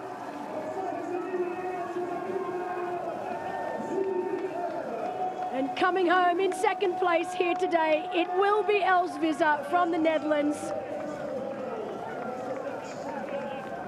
And she will be the Dutch champion, of course.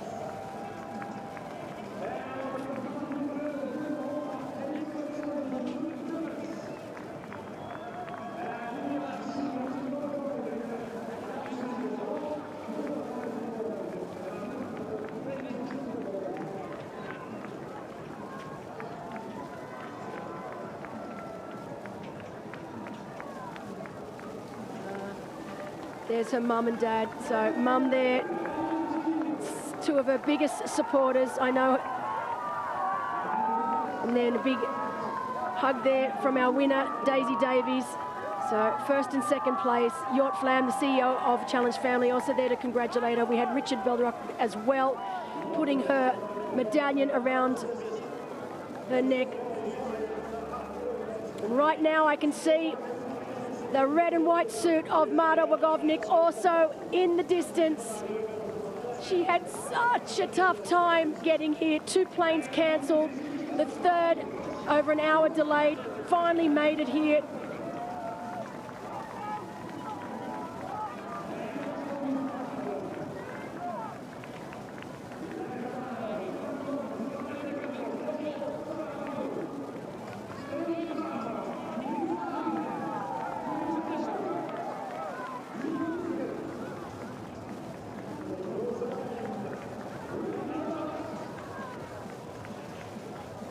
It was not enough for Marta Wagovnik to catch up on Els Visser, but still, hey, what a marathon by Marta on her very first full distance. She did, of course, a longer distance with the World Triathlon Long Distance Championships, but not a full distance. And now here she comes. A well-deserved third place for Marta Wagovnik from Poland. You can see just how much this has taken out of her today. But still running so well.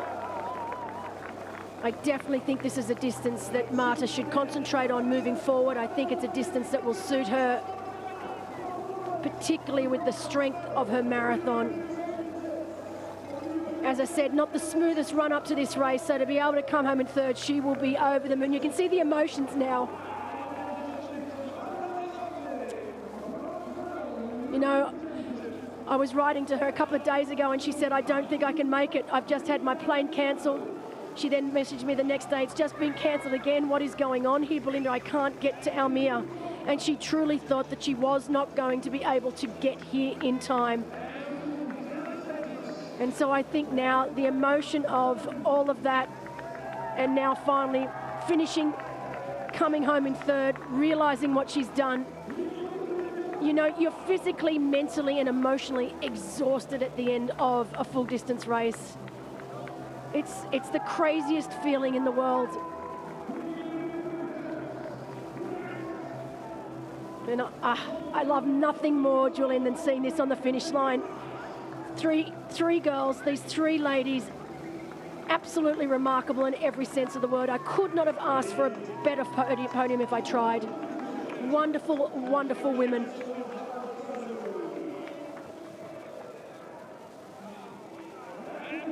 And that is just typical of Marta. She is one of the friendliest female professionals that you will find on the circuit.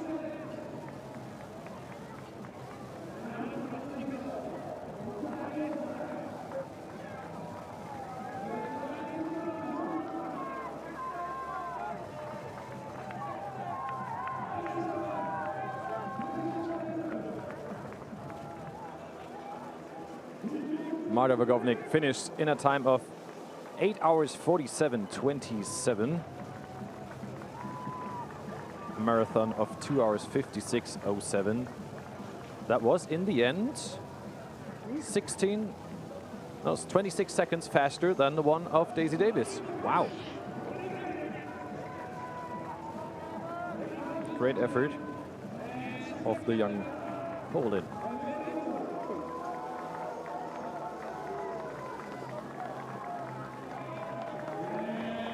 I don't think it will be too long now before we see the likes of Gabriella Obman also make her way to the finish line. Another strong performance from her. She was 5 minutes behind.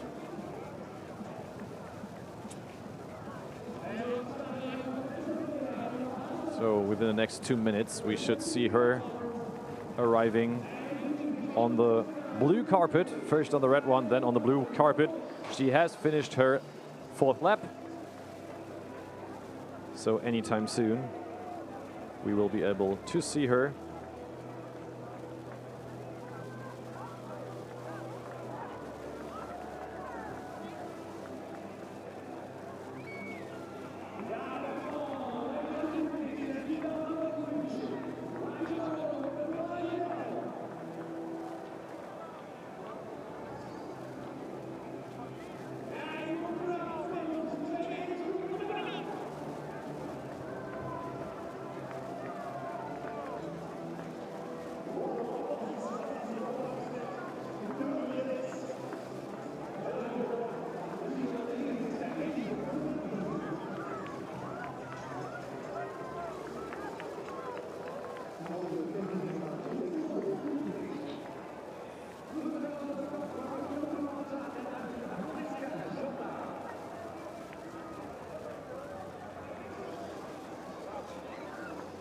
So Gabriele has now taken a turn to the left along the parking lot. So behind that tent that we can see on that long way she's now.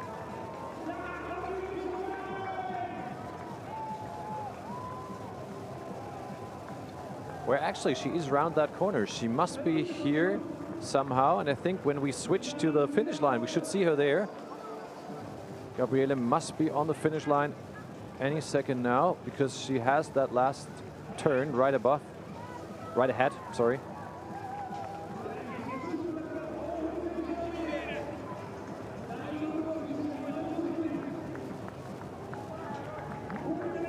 She has 100 meters left, so she is supposed to be here anytime soon. according to our tracker system.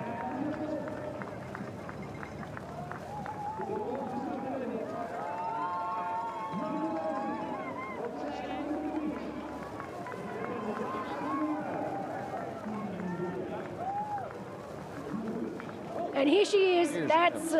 That's what we were waiting for.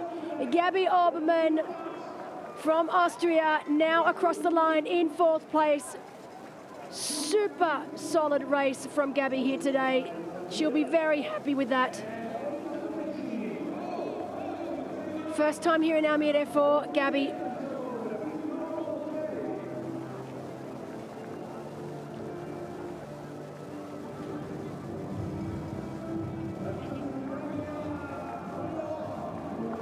Won't be too long before we see the flower ceremony for our top 3 professional women. Love the big hugs on the finish line between all of our professional women. Such incredible camaraderie amongst them all. Our professional men and our professional women.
First place, winner of the gold medal and the new 2025 European champion, long distance triathlon in the Challenge Almere-Amsterdam.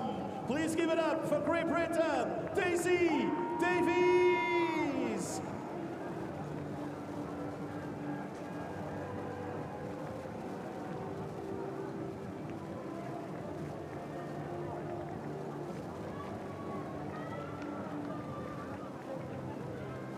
And now, Almere, please rise for the playing of the national anthem of Great Britain.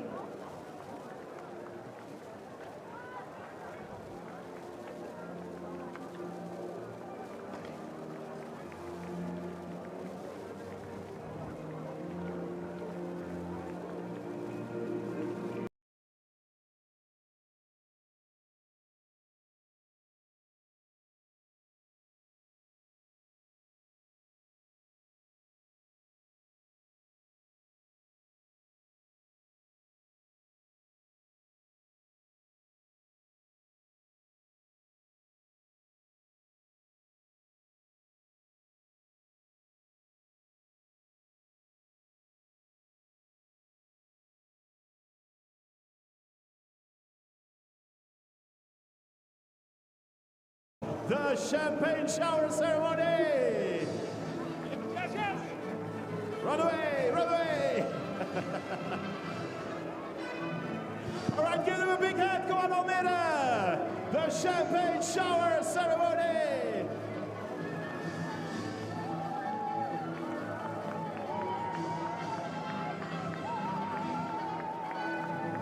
Marta Lagovnik, Els Visser and Daisy Davis, your new European champion. Thank you very much, girls. I'm gonna grab the occasion Or do you first want some pictures of the girls? Yeah, okay, so get together on the highest step. En give them a big hand. Kom aan Almere, zet die handen op elkaar voor dit fantastische top 3 podium. Bij de dames. Polen, Nederland en Groot-Brittannië. Op 1, 2 en 3. Hier in Almere. Nou, een fantastische race. Great to see the sun finally back out and shining for the celebration of our top 3 women here at the European Long Distance Championship.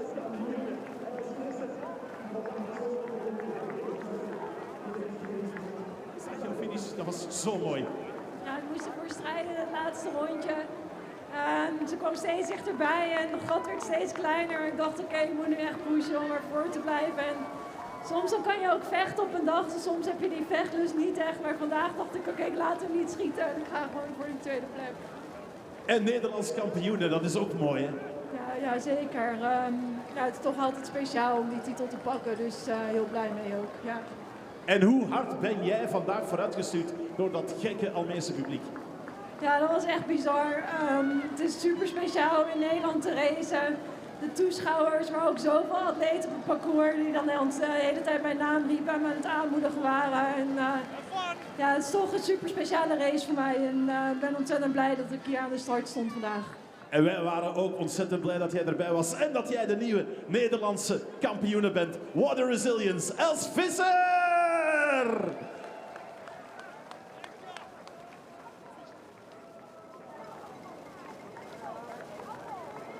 What a wonderful podium this was. Marta Wagovnik, Els Visser and Daisy Davis as this year's winner of Challenge Almere 2025. And with that, Belinda, we can say we will be back in Almere. We will now keep on celebrating all the athletes out there, of course, until the very end, until our big party tonight on the finish line. And of course, we will be back too next year on September 12th, 2026 for next year's race. And I can't wait. Thank you, Julian. It was a wonderful day. It far exceeded even my expectations. And I've got some pretty high expectations when it comes to the race here in Almere. Having it as the European Championship is just adds that next level. And we saw that today with racing. It's so incredible when an athlete puts on their country colours, they grow wings. And we saw that today in our men's race. We saw it today with Daisy Davies doing something extraordinary at only 23 years of age to come out and win her very first long distance event. And two very, very deserving champions, but it was an incredible day and I'm still buzzing. Absolutely right. I mean, on the other side, as you say, a really young Will Draper takes the win in an incredible, clever way in the end, tactically, brilliantly in a sprint finish against an unhappy, of course, Tristan Ole. So sorry for him. Give him a few days and he'll realise just how incredible it was, and he'll bounce back bigger and better than ever. But I don't think we could have asked for a better podium in both our professional men's and women's race here, and I'm already excited for next year. Oh, we will be. Yes, it was a fantastic race. And yeah, we say thank you to all of you joining us and wish you now a good day. Join other challenge races with Belinda or with me. Of course. And honestly, thanks for joining us and cannot wait to see you again 12th of September 2026. Bye for now. We'll be back. Bye-bye.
Yeah.